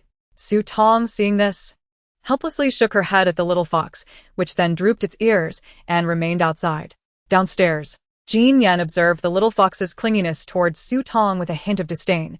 wondering what had come over Gu Huaixi to be so brazen. Beside him, Montag Yuan's Gazedebend. Bai Su exclaimed indignantly, "It must be the doing of that black fox." Lu Zhiga cast a glance at the group before retreating to his room, appearing unusually busy for reasons unknown. Within the master bedroom, Xiao Yufan couldn't help but scrutinize Su Tong from head to toe.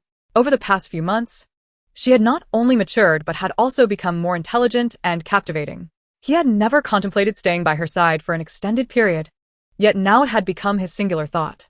Although Xiao Yufan was typically calm and self-absorbed, he was astute enough to sense the multitude of secrets surrounding Su Tong, aware that even a careless revelation could attract the envy of many. As her husband, he needed to consider their future proactively, though the Star Alliance's beast realm appeared stable. Beneath the surface, tumultuous undercurrents surged, concealing countless dangers. In this realm, the strong preyed upon the weak, and power was the ultimate truth.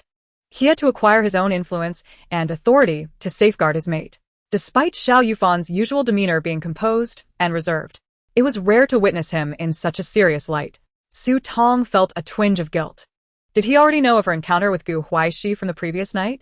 Had he discerned her secret regarding her spatial abilities? Su Tong licked her lips and lifted her slightly evasive almond eyes to meet Xiao Yufan's gaze. Xiao Yufan, what matter do you wish to discuss? Xiao Yufan reached out to smooth the slightly disheveled strands of hair by Su Tong's temple, seemingly oblivious to the shift in her expression. He was exceedingly tall, towering over Su Tong by a head. When he looked down at her, he had already discerned the prominent three-tailed fox totem peeking from her slightly open collar. Without a word from Su Tong, he surmised that the two had indeed become true spouses. Though a pang of jealousy stirred within him, he maintained his composure. Gu Huaixi, like him, was Su Tong's legitimate beast husband. Their union was inevitable. It was better to come together sooner, as it would expedite the advancement of Su Tong's capabilities. Xiao Yufan's gaze lingered on Su Tong's porcelain-white cheeks, then delved into her somewhat evasive amber eyes. Su Tong, he declared, I wish to join the A city military. Su Tong's eyes widened in surprise. Have you thought this through? Joining the A city military at this juncture will undoubtedly associate you with General Tan. Your freedom will be significantly curtailed. The military is not as accommodating as it appears. Xiao Yufan, being a person of keen intellect and calm demeanor, had already contemplated the implications of her words. He replied, even if I were to delay my decision, prolonged time in the military would still necessitate choosing a faction. It is unavoidable. Therefore, it is wiser to align myself from the outset with a powerful position. Moreover, we have already offended General Chang. And to ensure our safety in a city, our only option is to align with General Tan. As it stands, his integrity seems commendable. Xiao Yufan's reasoning was sound. In pursuit of crystals and resources, they would inevitably frequent the war zones, with the A city military district stationed adjacent to them, providing ample opportunities for interaction. Given their antagonism towards General Chang, it was prudent to seek a protective alliance, particularly as General Tan had extended an olive branch to them, a chance not to be squandered. Furthermore, this incident served as a lesson. In the Star Alliance beast world, lacking a faction was untenable, as solitary efforts were exceedingly difficult. The immediate challenge posed by the Su family and Su Tong was already formidable. Having been in the Star Alliance beast world for several days, Su Tong's desire to live a leisurely life had gradually been tempered by the stark realities surrounding her. After a moment's reflection, she nodded. Xiao Yufan, I consent to your joining the A city military, but you must exercise utmost caution. The recent contest has made it abundantly clear that power struggles within the military are severe. Xiao Yufan smiled, his eyes warm and gentle as jade.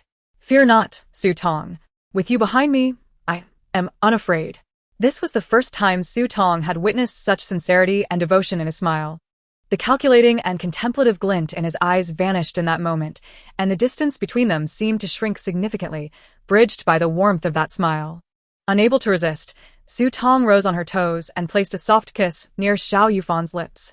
Startled by her sudden gesture, he instinctively wrapped his arms around her slender waist, drawing her closer as he deepened the kiss.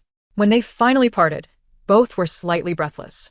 A flicker of concern crossed Xiao Yufan's eyes as he whispered in Su Tong's ear, once I join the military, my time at the villa will be drastically reduced. Should you ever need to reach me urgently, leave a message on the Star Network or consult Lu Zhiga.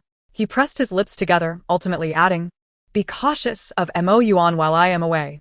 As for Gu Huaixi's situation, once I am at the military, I will leverage the Tan family's influence to investigate the Gu family. Su Tong had not anticipated such a conversation from Xiao Yufan at this juncture. Mo Yuan? What of him? Does he pose a problem? Noticing the bewilderment and shock on her face, Xiao Yufan offered a wry smile. At present, I am uncertain. I merely caught wind of some rumors. In any case, exercise caution around him. In my view, Jin Yan is far safer. Though Su Tong was unaware of Xiao Yufan's motivations for this warning, she recognized the underlying wisdom in being cautious. Within the original narrative, she was only privy to the matters concerning the original protagonist. The entanglements of her several antagonistic beast husbands were completely foreign to her. Xiao Yufan's deliberate caution suggested there might indeed be something amiss with Mo Yuan. Having concluded their discussion, they exited the room. Upon opening the door, they were greeted by the sight of a small white fox curled up at the threshold. Just as Su Tong bent down to scoop up the little creature, Xiao Yufan acted first, grasping the fox by the nape and ushering it into the living room sofa. The small fox, ensnared by fate, found itself unable to resist. Once placed on the sofa, it promptly distanced itself from Xiao Yufan, eyeing him warily. Well, Su Tong mused, though Xiao Yufan's actions were somewhat brusque. It seems there was no harm done. Jin Yan cast a glance at both the fox and Xiao Yufan before approaching Su Tong, his golden eyes filled with eager anticipation. Su Tong, when shall we remarry? Hearing his words, Su Tong placed her hand on her forehead, realizing another was waiting in the wings. Crossing her arms, she regarded Jin Yan with a raised brow. Show me your worth. Jin Yan retorted, why is it so easy to divorce, yet so difficult to remarry? Nearby, several beast husbands watching the exchange nearly erupted in laughter. Their resolve to never sever ties with Su Tong solidified. In an unprecedented display of determination, Jin Yan took to the kitchen that afternoon, attempting to prepare a candlelit dinner. Had Gu Huaixi not still been in recovery, appearing as a mere small fox, he might have humbly sought Gu Huaixi's guidance on crafting dishes Su Tong enjoyed. Consequently, the villa's kitchen nearly succumbed to chaos under Jin Yan's culinary endeavors. Emerging from the kitchen, covered in flour and soot, Jin Yan's golden hair bore the scars of his misadventure, his handsome face a canvas of black and white. Clearly, cooking was not his forte, and his plans for a romantic dinner had been thwarted. He resorted to seeking assistance from General Jin's aid. After cleaning himself up, Jin Yan took up the task of patrolling the villa before dinner. He frequently circled the premises, occasionally checking the various defenses against the damp season. While Su Tong rested in the living room, every 15 minutes, Jin Yan would reappear, causing her eyes to nearly glaze over from his constant presence. She had never before realized how much of a nuisance he could be at his core. Before 6 o'clock, a convoy of modified vehicles suddenly appeared outside the villa. The unexpected arrival prompted concern among the residents, who ventured out to assess the situation. They soon discovered General Jin's aide and several staff members unloading box after box into Su Tong's villa. What is going on? Su Tong inquired, puzzled. Hadn't her negotiation with General Jin already been settled? Why was the aide delivering goods? The aide, beaming with joy, replied, Miss Su Tong. These items were not sent by the general but rather by the third young master. Should you have any questions, feel free to address them to him. I am merely the courier. Is that permissible? Su Tong wondered aloud. As the last 2 boxes were carried into the living room, 2 young male beast humans, dressed as attendants, entered. They swiftly opened the boxes, expertly retrieving red wine, candlesticks, candles, flowers, and dishes, arranging them meticulously on the adjacent dining table. In less than 5 minutes, the dining area transformed into an elegant and luxurious candlelit dinner venue. Remarkably, even the chairs had been cushioned to match the ambience. One attendant produced a vintage CD player, filling the air with classical piano melodies. Just as the attendants were busy arranging, a graceful middle-aged female entered from the modified vehicles. She approached Su Tong, extending her hand towards her. Miss, please take a seat here. I shall design your makeup and hairstyle. Su Tong, bewildered, thought to herself, what on earth is going on? Does she really need to be adorned? Is this truly a grand banquet? Stiff with discomfort, Su Tong was guided by the affable middle-aged woman to a nearby table. The woman promptly retrieved an array of equipment from her spatial storage, a massage chair, a hair washing machine, a makeup kit. It seemed as though she had brought an entire beauty salon with her. Initially, Su Tong felt a tad uneasy, but as the middle-aged woman gently massaged her scalp while washing her hair, she quickly began to relax. It was simply too delightful to resist. After days of tension from traveling to District 41, the battles endured, and unexpected incidents at the military base, Su Tong had been wound tight. Although her exterior may not have revealed it, a hint of fatigue lingered in her eyes. Now, as the middle-aged woman worked her magic, it felt as if every muscle in Su Tong's body melted away, her meridians and nerves expanding in unison, allowing her to surrender to the moment. Before she realized it, Su Tong had dozed off. When she awoke, the middle-aged woman had already perfected her makeup and hairstyle. Subsequently, she produced a wardrobe from her spatial storage, inviting Su Tong to select an appropriate outfit. Ultimately, under the woman's guidance, Su Tong chose an elegant silver-purple silk gown that tastefully exposed her shoulders and collarbone. By the time the middle-aged woman completed her service, an hour and a half had elapsed.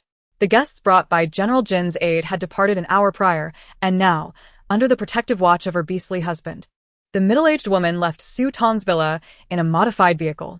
Adorned in her resplendent gown and exquisite makeup, Su Tong stood in the living room, illuminated by the soft glow of the lights. For the first time, she appeared as a princess emerging from a castle, a vision of brilliance.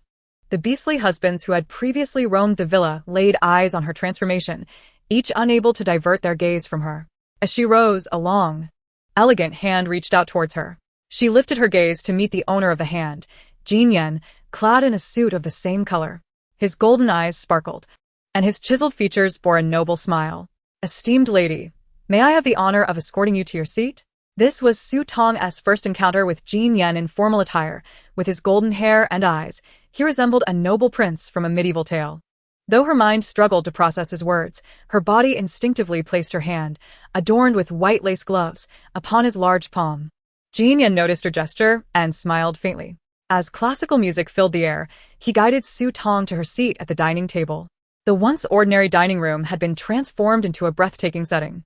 The warm candlelight, fragrant wine, blooming flowers, and delectable dishes created an ethereal atmosphere, as if woven from a dream. If only those few male beast men, who insisted on hovering nearby, would simply vanish, it would be perfect. Even the little white fox had taken a seat on a chair, its innocent eyes intently surveying the scene as though it were a watchful sentinel. Jin Yan, seated beside Su Tong, felt the weight of envious glares from his rivals. Ignoring their menacing stares, he personally poured her a glass of exquisite red wine and served her a tender steak, meticulously cutting it into bite-sized pieces. "Su Tong, do sample the wine and steak. I hope you find them to your liking." Su Tong lifted her glass, inhaling the distinctive sweetness of the wine, pleasantly surprised by its aroma. She swirled the glass, taking a delicate sip, and was astonished. It was not an odd flavor, but rather the pure, rich essence of red wine, with initial notes of bittersweet grapes followed by a lingering sweetness. Tasting the steak, she found it tender and juicy, the flavor unmistakably that of natural beef. To her astonishment, all the ingredients were organic, unmodified, most likely sourced from other women's spatial storage or war zones. Chapter 249. Su Tong, marry me. Su Tong blinked, gazing at Jin Yan. Reading the expression on her face, he surmised her thoughts. "I had Lieutenant Liu procure these ingredients, specifically. They are all completely natural and should be quite delightful." Naturally, they paled in comparison to what Su Tong could cultivate in her own space. Nonetheless, such organic ingredients were exceedingly rare in the Star Alliance's beastly world, and their prices were exorbitantly high. As Su Tong began to eat, the remaining guests joined her without hesitation, savoring the natural flavors far superior to nutrient solutions. Though no words were exchanged, the food on the table disappeared rapidly. What should have been a dreamlike Camelot dinner was swiftly consumed amidst the clinking of dishes. Jin Yan remarked, "Even the little fox has been quite unreserved, feasting on several pieces of meat and fruit." After the meal, the beastly husbands migrated to the sofa, curious about what Jin Yan would do next. He invited Su Tong to the pile of boxes in the living room, smiling as he said, "Su Tong, let us see what treasures lie within." Each box was meticulously packaged, revealing nothing of their contents, akin to blind boxes. Su Tong randomly selected one to open. To her surprise, it contained a dozen live chicks, ducklings, and goslings. Jin Yan explained, "Su Tong, I discovered these at the Central Hall. They are worth at least 40,000 star coins, even at the mild season prices. During the wet season, they would be even pricier." The next box was slightly smaller, containing seeds for two rare vegetables, taro and amaranth, both of which were absent from her spatial inventory. Following that were 4 varieties of hard-to-find fruit tree saplings, several boxes of seasonal clothing, an assortment of jewelry, a property in S City, a modified vehicle, and a mech capable of flight for short distances. As she unwrapped the final boxes, Su Tong couldn't help but smirk. After half an hour, she had finally completed her exploration of the boxes. She turned to Jin Yan, questioning his intentions with her gaze. Was he flaunting his wealth? Suddenly, Jin Yan knelt before her, producing a dazzling diamond ring from his pocket, holding it aloft. Su Tong, marry me. Everything you just unwrapped is my betrothal gift. Su Tong was momentarily taken aback. In the Star Alliance's beastly society, such proposals had fallen out of fashion. Proposing in this manner was considered an antiquated custom among the nobility, yet in Su Tong's world, this tradition still held sway. What girl had not imagined the moment of being proposed to, fantasizing about the romance of vowing eternal love in a wedding gown? She had thought such an opportunity would elude her in this realm, yet unexpectedly, her youthful dreams were manifesting before her eyes. For a moment, Su Tong was rendered speechless, staring blankly at the anxious Jin Yan before her. Kneeling before her, as time stretched, Jin Yan's proud demeanor began to fade, his head slightly bowing. He clenched the hand holding the ring tightly, his lips moving with difficulty, his voice growing hoarse. Su Tong, if you do not wish to accept, then I shall persist until you are willing. Perhaps she disdained his method of proposing. He would try every conceivable way until she consented. I will. In the depths of his somber world, Jin Yan seemed to suddenly hear a celestial voice drifting from afar. He shot his gaze up to Su Tong. Disbelief etched across his features. Su Tong smiled at him, seemingly concerned that he might not have heard her, and repeated the words, I am willing, once more. Jin Yan retrieved a ring from the box, took Su Tong's hand, and personally placed the dazzling diamond ring upon her ring finger. After adorning her, he gently lifted her hand, bringing it to his lips, where he bestowed a kiss full of significance upon her ring finger. With that, he rose to his feet and swept Su Tong into his arms, twirling her joyfully. In that moment, all pride, aloofness, and dominance vanished from Jin Yan's demeanor. He appeared as nothing more than a youthful lad who had just successfully proposed, with unbridled joy etched across his face. Su Tong, touched by his heartfelt delight, wore a smile that lingered on her lips, accompanied by a cascade of melodious laughter. Although the nearby onlookers, the beast men, did not overtly express their feelings, a pang of envy stirred within each of them, causing them to increasingly resent Jin Yan. This ostentatious lion was indeed insufferable. Su Tong, having agreed, you must not renege, Jin Yan declared, planting a kiss upon her forehead. Su Tong rolled her eyes in exasperation, wondering if he viewed her as someone so fickle. Jin Yan flashed a wide grin, revealing his bright white teeth. Of course not. It's merely my own insecurities. No one could fathom the depth of despair that had engulfed him upon learning of his divorce from Su Tong. It was precisely because he had experienced loss that he cherished this moment even more. Jin Yan urged Su Tong to hastily gather their belongings. Faced with such an overwhelming collection of items, Su Tong felt a twinge of pressure. Some of the items were indeed useful to her, such as the seeds for chickens, ducks, and geese that Jin Yan had specially sourced, as well as vegetable seeds, fruit trees, and various garments. However, others, like the real estate in S City, held little value for her at present. Had Jin Yan truly invested all his wealth in her? Sensing Su Tong's apprehensions, Jin Yan chuckled. In a couple of days, I will return to S City for about 10 days. I'll bring back the modified vehicles and mechas. Do you truly possess a flying mecha? Su Tong asked, astonished. That night, Jin Yan lingered at Su Tong's door, unwilling to return to his own room. Su Tong crossed her arms and stood at the threshold, confronting him. With his damp golden hair and bare upper body, his chiseled abs clearly defined, adorned with a ruby-studded navel piercing, he exuded a mix of allure and mischief. He leaned against the door frame, playfully blocking her entrance. Su Tong, you've accepted my proposal. Why not let me in? Su Tong, still reeling from the previous night's shadows, lacked the fortitude for further encounters. Although I've agreed, we have yet to visit the matching center, for now. We can only be considered engaged. Jin Yan responded, so, it's still an unrecognized engagement, is it? Aren't you afraid to sleep alone at night? I promise to behave and keep you company. I'm sorry, but I don't trust you, Su Tong replied. Well, time is of the essence. If you wish to avoid being late for the matching center tomorrow, you ought to stay here. Jin Yan immediately deflated. All right, Su Tong, you should sleep. We need to rise early. With that, he left, not lingering a moment longer. Before departing, he ensured to take the little white fox, which had been waiting nearby, back to Gu Huaixi's room. The next morning, before dawn, Jin Yan was already waiting at Su Tong's door. By the time Su Tong arose, he had been there for nearly 2 hours. Upon opening the door and seeing him, she expressed mild surprise. So early? Jin Yan beamed, displaying his bright smile. Clearly having made an effort with his attire, a white shirt paired with a black suit and a bow tie. Leaning against the door frame, he glanced at his watch. It's already 7 o'clock. By the time we drive to the city center, it'll be 8:30. Su Tong, in this instance, chose not to challenge Jin Yan. Inside the room, she had already had breakfast, while Jin Yan's mind was solely focused on the notion of remarrying, rendering him indifferent to food. Once Su Tong was ready, he led her to the modified vehicle.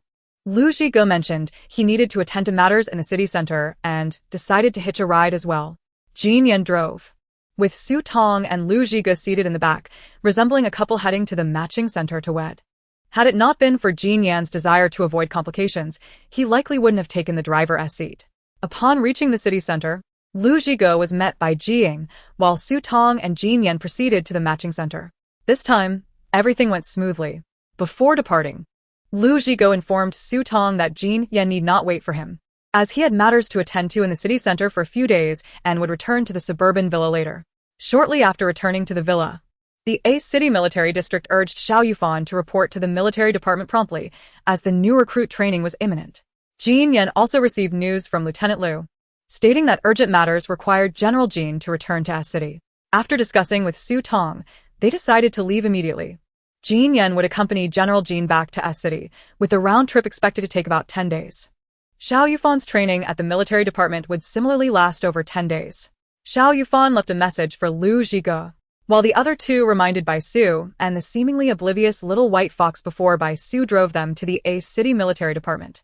That night, only Mo Yuan, Bai Su, Gu Huaixi, and Su Tong remained in the villa. Gu Huaixi was still in recovery, thus the duty of keeping watch fell to Bai Su and Mo Yuan, who took turns throughout the night. Mo Yuan voluntarily assumed the late-night patrol, while Bai Su, indifferent, decided to cover the earlier shift.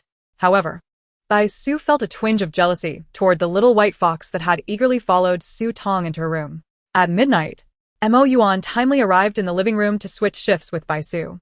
Bai Su yawned and meticulously briefed Mo Yuan on the surrounding situation, talking for quite some time, only to notice that Mo Yuan seemed distracted, as if lost in thought. Furrowing his brows, Bai Su inquired, Mo Yuan, is something wrong? Did you remember what I just told you? Mo Yuan startled, snapping back to reality, and met Bai Su's gaze with a cold expression tinged with an imperceptible darkness. I remember. I can handle this. You should go rest. Bai Su was not particularly perceptive, so he dismissed Mo Yuan's tone, assuming his mood was simply affected by the late hour. He waved goodbye, saying, I'll leave this to you, I'm off to sleep. Call me if you need anything. Watching Bai Su's figure vanish at the staircase, Mo Yuan's already cold demeanor darkened further. The following afternoon, Gu Huaixi showed signs of improvement. His genes no longer regressed into the form of a little white fox but reverted to that of a normal human. Before evening, Su Tong received a sudden message on her wristwatch from the Star Alliance Beast World government. It notified her that in 2 days, female representatives from new families who had been married for less than a year were required to attend a meeting at the government work department near the comprehensive hall to receive their new family evaluation badges. The family evaluation had been previously held, and Su Tong's family had secured first place. Subsequently, families had been allowed to enter the war zone to gather resources and hunt mutated beasts, all while accruing family points. Family points were tallied annually. Failure to meet the threshold could result in losing the right to remain on the main star, with severe cases leading to being exiled to a third-class planet. The living conditions on a third-class planet were exceedingly harsh, making survival there tenfold more difficult than their current situation. Thus, both the annual family evaluation and the issuance of family-grade badges were of utmost importance. This time, fortunately, there was no need to participate in any competition. It was merely a gathering for a meeting. Having spent a considerable amount of time in the Star Alliance Beast realm, Su Tong had seldom encountered peers of her own age among the females. With the impending family meeting, she felt a sense of anticipation at the prospect of meeting numerous young females akin to herself. She shared this news with Mo Yuan, Bai Su, and Gu Huaixi, requesting their company to the gathering 2 days hence. Presently, Lu Zhiji's ability level stood at the pinnacle of level 8, while Xiao Yufan was at the initial stage of level 8 and Jin Yan at the peak of level 7. Yet, all three were currently not by Su Tong's side. Conversely, Mo Yuan, Bai Su, and Gu Huaixi remained at a level 6. Recently, General Jin had bestowed upon them a cache of level 6 and 7 crystal nuclei, prompting Su Tong to decide on utilizing these to enhance their abilities. Among the trio, Gu Huaixi ranked lowest, at the initial stage of level 6, followed by Bai Su at mid-level 6 and Mo Yuan at the peak of level 6. In her possession were a total of 40 crystal nuclei of levels 6 and 7, 10 at level 6 and 30 at level 7. Su Tong, demonstrating fairness, Distributed the 40 nuclei evenly. Each received 13, 3 at level 6 and 13 at level 7, retaining one level 6 crystal nucleus for herself. Mo Yuan paused in surprise upon receiving the same amount of nuclei as Bai Su and Gu Huaixi. He glanced at Su Tong, initially expecting her to allocate fewer nuclei to him due to his slightly higher ability level. He pressed his lips together, his gaze deepening as he lowered his head. With a smile, Su Tong encouraged, "In the next couple of days, let us all focus on upgrading our abilities. I will assist with patrols during the first half of the night, and we can arrange the specifics for the latter half." Given the impending calamities of the main star's seasonal changes and the surrounding forces and adversaries, Su Tong felt an urgent need to bolster the strength of her beast husbands and enhance her stock of star energy food within her space. She contemplated that once Mo Yuan, Bai Su, and Gu Huaixi had upgraded their abilities, she would venture with them back to the war zone to hunt more mutated beasts, as her existing stock of mutated beast corpses was insufficient for the material exchange lottery. Currently, adapting to the fog and equipped with the fire nettle pills, they could still engage in combat activities during the damp season, but the impending hot season posed uncertainties. With less than a month remaining until the onset of the hot season, Su Tong's suggestion was met with resistance from Mo Yuan, Bai Su, and Gu Huaixi, who insisted that Su Tong should not join them on patrols due to the inherent frailty of females. "No, Su Tong, you should rest at home. Leave the patrols to us. You need not worry about such trivial matters," Mo Yuan asserted, a sentiment echoed by Bai Su and Gu Huaixi. Thus, Su Tong relinquished her intention to share the burden with them. Seizing the opportunity to recuperate over the next 2 days, she diligently reorganized her space, ensuring that all cultivable land was replanted. Chapter 251.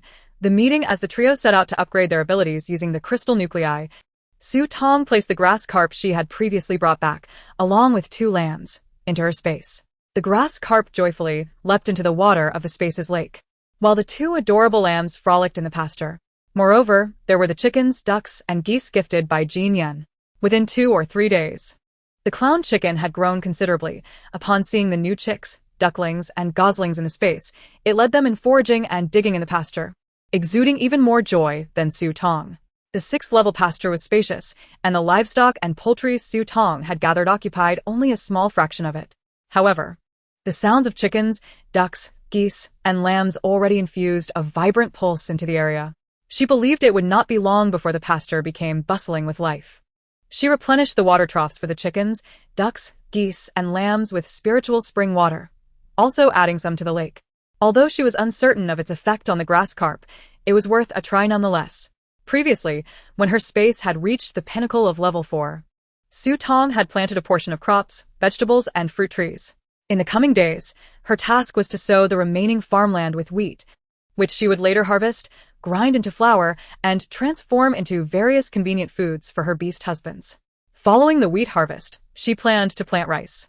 Additionally, she would sow the taro and amaranth seeds gifted by Jin Yan in the vegetable area and transplant the apple and orange saplings into the orchard, ensuring they were regularly watered and tended to.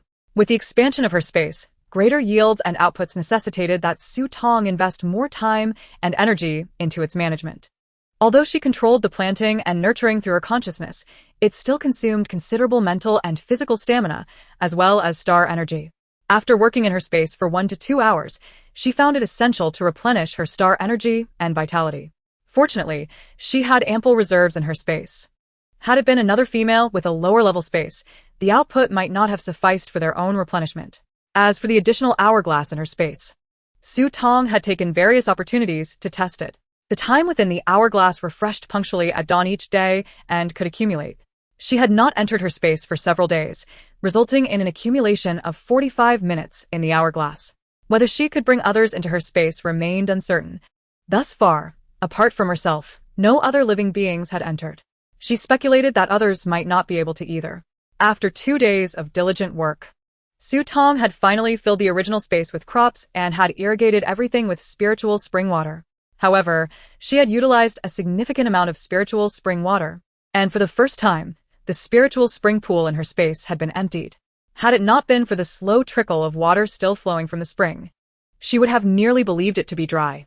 During this time, Yuan, by Su, and Huaixi had fully absorbed the crystal nuclei Tong provided. Yuan had steadily progressed to mid-level 7, while Bai Su had reached the initial stage of level 7. In a surprising turn of events, Huaixi had also ascended to level 7. Bai Su stared at Huaixi in disbelief, exclaiming, "Huaixi, did you cheat? You must have hidden crystal nuclei, right? How else could you have leveled up faster than I did?" Huaixi responded with a gentle smile. "Reaching level 7 is merely a stroke of luck for me." As he spoke, a fleeting crimson glint sparkled in his blue eyes. Montag Yuan, somewhat distracted, interjected, Alricht. What is there to argue about with these minor levels? Bai Su, if you wish to argue, go find Xiao Yufan and Lu Zhige. At Yuan's remark, Bai Su's rabbit ears drooped immediately. Although their progress seemed swift, they still lagged behind those two by at least a whole level. Even Jin Yan's abilities surpassed theirs at present. 2 days swiftly passed. On the morning of the meeting, with Yuan at the wheel, Tong, Bai Su, and Huaixi settled into the back seat as they headed towards the government work department near the comprehensive hall. Arriving early, Tong and her beast husbands took a stroll around the comprehensive hall before making their way to the nearby government work department. Upon reaching the entrance of the government work department's grand hall, they found an array of modified vehicles parked outside, with young female and male beastified individuals disembarking from them. They then congregated at the entrance of the work department's grand hall. Each young female was accompanied by at least 3 male beastified individuals. Ranging in size and appearance, some were tall, some short, some with Western features, some with fair skin and others with dark skin. Indeed, there were many with yellow skin like Tong. The females donned various styles of combat attire, with their accompanying male beastified individuals forming a protective circle around them, ensuring their safety from the bustling crowd. Huaixi, Bai Su, and Yuan, like the other male beastified individuals, surrounded Tong, vigilantly safeguarding her from the encroaching throngs. It was Tong's first encounter with such a multitude of young females, and she found herself slightly dazzled. She yearned to engage in a meaningful conversation with a peer, yet the sheer number of people and the constraints of time rendered it impractical. Upon entering the grand hall of the government work department, Tong and her companions were guided by the staff towards the auditorium. Inside, there was a medium-sized auditorium capable of accommodating 2,000 to 3,000 individuals. The meeting was set to unfold within this very space. As Tong entered the auditorium, she noticed that nearly half of the seats were already occupied, and it was likely that in about half an hour, the venue would be full. She was guided by the staff to a seat in approximately the 5th row, where her name was thoughtfully affixed. "Miss Tong, your seat is here. Please take your place. The meeting will commence in half an hour," the staff member said with a humble and gentle demeanor. After expressing her gratitude, Tong took her seat. Yuan, Bai Su, and Huaixi followed suit and sat beside her. However, as soon as they settled in, the staff member apologized, saying, "I'm sorry, gentlemen, but in consideration of the females, all young females have been assigned to the first 5 rows, and each female can only have 1 male companion beside her. The remaining males will be seated in the back. Please understand and select 1 female to accompany you while the other 2 follow me for seating in the rear." The trio was taken aback by the number of rules governing the meeting. A glance around confirmed that the front rows were indeed occupied solely by young females, each accompanied by a male beastman. With no other option, they had to hastily decide who would remain by Tong's side.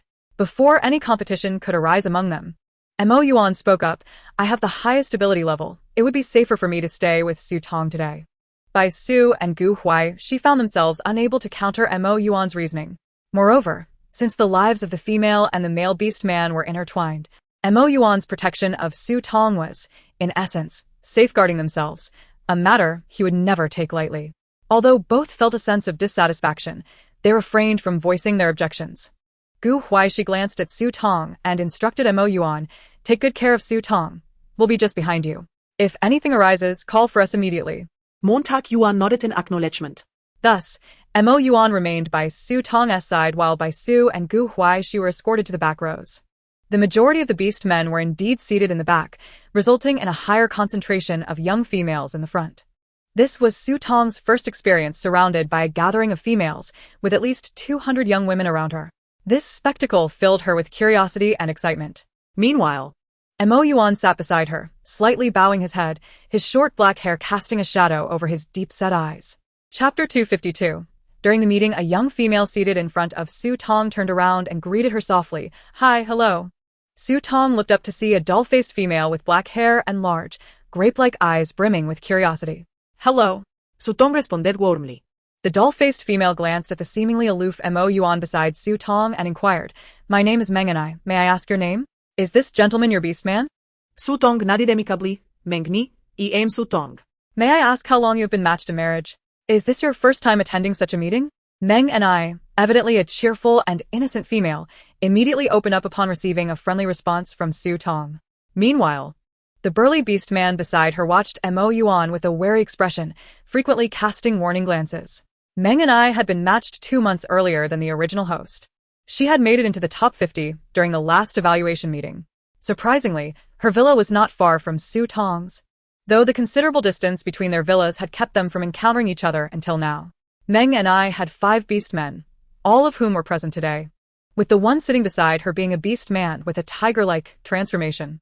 After days of hard work, Meng and proudly declared that her space had upgraded to level 4, allowing her to raise poultry, although they had yet to acquire any chicks or ducklings due to bad luck. Meng and shared her experiences with unrestrained enthusiasm, her pure nature evident as she showed no sign of distrust towards Su Tong, especially considering they were of similar age. The beast man beside her attempted to intervene several times to halt Meng and I's chatter, but restrained himself upon witnessing her excited expression. Su Tong smiled. To have advanced to level 4 in less than half a year indicated promising potential in Meng and I's space abilities. Grateful to encounter such a kindred spirit who was willing to converse, Su Tong shared some of her own experiences regarding space upgrades and management. She even promised that after the meeting, they would exchange vegetable seeds that each lacked. While conversing with Meng and Su Tong's peripheral vision caught a glimpse of a familiar silhouette. It was Su Xi. She was seated in the 3rd row beside Gu Yanbei. A frown creased Su Tong's brow as an unsettling premonition washed over her. Unbeknownst to Su Tong, Su Xian had already spotted her and had arranged for someone to keep an eye on her upon entry, instructing them to inform her immediately. Although Su Xian had her back turned to Su Tong, she leaned closer to the unfamiliar beast man beside her and whispered, The plan proceeds as scheduled. I want a young female in seat 12 of the 5th row. The rest are of no concern to the Su family, but that female must be brought to me. The unfamiliar beast man discreetly turned his head to glance in Su Tong's direction, arching an eyebrow, and replied, All right, Miss Su, just wait and see. A smirk played on Su Xian's lips. The meeting began punctually at the designated time. The auditorium lights dimmed, and the host ascended to the center of the stage to deliver the opening remarks, followed by speeches from government officials. A quarter of an hour later, the stage showcased a cultural performance, enveloping the auditorium in a relaxed atmosphere. Many staff members emerged from the sides, distributing beverages and sweet treats to the attending females and male beast men. Meng and cheerfully waved her newly acquired treat at Su Tong, exclaiming that it was made from all natural ingredients and that the juice tasted delightful. The government has really invested a lot into this meeting. They catered to the females and even remembered the male beast men, ensuring each one received something. At that moment, Su Tong also received her snacks and drinks. The attentive staff even smiled and reminded her, Miss, if the snacks do not suit your taste, feel free to ask me for a different flavor. I have sweet apricot and honey flavors available. Su Tong nodded and thanked the staff politely. Once they departed, she glanced down at her treats, feeling an inexplicable sense of unease. The Star Alliance beast world had always been generous to the females, but this level of attentiveness seemed excessive. Moreover, while it was sufficient to cater to the females, why were the male beast men being treated with such meticulous care as well? The male beast men in the Star Alliance beast world typically adhered to a survival of the fittest mentality, competing fiercely for resources. In this venue, it felt as though everyone present was being overly pampered. It was peculiar and unsettling. Indeed, the male beast men seated behind them were astonished to learn they too would receive drinks and snacks, eliciting surprised laughter. However, the quality of the refreshments prepared by the government was exceptional, and the rough-living male beast men could hardly resist indulging in the free offerings. Soon, Praises of the refreshments echoed from the back rows. Could it be that the government was genuinely benevolent, wishing to facilitate a successful meeting by allocating such a lavish budget?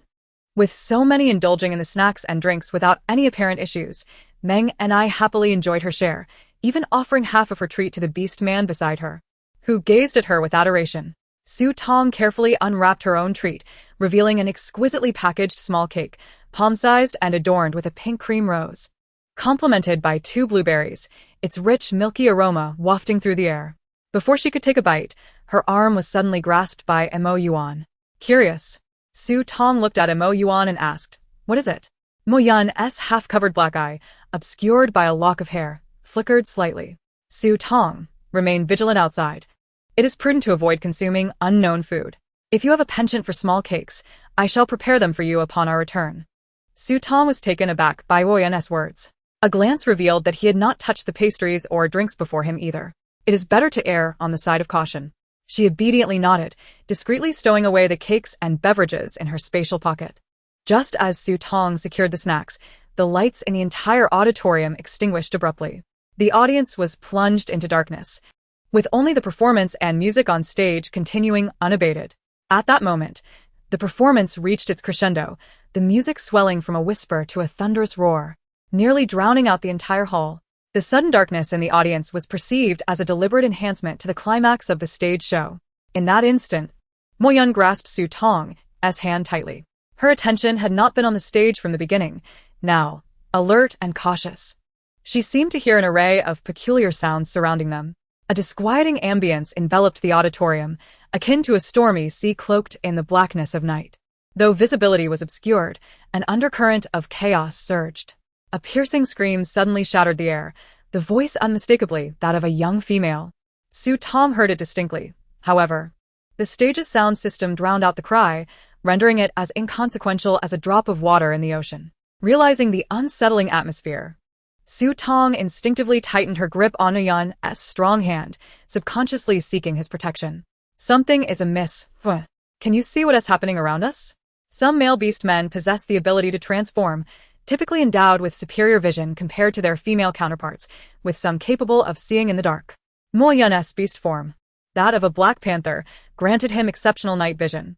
He held Su Tong close, his gaze scanning the surroundings. The exits to the auditorium have been sealed, and a new batch of government personnel has entered, currently dispersing throughout the space. Upon hearing Mo Yuan's words, Su Tong's brow furrowed deeper. What was happening? Why did it feel increasingly bizarre? Wasn't he there already an ample presence of government officials? Why were more arriving? Perceiving her anxiety, Mo Yuan reassured her, "Do not fear. I am by your side, and I shall ensure your safety." In this eerie environment, Su Tong suddenly detected more snores. "Mo Yuan, why are there snoring sounds? It seems to be increasing." In the darkness, Yuan's expression hardened, and he lowered his voice. "I suspect the pastries and drinks we consumed are tainted. Many male and female beastmen around us have succumbed to sleep." Indeed, there was something suspicious about the snacks. Su Tong quickly rose slightly, reaching to tap Meng and I's shoulder. Alas, despite her repeated attempts, Meng and I showed no response. "Su Tong, do not persist. Both she and her beast husband are asleep." Su Tong realized that Meng's slumber was not natural but rather induced by some substance. She returned to her seat, feeling a wave of unease wash over her. Given Yuan's exceptional night vision, he must have noticed the changes around them from the outset. Why hadn't he mentioned the drugged state of those around them until she expressed her concern? Before Su Tong could ponder further, a strange male beastman's voice interrupted. "Miss Su, Mr. Yuan, I am from the government's emergency task force. The government office has been attacked, and I must ask you to leave quietly with me." Su Tong's eyes widened in disbelief at the unfolding oddity. Her sense of caution heightened to unprecedented levels. She coldly retorted, "How can I trust your words?" The man hesitated, then quietly replied, "I will show your beast husband my identification." He rummaged through his belongings, producing something for Yuan to see. Mo Yuan confirmed, "He speaks the truth. He is indeed part of the emergency task force. Su Tong, we should follow him to safety." "Miss Su, see? I'm not deceiving you. We must hurry, for we cannot afford to remain here." The male beast man pleaded earnestly. Yet, Su Tong remained suspicious. "If you take me away, what will happen to the beast men seated behind me? And what of the unconscious young females in front?" Out of Su Tong's sight, the male beast man exchanged a glance. Then explained, Miss Su, you need not worry. We will ensure the unconscious females are carried out, and we will do our utmost to awaken your beast husbands. They possess formidable strength, and together we can confront the intruders. However, we must prioritize the safety of the females before proceeding. While the emergency team's plan seemed reasonable, an undercurrent of unease permeated it. Su Tong squeezed a somewhat cold hand, seeking his counsel. Yuan pressed his lips together, whispering in her ear, regardless, we must leave here first. As Su Tong prepared to rise, another unfamiliar voice interrupted, Miss, do not trust what he says. He is not from the emergency task force. He is an adversary. Please, come with us. We will escort you and your beast husband to safety. The sudden intrusion of this new voice sent a chill down Su Tong's spine. In that moment, she found herself questioning everyone, even Yuan, harboring a flicker of doubt. Prior to this, she had discreetly sent distress signals to Huaixi and by Su via Starnet. If they were unharmed, they would surely arrive swiftly. Tension coiling within her, Su Tong swallowed hard, forcing herself to remain composed. Thank you. But we are not in a rush. Please prioritize the evacuation of the other females. Both groups fell silent, enveloped in an eerie stillness. Amidst this unsettling quiet, Su Tong suddenly heard the sounds of a struggle nearby. The performance on stage concluded, and bursts of small fireworks lit up the area, illuminating portions of the audience in close proximity. Su Tong's eyes widened in shock as she observed numerous male beast men in government uniforms carrying away the unconscious females from the front rows. Her own seat, positioned towards the back, revealed that the 3 rows in front of her had been completely cleared. Even Su Xin's seat was now vacant. In disbelief, Su Tong stared at the scene before her. As the fireworks faded, the auditorium was plunged back into darkness. Yuan pulled her aside, urgency lacing his voice. Su Tong, we must leave now. Su Tong stumbled slightly as Yuan gripped her tightly. Narrowing her eyes, she suddenly asked, Meng and I is just in front of me. Is there a way to wake her? Yuan replied without hesitation, she cannot be awakened right now. Su Tong, we cannot concern ourselves with others. She should be fine. I must take you to safety first. How could Yuan be so certain that Meng and I would be unharmed? As Yuan dragged her towards one of the exits, Su Tong felt compelled to slow her pace, sensing that something was amiss, and she wondered why Huaixi and Bai Su had not yet arrived. Just as Yuan was about to lead Su Tong out of the auditorium, the lights suddenly blazed back to life. Chapter 254. The true purpose of the meeting. At this moment, Su Tong gained a clear understanding of the situation within the entire auditorium. Most of the male beastmen seated in the back rows lay slumbering in their seats, evidently incapacitated by the snacks and beverages they had consumed earlier. However, a portion of the male beastmen who had abstained from the refreshments were huddled together, valiantly resisting. Unfortunately, several male beastmen in government uniforms were stationed outside to obstruct these rebels. It was evident that these government personnel possessed formidable abilities, with at least 7 or 8 of them being level 8 practitioners. These level 8 adept wielders were controlling the battlefield, confining the skirmish to the upper half of the auditorium. Remarkably, the commotion on stage, masked by the lights and sounds, had prevented those in the front rows from noticing. Su Tong's gaze quickly fell upon Huaixi and Bai Su, who were at the forefront of the battle. Their energy attacks rained down upon the government officials, yet the majority were deflected and neutralized. Although they had achieved level 7 abilities, many of the officials were also level 8, highlighting a distinct disparity in power. At that moment, a dark-skinned male beastman suddenly blocked the path of Yuan and Su Tong. Folding his arms, he raised an eyebrow and sneered, Young Master Mo, isn't it a tad premature for you to leave now? However, if you wish to depart, that is acceptable, but this lovely lady beside you must remain. Su Tong furrowed her brows and glanced at Yuan. He noticed her gaze, but dared not meet her almond-shaped eyes. His voice grew colder. Enough with the nonsense. Move aside. The dark-skinned male beastman retorted. It appears the young Master Mo is unwilling to heed advice. Then do not blame me for being impolite.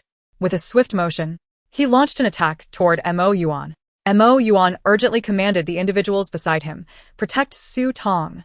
He then engaged the dark-skinned beastman. Just as he finished speaking, 2 male beastmen in government attire rushed towards Su Tong.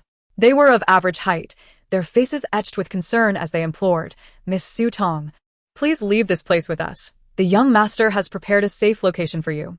By now, Mo Yuan had been concealing the truth from her, and Su Tong was reluctant to trust these two sudden arrivals. She could not risk following them to some purported safe haven, fearing it could lead her into yet another perilous situation. Before she could voice her refusal, a scuffle erupted nearby as other similarly dressed officials clashed with them.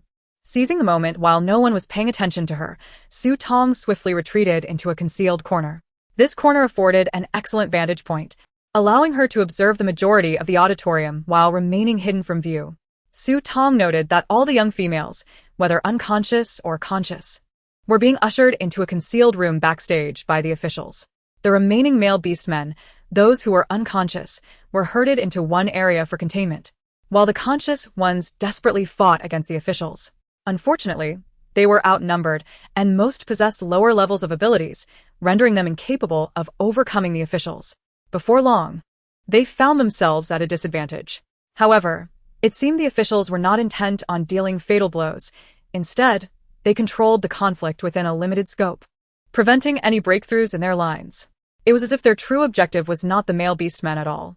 Upon realizing this, a sudden flash of insight struck Su Tong. She turned her gaze toward the direction where the young females had been taken. Yes, the officials' goal had never been the plethora of male beastmen, but rather the young females congregated here. The young females were their true target. If that were the case, she needed only to remain concealed and avoid entering the room where the young females were gathered to ensure her own safety. Though she yearned to rescue those females, her immediate priority was her own survival. Trembling with fear, Su Tong remained motionless in her corner. She activated her wrist communicator in an attempt to contact Lu Zhige and Xiao Yufan, only to discover that the star network signal within the auditorium had been entirely jammed, rendering her unable to send any messages. Meanwhile, Su Xin was accompanied by Yuan by. Noticing Su Xian still wandering about in the auditorium, he couldn't help but caution, Xian, we should leave this place. It's not safe for you. Su Xian, however, dismissed Gu Yanbei's concerns with disdain, replying, this matter couldn't have come to fruition without the Su family's covert assistance. These unsophisticated brutes wouldn't dare to capture me. Quickly, help me check if Su Tong is among these females. Furrowing his brow, Gu Yanbei found himself unable to dissuade Su Xian and followed her side, peering through the small windows above to observe the females within the room. Most of these young females were in slumber, slumped against their seats, while the few who were conscious were bound and gathered elsewhere. There were nearly 200 of them in total.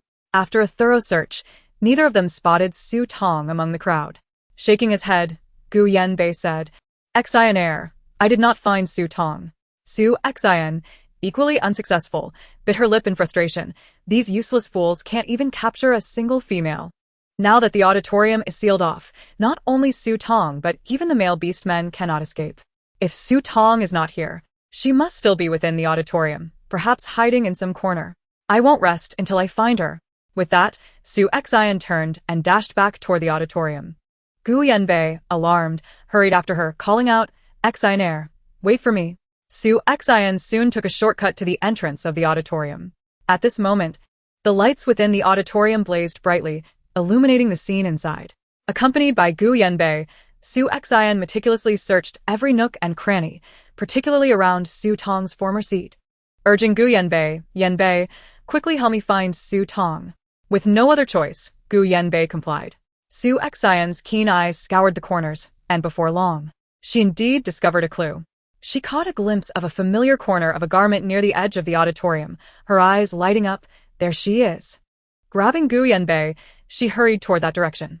As they drew closer and she recognized Su Tong's profile, Su Xian was entirely certain it was her. A smirk crept across her lips. Did Su Tong truly believe she could evade her fate? If not for her, perhaps there was a chance.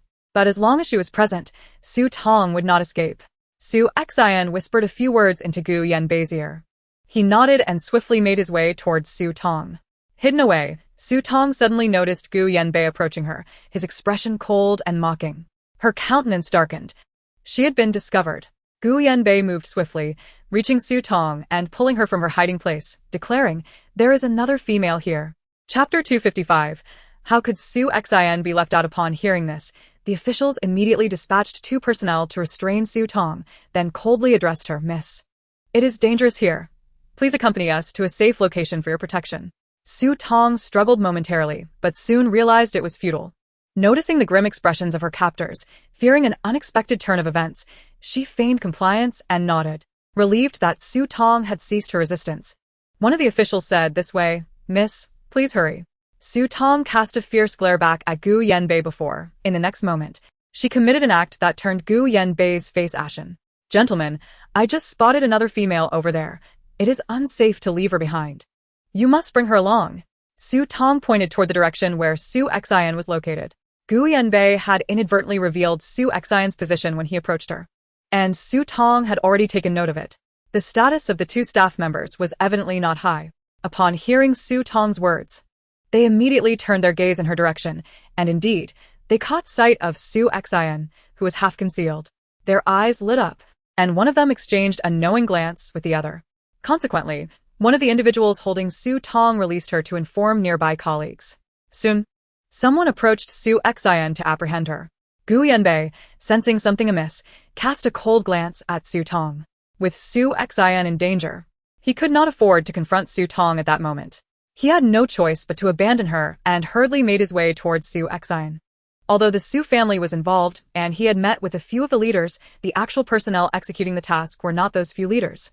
Very few people here recognized Su Xian. The fact that Su Xian was taken away meant she was treated just like those other females. How could Gu Yanbei not be anxious? He moved swiftly, yet before he could reach Su Xian, he was intercepted by unfamiliar staff members. "Who are you? Step aside and do not interfere with our work." At the same time, Su Xian was equally furious. She warned her captors, "Let go of me. Do you know who I am to dare to capture me?" The staff member responded with a gentle smile, "Miss, we are here to escort you to a safe place. How could we be your captors?" Su Xian was taken aback by their audacity to lie to her at such a moment. Her face flushed with anger. "Stop with the pretense. I know what your intentions are. Call your leader here. Upon seeing me, he will surely have you release me." As the situation appeared to be nearing a successful conclusion, the staff members had no intention of heeding the words of this defiant female. One of them darkened his gaze and signaled to a colleague nearby. This delicate female, still so presumptuous even at this juncture, must have been overly pampered at home by her beastly husbands. Today, they would teach her a lesson. No sooner had Su Xian finished speaking than another staff member beside her swiftly struck her at the nape of her neck with a precise blow. Su Xian felt a sudden jolt in her mind and instantly lost consciousness, her body collapsing.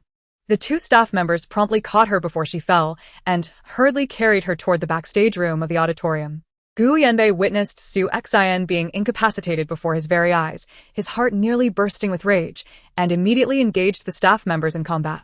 Unfortunately, the staff members here were exceptionally skilled. The one blocking him was a 7th level ability user, and another was at the mid-7th level. Gu Yanbei was soon restrained by the two, finding himself utterly unable to rescue Su Xian in the short term.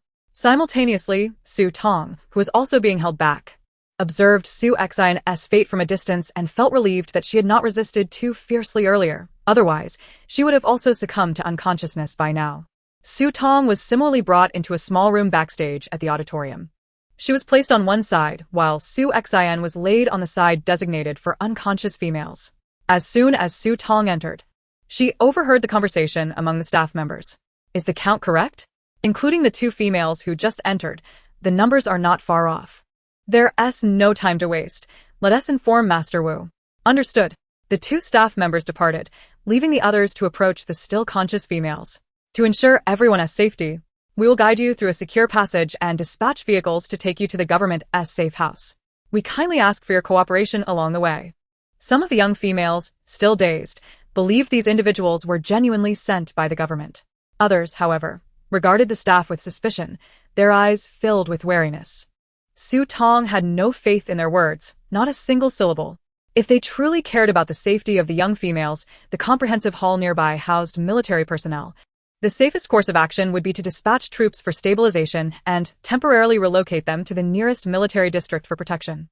Was it truly necessary to send vehicles to transfer them to an unknown safe house? It felt more like an attempt to conceal these females for ulterior motives. One particularly vigilant and striking female stepped forward, stating, "You may transfer us, but at the very least, you must inform us where we are being taken. As citizens of the Star Alliance Beast Realm, we have the right to know." The staff member, taken aback by the audacity of a female daring to question them, frowned slightly. Due to the extraordinary circumstances, we must treat this matter with utmost caution. Miss, regarding your safety, any information cannot be disclosed lightly. The more they insisted, the more suspicious the already wary females became. No longer was it just the first bold female who stood up. Several others joined in to argue with the staff. The room grew increasingly chaotic. Finally, the staff member attempting to explain exhibited a hint of impatience. He suddenly removed his mask and made a peculiar gesture towards a specific direction. In the next moment, mist began to waft into the room from all corners. Noticing the staff member donned a mask, Su Tong was alarmed, realizing the mist being introduced had to be problematic. To avoid inhaling it, she quietly retrieved a small respirator from her spatial storage and placed it over her mouth and nose, filtering the mist. She concealed herself behind the crowd, lowering her head, and for the moment, no one noticed her. As the mist filled the room, the previously alert females began to collapse one by one onto the floor, including the striking female who had initially questioned the staff. Indeed, the staff members had grown impatient, fearing the remaining conscious females might complicate matters, and resorted to using drugs to render all the females unconscious. Su Tong obediently followed suit and lay down on the ground. Within minutes, the mist dissipated, and the staff members removed their masks. Su Tong returned the respirator to her spatial storage. She cautiously opened her eyes to observe the entrance, witnessing the door being flung open as individuals began to carry the unconscious females out of the room and swiftly load them into trucks. Chapter 256, related to Yuan to facilitate the abduction of all young females, the surveillance in this area had already been compromised. In the eyes of these staff members, the females in the room lay unconscious. Perhaps due to time constraints, they hurriedly began transporting the incapacitated females without anyone noticing the situation within the room. Su Tong witnessed Su Xin being shoved into one of the trucks and seized a moment when there were no staff members in the room to instantly retreat into her spatial storage. As a lone female, she occupied limited space, and with approximately 200 young females present, her absence went unnoticed. The space operated in such a way that one would exit from the same location they entered. Within the space, she could sense her surroundings just as they were prior to entering. Thus, even while inside, Su Tong remained aware of everything occurring in the outer room. The moment she entered the space, the hourglass within began to run. Su Tong stole a glance, noting it measured only 1 hour. This meant that, at most, within an hour, even if she wished to remain, she would inevitably be expelled from the space. Fortunately, the staff members worked with remarkable speed. The transfer of the unconscious females took no more than 15 minutes. Once all the females had been loaded into the trucks, one staff member produced a communicator and declared, "Mission accomplished. Retreat immediately." With this announcement, a number of male beastmen clad in staff attire surged into the room, each boarding different trucks and departing rapidly. After waiting another 10 minutes, Su Tong realized no one else was entering the room. She exhaled a sigh of relief and quietly exited the space, reappearing in the very spot she had vanished from. Just as she intended to leave the room and assess the situation outside, she was suddenly struck by a wave of air fluctuations as a black hole manifested within the room. Su Tong was taken aback. While she was still in a state of uncertainty, a figure emerged from the black hole, none other than Huaixi, with his raven hair. At this moment, the raven-haired Huaixi was covered in wounds, with several streaks of blood marring the left side of his cheek, and his eyes glowed a fierce crimson. Upon catching sight of Su Tong, the menacing aura surrounding him dissipated instantly, and a portion of the ferocity etched on his visage was subdued. "Su Tong, are you injured?" Huaixi rushed to Su Tong's side, his gaze scanning her from head to toe, ensuring her safety. Su Tong let out a long breath of relief. "I'm fine. How about you, and by Su? What's the situation in the auditorium?" After confirming that Su Tong bore no injuries, Huaixi quickly replied, "There are still some high-level ability users battling the awakened male beastmen inside. Bai Su is currently not in mortal danger. He created an opportunity for me to escape the confines of the 8th level ability user domain to find you. Had it not been for Huaishi's unique dark-type ability, he would not have had the chance to break free from the domain." Noticing that Su Tong was alone, Huaishi's expression darkened once more. "Where is Yuan? Wasn't he supposed to be protecting you?" Su Tong's face paled, and she hesitated before responding. "He engaged those who surrounded you. I was taken away, and I haven't seen him since." Upon hearing this, Huaishi's fists clenched tightly, his nails digging into his palms. "Let's go, Su Tong. I'll take you to the comprehensive hall." The nearest comprehensive hall was home to stationed troops, making it the safest location at present. Moreover, the recent family meeting was organized by the government, and the emergence of issues indicated that there were already significant internal risks within the A city government. Seeking assistance from the military was the most prudent course of action, as it involved two distinct forces, with mutual checks and balances. What about Bai Su? Su Tong asked, her concern for Bai Su, who was still battling in the auditorium, evident. He won't die immediately. Getting you to safety is the priority, Gu Huaixi stated resolutely. Though his words were blunt, they were undeniably rational. Su Tong noticed the depletion of star energy within Gu Huaixi's body. As he cautiously led her away from the room, she handed him a chocolate wrapped in foil. Eat this to replenish your star energy, she urged. Gu Huaixi regarded her with a profound look before swiftly unwrapping the chocolate and placing it in his mouth. The sweet flavor melted in his mouth, and the abundant star energy surged through his veins, revitalizing his frail physique. Once outside, fortune smiled upon them as they evaded several male beastmen clad in government uniforms and arrived at the parking lot. Gu Huaixi carried Su Tong on his back and quickly located their modified vehicle. Su Tong climbed in hastily, while Gu Huaixi took the driver's seat, pressing the accelerator as the modified vehicle plunged into the thick fog. At that moment, they were indeed grateful for the current humid season. Without the veil of fog, they would have faced numerous interceptions before reaching the parking area. After driving for a while, Su Tong noticed that the signal on her wristwatch had returned, and she promptly contacted Xiao Yufan. As he was within the military, he could relay the information to the higher-ups without delay. Su Tong initiated a video call with Xiao Yufan. As soon as he answered, she conveyed the situation succinctly, omitting any superfluous details. The calm demeanor on Xiao Yufan's face shifted to one of pallor and then hardened with seriousness as he assessed Su Tong's current condition. Su Tong, Huaixi. Make your way to the comprehensive hall as swiftly as possible. Once you arrive, send me a message. I will report the situation immediately, and the military will dispatch personnel to the scene for support in approximately 10 minutes. Hearing Xiao Yufan's response, Su Tong's previously racing heart began to settle. After Xiao Yufan made the necessary arrangements, Su Tong ended the video call and quickly messaged Lu Zhige. Uncertain if he could arrive at the A city center in time, Gu Huaixi drove the modified vehicle at breakneck speed towards the comprehensive hall. As soon as they parked outside, Xiao Yufan and a squad of soldiers rushed over. He personally opened the back door of the vehicle, and upon seeing Su Tong safely seated inside, the pallor of his face softened slightly. He assisted Su Tong out of the vehicle and instructed his comrades to help Gu Huaixi from the driver's seat. Upon observing Gu Huaixi, whose eyes were shadowed yet filled with injuries, Xiao Yufan immediately ordered, quickly attend to his emergency treatment. Gu Huaixi cast a glance at Xiao Yufan. Despite having consumed the chocolate Su Tong had given him, he felt he could no longer endure. After all, he had already been in a precarious state before the fierce battle, and now he had sustained further injuries. Gu Huaixi beckoned Xiao Yufan closer. With a furrowed brow, Xiao Yufan obliged. Gu Huaixi, in a hoarse whisper, said, I'm reaching my limit. Please take care of Su Tong. Also, what happened today at the meeting may be related to Mo Yuan, so keep an eye out for any unusual behavior from him. Chapter 257. The afterthought. Xiao Yufan was taken aback by Gu Huaixi's words and nodded in understanding. He reassuringly patted Gu Huaixi's shoulder, saying, Rest assured, I will take care of it.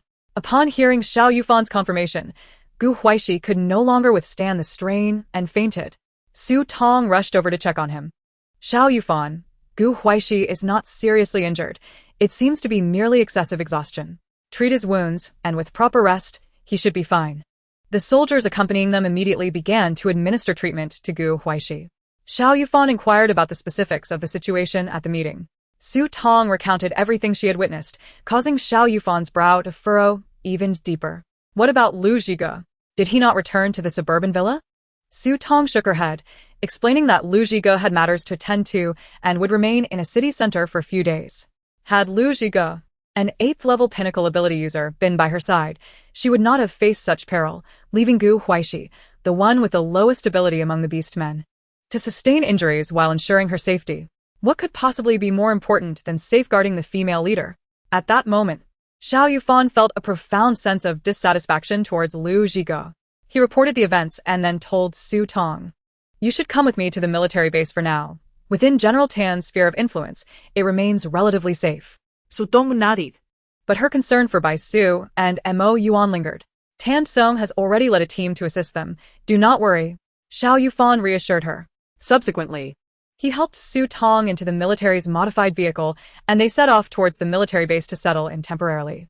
Meanwhile, the Lord of Lu, engaged in video negotiations with the city government, suddenly received an urgent message from Su Tong. With a glance at the screen of his wristwatch, the calm and authoritative expression hidden beneath his mask faltered. Ignoring the decorum, he interrupted the government officials. I apologize, everyone, but I must attend to an urgent matter.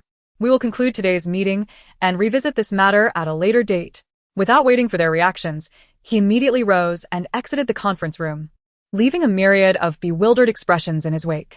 As he stepped out of the conference room, his countenance dark and stormy, the ever-observant Ji Hao queried, "My lord, has the meeting ended so swiftly?" Lu Zhigo seemed not to hear Ji Hao's inquiry, his voice cold as he commanded, "Immediately investigate the new family evaluation meeting and summon Jiang." Ji Hao, belatedly realizing that his lord was genuinely enraged this time, chose to remain silent and hurried to fulfill the orders, first seeking out his twin brother, Jiang. Back in his office, Lu Zhigo tore off the mask he had been wearing, and with a swift motion of his right hand, he utilized his ability to reduce the golden mask to mere powder. His dark and handsome features were now fully revealed, cloaked in an aura of fury. Just as he was about to send a message inquiring about Su Tong's situation, his wristwatch buzzed with a notification from Xiao Yufan. "If you can't reach Su Tong, then don't come back. With a caretaker like you, the female master has nearly met her demise countless times. Since you are unable to fulfill your duties as a caretaker, I suggest you consider a divorce from Su Tong sooner rather than later." Lu Zhiga felt an even deeper sense of frustration and indignation ignited by Xiao Yufan's words.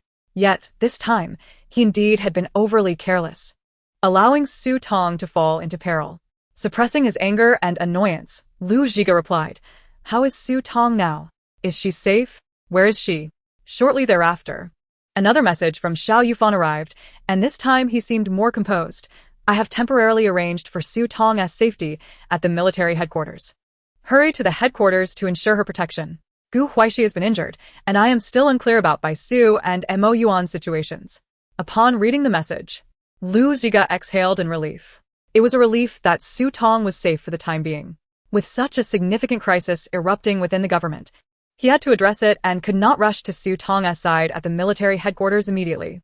"I will first arrange for someone to protect Su Tong, and as soon as I resolve matters here, I will hasten to her side," Lu Zhiga responded. Seeing Lu Zhiga's reply, Xiao Yufan kicked over a chair beside him in frustration. At Lu Qingzhu's side, Jiang and Ji Hao entered together. The atmosphere in the office was heavy and oppressive. It was rare for the lord to wear such a grim expression. Ji Hao, steeling himself, spoke up. "The new family evaluation meeting has encountered a problem. 200 young females have been abducted by feral beast men." What? Lu Qingzhu momentarily found it hard to believe what Ji Hao was saying. What else has been uncovered? Ji Hao cautiously glanced at Lu Qingzhu, aware that this matter may be connected to other young masters of the Lu family. And it was also possible that the Su family was involved, not to mention that General Chong in the military might have facilitated the feral beast men. Lu Qingzhu, do these people think life in a city is too comfortable? Do they no longer wish to live here? Lu Qingzhu's expression darkened considerably, and a murderous intent shot forth from his brown eyes. "Send people to the old mansion to detain the second and third sons immediately and lock them in the Lu family's dungeon. Additionally, let the military headquarters in a city know some of the information we have, instructing General Tan to coordinate with General Chong to promptly rescue the young females. Destroy all of the Su family's enterprises in a city.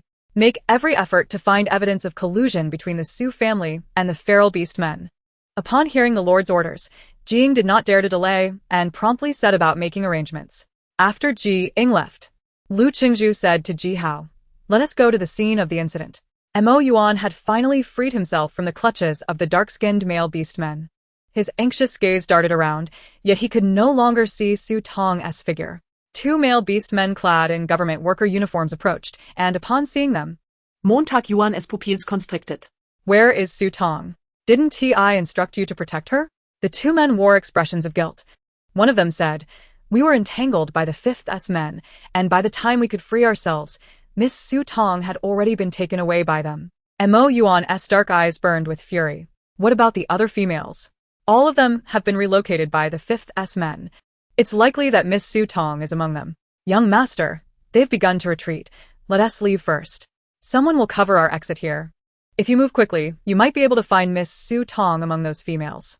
Mo Yuan glanced back in the direction of Gu Huaixi and Bai Su, gritted his teeth, and swiftly departed with the two men. Within the fleeing convoy, Mo Yuan frantically inspected each truck. The cargo bays were filled with unconscious young females. However, after scouring every one of the trucks, he failed to find Su Tong. She was simply not among this group of females. Did she not board the truck? Or had the fifth hidden her away? The convoy suddenly came to a halt, and several male beast men of varying ages disembarked from the lead vehicle. Chapter 258. Young Master Mo Laoba, what on earth are you going mad for? The male beast man referred to as Lao Wu exclaimed angrily. Laoba. Don't think that just because your father recognizes you as the young master, you can act with impunity, who among the third, fifth, and sixth brothers is not more qualified than you. Humph. Do you really consider yourself the young master? Without us, you wouldn't even have the right to be called one. Enough. Stop talking. Laoba, what exactly do you intend to do? Are you really going to ruin your father's plans? The last speaker was clearly the oldest, appearing the most composed, and everyone referred to him as Lao San or third brother. Mo Yuan looked at this group of brothers with a complex expression and coldly stated, I do not wish to interfere in your matters. Whether this endeavor succeeds or fails is of no concern to me, but you must hand over my female master. Allow me to take her away safely. Ha! Truly a fine young master of our organization. Once you have a female, you forget your father. How ungrateful. Lao Wu crossed his arms, speaking with a mocking tone. Lao Wu, say less. Lao San shot Lao Wu a glare, then turned back to Mo Yuan. Lao Ba, all the young females we abducted are in the trucks. You have already checked them all. If your female master is not with them, we do not know where she is. I advise you not to stir up trouble at this critical juncture. Otherwise, when father finds out, he certainly won't let you off easily. Mo Yuan did not believe their words at all. Throughout his life, he had been deceived and bullied far too many times. Lao San, I have no other demands. I simply want you to hand over my female master. If you refuse to comply, do not blame me for obstructing the convoy. Mo Yuan's gaze turned fierce. Laoba. Do you think we would be afraid of you? Even if father is biased towards you, he will never allow you to act recklessly. Lao Wu's temper flared instantly. Why are we even talking so much? Just take action. The dark-skinned male beast man who had fought with Mo Yuan previously declared. Lao San gritted his teeth, contemplated for a few seconds, and ultimately nodded. The others had long harbored grievances against Mo Yuan. With tensions boiling over, they instantly surrounded him. Montag Yuan, accompanied by his two subordinates, faced off against the five before him, furrowing his brow. One of his subordinates shouted, Dare you lay hands on the young master? The leader has said that when he is absent, the young master is the boss, and you must obey him. He has snuck away from the organization for a year and matched with a female without permission. During this time, has he ever thought of father? He is not worthy of being called the young master. Ridiculous. Brothers, let us go. I will take the blame if anything goes wrong. Lao Wu said fiercely. It seems that these young masters within the organization are determined to oppose the young master. The two subordinates exchanged worried glances with Mo Yuan. Mo Yuan had anticipated the current situation long ago. He instructed his two companions. Fight.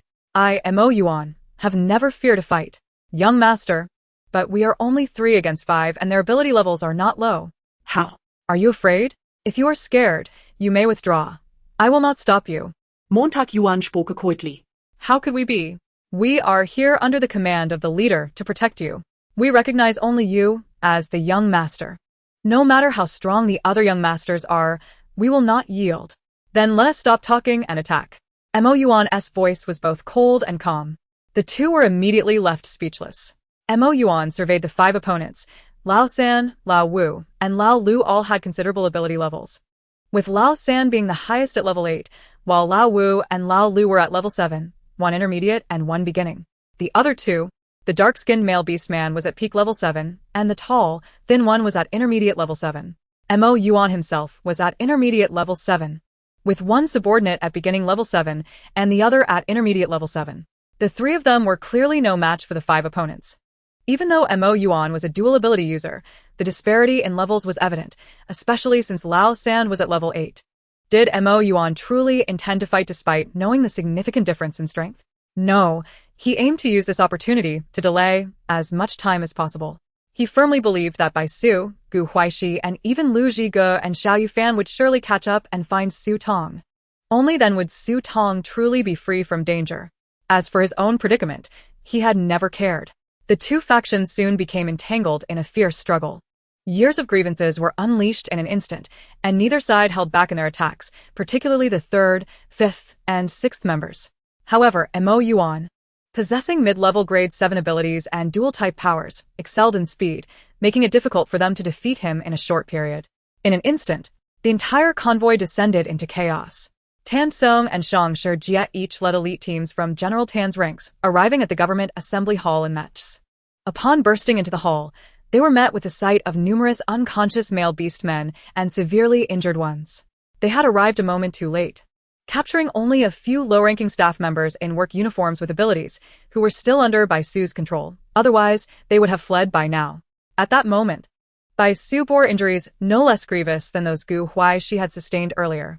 Fortunately, as a defense-type metal ability user, his resilience was significantly higher than others, allowing him to endure thus far.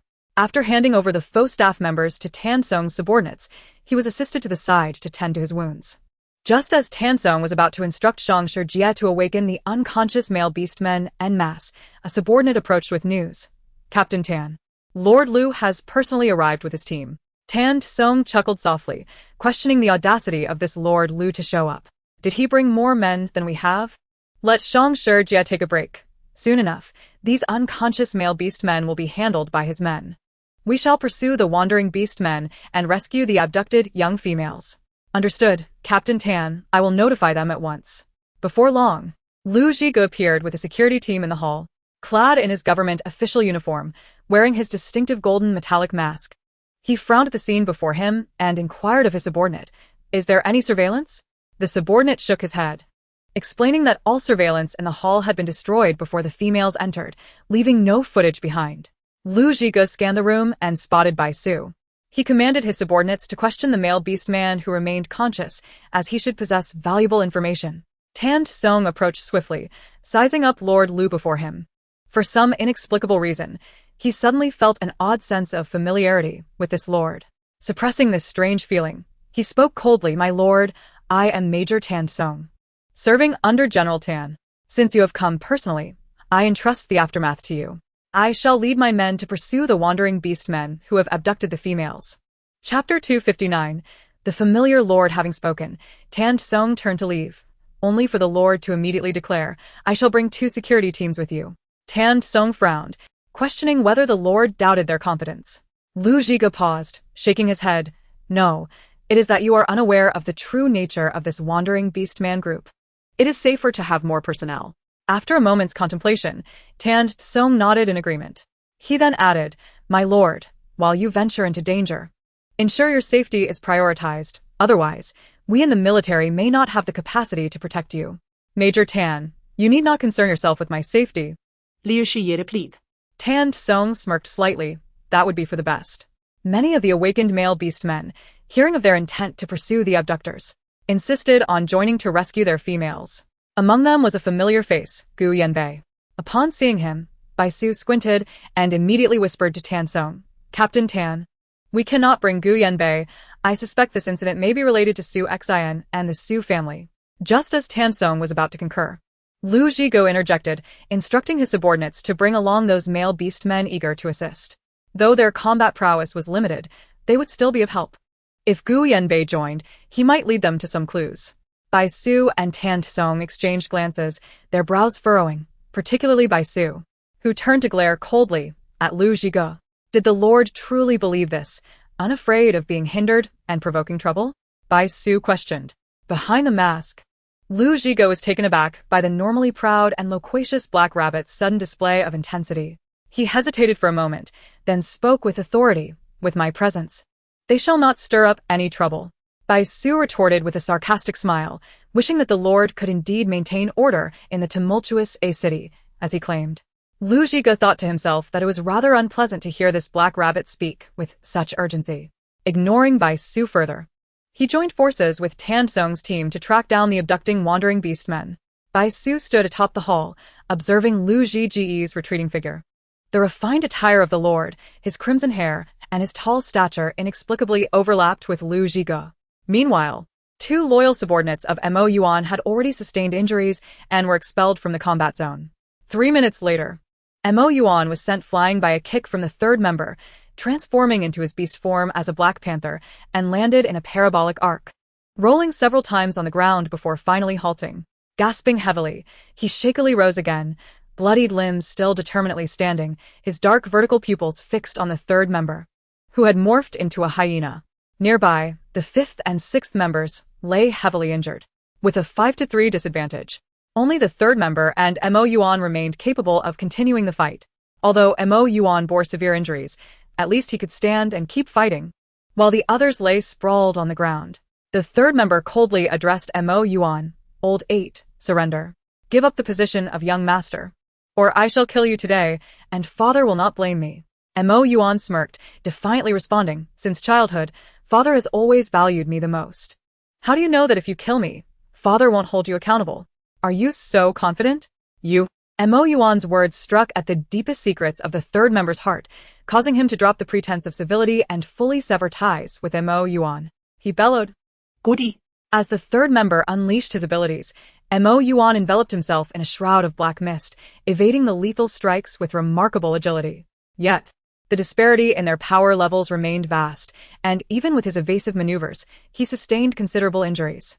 Mo Yuan cast a desperate glance around, knowing he couldn't last long even as he conserved his star energy. The third member, now furious, would not allow him to endure much longer. Just then, the sound of mechs echoed through the mist. Mo Yuan's eyes brightened, yet the third member's expression shifted to one of grave concern as a beast man reported, "Third brother, someone is approaching us." In an instant, the third member regained his composure, casting a cold glare at Mo Yuan, his teeth clenched. "Old 8, you deceived me.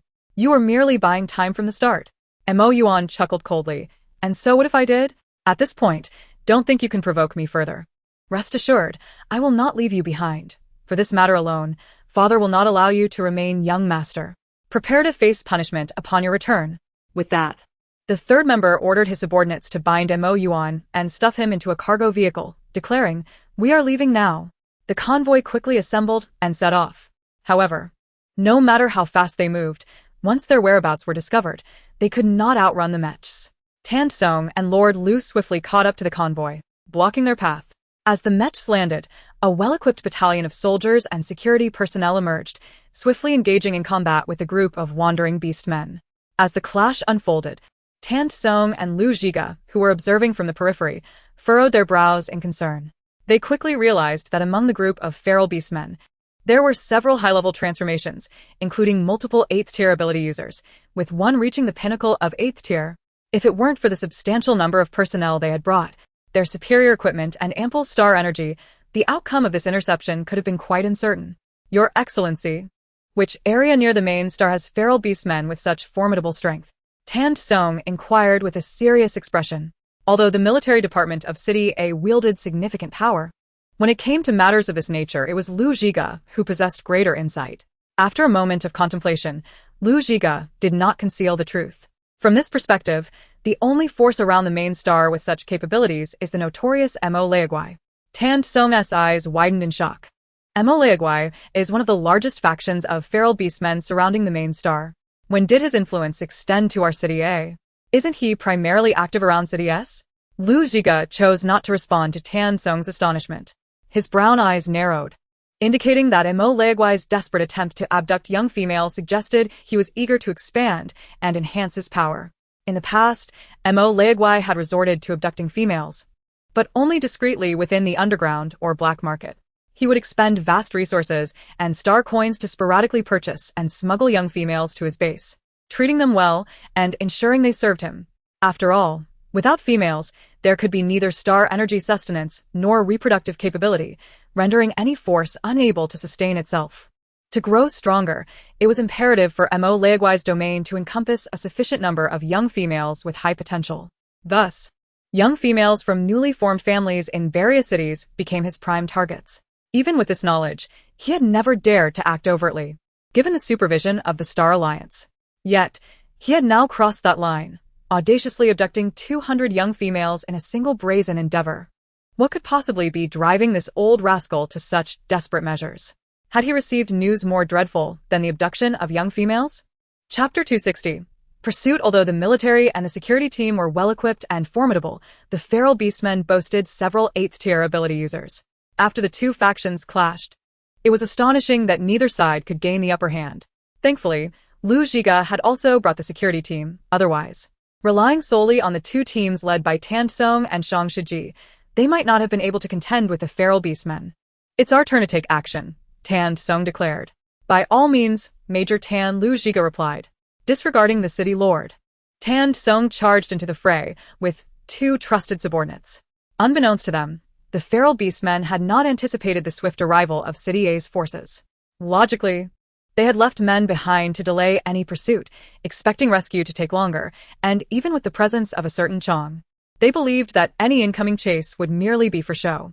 Yet, they had not anticipated that Su Tong would escape and immediately inform General Tan and Lu Zhiga.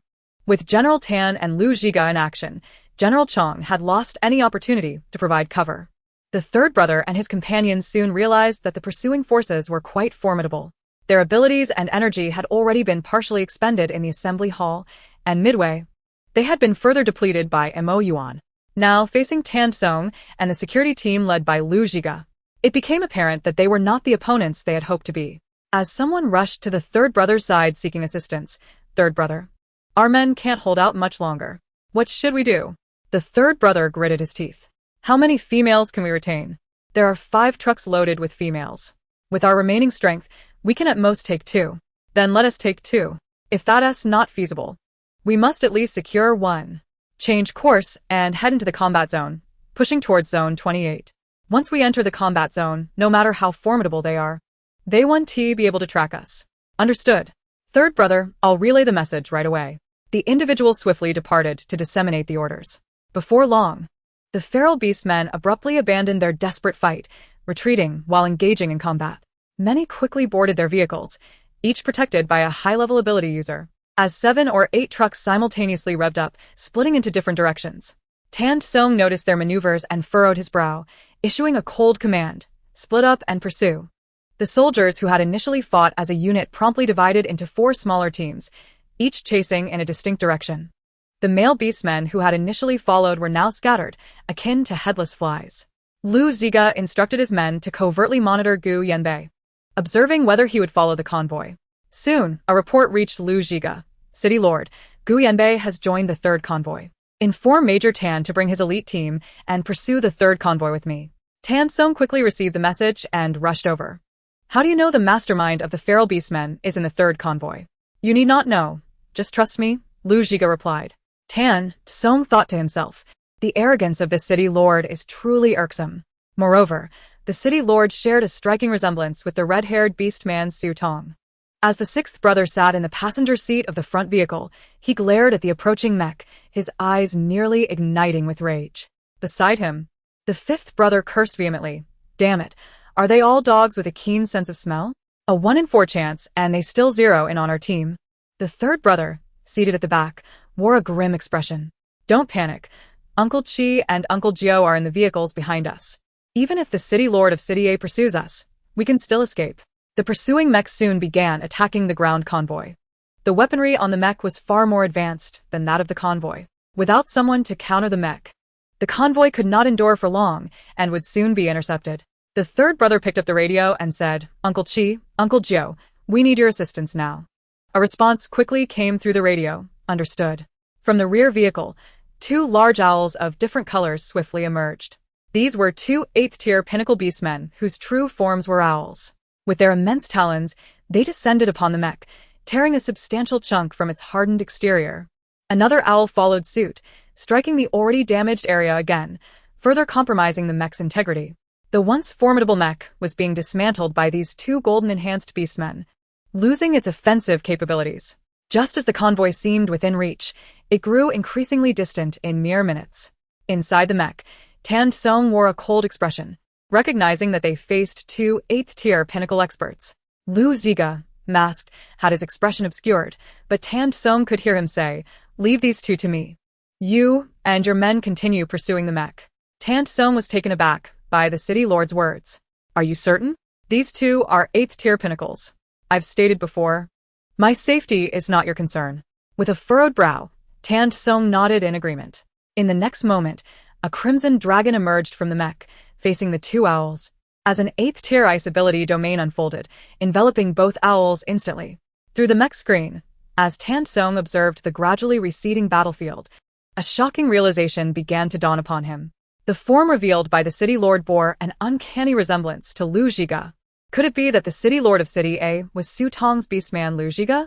However, Tant Song had no time for further contemplation as his subordinate reported, Captain Tan, we must accelerate. They appear to be fleeing towards the combat zone, specifically the newly established Zone 28. Once they enter Zone 28, they will vanish like water in the ocean, making them difficult to locate. Speed up. We must intercept them before they reach the combat zone. With two 8th-tier pinnacles already engaged, I refuse to believe there are any more 8th-tier pinnacles among that small convoy. As Tant Song had anticipated, among the remaining individuals, the one with the highest ability level was indeed the 8th level Old 3. Prior to the convoy's entry into the war zone, Tant Song engaged with the convoy. He retained Old 3, but Old 5 and Old 6, undeterred, charged into the 28th war zone with a cargo truck. This truck contained 10 young females, Su Xin, and a substantial contingent of over 20 transformed beast men, along with the critically injured Mo Yuan and Old 5 and Old 6. Chapter 261. The true identity of Mo Yuan. Observing the two vehicles rushing into the war zone, Tant Song's subordinates hastily reported to him, Captain Tang, should we pursue into the war zone? Entrusting Old 3 to a trusted aide, Tant Song solemnly shook his head. The 28th district had recently been established, fraught with numerous unknown dangers.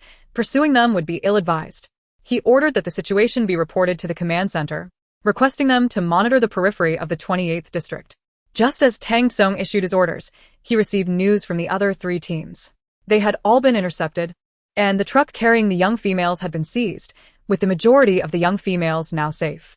Upon receiving this information, Tant Song sighed in relief. Let us regroup. Some boarded mechas, while others climbed into the commandeered vehicles to return to the military headquarters. Tant Song did not forget that the city lord was contending with 2 8th-level peak transformed beastmen. He had already reported the situation to the command center while pursuing the transformed beastmen, requesting reinforcements for Lord Lu. By the time the military command's personnel arrived, Lord Lu had already concluded his battle. The 2 8th-level peak beastmen, transformed from owls, had fled 10 minutes prior. Although Lu Zhigo was more than capable of handling the two, they were equally matched in ability and had no genuine intention of engaging in a fight. Upon realizing the convoy had distanced itself, they lost their will to fight and seized the opportunity to escape. Despite Lu Zhiji's ice-type domain enhancement, he could not detain the 2 high-level ability users in a short span of time, allowing their escape. Lord Lu then returned to the government office accompanied by the military mechas. With the situation temporarily settled, Jing approached him with a serious expression. City Lord. Over 100 male transformed beast men were injured in this incident, and 90% of the young females were traumatized. More than 50 young females require psychological treatment and intervention. Additionally, 11 young females have been abducted and are currently missing. Their beast husbands are demanding answers outside the government building. This incident is likely to have significant repercussions. The news that young females were abducted by transformed beast men while attending a government meeting to collect family rank badges had stirred a considerable uproar throughout City A, significantly impacting the political landscape, particularly the Lu family. Redonning his golden mask, Lu Zhiga coldly commanded, interrogate that Old 3 brought back by Tant Song rigorously. We must extract every piece of information that the old monster Mo Yuan possesses, by any means necessary. What about crisis management for this incident? Ji Ing expressed concern. Let's not rush. The political sphere in City A is not solely dominated by our Lu family. Do those old geezers truly believe they can sit idly by while stoking the flames? He added, moreover, there's unrest at the old residence. The 2nd and 3rd masters are attempting to force their way into the estate to rescue the 2nd and 3rd young masters. Have we found any evidence of their dealings with Mo Yuan? While we have no evidence linking them to Mo Yuan, we do have proof of dealings with General Chang. That will suffice. Arrange for a vehicle. Accompany me back to the old residence shortly. He felt it was imperative to address matters concerning his 2 brothers. Jing nodded and continued, the Su family's assets have been completely confiscated. It appears Su Xin is quite adept at managing, amassing nearly 100 million in assets. However, thus far, we've only discovered that one of Su Xin's beast husbands, Du Pei, has had contact with the transformed beast men. The Star Alliance's female protection laws prevent us from prosecuting Su Xin. Continue the investigation. A cold glint flickered in Lu Ji's eyes. Yes, City Lord. Jiying noted as Lu Ji donned his coat in preparation to leave. City Lord, why not pay a visit to Miss Su Tong first? Given the gravity of this situation, your absence by her side thus far may not bode well. What if Miss Su Tong develops a prejudice against our City Lord? Lu Jigo was taken aback by Ji Ying's words, and Su Tong's pure and pristine visage immediately flooded his mind. His grip on his coat tightened. The occurrence of the transformed beast men had been too sudden. Had he received any news even a moment earlier, he would undoubtedly have remained by Su Tong's side. He regretted their separation over the past few days, but there was no room for what-ifs. The Lu family's affairs required immediate resolution. Time had already been lost. Lu Jigo resolved to act decisively. Once he returned to the old residence and dealt with his two brothers, he would return to Su Tong and personally confess his identity, seeking her understanding. First, I will return to the old residence. Once matters there are settled, I will seek out Su Tong, declared Lord Lu. Jiying sighed internally, hoping that Miss Su Tong would be understanding and not hold any grudges against their city lord. At the military headquarters, Su Tong was temporarily housed in a suite. Half an hour later, Bai Su was brought over by Xiao Yufan. Overall, Bai Su's injuries were less severe compared to Gu Huaixi, who remained in a treatment pod. Bai Su was assisted to sit on the living room sofa, and upon seeing Su Tong, he genuinely let out a sigh of relief, his demeanor relaxing. After Su Tong assessed Bai Su's injuries and confirmed they were not life-threatening, she inquired about the whereabouts of Mo Yuan. What about Mo Yuan? Bai Su shook his head. In the hall, I was trapped within the domain of an 8th-level ability user, contending with other conscious male transformed beastmen and fake staff. By the time I broke free from the domain, Mo Yuan was no longer present in the hall. Su Tong then turned to Xiao Yufan. Is there any news about Mo Yuan from Tang Tsung's side? Xiao Yufan shook his head. All the trucks brought back by Tang Tsung have been searched. Mo Yuan is not among them. However, they did capture some transformed beastmen. Let us wait a bit longer. Perhaps we can extract some information from them. Noticing Su Tong's persistent frown, Bai Su seemed to make a sudden decision. Su Tong. I suspect that the transformed beastmen abducting the females are connected to Mo Yuan. As soon as Bai Su voiced his suspicion, Su Tong's gaze snapped to him, as did Xiao Yufan's. Although Su Tong had her doubts, she found it hard to believe that Mo Yuan would engage in such actions. She recalled that the Su family seemed to have ties with the transformed beastmen. If Mo Yuan was involved in this matter, did it imply collusion between him and the Su family? Mo Yuan was her beast husband, not Su Xian's. Could it be that Mo Yuan had betrayed her? Bai Su. Why do you suspect this? Xiao Yufan asked gravely. Bai Su scratched his head, taking a deep breath before candidly explaining, Su Tong, when you went to District 41, Gu Huaixi, Mo Yuan, and I formed a team to hunt mutated beasts in the war zone. Within the war zone, Mo Yuan secretly met with a group of male transformed beast men. After exiting the war zone, I discreetly investigated 2 of them and discovered that they were among the transformed beast men wanted by the Star Alliance. Just as Bai Su finished speaking, Tang Tsung arrived with Shang Shijia for a visit. Tang Tsung took a seat opposite Su Tong and pushed a report across the table, his expression grave. Su Tong. Please take a look. It was rare for Su Tong to see Tang Tsung with such a serious demeanor. She was momentarily stunned before opening the report before her. The first page was dedicated to Mo Yuan. To her astonishment, Mo Yuan's true identity was revealed to be the son of the leader of the transformed beast men, the infamous Mo Laoguai, and was the heir apparent to this group of transformed beast men. Chapter 262, Extreme Insecurity from Su Tong's Expression. Tang Tsung realized that she was unaware of Mo Yuan's true identity.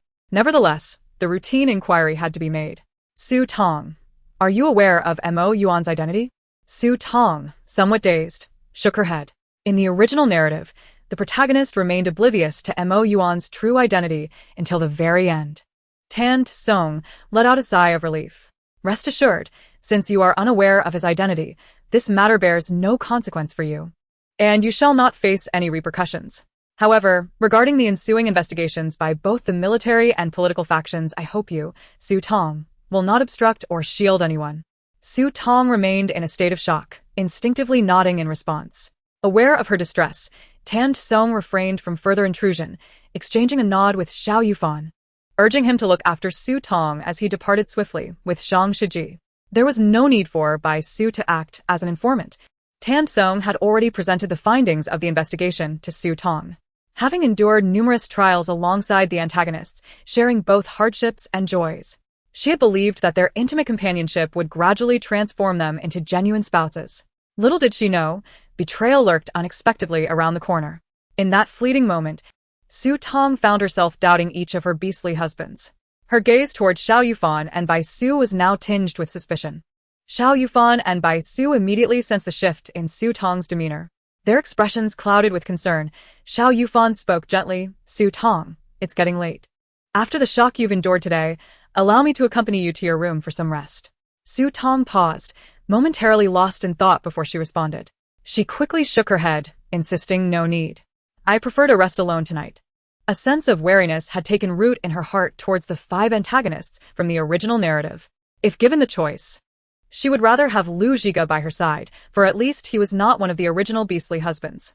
Suddenly, she realized that despite sending Lu Zhiga a message earlier, he had yet to reply. Had he responded and she simply missed it? In a flurry, Su Tong activated her wristwatch to check her messages. To her dismay, there were no new messages from Lu Zhiga. Xiao Yufan, perceptive as ever, noticed the pallor of Su Tong's complexion deepen. He exchanged a glance with Bai Su, who immediately attempted to lighten the mood. Su Tong. "If you prefer not to have Xiao Yufan accompany you tonight, how about I keep you company? I could transform into a rabbit and keep your bed warm." Su Tong managed a faint smile. "Thank you, but it's really not necessary. You're injured. You should rest well tonight. There's no need for concern on my behalf. I've been checked over. I am quite well, and I truly do not require company this evening." Bai Su subtly shook his head at Xiao Yufan. "Very well then. You may rest alone in your room tonight. I will keep vigil in the living room. Should you need anything, simply call for me." Su Tong nodded in agreement. Having skipped dinner, she wandered in a daze to the master bedroom of the suite. Once inside, she locked the door, pulled back the covers and curled up in bed, but still felt devoid of any sense of security. After contemplating for a moment, Su Tong vanished from her bed and reappeared in her space, her feet firmly planted on the solid ground of that sanctuary. In that instant, she finally felt a semblance of safety. It was within this realm that she found solace, surrounded by the provisions and resources she had previously accumulated, and the flowing spring water. A sense of tranquility began to wash over her. After spending approximately 10 minutes in her space, Su Tong reemerged. Today, she had already utilized half an hour in the hall, and another 10 minutes, just now. The previously accumulated hour had dwindled to a mere 20 minutes. Retreating into her space was her final safeguard, and she could not afford to squander the time in the hourglass, keeping a reserve for any unforeseen emergencies. In order to divert her mind from tumultuous thoughts, Su Tong delved into managing the resources of her space. The wheat was not yet ripe, but many vegetables had matured and were ready for harvest. She gathered all the ripe produce and stored them in her space for preservation, tending to the other animals and plants until both her mental and celestial energy were nearly depleted, at which point she allowed herself to succumb into a deep slumber. As night fell, chaos enveloped the Su household. Jian rushed into Su Lanqin's study, barely pausing to knock. Once inside, he exclaimed urgently, "Lanqin, something's amiss. Du Pei has been captured." Seated at her desk, Su Lanqin had been reeling from a series of distressing news since the evening. Her mind was already in a state of disarray. Upon hearing from Ji and that Du Pei had been apprehended, a wave of dizziness washed over her, nearly causing her to topple from her chair. Ji and hastily moved to support her. "Lanqin, are you all right?" After a moment, Su Lanqin collected herself, rubbing her temples. Why was he arrested? Who apprehended him? Ji En, with a resigned tone, explained he was detained due to evidence linking him to the rogue beastmen. The order for his capture came from the lord of the city. That wretched Lord Lu. Su Lanqin seeteth. Why does this Lord Lu persist in opposing our Su family? Ji En added, the second and third young masters of the Lu family have also been dealt with by that city lord. Su Lanqin's anger intensified. He must have discovered our connections with Lu Erxiao and Lu Sanxiao. Was it your negligence? Or was Zhang Ru not careful enough? At that moment, Su Lanqin was incensed. Su Zhengru was Ji Yan's son, And while it was indeed his son's oversight that had led to this predicament, Jian dared not admit it before her.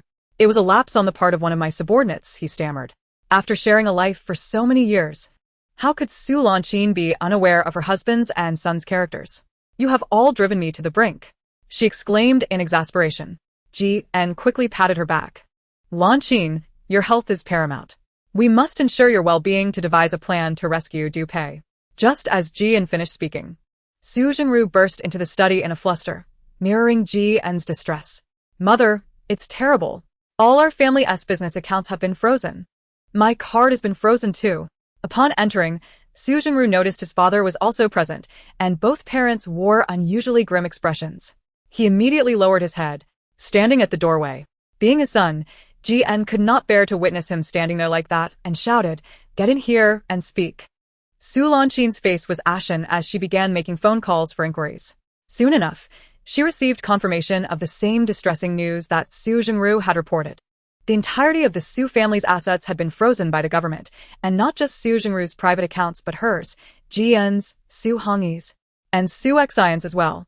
At that moment, a servant from the Su villa approached nervously at the door. "Sir, madam, young master. The security team has arrived and says they need to seal the villa." Su Hien, and Su Sengru exchange bewildered glances. Why must they seal the villa? This residence had been purchased by the Su family over 20 years ago and had no connection to their other businesses. Su Xin looked at Jian and then at her eldest son, Su Jingru. Jian was utterly astonished, while Su Jingru's eyes flickered with anxiety. Su Xin, realizing the implications, demanded, "Jingru, what is going on?" With the authorities coming to seal the villa, he could no longer conceal the truth, especially from a mother as astute as her. Su Jingru hesitated before confessing. It turned out that in an attempt to raise star currency and establish ties with the Lu family's second and third young masters, he had secretly mortgaged the villa. His plan was to wait until the situation was resolved, after which the Su family would benefit, allowing him to confess to his mother. By then, although she would scold him, the family would have gained from the arrangement, and she would surely provide him with funds to repay the debt, thus securing the villa's safety. Little did he expect the situation to unfold this way, resulting not only in the Su family losing out but also suffering losses. Jian was equally taken aback by his son's foolishness. Furious, he pointed an accusatory finger at him. Su Jingru bowed his head, too ashamed to speak. Jian then attempted to ease the tension. "Xin, given the circumstances, we should take the valuables and leave the villa while we still have time. The villa contained many treasures accumulated over the years, and should the security team be allowed to seal it, their losses would only multiply." Su Xin, having endured a multitude of adversities, remained composed despite her turbulent past. She cast a fierce glare at Su Jingru and instructed the father and son. "Quickly ascertain what assets the Su family can conceal, and expedite their disposal. Gather at the back door of the villa in half an hour. We must vacate the premises promptly." With that, she turned and waved her hand, summoning the antique display case from the study into her spatial realm. Possessing a peak level 6 space, she could accommodate an abundance of items. Half an hour later, the 3 members of the Su family boarded a modified vehicle at the rear of the villa, which was dampened by the season's humidity. As they were expelled by the security team, the night had fallen, and the cramped 4-seater vehicle was ill-suited for the luxurious living they were accustomed to, especially with Su Xin's presence. However, their accounts on the Star Network had been entirely frozen, rendering them unable to secure accommodations in legitimate hotels or inns. Ultimately, Su Xin retrieved a level 2 crystal core from her space, enabling them to check into a shabby establishment. Externally, the establishment appeared acceptable, but its interiors were in a deplorable state. Moreover, the defenses against the humid season were in place. However, by midnight, Su Xin found herself besieged by swarms of insects, and by morning, she exhibited signs of allergic reactions. Alarmed, Jian hastily roused his son and drove Su Xin to a medical facility. Fortunately, as a female, she received preferential treatment from the Star Alliance. Otherwise, given her account status, she would have been denied care and forced to seek aid from an underground clinic. The dismal accommodations of the black establishment were no longer tenable. Jian left his son to tend to Su Xin and set out in search of a temporary rental.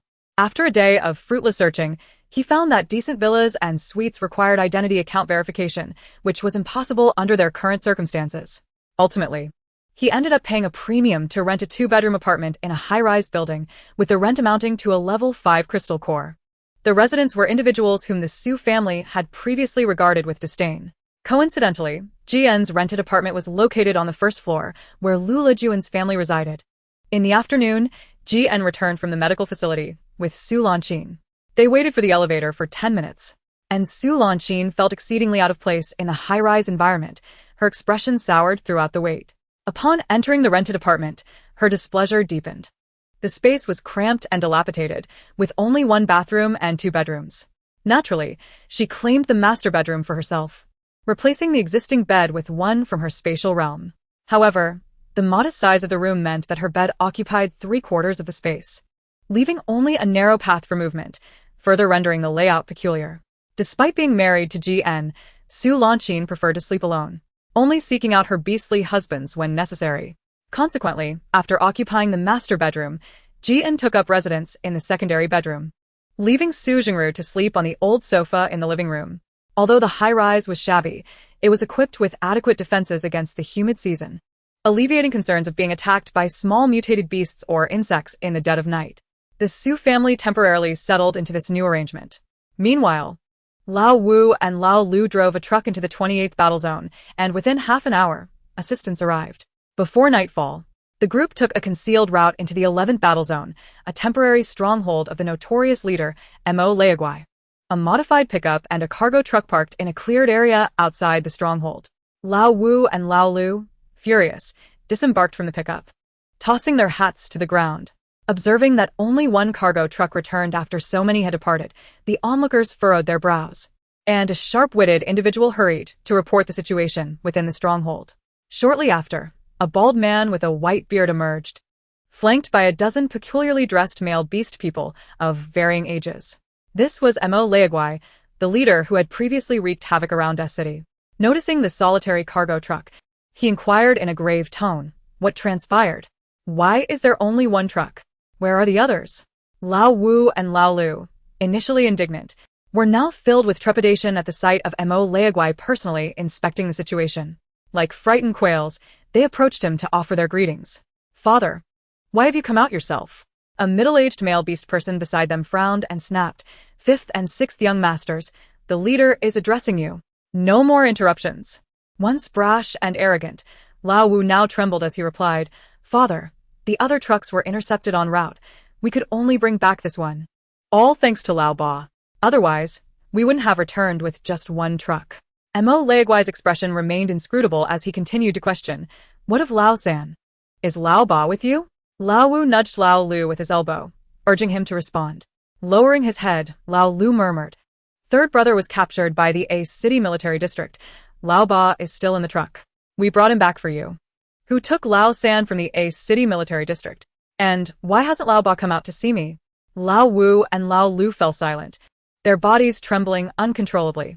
Mo Leaguai, disregarding them, strode to the side of the pickup, yanked open the rear door, and immediately spotted the gravely injured Mo Yuan sprawled on the back seat.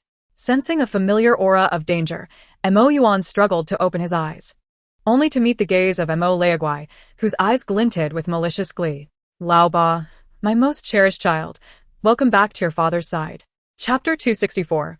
How to become the young master. Mo Yuan's dark eyes fixed on Mo Leaguai, devoid of the fear that had once filled his father's memories. Instead, he appeared calm and composed. He merely addressed him as father without further comment. Mo Leaguai scoffed, "Lao Ba has matured." He then commanded those accompanying him to open the cargo truck's compartment. Inside lay 11 unconscious young females, including Su Xin, and over 20 injured wandering beast people. Upon the truck's halt, Su Xin regained consciousness, not due to the tainted sweets and beverages, but rather from having been knocked out. Thus, she awoke sooner than the others. Realizing the surrounding females were unconscious and that Gu Yanbei was not by her side, she found her wristwatch had been removed, rendering her unable to speak amidst the presence of injured male beast people. When the truck was opened, she and the other females were removed. Mo Leaguai surveyed the young females as they were unloaded and ordered, "Wake them all up." A male beast person approached with a specialized vial, holding it to the noses of the captured females, who soon began to regain consciousness. Before they could utter a word, Mo Leaguai had their mouths sealed and instructed them to be taken away for testing of their spatial potential and levels. "I want to see the report in an hour and a half." Su Xin attempted to protest that she was not among the captured females, but rather one of their collaborators. However, before she could voice her thoughts, her mouth was sealed shut. Mo Leaguai approached Lao Wu. "Where are your 7th and 9th uncles?" "Father." 7th and 9th uncles got off the vehicle mid-journey to hold off our pursuers. Given their abilities, they should be unharmed, though it may take them longer to return. Lao U Z ponde ao set stili. Lao Wu, Lao Lu, and Lao Ba, you all come with me, Mo Leaguai suddenly declared. His face betrayed no emotion, leading an outsider to perceive him as a stern yet caring father. However, upon hearing this, Lao Wu and Lao Lu trembled uncontrollably. Mo Yuan was gravely injured, particularly in his legs, which bore several deep lacerations, leaving him unable to walk normally. Lao Wu and Lao Lu promptly approached, each grasping Mo Yuan by an arm, leading him into the tent of the old demon Mo. The tent itself was expansive, spanning over 20 square meters, yet the interior was sparsely adorned, featuring 2 rows of peculiar black boxes, each locked, their contents a mystery. Upon sighting these ominous boxes, Lao Wu and Lao Lu trembled visibly, quickly averting their gaze, too fearful to look directly at them. Old demon Mo settled into a seat at the head of the tent, his demeanor cold and detached as he regarded his 3 sons. In that moment, he seemed less a father and more an emotionless deity, presiding over a judgment of his subjects. "Since you are my sons, I shall bestow upon you the power you deserve. Yet, you are well aware of my rules. Once a task is assigned, failure to accomplish it will result in the requisite punishment. Whether you can endure the consequences depends solely on your own fortitude. Even as your father, I cannot intervene. The items are contained within the black boxes on either side. Should you fail this mission, the choice is yours." As old demon Mo's words hung in the air, Lao Wu and Lao Lu collapsed to the ground, drenched in a cascade of cold sweat. Yet, under the piercing gaze of their father, they felt compelled to make a choice, knowing that inaction would yield a fate far worse than the present. With trembling legs, they forced themselves upright and approached the black boxes, with Lao Wu ultimately selecting the left box numbered 3, while Lao Lu chose the right box numbered 5. Mo Yuan, unable to walk, pointed towards the left box numbered 9. With their selections made, 2 middle-aged male beast men emerged from either side of the tent, retrieving boxes 2 and 5, and opening them before the eyes of Lao Wu and Lao Lu. Inside box 3 lay several eyeballs suspended in a chemical solution, causing Lao Wu's eyes to quiver uncontrollably. Box 5 contained a human brain, and upon this grisly sight, Lao Lu's legs buckled beneath him, leading him to grovel before old demon Mo, pleading for mercy. "Father, I implore you for another chance. I swear I shall succeed next time." Old demon Mo regarded him with a calm gaze and with a flicker of his power. The skull of the still kneeling Lao Lu fell to the ground. Lao Lu's eyes widened in disbelief, unable to fathom that he had just lost his life. The middle-aged beast man, having taken the brain from Lao Lu, placed it alongside the original in box 5, now housing 2 brains floating ominously in an unknown liquid. Witnessing Lao Lu's fate, Lao Wu dared not utter a word of plea.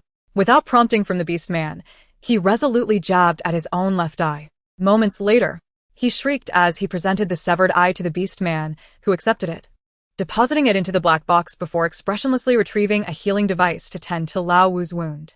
The pain subsided, yet a gaping black void now marred Lao Wu's otherwise normal features. Trembling, he cast a glance towards Mo Yuan, a sardonic smile creeping upon his lips as he anticipated what treasures their esteemed young master might draw from the boxes.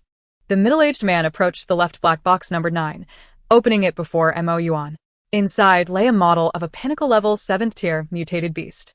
Observing Mo Yuan's selection, old demon Mo spoke with a tranquil tone, "A 7th-tier pinnacle mutated beast. If you cannot endure, the position of young master shall pass to another. Prepare the arena. Bring the young master there in half an hour." One of the middle-aged beast men acknowledged the order and departed to make preparations. Having previously encountered Mo Yuan, Lao Wu was aware that Mo Yuan's ability level was currently mid-7th tier. Under normal circumstances, Mo Yuan might have a chance to survive against a pinnacle-level 7th-tier mutated beast. But in his current injured state, he stood no chance. A fleeting smirk of derision crossed Lao Wu's face. As the bald, bearded old demon Mo rose to exit the tent, Lao Wu suddenly called out, "Father, if Lao Ba perishes, may I assume the role of young master?"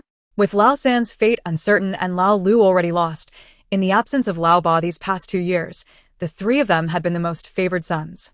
If Lao Ba were gone, he would be the sole contender for the title. To his surprise, old demon Mo halted, casting a glance over his shoulder at Lao Wu. "You young master? No, you are not worthy." The cold indifference of old demon Mo's words struck Lao Wu like a thunderbolt, leaving him frozen in place. With that, old demon Mo exited the tent. Unexpectedly, Montag Yuan. Previously silent, addressed Lao Wu. "Lao Wu, do you know how one can become the young master?" Lao Wu, consumed by jealousy, glared at Mo Yuan. "Ha! What are you compared to Lao Ba? We are all orphans taken in by father, with no blood ties. Why should you be the young master?" Ignoring Lao Wu's outburst, Mo Yuan gazed at the black boxes, contemplating that surviving 3 rounds without death could lead to his ascension as young master. Upon hearing Mo Yuan's words, Lao Wu's body stiffened. Chapter 265. She became a glutton soon after. His eyes fell upon Mo Yuan, regarding him as one would a monster. He found it hard to fathom that Mo Yuan, who had endured 3 rounds at the hands of the old demon, appeared utterly unscathed. Before long, Mo Yuan was led by the middle-aged beastman to the arena. Inside, a ferocious pinnacle-level 7th-tier mutated beast was unleashed, charging straight for the gravely injured Mo Yuan. Outside the arena, a gathering of feral beastmen watched with bloodshot eyes, brimming with excitement. At the highest point, old demon Mo sat, a wine glass in hand. An hour later, relying on his dual abilities and the star energy food previously provided by Tong, Mo Yuan managed to turn the tide and defeat the pinnacle-level 7th-tier mutated beast. Transforming back into his human form, he wiped the blood that continuously dripped from the corner of his mouth, forcing himself to limp away from the arena. This time, no reckless female dared to intrude and interrupt his battle with the mutated beast. He was left to fend for himself. Old demon Mo had not anticipated Mo Yuan's victory. He drained his glass of red wine, raising an eyebrow as he inquired about the information regarding the females eligible for marriage to Mo Yuan. "Yes, chief," responded the middle-aged beastman, stepping into the shadows. Su Xin and 10 other females were held together, soon to be examined by male beastmen wielding various instruments. An hour later, a report was presented to old demon Mo. Among the 10 young females, the one with the highest spatial potential was identified as Su Xin. However, her spatial level was not the highest. She was currently at peak level 3. Among the 11 females, the one with the highest spatial level was a tall female at mid-level 4. The spatial levels of the remaining young females mostly ranged between levels 3 and 4. "Chief, there are still too few females." Old demon Mo's finger tapped on the table, and after a moment's contemplation, he declared, "Acquire more from the black market. And do so swiftly. Purchase as many as you can without concern for expenses. Also, is the stronghold in City A prepared? We have made progress. I believe we can finalize it within 10 days. Old demon Mo nodded, granting them 10 more days. If it's not done within 10 days, come to my tent and select from the black boxes. The beast man, who had spoken, immediately stiffened, assuring, "Rest assured, chief. I shall fulfill the task you have assigned." That night, Tong had not slept well. As dawn broke, she awoke, and after a trip to the restroom, found herself unable to return to sleep.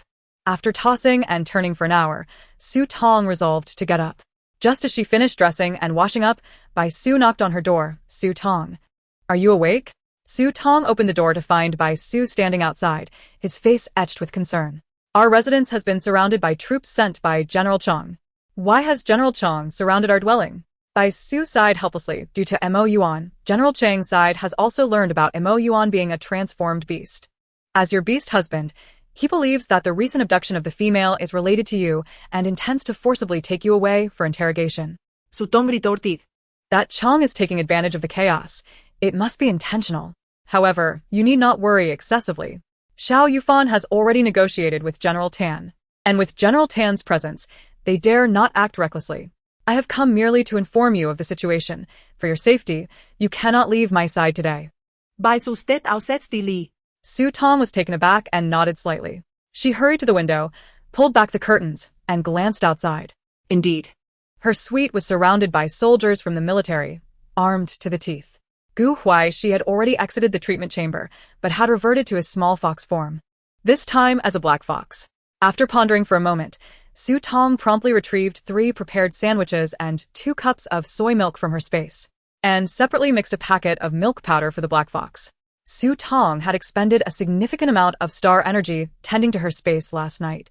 And by Su and Huaixi had been engaged in a confrontation with the transformed beasts, so all three of them required a swift replenishment of star energy. Seeing Tong produce the star energy food, Su was momentarily taken aback. It seemed to be the first time since the downgrade of Tong's space that she had publicly brought out star energy food. In the past, Su would have already devoured it ravenously, but this time he did not. Tong, you should eat. I will suffice with the nutritional supplement. Despite the evident craving in his eyes for the star energy food, Su found himself willingly prioritizing Tong's needs. Presently, beast husbands required copious amounts of star energy for upgrades, especially during combat. Moreover, it was the damp season, and the environment of the Star Alliance was not yet harsh. Many ordinary food items could still be cultivated artificially, and nutritional liquids were relatively inexpensive. However, once the scorching season arrived, almost all produce would rely on the female spaces. Maintaining one's own space also required the consumption of star energy. Before the onset of the scorching season, a family must strive to conserve the star energy food stored within the female space to collectively endure the heat, a principle that beast husbands universally adhered to. Unbeknownst to Tong, Su harbored concerns. She had yet to experience the scorching season of the beast world within the Star Alliance, and thus lacked any concept of it. Furthermore, the sandwiches at her space were plentiful and could not be consumed in a short time. Please eat. While the output from the space may not be abundant, it is sufficient for our 3 meals a day. If you do not eat now, how will you protect me later? After saying this, Tong took the lead by biting into a sandwich. The sandwich, which Tong had purchased in the modern era, was layered with egg, ham, tomato, pickled cucumber, and meat floss between 2 slices of toast, smeared with salad dressing and mayonnaise. With a single bite, the tangy sweetness intermingled with the savory meat flavor, pairing delightfully with the sweet soy milk, making it utterly delectable. The black fox beside her let out a couple of yips, its red eyes gazing longingly at Tong. She reached out to stroke the black fox's head and said, "Eat up. With star energy within, you will recover quickly." The black fox immediately buried its head into the sandwich and milk before it. Noticing that Su remained unmoving, Tong rolled her eyes. Su, when did you become more finicky than Huaixi? Su thought, must Tong always compare him to a little fox? Indeed. His own star energy was running low as well, having been depleted during the previous day's confrontation with the male beast. Upon hearing her words, he ceased to decline and took a big bite of the fragrant sandwich before him.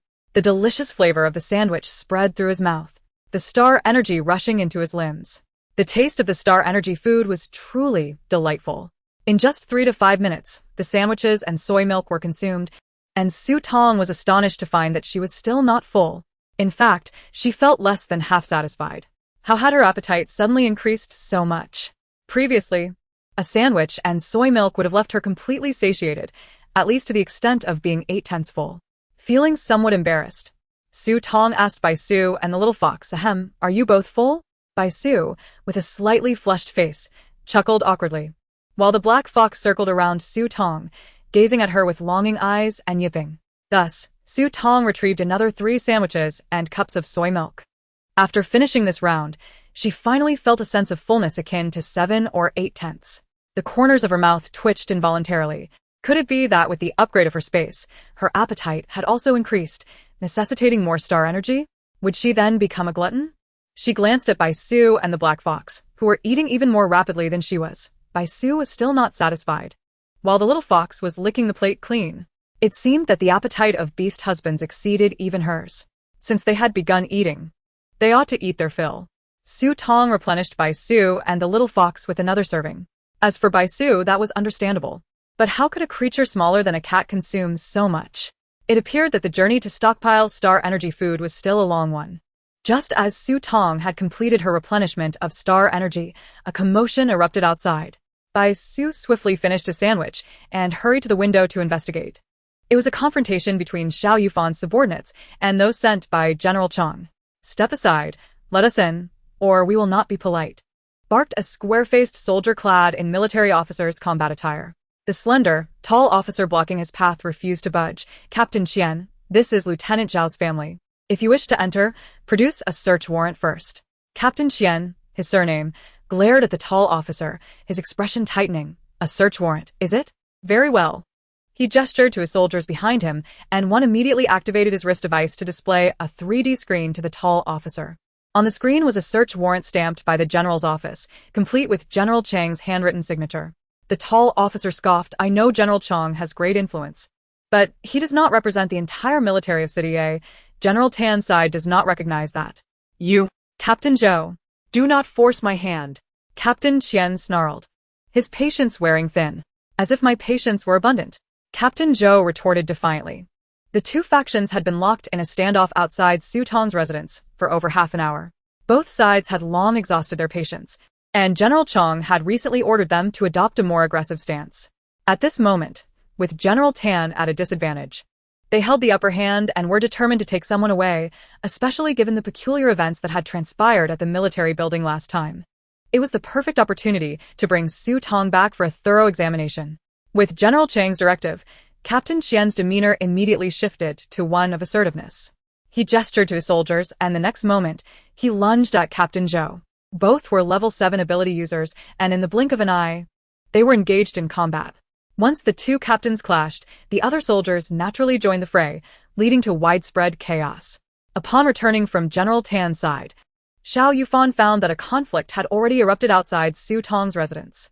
To prevent any impact on Su Tong, he promptly enveloped her residence with his level 8 ability.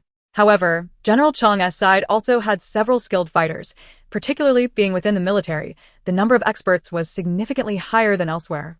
Almost immediately after Xiao Yufan made his move, a level 8 ability user from Captain Qian's side confronted him. To complicate matters, reinforcements had arrived on Captain Qian's side, including another level 8 ability user leading the charge. Captain Zhou was unable to impede the additional forces due to being occupied with Captain Qian's team. Xiao Yufan's expression darkened. He could only momentarily engage the leading level 8 ability user while leaving the remaining team members to Bai Su and Gu Huaixi within the room. Suddenly, the door to Su Tong's suite was kicked open from the outside. Bai Su immediately shielded Su Tong behind him. The small black fox by Su Tong's side shimmered with a dark light and transformed into the figure of Gu Huaixi with black hair. However, his face, arms, and legs were still marred by fresh scabs, indicating that his injuries were merely in the initial stages of healing and had not fully mended. The door was kicked open, and 4 soldiers clad in military combat attire stormed in. The leading soldier, frowning solemnly, addressed Su Tong. Miss Su Tong, please come with us.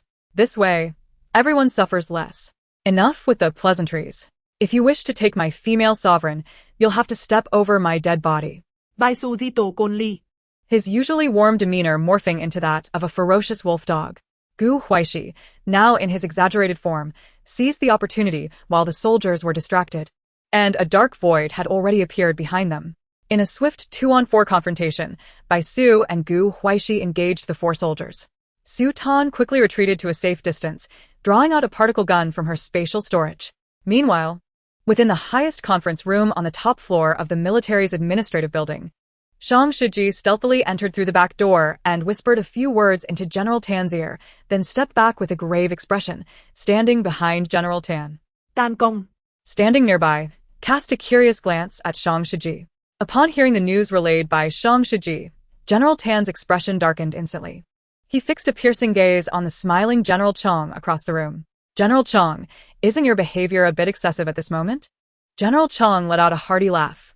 Old Tan, do enlighten me on where I have overstepped.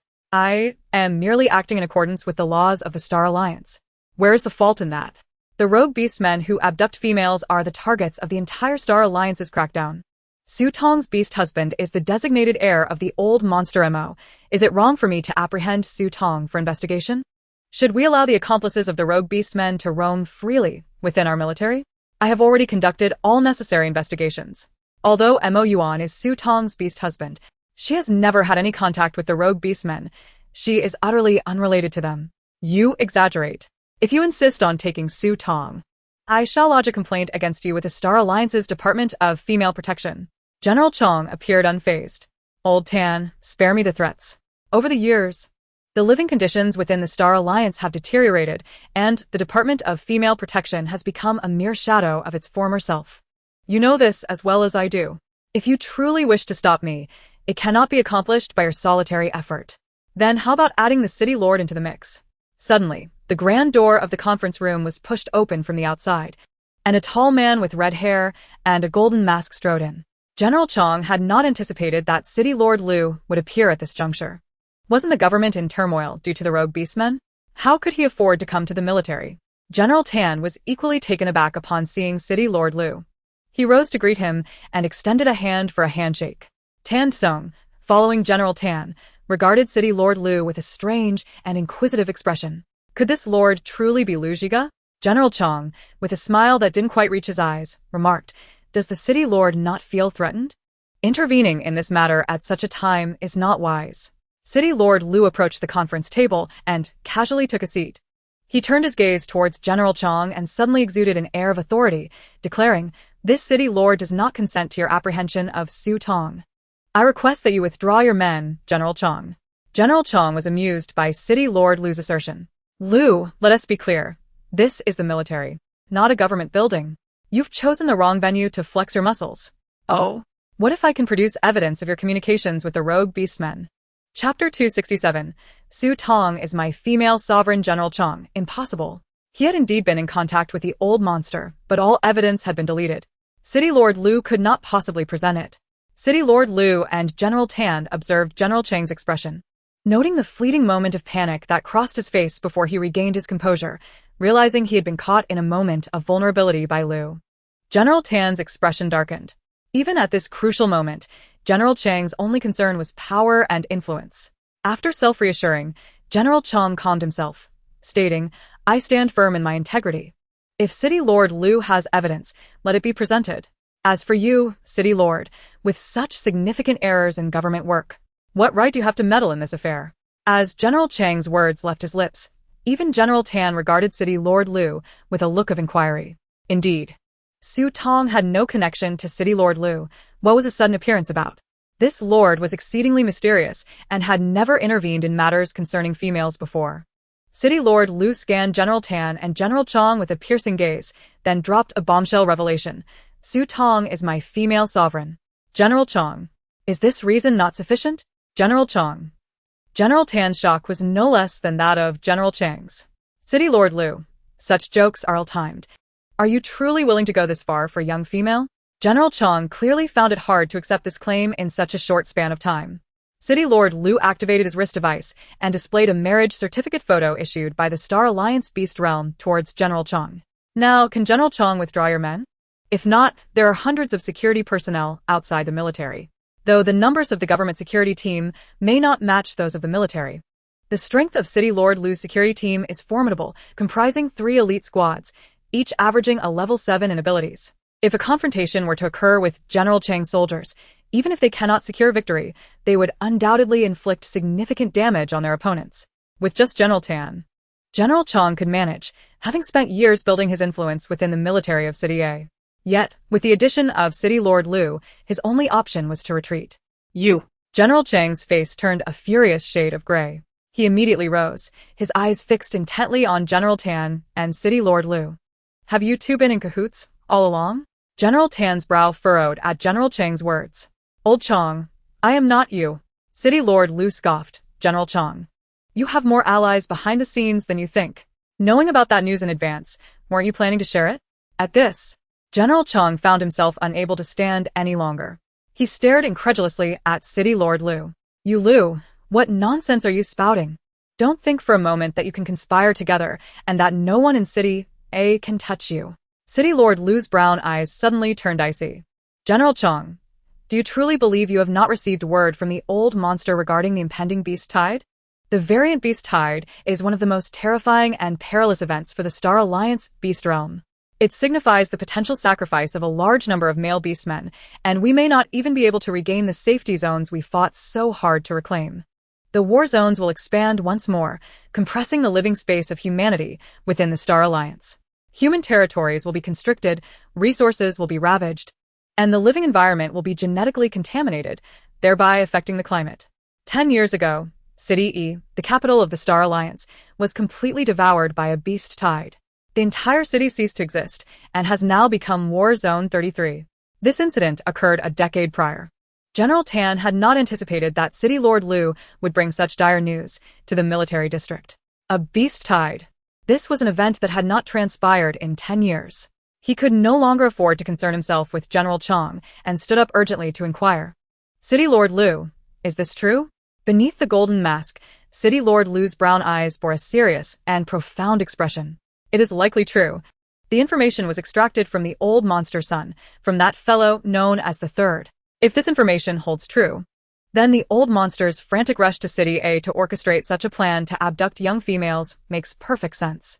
No one knows what level the beast tide will reach, but regardless, the first to be impacted will undoubtedly be the rogue beastmen living on the fringes of the Star Alliance. It is precisely for this reason that they are hastily hiding in populous cities, utilizing young females to upgrade and stockpile resources. General Tan then turned his gaze back to General Chang. General Chang's visage bore an unmistakable trace of discomfort, evidently struck by the accuracy of Lord Lu's assertions. This time, General Chang had deliberately allowed the actions of the old monster MO to proceed unchecked, likely in response to the exchange conditions proposed by MO upon learning of the impending beast tide. Old Chang, I have no qualms regarding your dissatisfaction with me. For years we have been at odds, and I harbor no objections. However, to remain utterly silent on such a critical matter, do you believe the strength of our city is too formidable? Or do you possess unshakable confidence that we can withstand the onslaught of the mutated beast tide? General Tan's inquiries were laced with palpable ire. What if my forces are overwhelmed by the mutated beasts? Do you think you will fare any better? His tone grew increasingly frigid. General Chang, taken aback by the confrontation, felt his face flush as he stammered, "That's merely a rumor. You cannot ascertain if such an event will indeed transpire." A rumor? If it is but a rumor, then why have you already mobilized your subordinates to hunt the mutated beasts within the war zone for crystal cores, and urge the females within your ranks to stockpile star energy food and various nutrients? Lord Lu pressed, highlighting that General Chang had evidently begun his preparations long ago. In that moment, General Chang found himself unable to meet the piercing gazes of the two men opposite him, and with a stutter, he replied, "I was merely taking precautions." The scorching season fast approaching? Still stubbornly denying the truth, General Tan, unwilling to engage further with this selfish adversary, stepped closer to Lord Lu and proposed, "I would ask for a moment of your time, my lord." Lord Lu shook his head, stating, "I have already delivered the information to you. The military will prepare according to its own protocols. The rest shall be discussed once I have ensured the safety of my female leader." With that, Lord Lu, accompanied by Ji Ying and Ji Hao, exited the high-level conference room without a backward glance. At this juncture, Lord Lu harbored suspicions towards both General Chang and General Tan. He sought assurance of Su Tong's safety before he could feel at ease. Just as Lord Lu feared, General Chang had not rescinded the order to capture Su Tong. At Su Tong's temporary residence, a fierce battle raged between the forces of General Chang and those of General Tan, including Xiao Yufan, Bai Su, and Gu Huaixi. Had it not been for Su Tong providing Bai Su and Gu Huaixi with a portion of star energy food that morning, they would not have lasted to this point. Concealed from view, Su Tong occasionally emerged to provide support with a few well-aimed shots. Nonetheless, General Chang's men managed to breach the suite. Just as Xiao Yufan, Bai Su, and Gu Huaixi were being pushed back, the entire battlefield was suddenly subdued as 3 squads of the security team joined the fray, swiftly capturing all of General Chang's forces. Su Tong then beheld a red-haired man donning a golden mask and clad in the Lord's uniform appear at the suite's entrance. Chapter 268. I have never been a good person. The figure was strikingly familiar. The iconic mask was nearly impossible to forget. Su Tong was instantly reminded of Lord Lu at the awards ceremony of the evaluation meeting, where the Lord had curiously bestowed upon her a kiss on the hand. Yet, how could he be here now, seemingly in a position to assist her? Furrowing her brow, Su Tong harbored an unsettling suspicion but was reluctant to connect her innermost thoughts to reality. Xiao Yufan, Bai Su, and Gu Huaixi, positioned before Su Tong, also recognized the newcomer. Their expressions varied. Xiao Yufan, the most perceptive of the trio, had previously suspected that Lu Zhigo's identity was anything but ordinary. Over the past few days, he had gathered a wealth of information within the military, and now, facing Lord Lu directly, he was nearly convinced of the Lord's true identity. With General Chang's men thoroughly subdued, the security team and General Tan's forces led them away, restoring silence to the temporary residence. Ji Ying quietly approached Lord Lu and whispered something in his ear, then awkwardly greeted Su Tong from a distance before retreating, even thoughtfully closing the door behind her. With Ji Ying's appearance, Lord Lu's identity became painfully clear to Su Tong, leaving her with no choice but to confront the truth. Lord Lu then walked directly toward Su Tong, removing his golden mask as he approached. In the next heartbeat, the strikingly ambiguous features of Lu Zhigo were revealed. Xiao Yufan scoffed, "Lord Lu, your concealment was indeed profound." Bai Su, exhaling heavily, sank onto a nearby sofa to rest, retorting, "What use is the Lord now? Just a latecomer." The dark-haired Gu Huaixi could no longer maintain his form and reverted to a small black fox. Su Tong bent down to scoop up the black fox, cradling it in her arms as she made her way to the sofa. Once seated, she cast a glance at Lu Zhigo and remarked, "Since you have returned, let us converse, Lord Lu." In that moment, Lu Zhigo keenly sensed a newfound distance between himself and Su Tong. The previous intimacy and openness had vanished, replaced by an insurmountable barrier wrought by his concealed identity. Despite his usual ruthlessness and cunning, Lu Zhigo now grappled with a sense of helplessness and a lack of control. He smiled wryly and took a seat. Su Tong. "I did not intend to keep my identity a secret. I only learned of the plan involving the rogue beast humans abducting females because of the message you sent me. I sincerely apologize for not being by your side sooner to ensure your safety. This is a failure on my part as your beast husband," Lu Zhigo expressed earnestly. Upon hearing his words, Su Tong lowered her gaze, remaining still as she placed the black fox aside. An awkward silence enveloped the living room. Lu Zhigo had meticulously prepared for this moment, intending to be forthright with Su Tong, but now, facing her, he felt as if his heart were being tightly grasped, constricting his breath and emotions beyond his control. It seemed that Su Tong's slightest thought could sway his emotions. After a prolonged pause, Su Tong finally spoke, her inquiry direct. "Lord Lu, why did you not disclose your identity from the beginning?" Lu Zhigo was taken aback, unprepared for her to question his concealment rather than reprimand him for not protecting her sooner. After a brief moment of surprise, he replied, "I feared that once you learned of my true identity, you would distance yourself from me, harboring biases that would alienate us." Lu Zhigo spoke the truth. As the Lord of Lu, he was ruthless, and his reputation among the populace of a city was far from favorable. Given the fierce internal strife within the Lu family, revealing his identity to Su Tong could have tainted her initial impression of him and potentially placed her in danger from rival factions within his own family. Now, having reached this juncture, Lu Zhigo was no longer willing to maintain any secrets. He laid his thoughts bare before Su Tong, inviting her scrutiny. Su Tong furrowed her brow slightly, contemplating Lu Zhiji's circumstances and recalling the danger she had faced on the bridge. She was not entirely unmoved. Yet these considerations were not her foremost concerns. There was one matter she needed to clarify unequivocally. She asked after my divorce from Jin Yan, "Was it truly a random match by the Star Alliance's matchmaking center that paired me with you?" Lord Lu, Xiao Yufan, Bai Su, and even the little black fox all directed their gaze towards Lu Zhigo, their expressions tinged with skepticism and subtle discontent. Lu Zhiji's eyes narrowed slightly. At that moment, he felt a deep-seated anxiety rising within him. He sensed that if he deceived Su Tong in this matter, the consequences would be dire.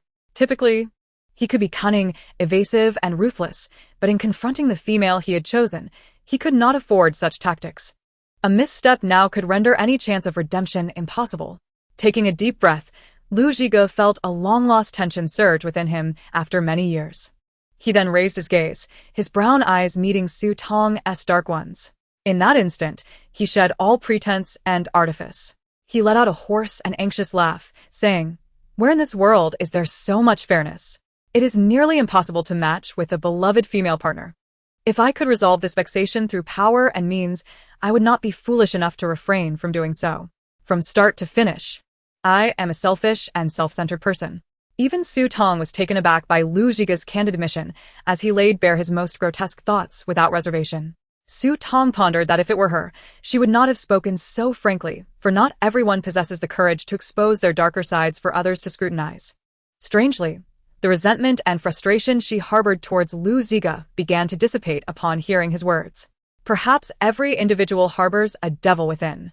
In a comparison, how could she claim to be more noble than Lu Zhiga? Does her inner darkness truly pale in comparison to his? She too had her secrets, and could she truly lay them bare before them all? This sudden conversation seemed to unravel the fear and hostility Su Tong had accumulated since yesterday, bringing her a sense of clarity. Sometimes, It is enough to affirm one's sincerity. Why get entangled in so many other matters?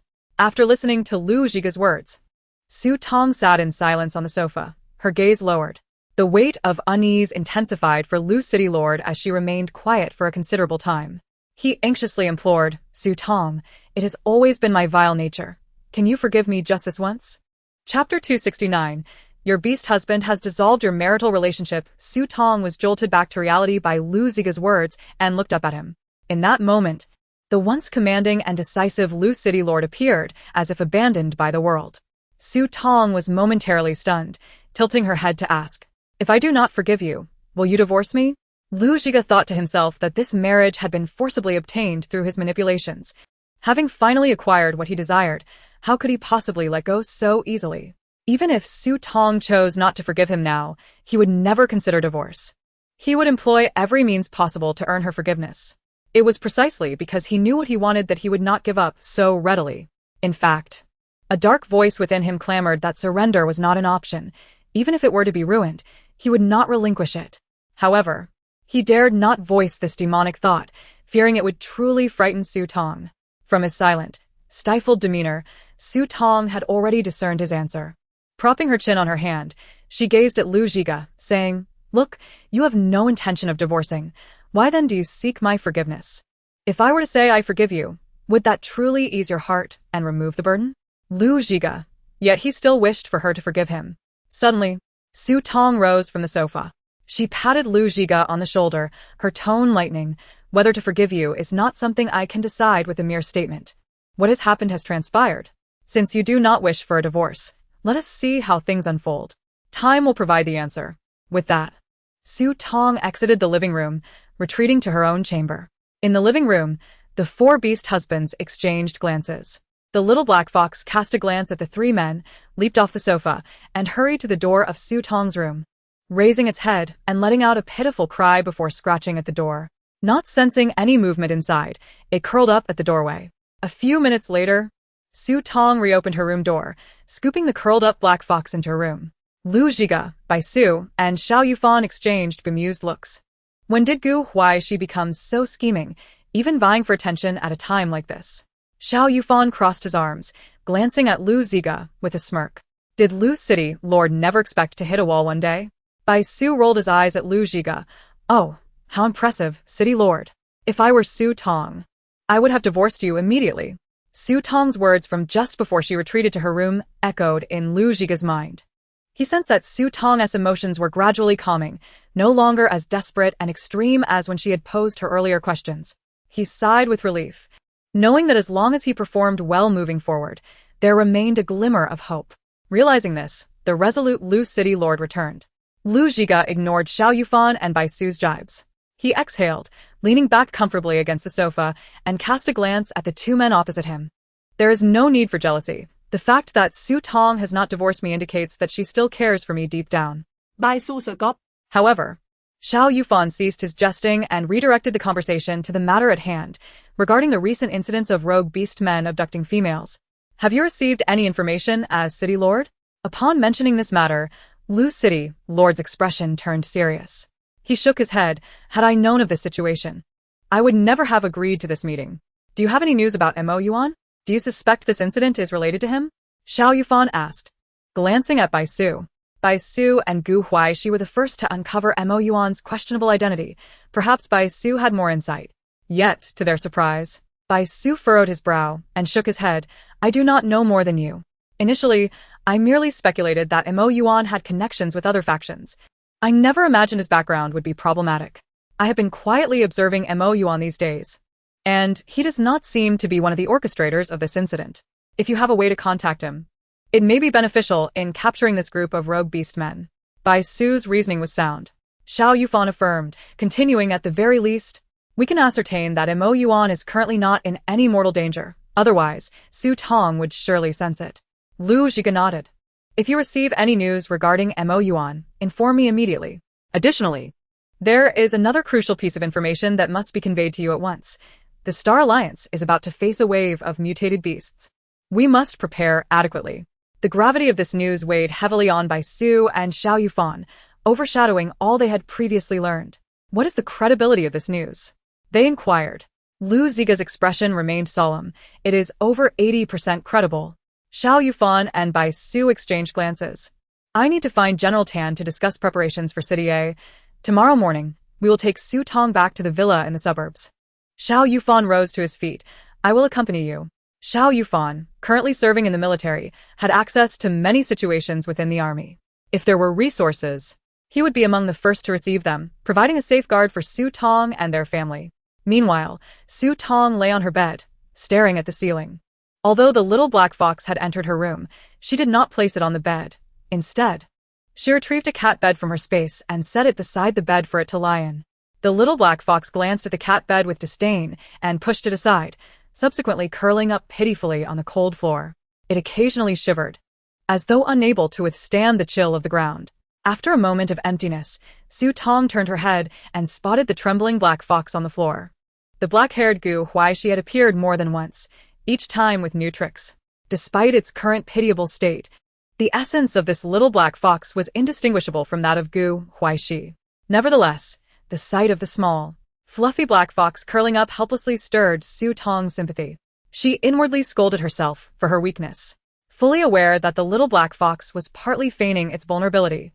She found herself unable to restrain her hands.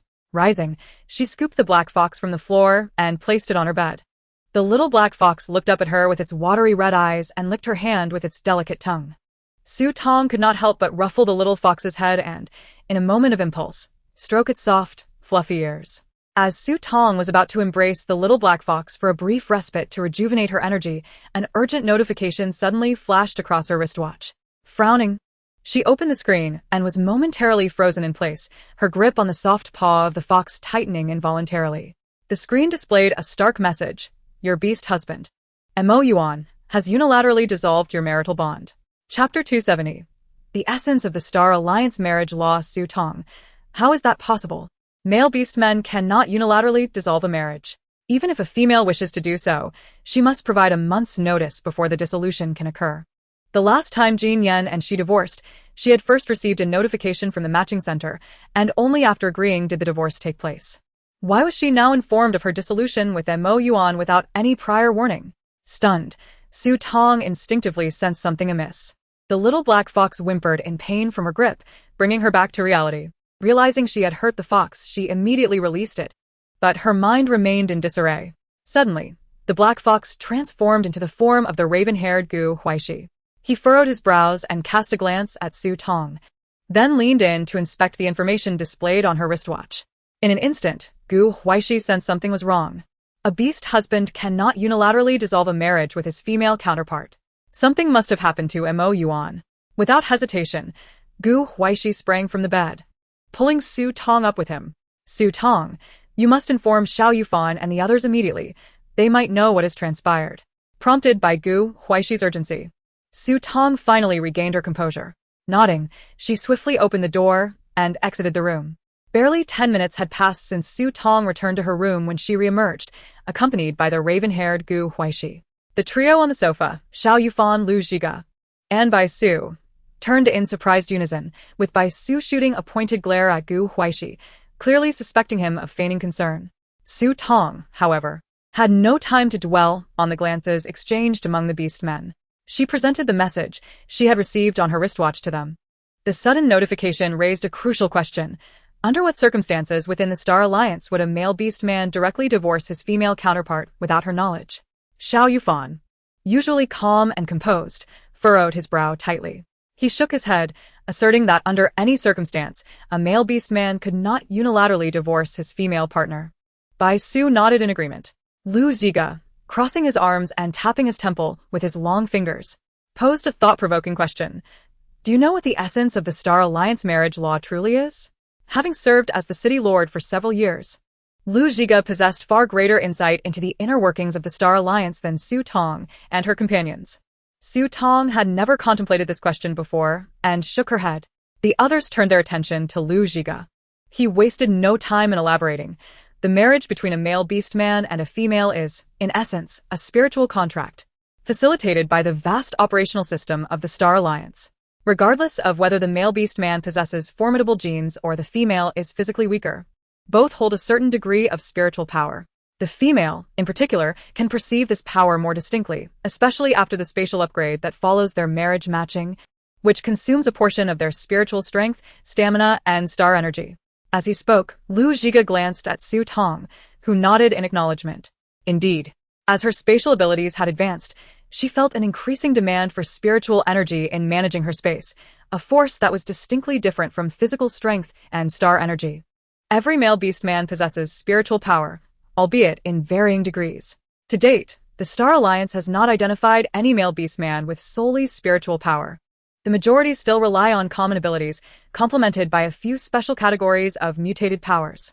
Therefore, when entering into a contract with a female, special apparatus is required to amplify their spiritual strength. It is likely due to the possession of spatial abilities that females generally have much greater spiritual power than male beastmen. Consequently, once a contract is formed, a male beastman typically cannot unilaterally dissolve it. However, a female retains that capability. Yet, to maintain societal stability, the Star Alliance has not publicly disclosed this information. It turns out that if a female desires it, and her spiritual power is sufficiently robust, she can manipulate the marital bond with a male beastman at will. After Lu Zhiga articulated these points before the group, Xiao Yufan by Su and Gu Huaixi cast him curious glances. Lu Zhiga shrugged, stating, "I trust that Su Tong is not the kind of female to abandon her commitments." Su Tong's lips twitched in a strained smile. The city lord certainly had an unwavering belief in her character. Given this, does that not imply that Mo Yuan is even less likely to unilaterally dissolve the marriage? Su Tong inquired. Xiao Yufan shook his head. Not necessarily. If Mo Yuan's spiritual power were to exceed yours, it could be possible. Lu Zhiga nodded, acknowledging this possibility. However, he added, over the years, the Star Alliance has never encountered a male beast man with greater spiritual power than a female. The likelihood of such an occurrence is virtually zero. Nevertheless, it is now feasible to achieve this with specially developed instruments. Of course, the cost of such a method is quite steep. These instruments typically utilize high-grade crystal cores as energy sources, fundamentally transforming the unique energy within the cores into spiritual power, temporarily elevating a male beastman's spiritual strength to surpass that of a female, thereby allowing for the dissolution of the spiritual contract, and thus, the marriage. Su Tong was taken aback to learn that the higher echelons of the Star Alliance possessed such devices. However, high-grade crystal cores were already rare, and the higher the female's spiritual power, the greater the required grade of the core.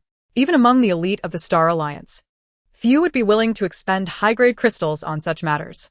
After all, if one truly wished to divorce, a simple conversation with the female partner would suffice. 99 of females would agree. In the Star Alliance, females were exceedingly rare, whereas male beast men were plentiful. Bai Su cleared his throat and asked, if that is the case, does this mean that the only limitation on marriage and divorce matching lies in the female's spiritual power? Lu Zhiga nodded in affirmation. Indeed. That is the essence of the Alliance's marriage law. Then, why does the Alliance not arrange for females to have more beast husbands, both to facilitate their spatial upgrades and to allow male beast men to enhance their abilities more rapidly? Why limit it to just 5 from the outset? Xiao Yufan suddenly inquired. Having reached this juncture, Lu Zhiga was more than willing to provide further insight. It all circles back to the female's spiritual power. The Alliance conducts annual assessments, and while newly adult females may have significantly higher spiritual power than male beast men, the threshold for spiritual contracts typically caps at 6 to 7 male beast men. Exceeding this number can harm the female and impede the development of her spatial abilities. This is precisely why the Alliance's marriage law ultimately settled on a more suitable number of 5. Xiao Yufan and the others grasped the underlying implications of Lu Zhiga's statements. In truth, as long as a female's spiritual power was sufficiently strong, it would be entirely feasible for her to possess a dozen or more beast husbands and expedite her spatial upgrades even further. Chapter 271. The millionaire young lady. Upon Lu Zhiga's conclusion, the male beast men simultaneously turned their gazes towards Su Tong. Their expressions seemed to question whether, in the future, she might seek additional husbands to enhance her spatial abilities. Su Tong thought to herself, I can hardly manage these few already. Adding more would surely shorten my lifespan. Clearing her throat, she quickly shifted the topic. Is there any way to ascertain which method Mo Yuan used to divorce? Lu Zhiga shook his head. However, there might be a way to indirectly verify it. In the military's detention center, Gu Yanbei was held in solitary confinement. He leaned against the corner of his cell, eyes closed in contemplation. He never anticipated being abandoned by that group of wandering beastmen, only to be captured by Lu Zhiga's men. Since being brought to this cell, no one had come to interrogate him. Only at designated times did a robot deliver nutritional supplements to sustain his life. At this moment, his heart was engulfed in worry and torment.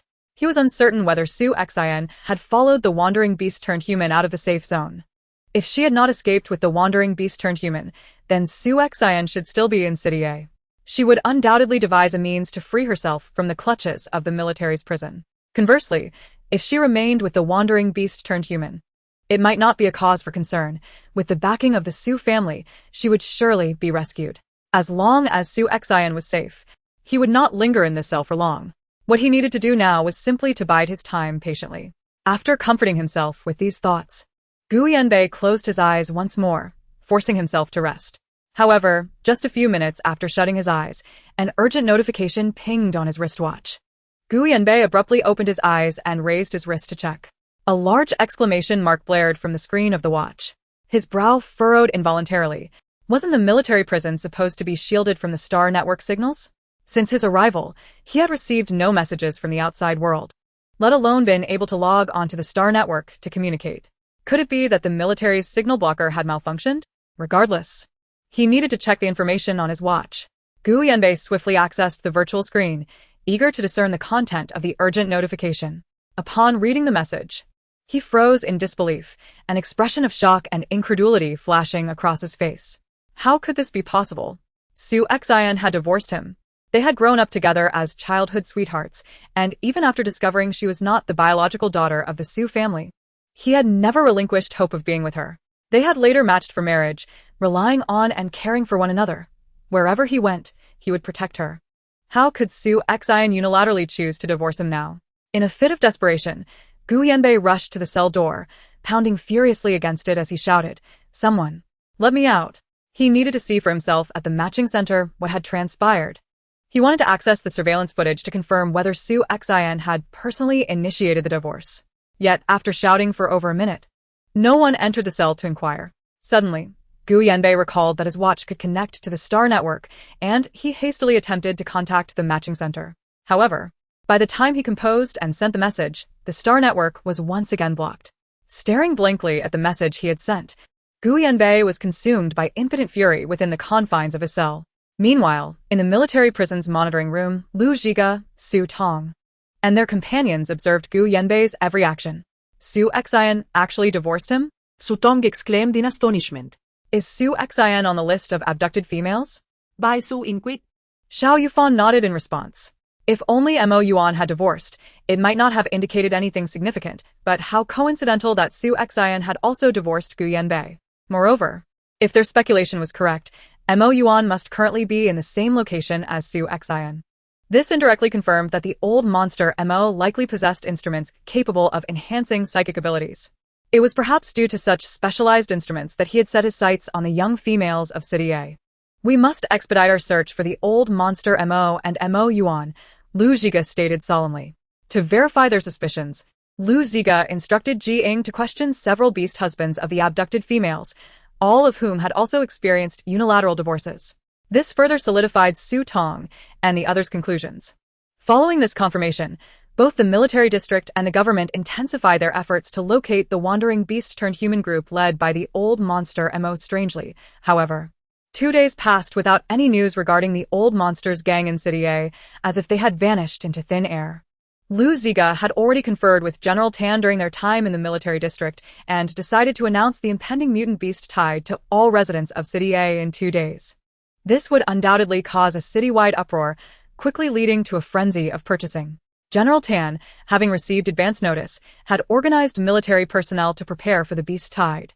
In order to survive and thrive in the Beast Alliance, Su Tong understood the necessity of early preparation. Before the news of the beast tide was made public, she took the beast husbands to the comprehensive hall for supplies.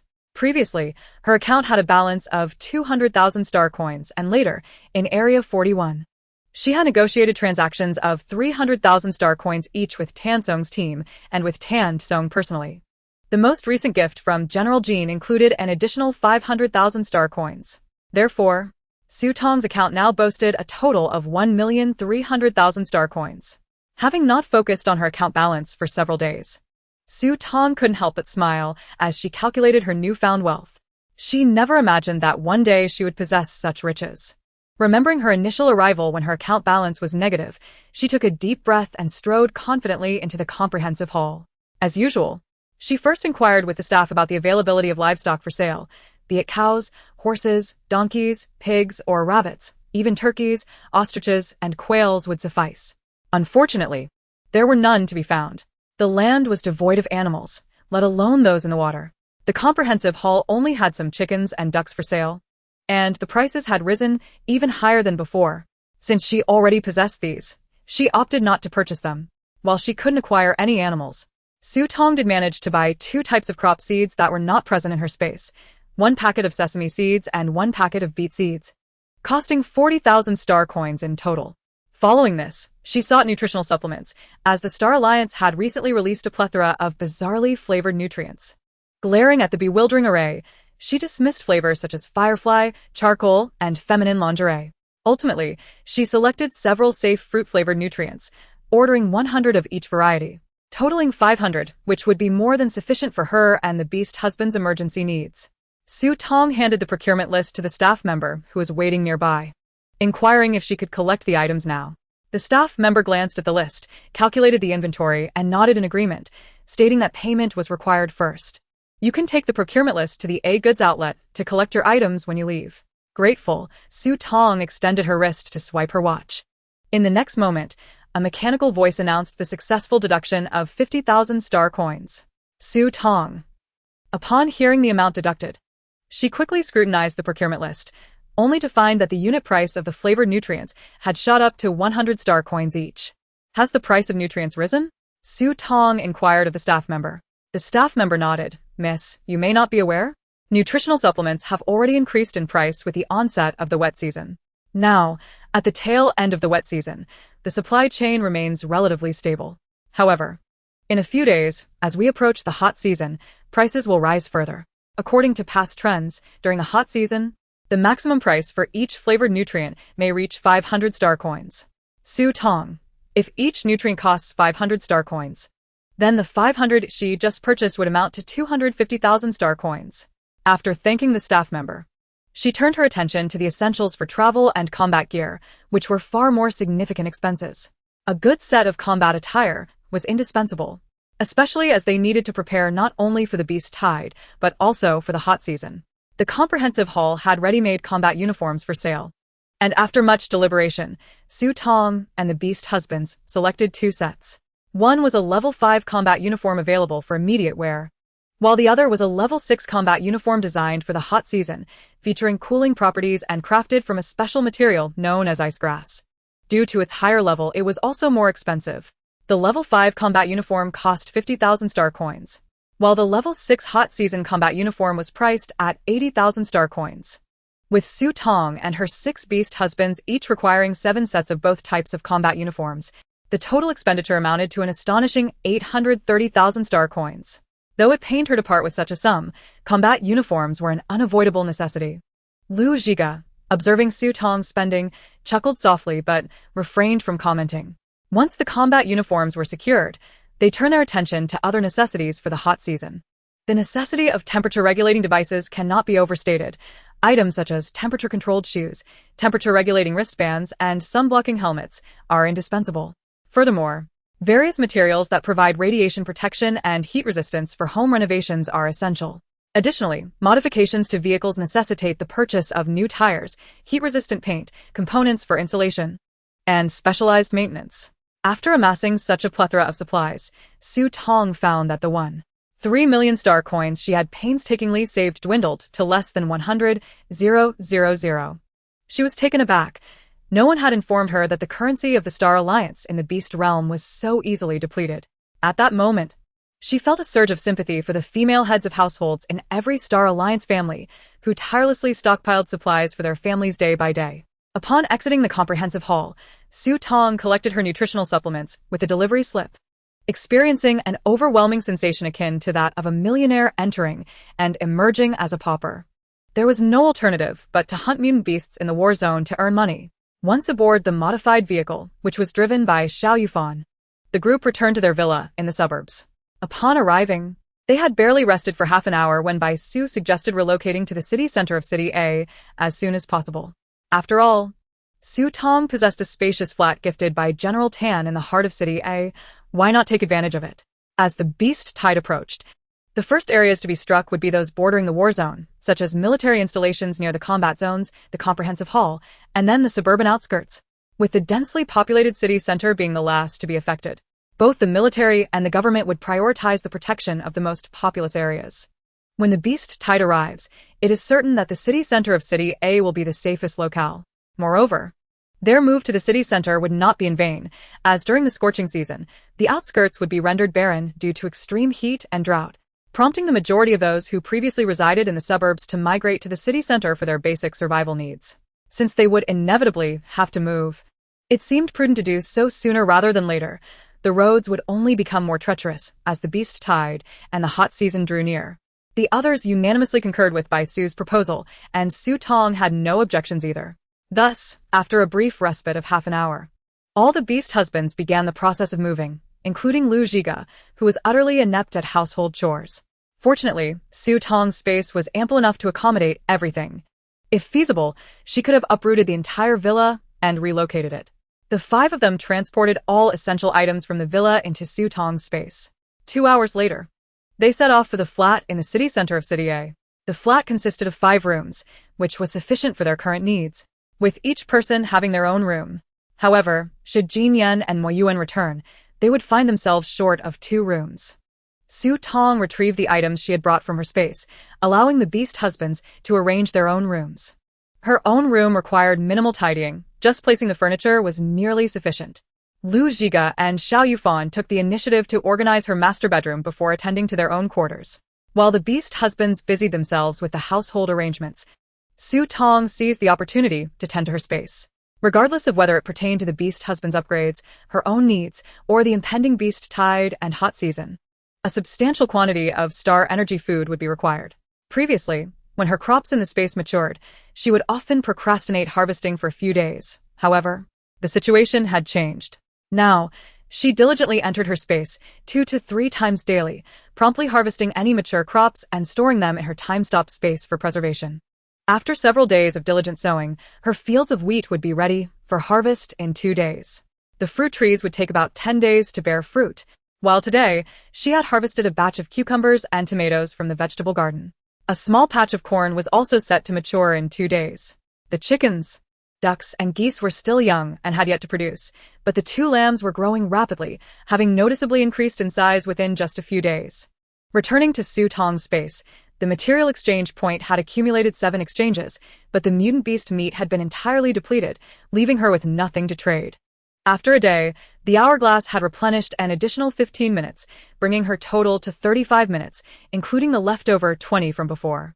After spending a night resting in the flat, the next day, Lu Zhiga and Xiao Yufan jointly proposed a trip to the war zone. Their suggestion aligned perfectly with Tong's own thoughts.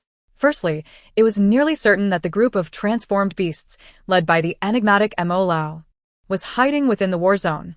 To locate Mo Yuan's whereabouts, entering the war zone was imperative. Secondly, to prepare for the beast tide, they needed to hunt mutant beasts to enhance their strength, as mutant beasts provided vital resources. Numerous materials from these creatures could be utilized in crafting advanced weaponry and combat attire. Many plants and animals that had not undergone genetic mutation could only be found in the war zone. In summary, seizing the opportunity to stockpile resources and strengthen their abilities before the beast tide arrived made a trip to the war zone the most prudent course of action. Naturally, entering the war zone was not something to be undertaken lightly.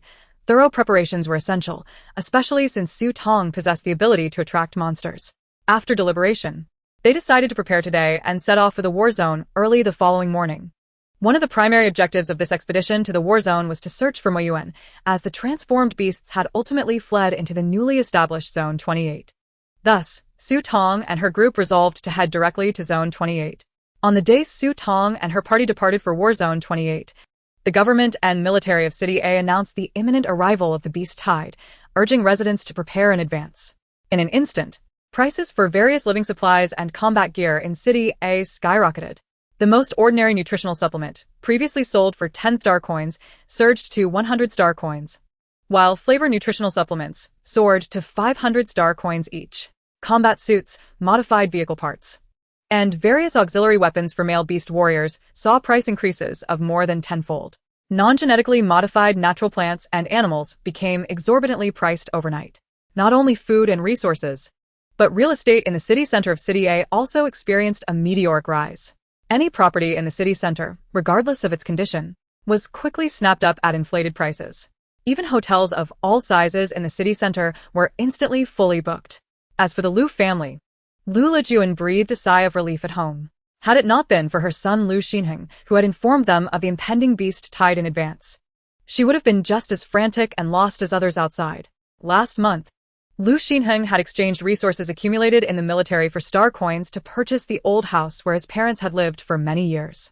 Although the house was dilapidated, its prime location made it a worthwhile investment, and its price was manageable for him. Upon learning of the impending beast tide, Lu Lijuan and her two beast husbands promptly began stockpiling supplies, utilizing their years of experience and the star energy food Lu Lijuan had previously accumulated, allowing them to temporarily avoid panic in the face of crisis. Additionally, Qin Lianghui and Fong Yi had received some auxiliary treatment from the military, along with further supplies of Lu Lijuan's star energy food, enabling them to recover significantly from their previous injuries, with their abilities also partially restored. As their health improved, Lu Lijuan naturally benefited as well. Her spatial abilities not only ceased to regress, but had also regained their 4th level over the past month. Previously unable to raise poultry, she could now do so, providing her family with an increased supply of meat and eggs, thereby improving their quality of life. In stark contrast, the Su family, residing in the same building, was not as fortunate. When the Su family collaborated with the transformed beasts, Mo Lao had withheld the news of the impending beast tide. Thus, they had been unwittingly used as pawns from the very beginning, only to learn today of the government's announcement regarding the beast tide. Following the announcement, the landlord who rented to the Su family approached them, demanding the return of the crystals he had collected and insisting on evicting the entire family. After all, with the skyrocketing prices of properties in the city center, the landlord could easily profit tenfold by ousting the Su family and re-renting the property. The Su family has never rented a house in their lifetime until now, and during the rental process, they were unable to sign a formal agreement, leaving them vulnerable to the landlord's exploitation. Su Lanqin's face turned pale with anger as she reprimanded Jin Yan to resolve the issue promptly. Jin Yan, accompanied by their son, contemplated a forceful resolution. However, living in a high-rise residential building with neighbors on all sides, numerous eyes were watching, leaving him with no choice but to plead with the landlord. After 2 arduous hours of negotiation, they increased the rent to over 10 times the original amount to secure the lease, once more, signing a 3-month rental agreement. It turned out that the apartment, which was initially priced at 1 5th level crystal core per month, had skyrocketed to 13 5th level crystal cores in just a few days. Such a blatant act of extortion was unprecedented. Nonetheless, despite Su Lanqin's reluctance, she had no choice but to pay the exorbitant sum. As the accounts of the entire Su family were frozen, with the apartment secured, they had to rush to procure various supplies. By the time they arrived at the shopping center, the prices in City A had surged to astronomical heights. Long lines formed at the entrance, and many items were unattainable even with star coins. Ultimately, it was Su Lanqin who exchanged some of her crystal cores for essential goods. Over the years, she had accumulated a considerable number of crystal cores, which she initially believed to be ample. Yet, within just 2 days, 3 to 4/10 of her cores had been depleted. In these extraordinary times, her long-saved cores were hardly sufficient. In the span of just a few days, as the Su family's fortunes waned, Su Lanqin felt as though she had aged a decade. Upon returning to their rented home, she sat on the sofa, supporting her forehead, and inquired of her eldest son if there had been any news of Xiao. Su Zhengru, aware of his mother's distress, although discontent with their current living conditions, dared not voice his disdain, fearing to upset her further. He shook his head, indicating there was none. And what of Hang Yi? He was unreachable at the military headquarters. How about Uncle Du? Have you inquired about the security team situation? Su Zhengru replied, I've asked. The security team refuses to release him, stating that Uncle Du must cooperate with the investigation. They also mentioned that if we wish to bail him out, it would require a 1 million star coin bail. Su Lanqin exclaimed, 1 million. Why doesn't he, the government of City A, go rob a bank? A family as safety house quota during the season of devastation costs only 1 million. Knowing that his mother could not possibly produce such funds, Su Xin refrained from mentioning his inquiries. The apartment was small, cramped, and dilapidated, exuding a musty odor from years of neglect. Unable to bear the oppressive atmosphere, Su Xin informed Jin, her beast husband, that she intended to take a walk downstairs to clear her mind. Previously, they had lived in a villa where there were more than a dozen staff, including maids, drivers, gardeners, and security. Now, they had neither maids nor even a housekeeping robot. Their daily meals depended solely on Jin and Su Xin, as they could only rely on their cooking without nutritional supplements. At that moment, Jin was busy in the kitchen, and the smell of cooking oil wafted throughout the house, making Su Xin even less inclined to stay. She greeted Jin with a cold expression, announcing her intention to go downstairs. Concerned for her safety, Jin insisted that their son accompany her. Eager to escape the confines of the house, Su Xin readily followed his mother, like a devoted bodyguard. Upon reaching the ground floor, as Su Xin began to wander between the buildings, she unexpectedly spotted a familiar face. She halted in her tracks, soon noticing a newly modified vehicle parked nearby. Moment. A tall young beast man with black hair and rabbit ears emerged, assisting a young and beautiful female out of the back seat. Following her, 3 male beast men descended, each exuding a distinct aura.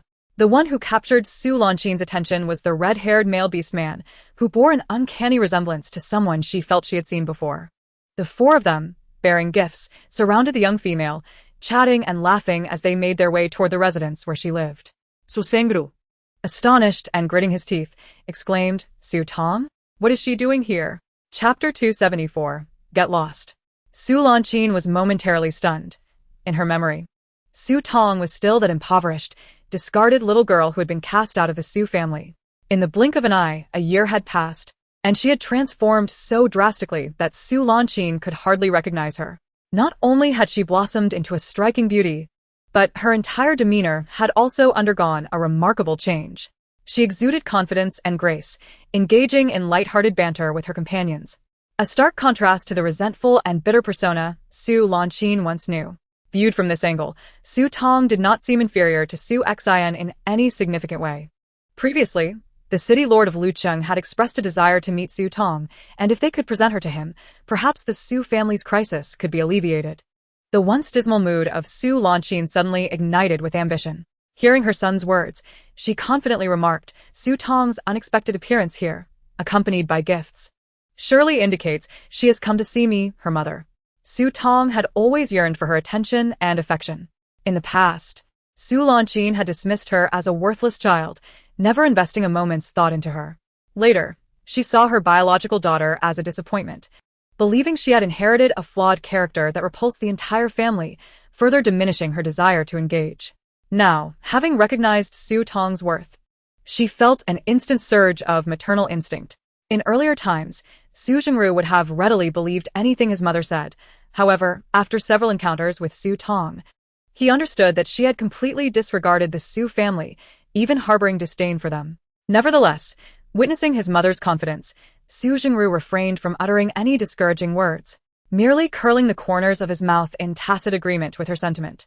Although he was unsure how Su Tong had learned their moves so swiftly, Su Xin adjusted her demeanor to one of perfect elegance, approaching her daughter with deliberate grace.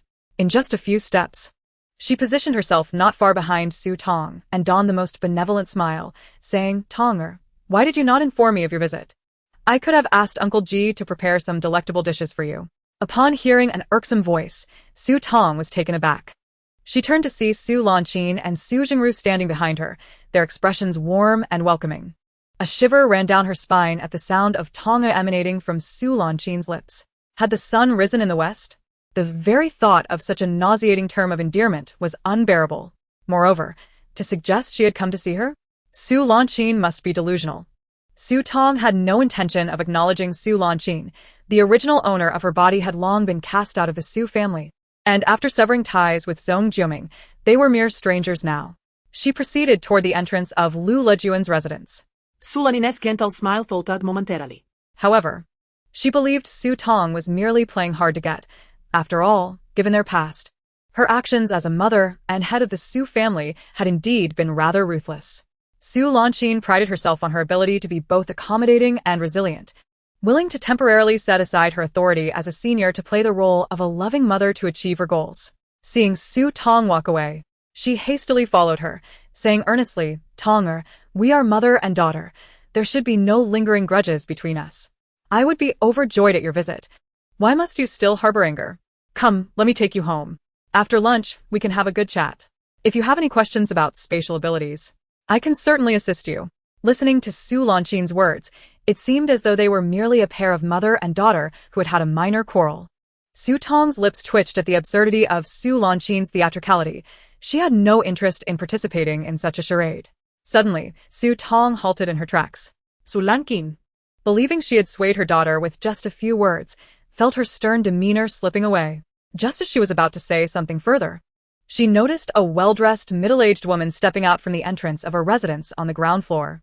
The woman approached Su Tong with a warm smile and, in the next moment, took hold of Su Tong's hand, playfully chiding her. "Su Tong, have you arrived so soon? Come in and have a seat." Upon receiving your message, both your Uncle Qin and Uncle Fong were quite delighted. Your Uncle Qin has already prepared a meal, eagerly awaiting your arrival. Lu Lijuan greeted Su Tong with a smile, completely oblivious to the presence of Su Xin and Su Jingru following behind her. Su Tong willingly allowed Aunt Lu to lead her into her home, inquiring about Lu Lijuan's recent circumstances as they walked. Meanwhile, Su Xin trailed behind like an invisible specter, utterly disregarded by both Su Tong and her companions. In that moment, Su Xin realized how presumptuous she had been. Su Tong was not there to see her, but rather to visit Lu Lijuan. She felt an overwhelming sense of embarrassment, wishing she could dig a hole in the ground to hide. How foolish she had been to express so much sentiment. But why was Su Tong there for Lu Lijuan? And why did Lu Lijuan happen to reside in the same building as her? After all these years, why was that wretched Lu Lijuan still in the heart of City A, instead of being relegated to a lesser existence? At that moment, Su Xin harbored an intense loathing for Lu Lijuan. This same Lu Lijuan had once competed with her for Su Xin and was now attempting to steal her own biological daughter. Despicable. Filled with resentment, Su Xin raised her voice in indignation just as Su Tong was about to step inside with Lu Lijuan. "Su Tong, are you truly certain you wish to accompany this middle-aged female back instead of your own mother? I shall grant you one more opportunity. Think carefully before you choose." Su Tong's patience had been completely worn thin by the insufferable Su Xin. Their initial encounter had been rather pleasant, but Su Xin, in her arrogance, insisted on making a scene. Su Tong was not the original daughter, harboring any illusions of affection towards her biological mother. Instead, she felt nothing but disdain and hatred for Su Xin. Thus, her words were unsparing. Turning to face Su Xin, she declared, "Madam Su, do I need to remind you once more that we share no relationship any longer? The daughter you could manipulate has long since perished. Please cease your misguided affections. Should you continue to harass me, I will instruct my companions to escort you directly to the authorities. I have no desire to waste any more breath. Leave." The final word nearly caused Su Xin's jaw to drop. She stared at Su Tong in disbelief, as if struggling to reconcile the person before her with the Su Tong she thought she knew. In that moment, she was at a loss for words. Entirely unlike the typically decisive and self-serving head of the Su family. Conversely, it was Su Jingru, standing behind Su Xin, who was incensed by Su Tong's words. He stepped forward, admonishing Su Tong, "Mind your words. No matter what, she is still your mother."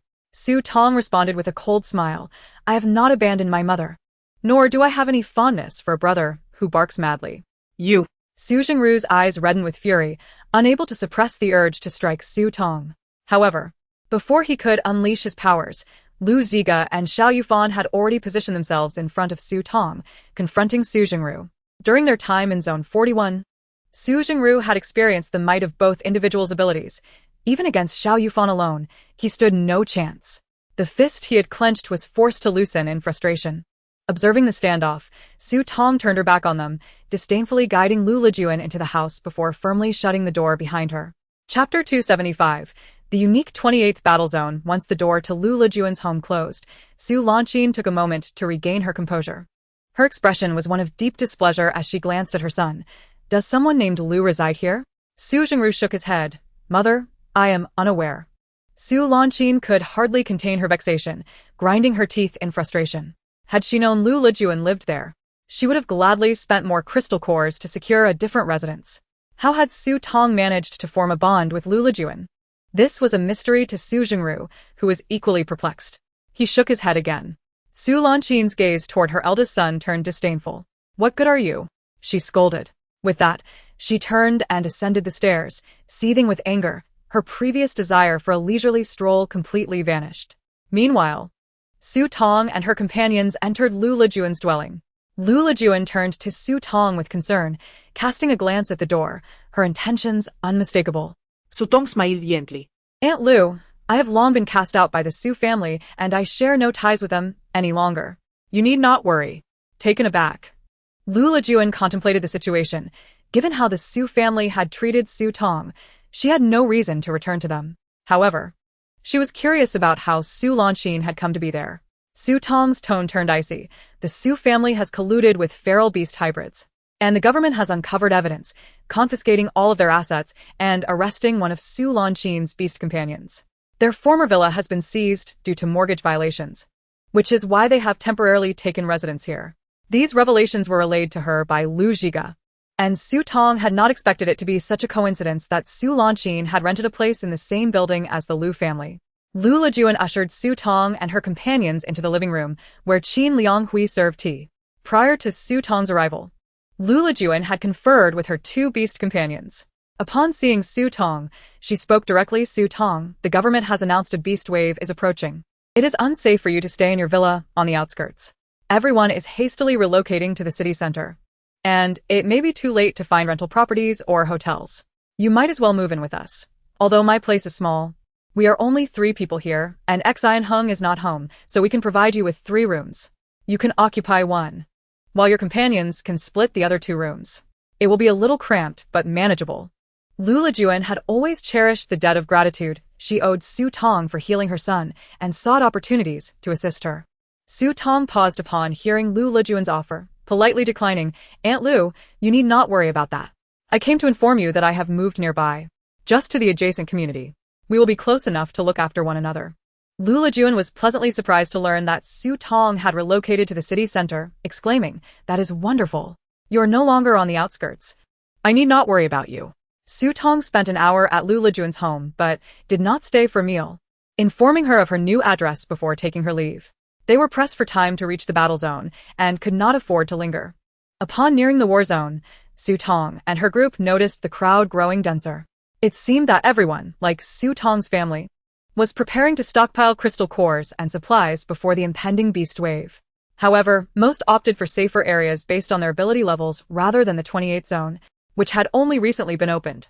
The terrain within was chaotic, and the military had yet to fully assess the levels of the mutated beasts, posing significant dangers. Rumor had it that one might encounter beasts of level 9 within. After registering in the comprehensive hall, Su Tong and her companions wasted no time entering the 28th zone. However, just as they crossed from the safe area into the battle zone, Bai Su, who led the way, suddenly vanished. Following him, Huaixi also disappeared. Amidst the dense fog, Xiao Yufan suddenly sensed something amiss.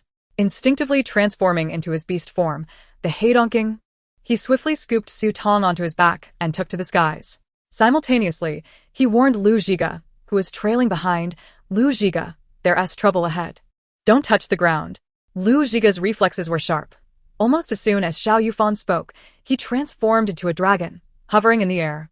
In the damp season's thick fog, Su Tong could barely see half a meter ahead, only aware of the oppressive mist surrounding her.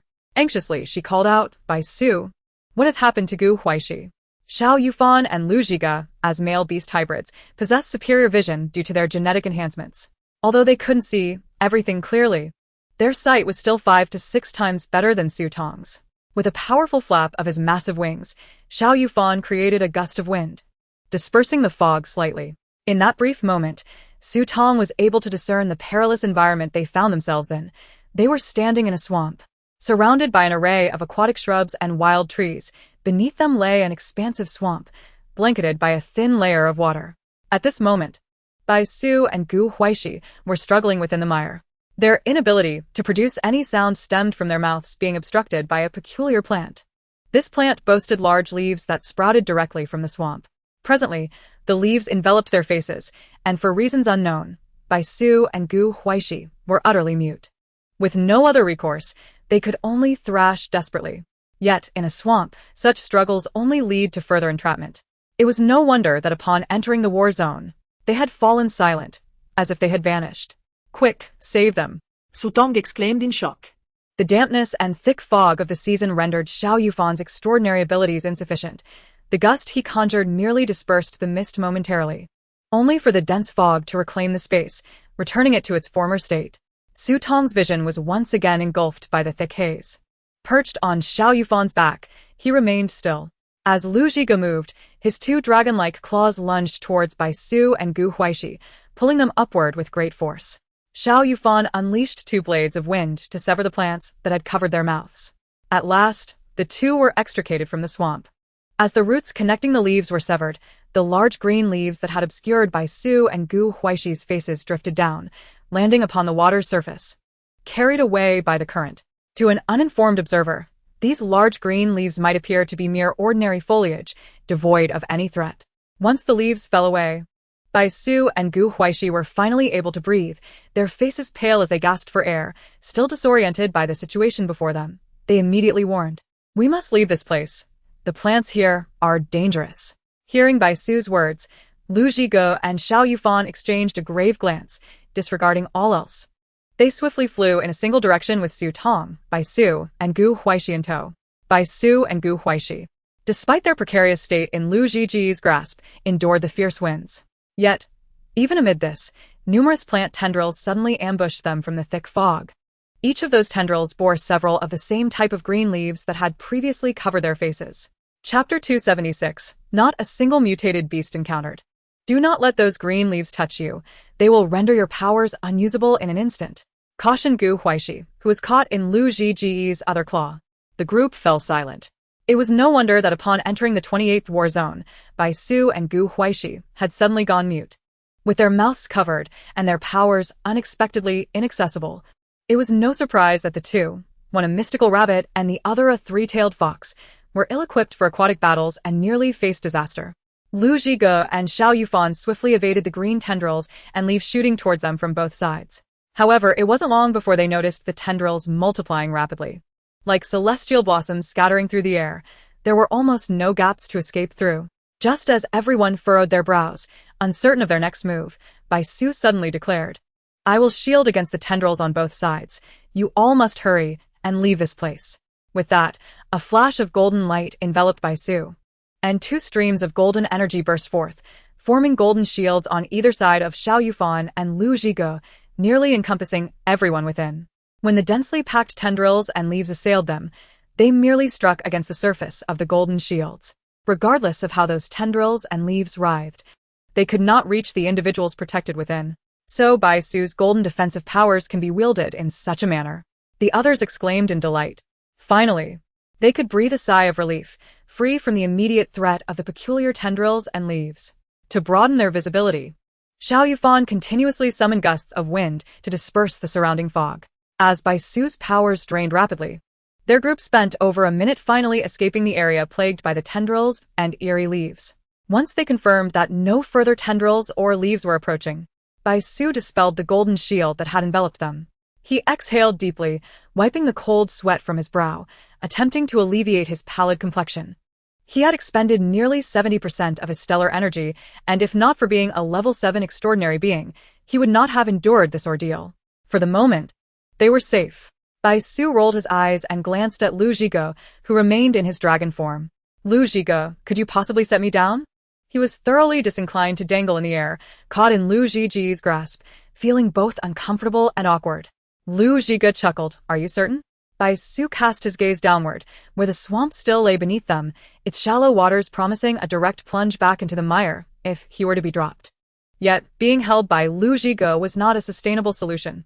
Lu Zhige could not maintain his beastly form indefinitely, as doing so would deplete a considerable amount of stellar energy. "How about placing me on one of the nearby trees?" Before Lu Zhige could respond, Bai Su quickly dismissed the idea. "No, what if those trees are as problematic as the tendrils we encountered before?" At that moment, Su Tong interjected, "Wait. Perhaps I have a solution. All eyes turned to Su Tong, especially Bai Su's, his gray eyes sparkling with curiosity. What solution? He was quite eager to escape Lu Ziji's hold. Su Tong produced an inflated kayak from his spatial realm and let it drop into the water. The kayak floated steadily atop the surface. After a brief pause, seeing no other disturbances, Su Tong smiled and said, "We might be able to use the kayak to scout the surroundings. If we encounter danger, we can simply take to the skies as we did just now." City A was neither lakeside nor seaside, and it was rare for the war zones to feature swamp terrains, which led everyone to momentarily forget the existence of such vessels. Perhaps they hadn't truly forgotten. They had simply not anticipated that Su Tong would carry one with him. After all, in their recent procurement of supplies, they had never considered purchasing a boat or similar tool. The kayak was one of Su Tong's modern acquisitions, and he had another inflatable boat in his spatial realm, unbeknownst to the beast men. However, within the unique environment of the interstellar beast realm war zones, this ordinary kayak might not withstand prolonged use. To be prudent, Su Tong retrieved another kayak from his spatial realm and tossed it down as well. This way, should one become damaged, they would have a backup. Once assured that the water was safe, Su Tong was placed in one of the kayaks by Xiao Yufan. Su Tong, Xiao Yufan, and Gu Huaixi shared one kayak, while the remaining one was taken by Lu Zhige and by Su. The fog swirled around the swamp, and as Xiao Yufan and Lu Zhige paddled the kayak, everyone remained vigilant, attuned to their surroundings. After nearly 2 hours of paddling, aside from the tendrils and leaves they encountered upon entering the 28th district, there was an unsettling silence, devoid of any further threats. Lu Zhige furrowed his brow. "Do you not find it rather strange? We've been in the 28th district for 3 hours, yet encountered not a single mutated beast. Especially with Su Tong, who had an affinity for attracting beasts. It was indeed peculiar. Even in the most mutated beast-infested zones, one would expect to encounter at least one." The military had briefly surveyed the 28th district, noting in their summary that it was a mixed area with diverse terrains and environments, home to both high and low-level mutated beasts, advising against entry for those with extraordinary abilities below level 7. Given that both high and low-level mutated beasts were present, why had they not encountered any? Bai Su frowned, his black rabbit ears twitching. Could it be that a high-level mutated beast is nearby, exerting territorial pressure that deters other mutated beasts from approaching? Xiao Yufan shook his head. Even if there is a high-level mutated beast, it would not prevent lower-level beasts from being present. High-level mutated beasts do exert dominance over those of lower levels, but they do not suppress the presence of first- or second-level mutated beasts. Due to their low rank and intelligence, they were utterly oblivious to the mental pressure exerted by higher-level mutated beasts and thus felt no intimidation. Gu Huaixi, with his dark hair, reclined in the kayak, hands cradling the back of his head, and remarked sarcastically, "Surely this area hasn't been ravaged by the wandering beastmen of that old fiend. Mo?" Su Tong and several other beastmen responded. Surprisingly, that could very well be the case. Lu Ziji's eyes narrowed slightly as he pondered. If so, do you think Mo's camp might be situated not far from here? Such a sweeping action is typically employed around camps, both to hunt mutated beasts for their cores and to ensure the absolute safety of the encampment. If this is indeed the situation, we could leverage this to locate Mo Yuan. Su Tong exclaimed with excitement. "It might just work," Xiao Yufan concurred. "Implementing this won't be difficult. We simply need to establish a direction. If we encounter mutated beasts swiftly, we know we've veered off course and can adjust accordingly." Coupled with Xiao Yufan's aerial reconnaissance, we could ascertain the location of Mo's hideout within a reasonable vicinity. Without further ado, the beastmen took turns rowing the kayak deeper into the marshes where mutated beasts were absent. After a few adjustments to their course, they indeed discovered traces of the wandering beastmen. Chapter 277. Ambush on the wandering beastmen. This group of wandering beastmen comprised 15 individuals, among whom Su Tong recognized a familiar face, Meng and I, a young female she had met during a meeting at the assembly hall. The other 14 were all male beastmen. 2 of the male beastmen were specifically tasked with protecting Meng and I, while the others were engaged in driving away and hunting mutated beasts. Noticing the unusual expression on Su Tong's face, Bai Su inquired, "Su Tong, what is the matter?" I recognized the female among them. "She is one of the females abducted from the assembly hall," Su Tong replied. Bai Su, having not sat with Su Tong that day, remained unaware of her conversation with Meng and I, and did not know her. "What should we do now?" Bai Su asked. Su Tong turned to Xiao Yufan. "Are there any other traces of wandering beastmen nearby?" "None detected. They likely have no companions within a 10-kilometer radius, he replied. Su Tong. Are you confident you can extract information about the wandering beastmen from that female? Liu Shi inquired. Su Tong nodded. Meng and I has a gentle disposition and shares a good rapport with her beastmen. We have met before, and she should be willing to share what she knows. All the young females who had been abducted had divorced their previous beastmen, a fact the government and military had recently compiled. Meng Ni's beastmen were no exception. Given Meng Ni's good relationship with her beastmen, it was likely she was coerced, which would mean she would side with the Star Alliance's beast world. I just observed. The highest ability level among this group of wandering beastmen is mid-level 7, while the lowest is peak level 6. Their strength should not be underestimated. The wandering beastmen are a rather peculiar group and may possess weapons we are unaware of, so everyone must exercise caution during the upcoming battle. Lu Zhige solemnly warned. Bai Su, stay hidden to protect Su Tong, Xiao Yufan instructed. Bai Su, being of the gold element, although not the strongest in combat, certainly possessed the best defensive capabilities. Should Su Tong find herself in peril, even if Bai Su could not prevail, he would be able to shield her and signal the others, who would rush back to ensure her safety. Bai Su had no objections to Xiao Yufan's directive. As beastmen, who wouldn't he wish to remain by the side of their female master to foster their bond, rather than engage in combat? They quietly maneuvered the kayak near the group of wandering beastmen. Su Tong and her companions concealed themselves behind an aquatic shrub. Amid the thick fog ahead, the 15 individuals were aboard 4 vessels, with Meng Ni's boat nestled securely in the center. After the others had vanquished a mutated beast, a male beastman on the central boat shoved Meng and I, causing her to angrily stow the mutated beast's corpse into her space. Another vessel was busy hunting a pack of aquatic level 6 mutated beasts, their focus entirely on the creatures, leaving Su Tong and her companions unnoticed. Now is the perfect moment to catch them off guard, Lu Zhige commanded. The beastmen exchanged glances and launched themselves forward in unison. Xiao Yufan and Lu Zhige ascended into the air, while Huaixi, despite his inability to fly, frantically conjured a black hole above the vessels using his powers. In the next instant, he emerged from the suddenly materialized black hole, landing squarely on the wandering beastmen's ship. To everyone's astonishment, he was the first to reach the battleground, outperforming even the 8th level Xiao Yufan and Lu Zhige. The wandering beastmen were utterly taken aback, never anticipating that they would encounter a similar ambush while hunting in District 28. Moreover, the attack was so abrupt. Despite the male beastmen's considerable strength, they were no match for Lu Zhige, Xiao Yufan, and the frenzied Huaixi. Transformed into a beast form, Lu Zhige enveloped the entire marsh battlefield in an icy domain. Within a mere minute, the 3 subdued all the wandering beastmen. The subdued individuals were tied up in 2 groups and placed on 2 vessels under Xiao Yufan's watch. Meng and I, unfamiliar with Xiao Yufan, cowered in terror in a corner of the boat. Lu Zhige and Huaixi took the opportunity to deal with a pack of aquatic level 6 mutated beasts that the group had failed to hunt. Once the battle concluded, Bai Su paddled the kayak, bringing Su Tong from their concealed position closer to the vessels. Su Tong first stored the 8 level 6 mutated beasts slain by Lu Zhige and Huaixi into her space before being assisted aboard by Xiao Yufan. The vessels utilized by the wandering beastmen were sturdier than their kayak, with more space and additional functionalities.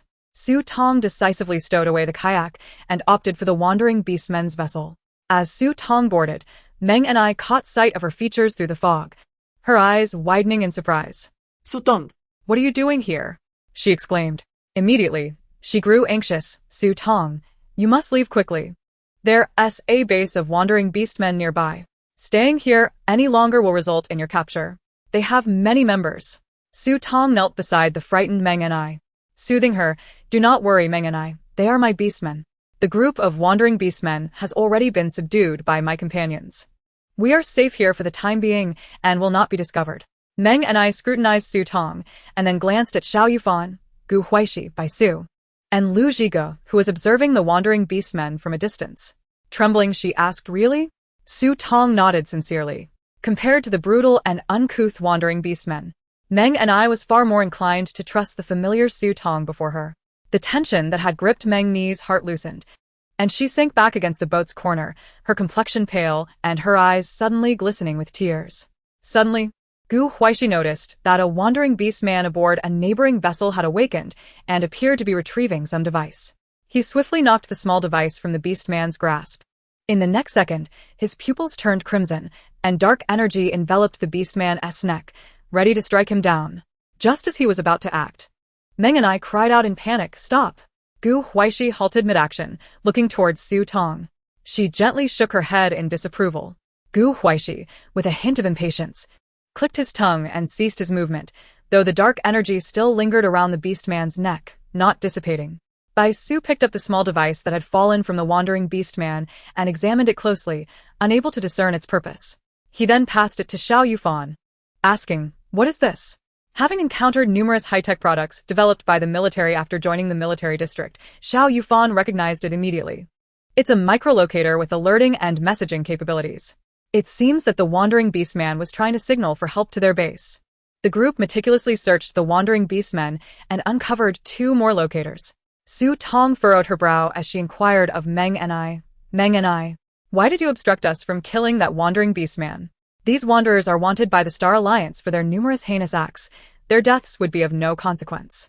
Meng Ni's face flushed, a mixture of anger and helplessness coloring her features as she retorted, "I was forced into marriage with 14 of them. If you kill him, my spatial abilities will be immediately affected." 14. Su Tong exclaimed. Chapter 278. Your beast husband seems quite unfortunate despite Su Tong and the beastmen having speculated about how wandering beastmen might treat females. They were utterly unprepared for Old Mo's decision to wed a young female to 14 male beastmen. It is essential to understand that the spiritual power of a young female is finite. Even if Meng and I possesses considerable spatial potential, it is impossible for her to simultaneously bond with 14 individuals. Forcing such a contract would result in fundamental harm to the female. Over time, it could shorten her lifespan, lead to genetic degeneration, and manifest various health issues. However, Old Mo likely disregarded these consequences. He was solely interested in profit and indifferent to the female's life. Should her health deteriorate, he could simply replace her with another. Given the excessive number of male beastmen she was bound to, Meng Ni's spatial abilities were presumably exceedingly unstable. "I fear that other wandering beastmen may come looking for us. We should leave this place at once," Xiao Yufan suggested after surveying their surroundings. Su Tong nodded in agreement. It was indeed unsuitable to linger here. The wandering beastmen had previously been equipped with locators, and their prolonged silence would surely prompt the base to dispatch search parties. After commandeering the wandering beastmen's vessel, Su Tong and her companions spent an hour navigating until they arrived at a relatively secure small island amidst a forest. After conferring with Su Tong, Lu Zhiga decided they would establish their temporary camp there for the night. Xiao Yufan and Gu Huaixi first ventured onto the island to eliminate the minor mutated beasts before swiftly erecting 2 tents. Once the tents were set up, Su Tong stored all the vessels within her spatial realm and assisted Meng and I into one of the tents for rest. Meanwhile, the captured wandering beastmen were administered a sedative by Lu Zhiga and carelessly discarded near the temporary camp, lying haphazardly. The robust bodies of the wandering beastmen could endure several nights of outdoor sleep in such conditions without issue. Having completed these tasks, Su Tong retrieved some ingredients from her spatial realm and handed them to Gu Huaixi, instructing him to prepare a meal. The dark-haired Gu Huaixi glanced at the ingredients in the bamboo basket before him, his lips twitching as he raised his hands in a gesture of surrender. Su Tong. "I am not that fool. I cannot cook." Su Tong would not indulge him. Narrowing her eyes slightly, she fixed her gaze on the dark-haired Gu Huaixi and asserted, "If you cannot cook, then summon someone who can." She was fully aware that the current form of Gu Huaixi was under the control of the dark-haired version. He could summon whomever he wished to take charge of his body. The true Gu Huaixi had been confined for far too long. Feeling an unsettling sense of being seen through, the dark-haired Gu Huaishi's crimson eyes flickered as he retorted defiantly, "Then I shall make something haphazardly. Do not blame me if the ingredients are ruined." Su Tong crossed her arms and tilted her chin in warning. "If the ingredients are ruined, you will find yourself without star energy food in Zone 28. The dark-haired Gu Huaixi grumbled. "Is it truly necessary to be so harsh on me? I am far more useful than that fool. All he does is heal and cook." With that, Su Tong turned her back on the dark-haired Gu Huaixi and entered the tent. As for Lu Zhiga, Xiao Yufan, and Bai Su, 2 were tasked with setting up the temporary camp while 1 was assigned to patrol and hunt any mutated beasts that might pose a threat, remaining vigilant for any wandering beastmen in the vicinity. Upon returning to the tent, Su Tong noticed that Meng and I, now resting against the soft cushions, appeared much improved. She produced 2 cups of juice from her spatial realm, These juices derived from the fruit trees cultivated in the previous owner's space. And while Meng and I could not sense the star energy, they would still offer some comfort. Kending ne kupto Meng ni, Su Tong remarked. It is often easier to alleviate one's mood with a touch of sweetness during turbulent times. Meng and I took a small sip of the apple pear juice. Its refreshing sweetness delightful to her palate. With only the two of them in the tent, she instantly felt a wave of relaxation wash over her. Recognizing that this was an opportune moment for conversation, Su Tong softened her tone and asked, Meng and I, have you seen my beast husband? During the government meeting, she and Mo Yuan had been seated directly behind Meng and I, who had indeed met Mo Yuan. After a moment of recollection, Meng and I nodded. He has black hair and black eyes, with the surname Mo, correct? Su Tong eagerly confirmed. It seemed Mo Yuan was indeed in old Mo's company. Su Tong bit her lip. Do you know how he is faring at present? Meng and I regarded Su Tong with sympathy. Your beast husband is quite unfortunate. On the very night we were abducted, he was thrown into the beast arena to fight against a level 7 mutated beast while gravely injured. After miraculously surviving, he, along with all of us females, had his marriage contract annulled. Subsequently, he was forced into marriage with another female. When he refused, a male beastman known as Fifth Brother severely punished him and ordered him imprisoned in the Black Jail. Old Mo has stated that the only way for your husband to escape the Black Jail is to agree to marry the female he has arranged for him, or else he will perish within those walls. The Fifth Brother has claimed that the Black Jail is terrifyingly fortified, and your husband will have no chance of escape.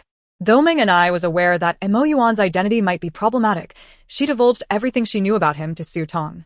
Listening intently, Su Tong's brow furrowed involuntarily. Mo Yuan was indeed in dire straits, facing threats to his life. Where is the base of the wandering beastmen? Su Tong continued to inquire. It is not in Zone 28, but rather in Zone 11. Is there a shortcut between Zone 28 and Zone 11? Su Tong asked in surprise. Meng ni nodded. Ever since I was married to those 14 wandering beastmen, they no longer concealed their whereabouts from me while we undertook missions together. My sense of direction is quite good. And I realized that although they hunted mutated beasts in Zone 28, their base is actually located at the edge of Zone 11. Can you sketch a rough route to the wandering beastmen's base? Su Tong asked. Meng and I nodded again. What has become of the other abducted females? Meng ni smiled sadly. Most of them are in situations similar to mine, forcibly wed to multiple male beastmen. One older female sibling who resisted was forcibly drugged to control her mind and ended up married to over 20 beastmen. She was tormented throughout the night by her husbands, and after dawn, she was mentally controlled to utilize her spatial abilities for the benefit of the wandering beastmen. Her fate is far worse than those of us who did not dare to resist. I estimate she will not survive for more than 2 months. However, what surprises me is that among the abducted females, there is one who actively cooperated with the wandering beastmen, Meng and I remarked, her expression filled with helplessness and confusion. This world truly has all sorts of people. Su Tong's lips twitched. What is the name of this female? Su Xin. Chapter 279, Reduced to Mere Gluttons, Su Tong remarked. Why do I have an oddly expected feeling about this? Meng and I continued. Su Xin voluntarily married into the mid-level ranks of the wandering beastmen, totaling 12 husbands. That very night, she engaged in relations with 2 of them, and by the next day, her spatial abilities had advanced a level. It is said that her spatial potential is considerable. Old Mo values her highly and has arranged for his son, Fifth Brother, to be her husband. While following these wandering beastmen to hunt mutated beasts, I heard that her spatial abilities have further improved. They have entrusted her with the care of some important supplies. Su Tong clenched her fists. The female protagonist truly was audacious. Meng and I then shared additional information regarding the base of the wandering beastmen, revealing nearly everything she knew to Su Tong. Su Tong's beast husband sought her out, expressing concern for her well-being and informing Meng and I about the impending beast tide. Subsequently, Su Tong inquired, Meng and I, what do you intend to do next? Meng and I cast a glance at Su Tong and, summoning her courage, revealed her innermost thoughts. Su Tong, could you assist me in escaping the war zone? I do not wish to be under the control of the roaming beast humans. If I can leave the war zone, I will give you the mutated beasts that the roaming beast humans have hunted over the past few days. They are all in my space. We even discovered rabbits in Area 28. I can provide you with a pair of rabbits for breeding. Rabbits. A female space level 4 is required to raise poultry, and rabbits are classified as such. They are exceedingly rare. Historical records from the integrated hall show only 2 sales, both of a single rabbit, never a pair. Rabbits breed rapidly. Female rabbits possess 2 uteruses, allowing them to conceive almost continuously. With just a pair of rabbits, one could amass a substantial amount of rabbit meat within a year, far outpacing the growth of many large livestock. Su Tong needed to expand her ranch, and rabbits were undoubtedly an excellent choice. The energy content of meat far surpasses that of vegetables and fruits. It would be impossible not to be tempted. We are kindred spirits. If I can assist you, I certainly will. Moreover, I am quite intrigued by the rabbits you mentioned. My space is in need of such a rapidly breeding animal. Shortly, we will disseminate the information regarding the roaming beast humans, and by tomorrow morning, someone will come to escort you. At that point, you can leave Area 28 with them, Su Tong stated candidly. Meng and I was taken aback by how straightforward it was. She had only to wait one night to escape the roaming beast humans? But what would happen to those roaming beast humans she had married? Despite her loathing for them, she worried that directly killing them would cause her space to collapse, leading to her deep inner turmoil. Do not fret. We will hand over these roaming beast humans to the military and government. They will first facilitate your divorce, ensuring your space remains intact before addressing these beast humans. Su Tongri susurether. At this, Meng Ni's eyes sparkled with hope. That's wonderful. Su Tong, I cannot thank you enough. Su Tong did not disguise her intentions. Do not mention it. My actions are motivated by my desire for your pair of rabbits. Rest assured, before you leave the war zone, I shall provide you with a pair of rabbits. I keep my promises. With their cooperation established, Su Tong encouraged Meng and I to rest well in the tent while she took the map drawn by Meng and I and stepped outside. Upon exiting the tent, Su Tong spotted Gu Huaixi diligently preparing dinner in a nearby clearing. His profile was exquisite, and his gaze was intensely focused on the stove. Without needing to observe his hair color, Su Tong recognized it was the normal Gu Huaixi who had returned. Her expression brightened, and she hastened to greet him.